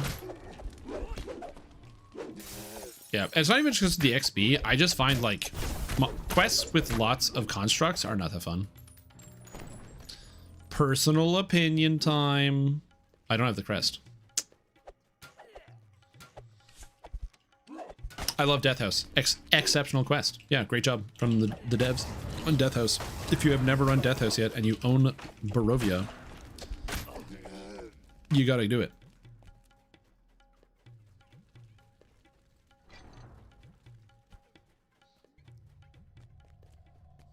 A warforge stands on an island. Alrighty. Oddly enough, the warforged has Versus, like, which quest do I not like in Lamortia? the green crystal. I like all the Lamortia quests. I actually don't have a problem with any of them. Shatters, opening the green I think they're all pretty fun. They're all relatively short. They're pretty cohesive. Maybe Cold Snap. It's probably my least favorite if I had to pick one.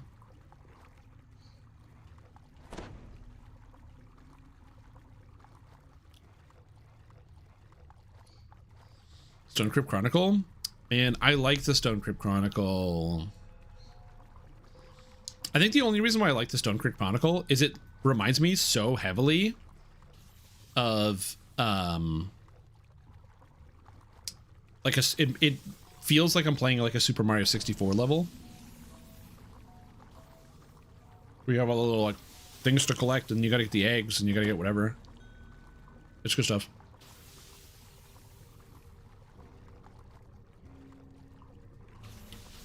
I'm not a famous streamer who is a full party. You're not? See, there's your problem. Kentos, here's the thing. You just gotta flip on the old live stream, and then it's the party members just come rolling in. It just comes rolling in.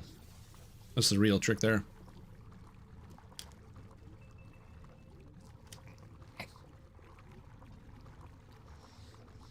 Also, always has a full party. Excuse you.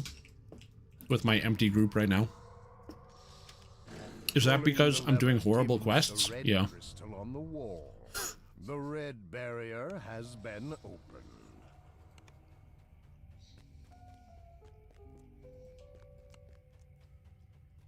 What do you mean people don't want to do another man's treasure? You mean the quest with the oozes and the invisible maze?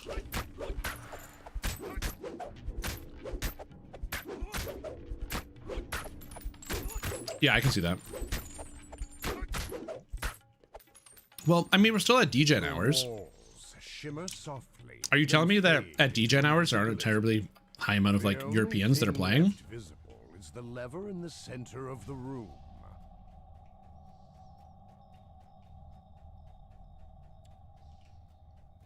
No, it's this way. I know my way through. Well.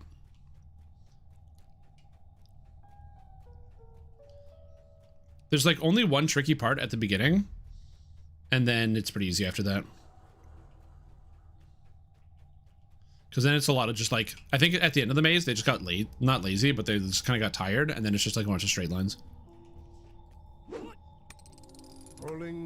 The maze here, the only tricky part of this maze is when you come in here, you circle around this corner, and it's this. It's this section right here, where you have to go here, you hook it around, and then you have to go in here. This is the hard part right here. It's so easy to get stuck in this section, but once you get past that, the rest of it's just a straight line, where you can't really get stuck. Objects and creatures are scattered around, transmuted into shining platinum.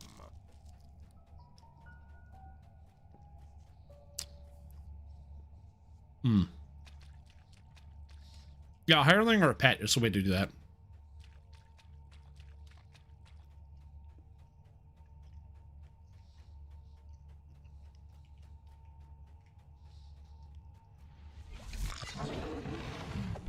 I like the quest in Saltmarsh. I just wish the monsters didn't have as much health and didn't hit so hard in Heroics. Because I don't really run Saltmarsh and Epics anymore, other than like doing Reaper mode for Reaper XP. So it's just kind of disappointing because I would like to run Saltmarsh more often. But I feel like in Heroics it's just physical pain. The 13 floors. I'm a genius. Sovereign Host, Wealth and Trade. That is Kolkaran. Serrania. Bazinga. Lore nerd. Let's go. Completing I like Danger in Dunwater. I think it's a cool quest. opens the blue lock. I actually like the quests. I think they're great. I think the music is good. I think the visuals are good. I like the story. The haunted house is just a banger. That was a guess. I had no idea it was here. The glowing sigil fades. I actually like Danger Dunwater. I understand why people don't like it. I do like it. The 3 arcane locks. I am in the wrong, and I understand that. There's a deep rumble somewhere in the complex. I like Ravensbane or Mad Tea Party. Yeah, exactly. I don't like Ravensbane or Mad Tea Party. Witch Hunt. I like Feywild, but Witch Hunt is the only one I don't like. That's why for a long time Feywild was my favorite expansion, because I was just like, there's only one quest I dislike. Whereas Isle of Dread, is there any quests I don't like in Isle of Dread? I kind of like all the Isle of Dread quests.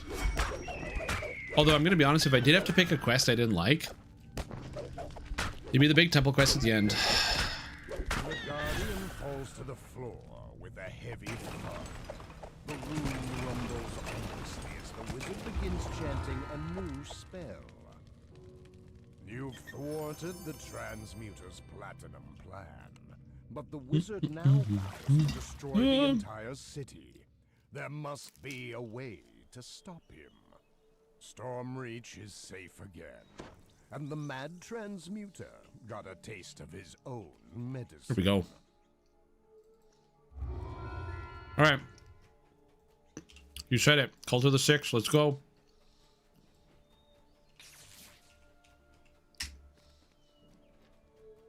We'll do Grey Moon, then take level, and then finish Cult of the Six.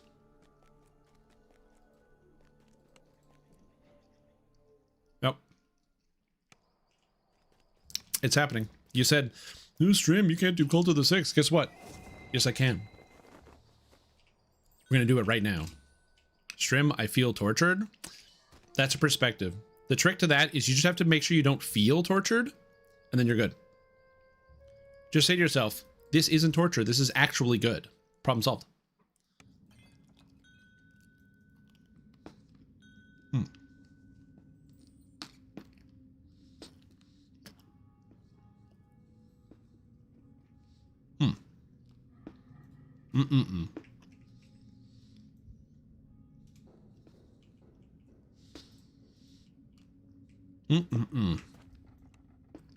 It's a good chain.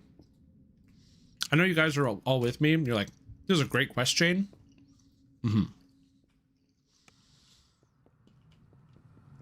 Look, we have a barkeep on a boat, and that's who you sell to.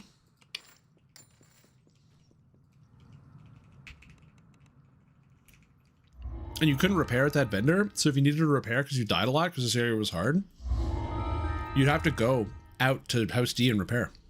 It's genius. Fun fact. I used to do the explorers out here every past life. I used to come out and do a full cycle and get every explorer and the rares every past life. These ogres must have recently dined on the flesh of fallen adventurers. The lift here leads down to a long abandoned mine. It is now home to ogres. The mine is dank and filthy. Angry growls echo from its depths. Again, one of the reasons why I like this quest chain so much is because I played the game back in the day, and for me, I just have so many memories of this quest chain that it's the nostalgia that gets me. You hear faint voices. You can't stop laughing from the fun of Sorrowdusk. Exactly. Yep. That's not gas. It's just fun. But I think also part of it is like, you used to actually just do Sorrowdusk 2 level. Like, guys, anybody that started playing DDO the past like 2 years, or even the past 5 years, you have no idea how good it is compared to the way it used to be. There were so few quests in DDO. You had to do Cult of the Six every time to level up. You had to do Cult of the Six, and you had to do Threnal every time. It was not optional. You had to do the Veil of Twilight. So, like, for me, I'm doing it, and I'm just like, hell yeah. Cult of the Six, baby. And Amrath, yeah. You didn't have to do Amrath. You could skip Amrath, but because there was enough XP. When Amrath came out, there was enough XP you could skip Amrath, but you often didn't. You did Amrath because the XP was so good. Even if all the quests weren't that good, the XP on Amrath is too much. And we go one quest down. Look at that. Dude, think about the favor. Think about the DDO points. Ask yourself this question. How many DDO points in your bank account? 0. Your bank doesn't trade in DDO points, but your in-game, that's where your DDO points are. They're on your account, your DDO account.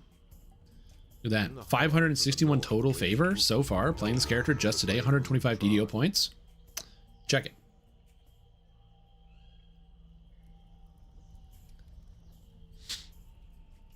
It's good stuff. Restless Isles, I will agree, is pretty garbage. I don't like Restless Isles that much. Personal opinion. I think that both the quests are just like exercises in frustration, and I think they knew that. They had one quest that was full of beholders where you couldn't kill any of the stupid, like any of the slave guys. You couldn't kill a single one. You had to make sure they all stayed alive, while also you're constantly being hounded and bombarded by millions of traps and beholders. What a quest. Force traps, half escorts where you have to escort guys that are trying to kill you, and beholders. Just like peak quest design. Yeah, you can kill them all now, and it's like a million times easier, but my god. I don't know what was going on at the time.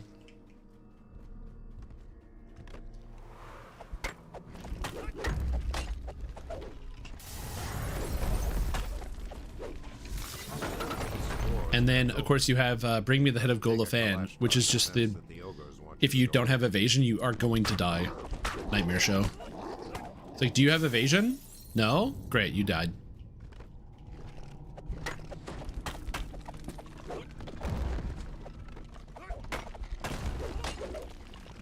air shimmers with heat from the machinery in this chamber. You hear not much. Yeah.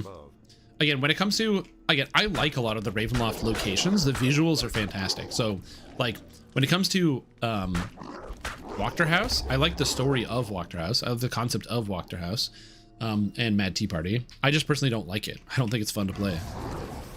I will avoid it. That's why I do the cheese every time and skip doing the entire fight, and I let Izek fight Lady Vodka all by himself. Oh, I do remember having to actually run through the subterranean. I can, for the most part, still like mentally walk my way through it.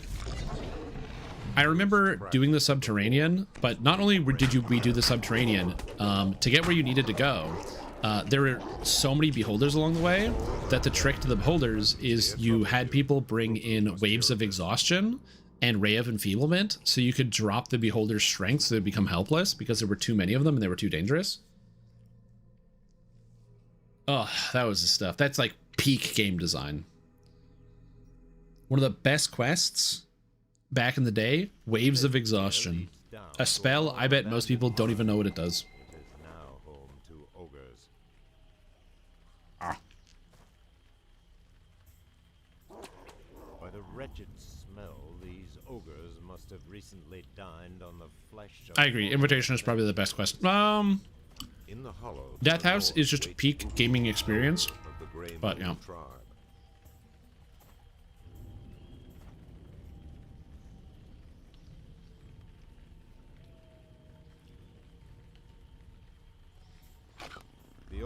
Yeah, exactly.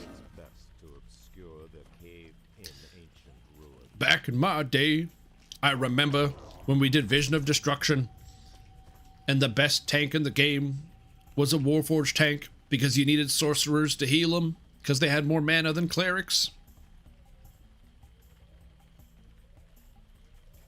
To the south, which was a thing back in the day, if you can believe it. Driven out by trolls.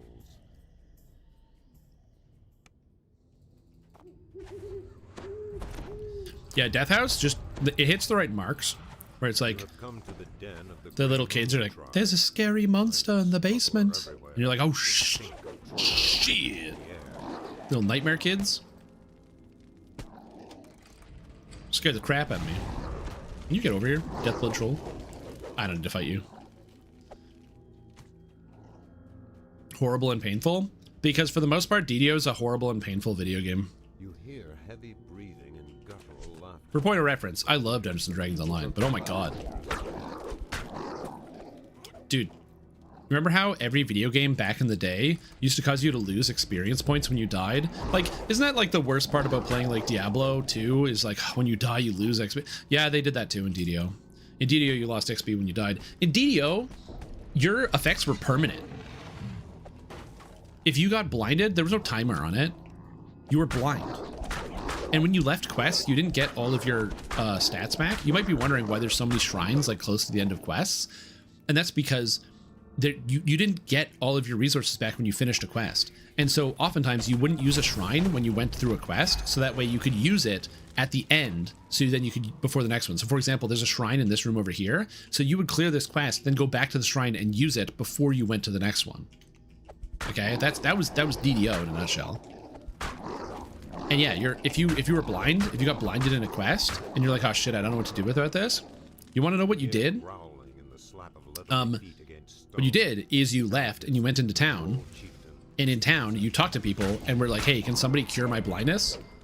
And you have to like wait and for a cleric to come help you out.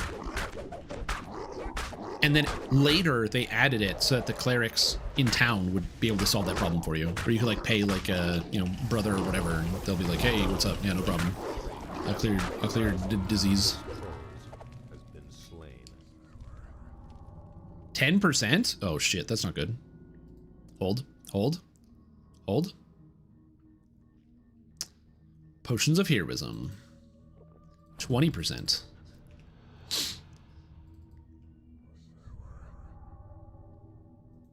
Okay, this is a faster problem. Wait, solve this problem.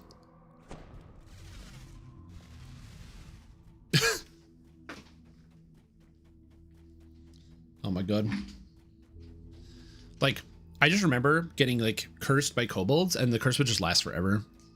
Also, there was no bounded accuracy, so it wasn't like you hit on a 16. If you were cursed and like exhausted, so your stats were like low, and your stats were just lower in general, you only had +6 to hit, bro, you weren't hitting anything.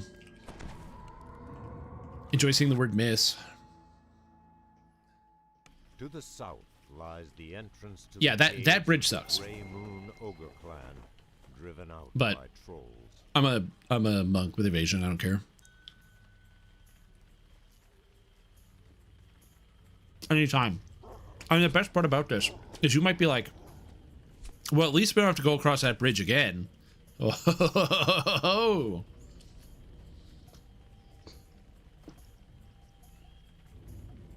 You couldn't be more wrong.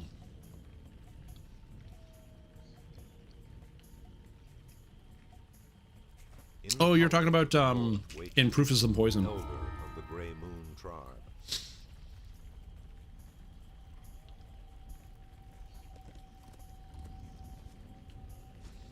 Here, check this out. Watch this. Cool trick. Fuck, my UMD sucks. No cool trick. I don't have enough UMD scrolls for that. If you dedoor, it dedoors you back to the entrance of the quest, which is kind of neat.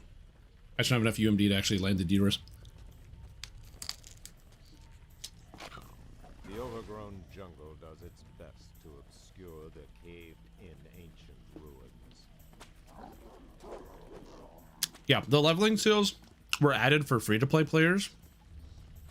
So, like, if you're VIP, you didn't have to deal with that shit, but if you were free-to-play, you had to go find a seal to level up. That was sick. You want to get higher level? Sorry, buddy. Pay to play.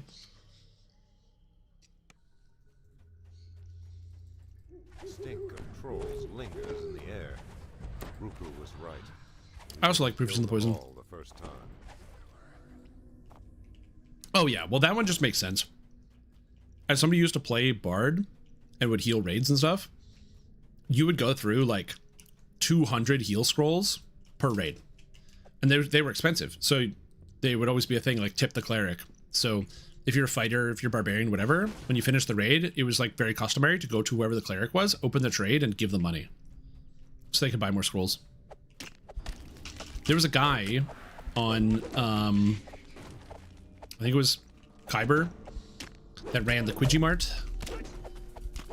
and he had like a character that had maxed out haggle, and so he would buy stuff at max haggle prices, and then had like a script on a character setup in town that you could trade with, and he would give you a discount on the max prices. The gate on the far side of this chamber stands open. You hear faint snarling from the You can do it. I believe in you. Just tumble. You can't time it.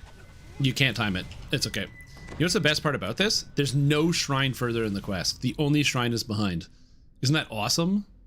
Isn't that sick? There's no shrine this way. Isn't that cool? They're like, what if you put a shrine after the deadly trap? And they're like, what if we didn't put a shrine after the deadly trap?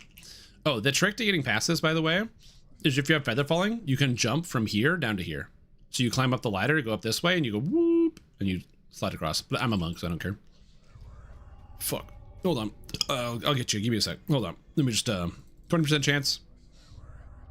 I have to roll a 17. So we'll just keep trying until we get it. Oh, 17. Let's go.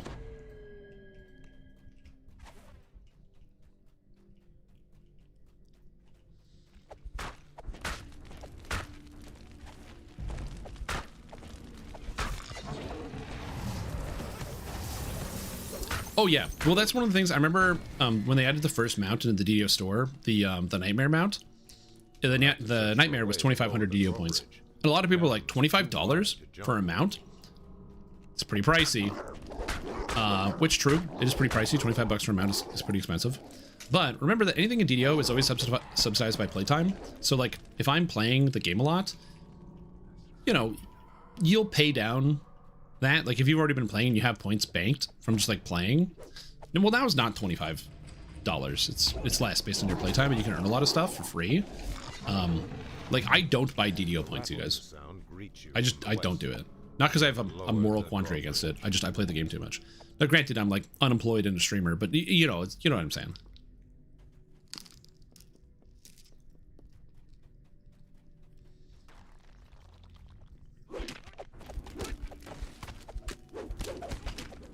Yeah, I do have VIP, yeah. Ogrish runes were carved into the wall here, scratched into illegibility by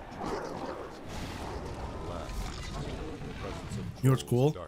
What you can do is you can climb up the backside of this for no reason, but then you don't have to take the ladder.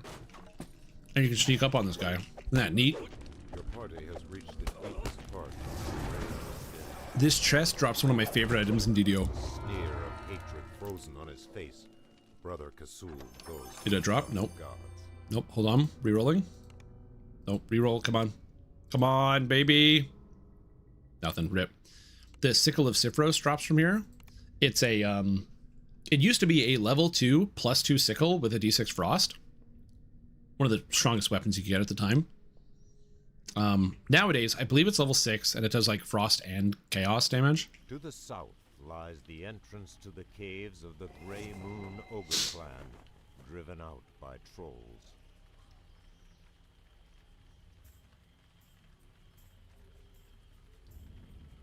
Yeah, the all XP pot is amazing. Need more coffee? Probably true. Have another cup. Oh.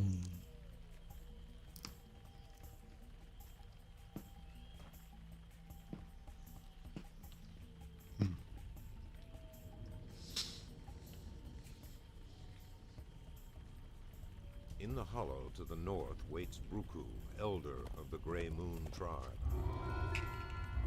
So talk to him twice, and we're going to level up before we finish. So level up, and then we'll come back.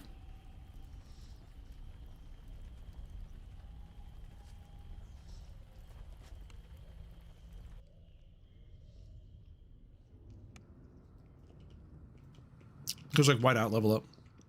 I'm going to cap out on XP if we don't. The XP is pretty good at her.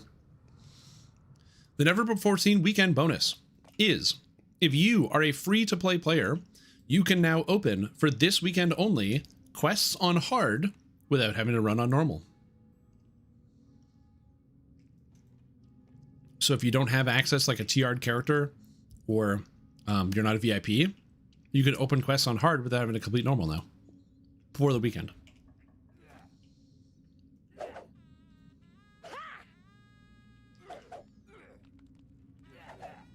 Do they tell you that in game? Or is that just one of those things you have to know? Like, is anyone free to play and has like a notification or what?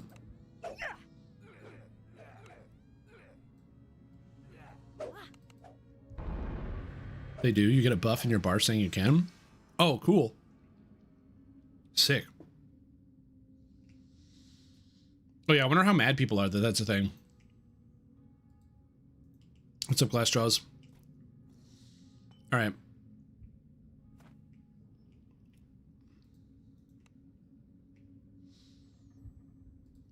Salt check. How mad are people about the new bonus?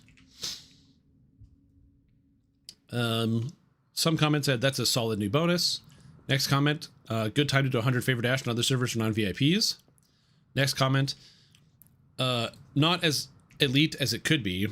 I mean, there's certainly cases of a new player who can enjoy a higher difficulty and all the benefits, favorite patron rewards. Likewise, someone running to an alta cap doesn't have VIP and alters first lifer. However, it looks like it's designed to help new players. Why isn't this the bonus combo with the redux of the quest code and the casuals? But that's all.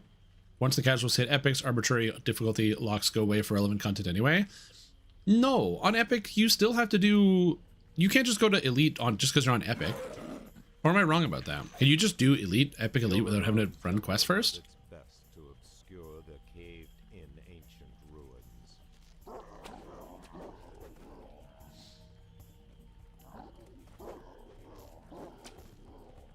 I will say I've never played free to play. I have no idea. Oh, that's the other thing too. I understand why a lot of people will probably think like, I understand why this bonus exists. Why don't you just give them access to elite difficulty? Elite is too hard for new players. Okay. I just want to make sure this is super clear, and you might not understand this. You might have started and you're a god gamer and you played on the game when it first came out, or you played at some point, you got started and you started with elite and you had no problems. But like, elite is really, really hard for people that like do not know how DDO works. And the easiest way to test this is like bring somebody into DDO, and a lot of people will like drag their friends to get playing, and they'll open quests on Elite or Reaper and just have their quests run behind them, expecting them to tag along and catch up and do whatever. But realistically, if you play on normal or hard and let them kind of lead and guide the path, they have more fun, and it's a lot better. It's significantly better. This mausoleum was recently excavated and converted into an outpost of the Temple of the Six. All right, the captives.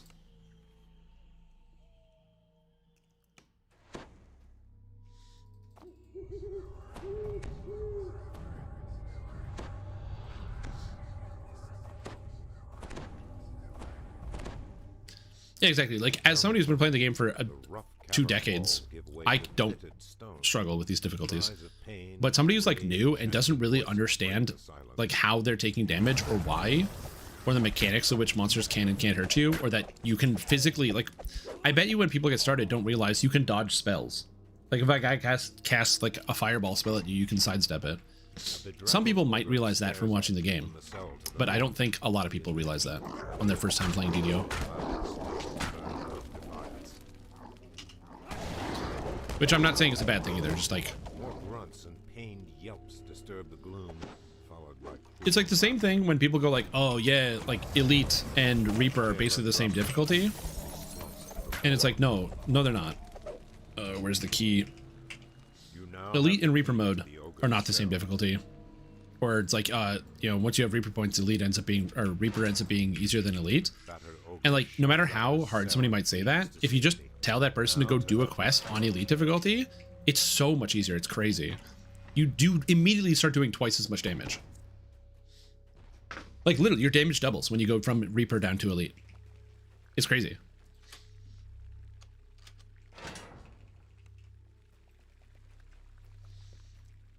Open the cages. I am doing it. Oh, you're saying like it's boring, you don't want to open the cages. Look, man, I'm out here, I'm saving the trolls, okay? Or the ogres from the trolls. what you can do is you can tag team this. So you can have one person just unlocking the doors and running, and you can have another person actually opening up all the doors. So you can kind of split up the labor, and you can have multiple people opening doors at the same time. Also, what's up, Glass Jaws? How you doing? How's your day going? Easier with Lost Souls? It's not. The only way you can have that take is if you don't play on elite difficulty, which is totally fine. Not everybody has to play on elite difficulty. But it's like it's not easier. A few tiny globs of black cling to the floor near the wall. They give off a faint, meaty smell.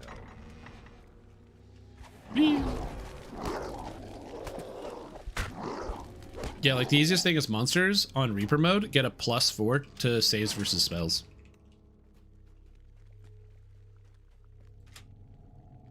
Just by entering Reaper, everything gets +4 saves versus spells. It's madness. Turn off maximize. This mausoleum was recently What? excavated and No, I like converted into an maximize. outpost of the Temple of the Six. Oh, you're saying.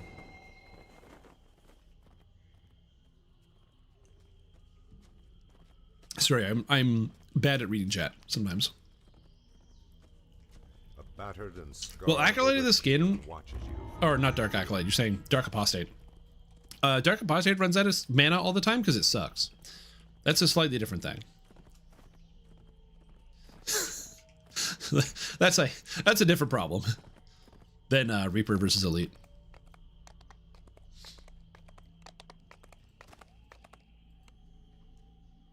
It's possible Dark Apostate might be the worst class in the game. It's tough. The outpost has grown frigid. A rasping voice growls up from the shadows, but you cannot make out the words. It's definitely the worst caster. Is it the worst class in totality? Acolyte of the Skin and Dark Apostate are like fighting for last place.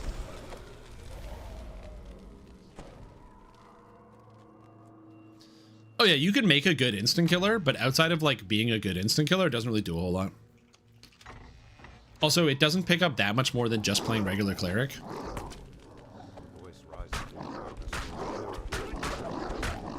Like if you just play regular cleric, you just have the ability to heal yourself better. Turn back and leave Sorrowdusk forever. Because you get the same, I'm pretty sure you get the same amount of DCs from Divine Disciple anyway. Again, the voice calls her bloom. Well, actually, that's not true. You get +2 because of the form. The form gives you +2 wisdom. Okay, you want to know how bad DDO used to be? People used to farm this quest.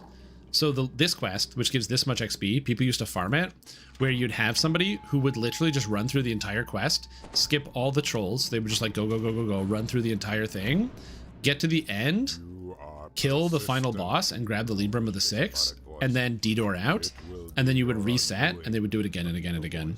And you would XP ransack this quest. If you can believe it. This quest was the farming quest. You have to come into this room, and then you kill the boss, and then he dies. You kill these guys, they die, and then you grab the Librum, and then you D-door out.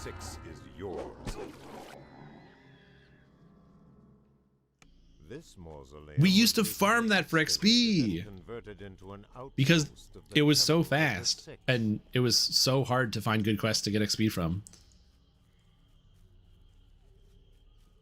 Like, oh man, I love old DDO, but I hope you understand how painful this game used to be for reasons I cannot fathom. A battered and scarred ogre chieftain watches you from among the ruins. Is Dark Apostate any better with the death ward changes? No. Well, okay, yeah, so technically, yes, it is better. Meaningfully, not really. It is technically better. It's not meaningfully better. Want it to be like EQ. I mean, to be fair, you can still play EverQuest. Like at the very least, if you wanted a game that's like EverQuest, EverQuest is fortunately still around. You know, I still haven't played EverQuest 2. I played EverQuest 1, and then I played EverQuest the sequel, which was Guild Wars 1. Should probably try EverQuest 2. Miasma shrouds these ruins. The Temple of the Six lies dormant no more. Unironically running Caneth challenges, bro. I had a character called CC Farmer who I deleted, who was my Caneth challenge runner, who I used to do Caneth challenges on. And it was a specifically geared character that was level 15 that could hit every single Caneth challenge tier to farm whatever material I needed, and I just didn't level up on it. Oh man, that was good times.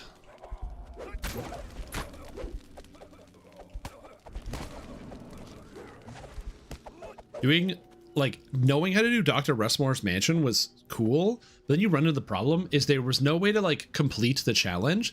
So you'd finish Dr. Rushmore's mansion, and then you'd have 20 minutes left on the timer, and you just had to wait. Now you must destroy. There's no way to go faster. You just had to wait. It was psychotic. Yeah, moving targets was also really annoying. You had to be careful about opening specific doors with that one, because if you open the wrong door and you didn't have any materials to open, or the crest to open the next door, and then the portrait moved. Yeah.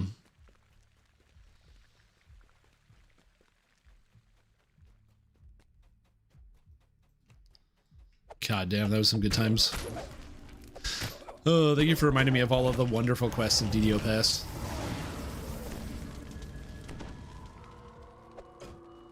God, there's so many cool things in this game. This game is so massive and gigantic. I sometimes forget, like, just how just absolutely beastly this game is.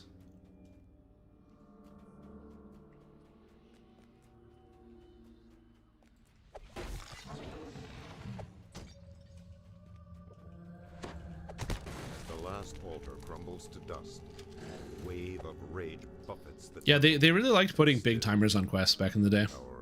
They'd be like, hey, just do this for like 20 minutes. Thanks. You have found the side exit of the temple. No, caravan's 10. Escape now. Because you get a wave every 2 minutes.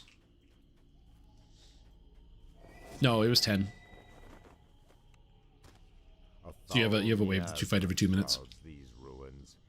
The Temple of the Six. Or like a boss wave shows up every 2 minutes. Yeah, library's 15. Whoa! Vermilo!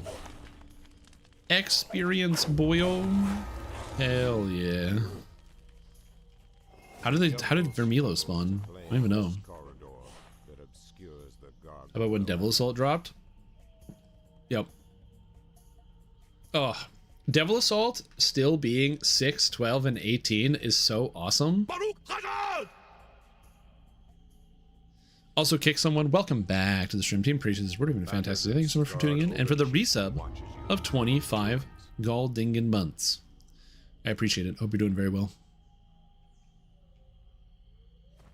Yeah, on hardcore, it's very hard to get. Oh yeah, I want to check the leaderboard. Someone remind me to check the leaderboard later.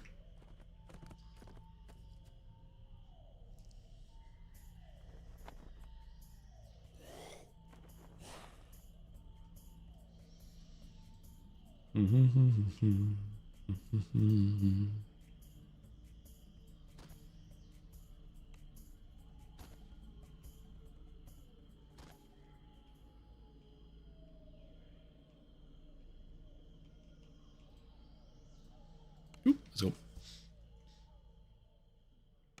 Okay. Yeah, I don't know. Like I said, back in the day, there's a whole bunch of wacky stuff we used to do. And even just thinking to like 10 years ago, how different everything is, it's kind of wild.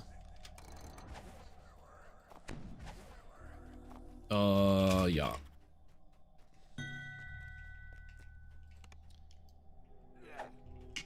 Although we are on follow the thing.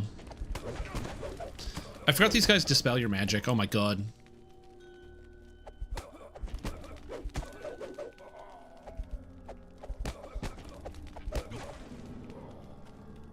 Welcome. We're on the main temple through the side door. Somebody's like, it's been a while since I've done Stardust Island. Can I red door him? Honestly, great question.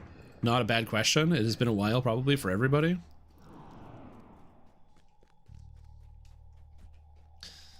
Man, okay, so, but the thing about the invader tokens is that the invader tokens used to be useful because you could get, what was it? There's like the bracers that gave you a stacking bonus to armor class because it gave you a dodge bonus. And back in the day, dodge in earlier DDO was a bonus that stacked no matter what, because that's how it was in 3.5. All dodge bonuses stack, and it used to just give you armor class. It didn't give you actual dodge. And before, the monsters didn't have a bounded accuracy like they do now. So like if a monster had a plus 60 to hit and your armor class was 80, they needed to roll a 20 to hit you. You dodged everything. And so yeah, there was a item that gave you a dodge bonus to armor class that you could get from turning in the invader tokens. So even though invaders was like a genuinely really hard quest at the time, you still wanted to run it because like that shit's crazy. Oh, get out. Get out. There you go. You do that because then it turns on the thing, but then it closes the door so the boss is in there. So you don't have to fight Seer, because Seer was too hard back in the day. Bro, this game is Sword of Skyle. Yep. Although, I didn't. Also, this hallway sucks with all the methods. I just face checked it, but so. But there's also the Scepter of Healing, and the Scepter of Healing is a very cool scepter because it granted it uses wisdom to hit and damage. So it actually doesn't use strength. It uses wisdom and charisma to hit and damage.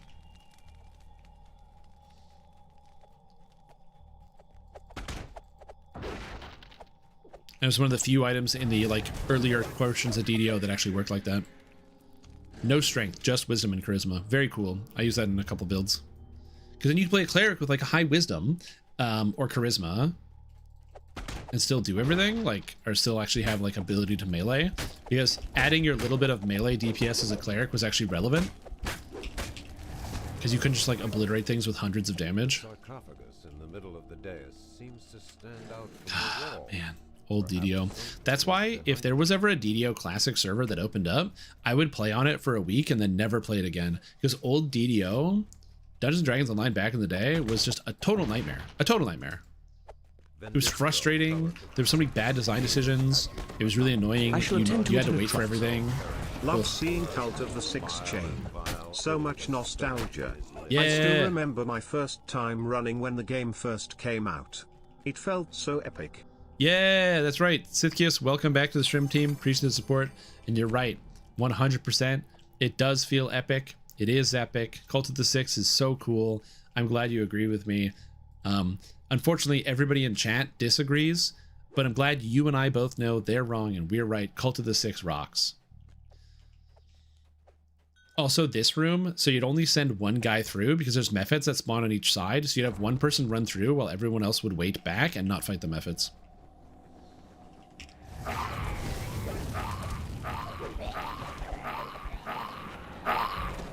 The XP and better level split. The XP is actually surprisingly good. The only thing that is a thing is the level split. Were you around back when Shavrath and Meridia collided in the marketplace and the tent blew up? Yeah, dude. It was so cool because the demons were invading. So before the marketplace tent happened, there was a bunch of demons that were oh, and the quest is over. Oh, we're not waiting for this guy. Oh, it's 11. He can't get in. He's only 7. Oh, true. I forgot about that.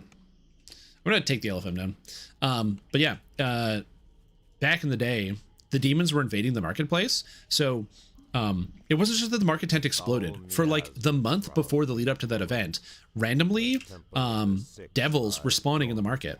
So the market became an active zone where you could cast spells and attack, and you'd be like level 5 chilling at the trainer, and then boom, demons hit, and you have to hope that a bunch of high level players are around to like fight everything.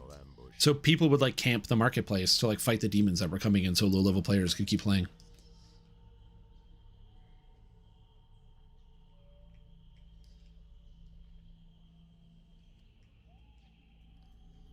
A battered and scarred ogre. Spence, remember the market day blowing up, how bad the lag day was? Oh yeah, absolutely.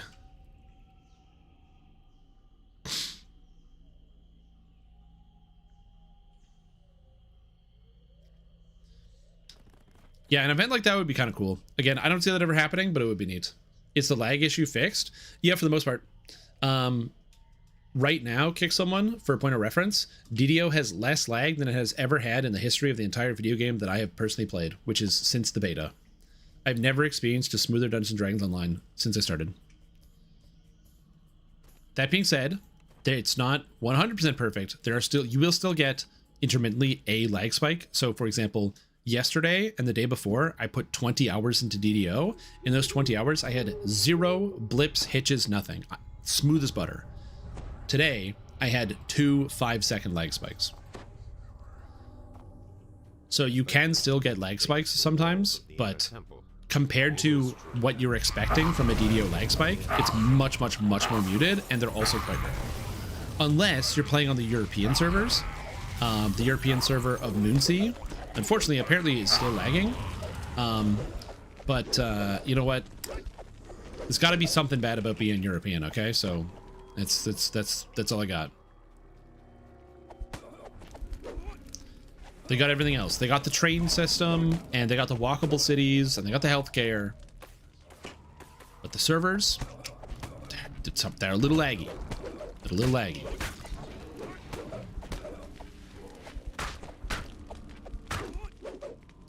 Oh, somebody ate a fire trap. And lived. One of the summoning braziers lies ahead, ablaze. You must smash it first, closing its gate to Fernia. Whee. But there is still much work to do. I got you. The stuff you're streaming, the new stuff looks pretty nice. Yeah, the new expansion's really cool. I really like Lamortia. I probably should have tumbled before this trap, but I gotcha, hold on. Tumble, tumble. Beyond the Green Guardians, the cave struck with unholy power. The ground beneath you rumbles. Die, Fam Reaper. Alright. I leveled up this time. 25%, baby. I need a 16 or better. Oh, hydrate control. Oh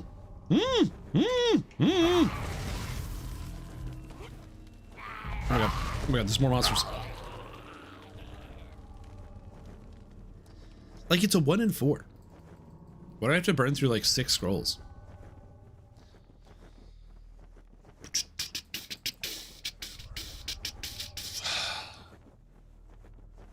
We'll get there. I rolled a 20, let's go. Oh, don't die, dude. Okay, I got you. Woo! The thing I did in game was farm this question so I could get a Snowstar. Honestly, good choice. Snowstar is an excellent throwing weapon. Very usable. Still good today. But yeah, the right now of all the new things that are in the game, I don't know when the last time you played was, but I'm playing as a Dragon Disciple, which is a type of monk that's a half caster. So you are effectively a key caster now on the Dragon Disciple monk. So I get like spells that cost key. So I have like my Dragon Breath, which costs key, but I can also maximize and empower it. So not only does it cost key, it also costs mana. So it kind of uses a hybrid of both. And you can pick like all the elements and get a bunch of different dragon-based abilities, which is kind of cool. I don't know if you played since Dragon Disciple. That was 2020. Yeah, 2025 was Dragon Disciple. They also entirely reworked the monk class, and in my opinion, made it significantly better. Basically, what they did to monk is they got rid of the combo system that they had for all their abilities, and took all the abilities from the combo system and put them in the enhancement trees. Then they buffed the enhancement trees, buffed the abilities, and made it so that the enhancement trees are no longer specific to a weapon, but instead of playstyle. So Shintao is not the hand wrap tree, it's just a like melee focused monk tree. Ninja Spy is the sneak focused monk tree and is not an edged weapon tree. And the Henshin Mystic is no longer a quarterstaff tree, it's now just the mystical key casting sort of ability tree. And you can use any weapon with any tree. So you just gotta it's all about your playstyle instead. Which is really cool design. I actually much prefer that. There's a lot of good stuff. Monk is good. Let's see. Dragon Lord is good. Dragon Disciple is good. Have you played since Archetypes? Man, there's just so much good stuff. Before Chill at Ravenloft? Yeah, that makes sense. Yeah, this came out before Chill at Ravenloft. Chill at Ravenloft is good. So like post Myth Draenor then? Yeah. Well, Henchman Mystic still gets like the tiny bit of quarterstaff stuff in at the lowest tier, but you know, it's fine.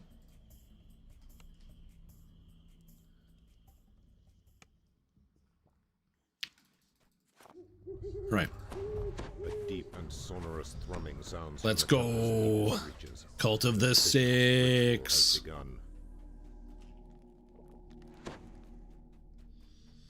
Yeah.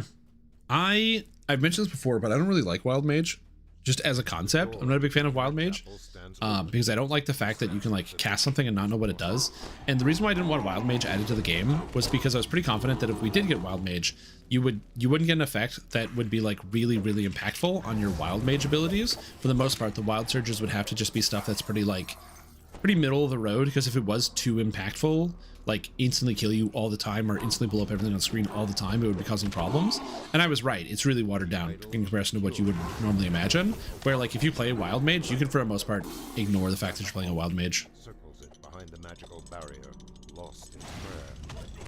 Is it 3335 or 5333? I think it's 5333. But I'm gonna check. Church and the Fury. This is 3 for sure.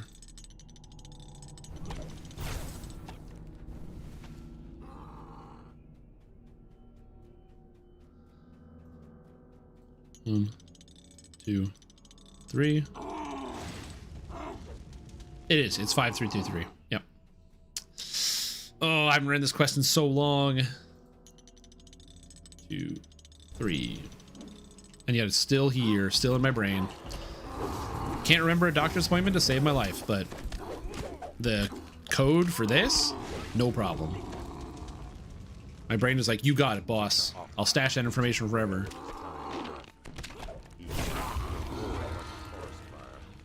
As a cool falls to you, returning to the fires. Let's go. We did it. We Cult of the Sixth. Is thwarted at last. And now you can go ahead, check the end reward. If you get a Snowstar, remember it's bound to account, so you can just bank it. So I would highly recommend you check the end reward. Other than Snowstar, I don't think there's anything useful that comes out of here, other than like some neat like cosmetics and stuff. But this place used to have an item called the Mummified Bat, which was a trinket that gave you feather falling, which was sick back in the day. And I remember farming this to get the Mummified Bat because it was so cool.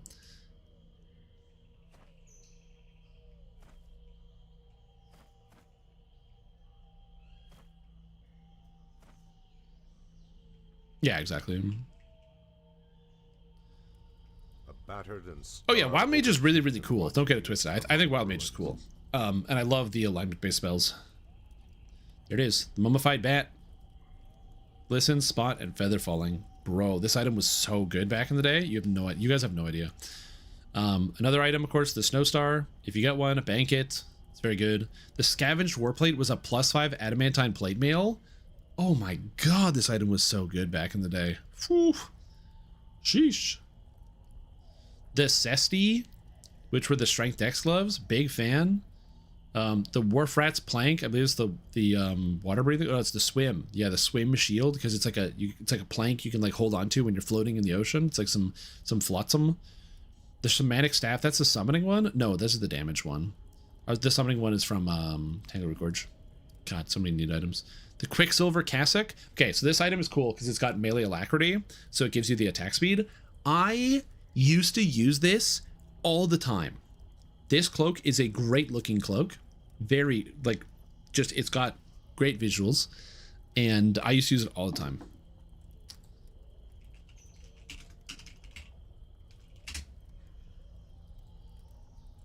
Like, look at this outfit, dude.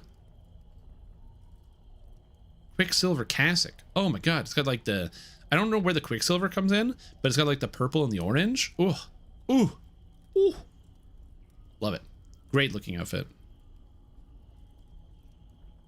Anyway, I don't want any of this garbage. I don't care. I pulled a +4 protection ring. Yeah, dude. And my paladin tank that I used to play, I took a level of sorcerer and a level of wizard, or a level of cleric, so that way I could use level 10 level 10 Shield of Faith wands, as well as Stone Skin wands for protecting myself. This is before it was like just easy to get high UMD. Oh god, that was sick. Woo!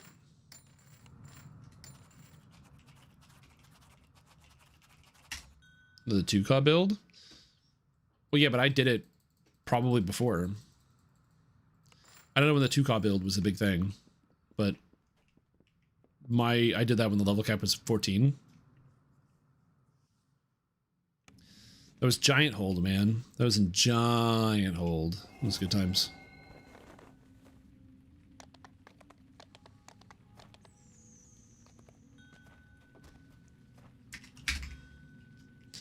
Warforged Sharks to 2 Pally before Pally save cap. Yep. Because it used to just be, well, first of all, it was everything. All the Batman builds, which were 2 Rogue, 3 Paladin, and then the rest was like Fighter or whatever class you wanted. And then you could disable every trap, and you had Fear immunity and Disease immunity and Lay on Hands and the full saves. Oh, the Batman builds, dude. It's crazy to think that they nerfed Paladin and still haven't unnerfed it. And honestly, if they unnerfed Paladin, I don't think it would make a difference. Well, mostly because nowadays it's so easy to get your saves high on like anything you want. So, but man, that was crazy. So back in the day, so Paladin have an effect called Divine Grace. What it does is it makes it so that you get to add your Charisma modifier to your saving throws as a Paladin. However, that's not what it does in DDO. It used to just give you your charisma saves or charisma modifier added to your saving throws. However, they changed it because everybody was taking 2 levels of Paladin because all the best builds were charisma builds. So everything was taking 2 Paladin, and then they would just have like, 60 charisma. And now you're adding like plus 25 to all your saving throws. So the solution to stop this is they made it so that Paladin Divine Grace now gives you up to 2 charisma plus 3 per Paladin level. So now if you took the 2 Paladin splash, you can only add 8 points of your charisma to your saving throws. A pure Paladin obviously can add 62 charisma to their saving throws, so like it doesn't matter. But if you're only like a couple levels, you don't get to add that much. Which was just like the craziest nerf. And at the time, it probably made a lot of sense. If they unnerfed it, I don't think that would cause anyone to suddenly start taking 2 levels of Paladin again. Just mostly because getting high saving throws is not that hard. Yeah, you're not going to have a Paladin that has much higher than that. Like, how much charisma is that? That's like 134 charisma.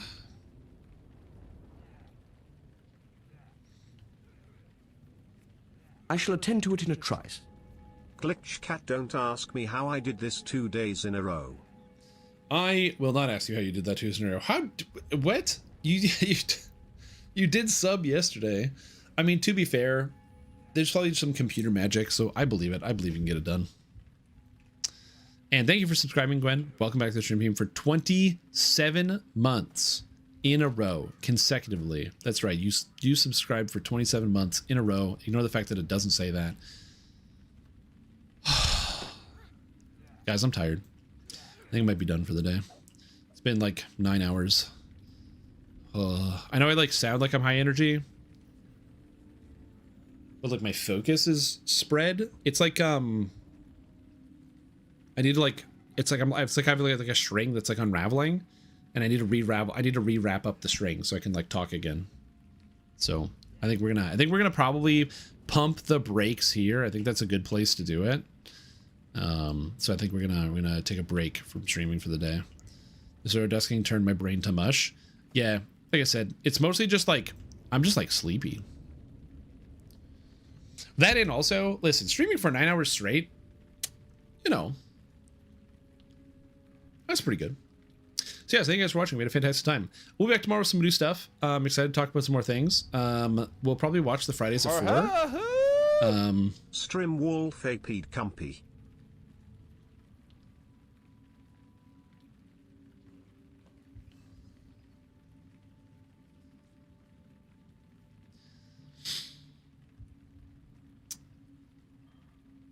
Horace, welcome back to the stream team for 51 months. Appreciate the support. Hope you're having a fantastic day. like Stardust. I think it's a good question. Anyway, yeah, we'll be doing the Solo Artificer series. I think I'm going to start it next week because I want to be able to get it all done before the hardcore lanterns disappear. So we'll be doing that. But yeah, we'll be back tomorrow. Yeah, we'll be watching the Fridays at 4. If you guys did not hear about it before I go, the bonus for this weekend, tell your friends. The DDO bonus for this weekend is actually a unique bonus that has never been done before. DDO bonus days bring you hard difficulty weekend unlock.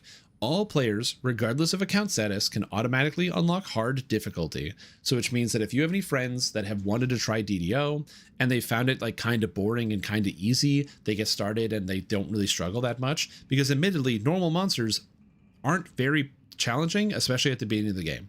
Like normal monsters can't hit you, they don't cast any spells, and for some that's okay. They're new and they're learning and they're trying to figure this out. But if you have friends who like play World of Warcraft or play another video game and you're trying to get them into it and they already have experience with the MMO genre, this is a good chance to start, because they can start on normal, and if they find it too easy, they can just bump it up to hard without having to replay quests. So it's a good opportunity for that, and I think it's a good thing. Hopefully it works well for SSG. I don't know if it's going to bring anybody in, but I think it's good. Anyways, that's all I got. Thank you for watching. My brain is melty right now, because part of me was like, you know, it'd be cool ending my stream by playing like a bunch of Magic, because I think it'd be fun. But I like, dude, I don't have the focus right now. I need more practice. I need to get like back into this swing of like spending more hours streaming. My focus is all over the place. My mind is flayed. Wow. Let's see.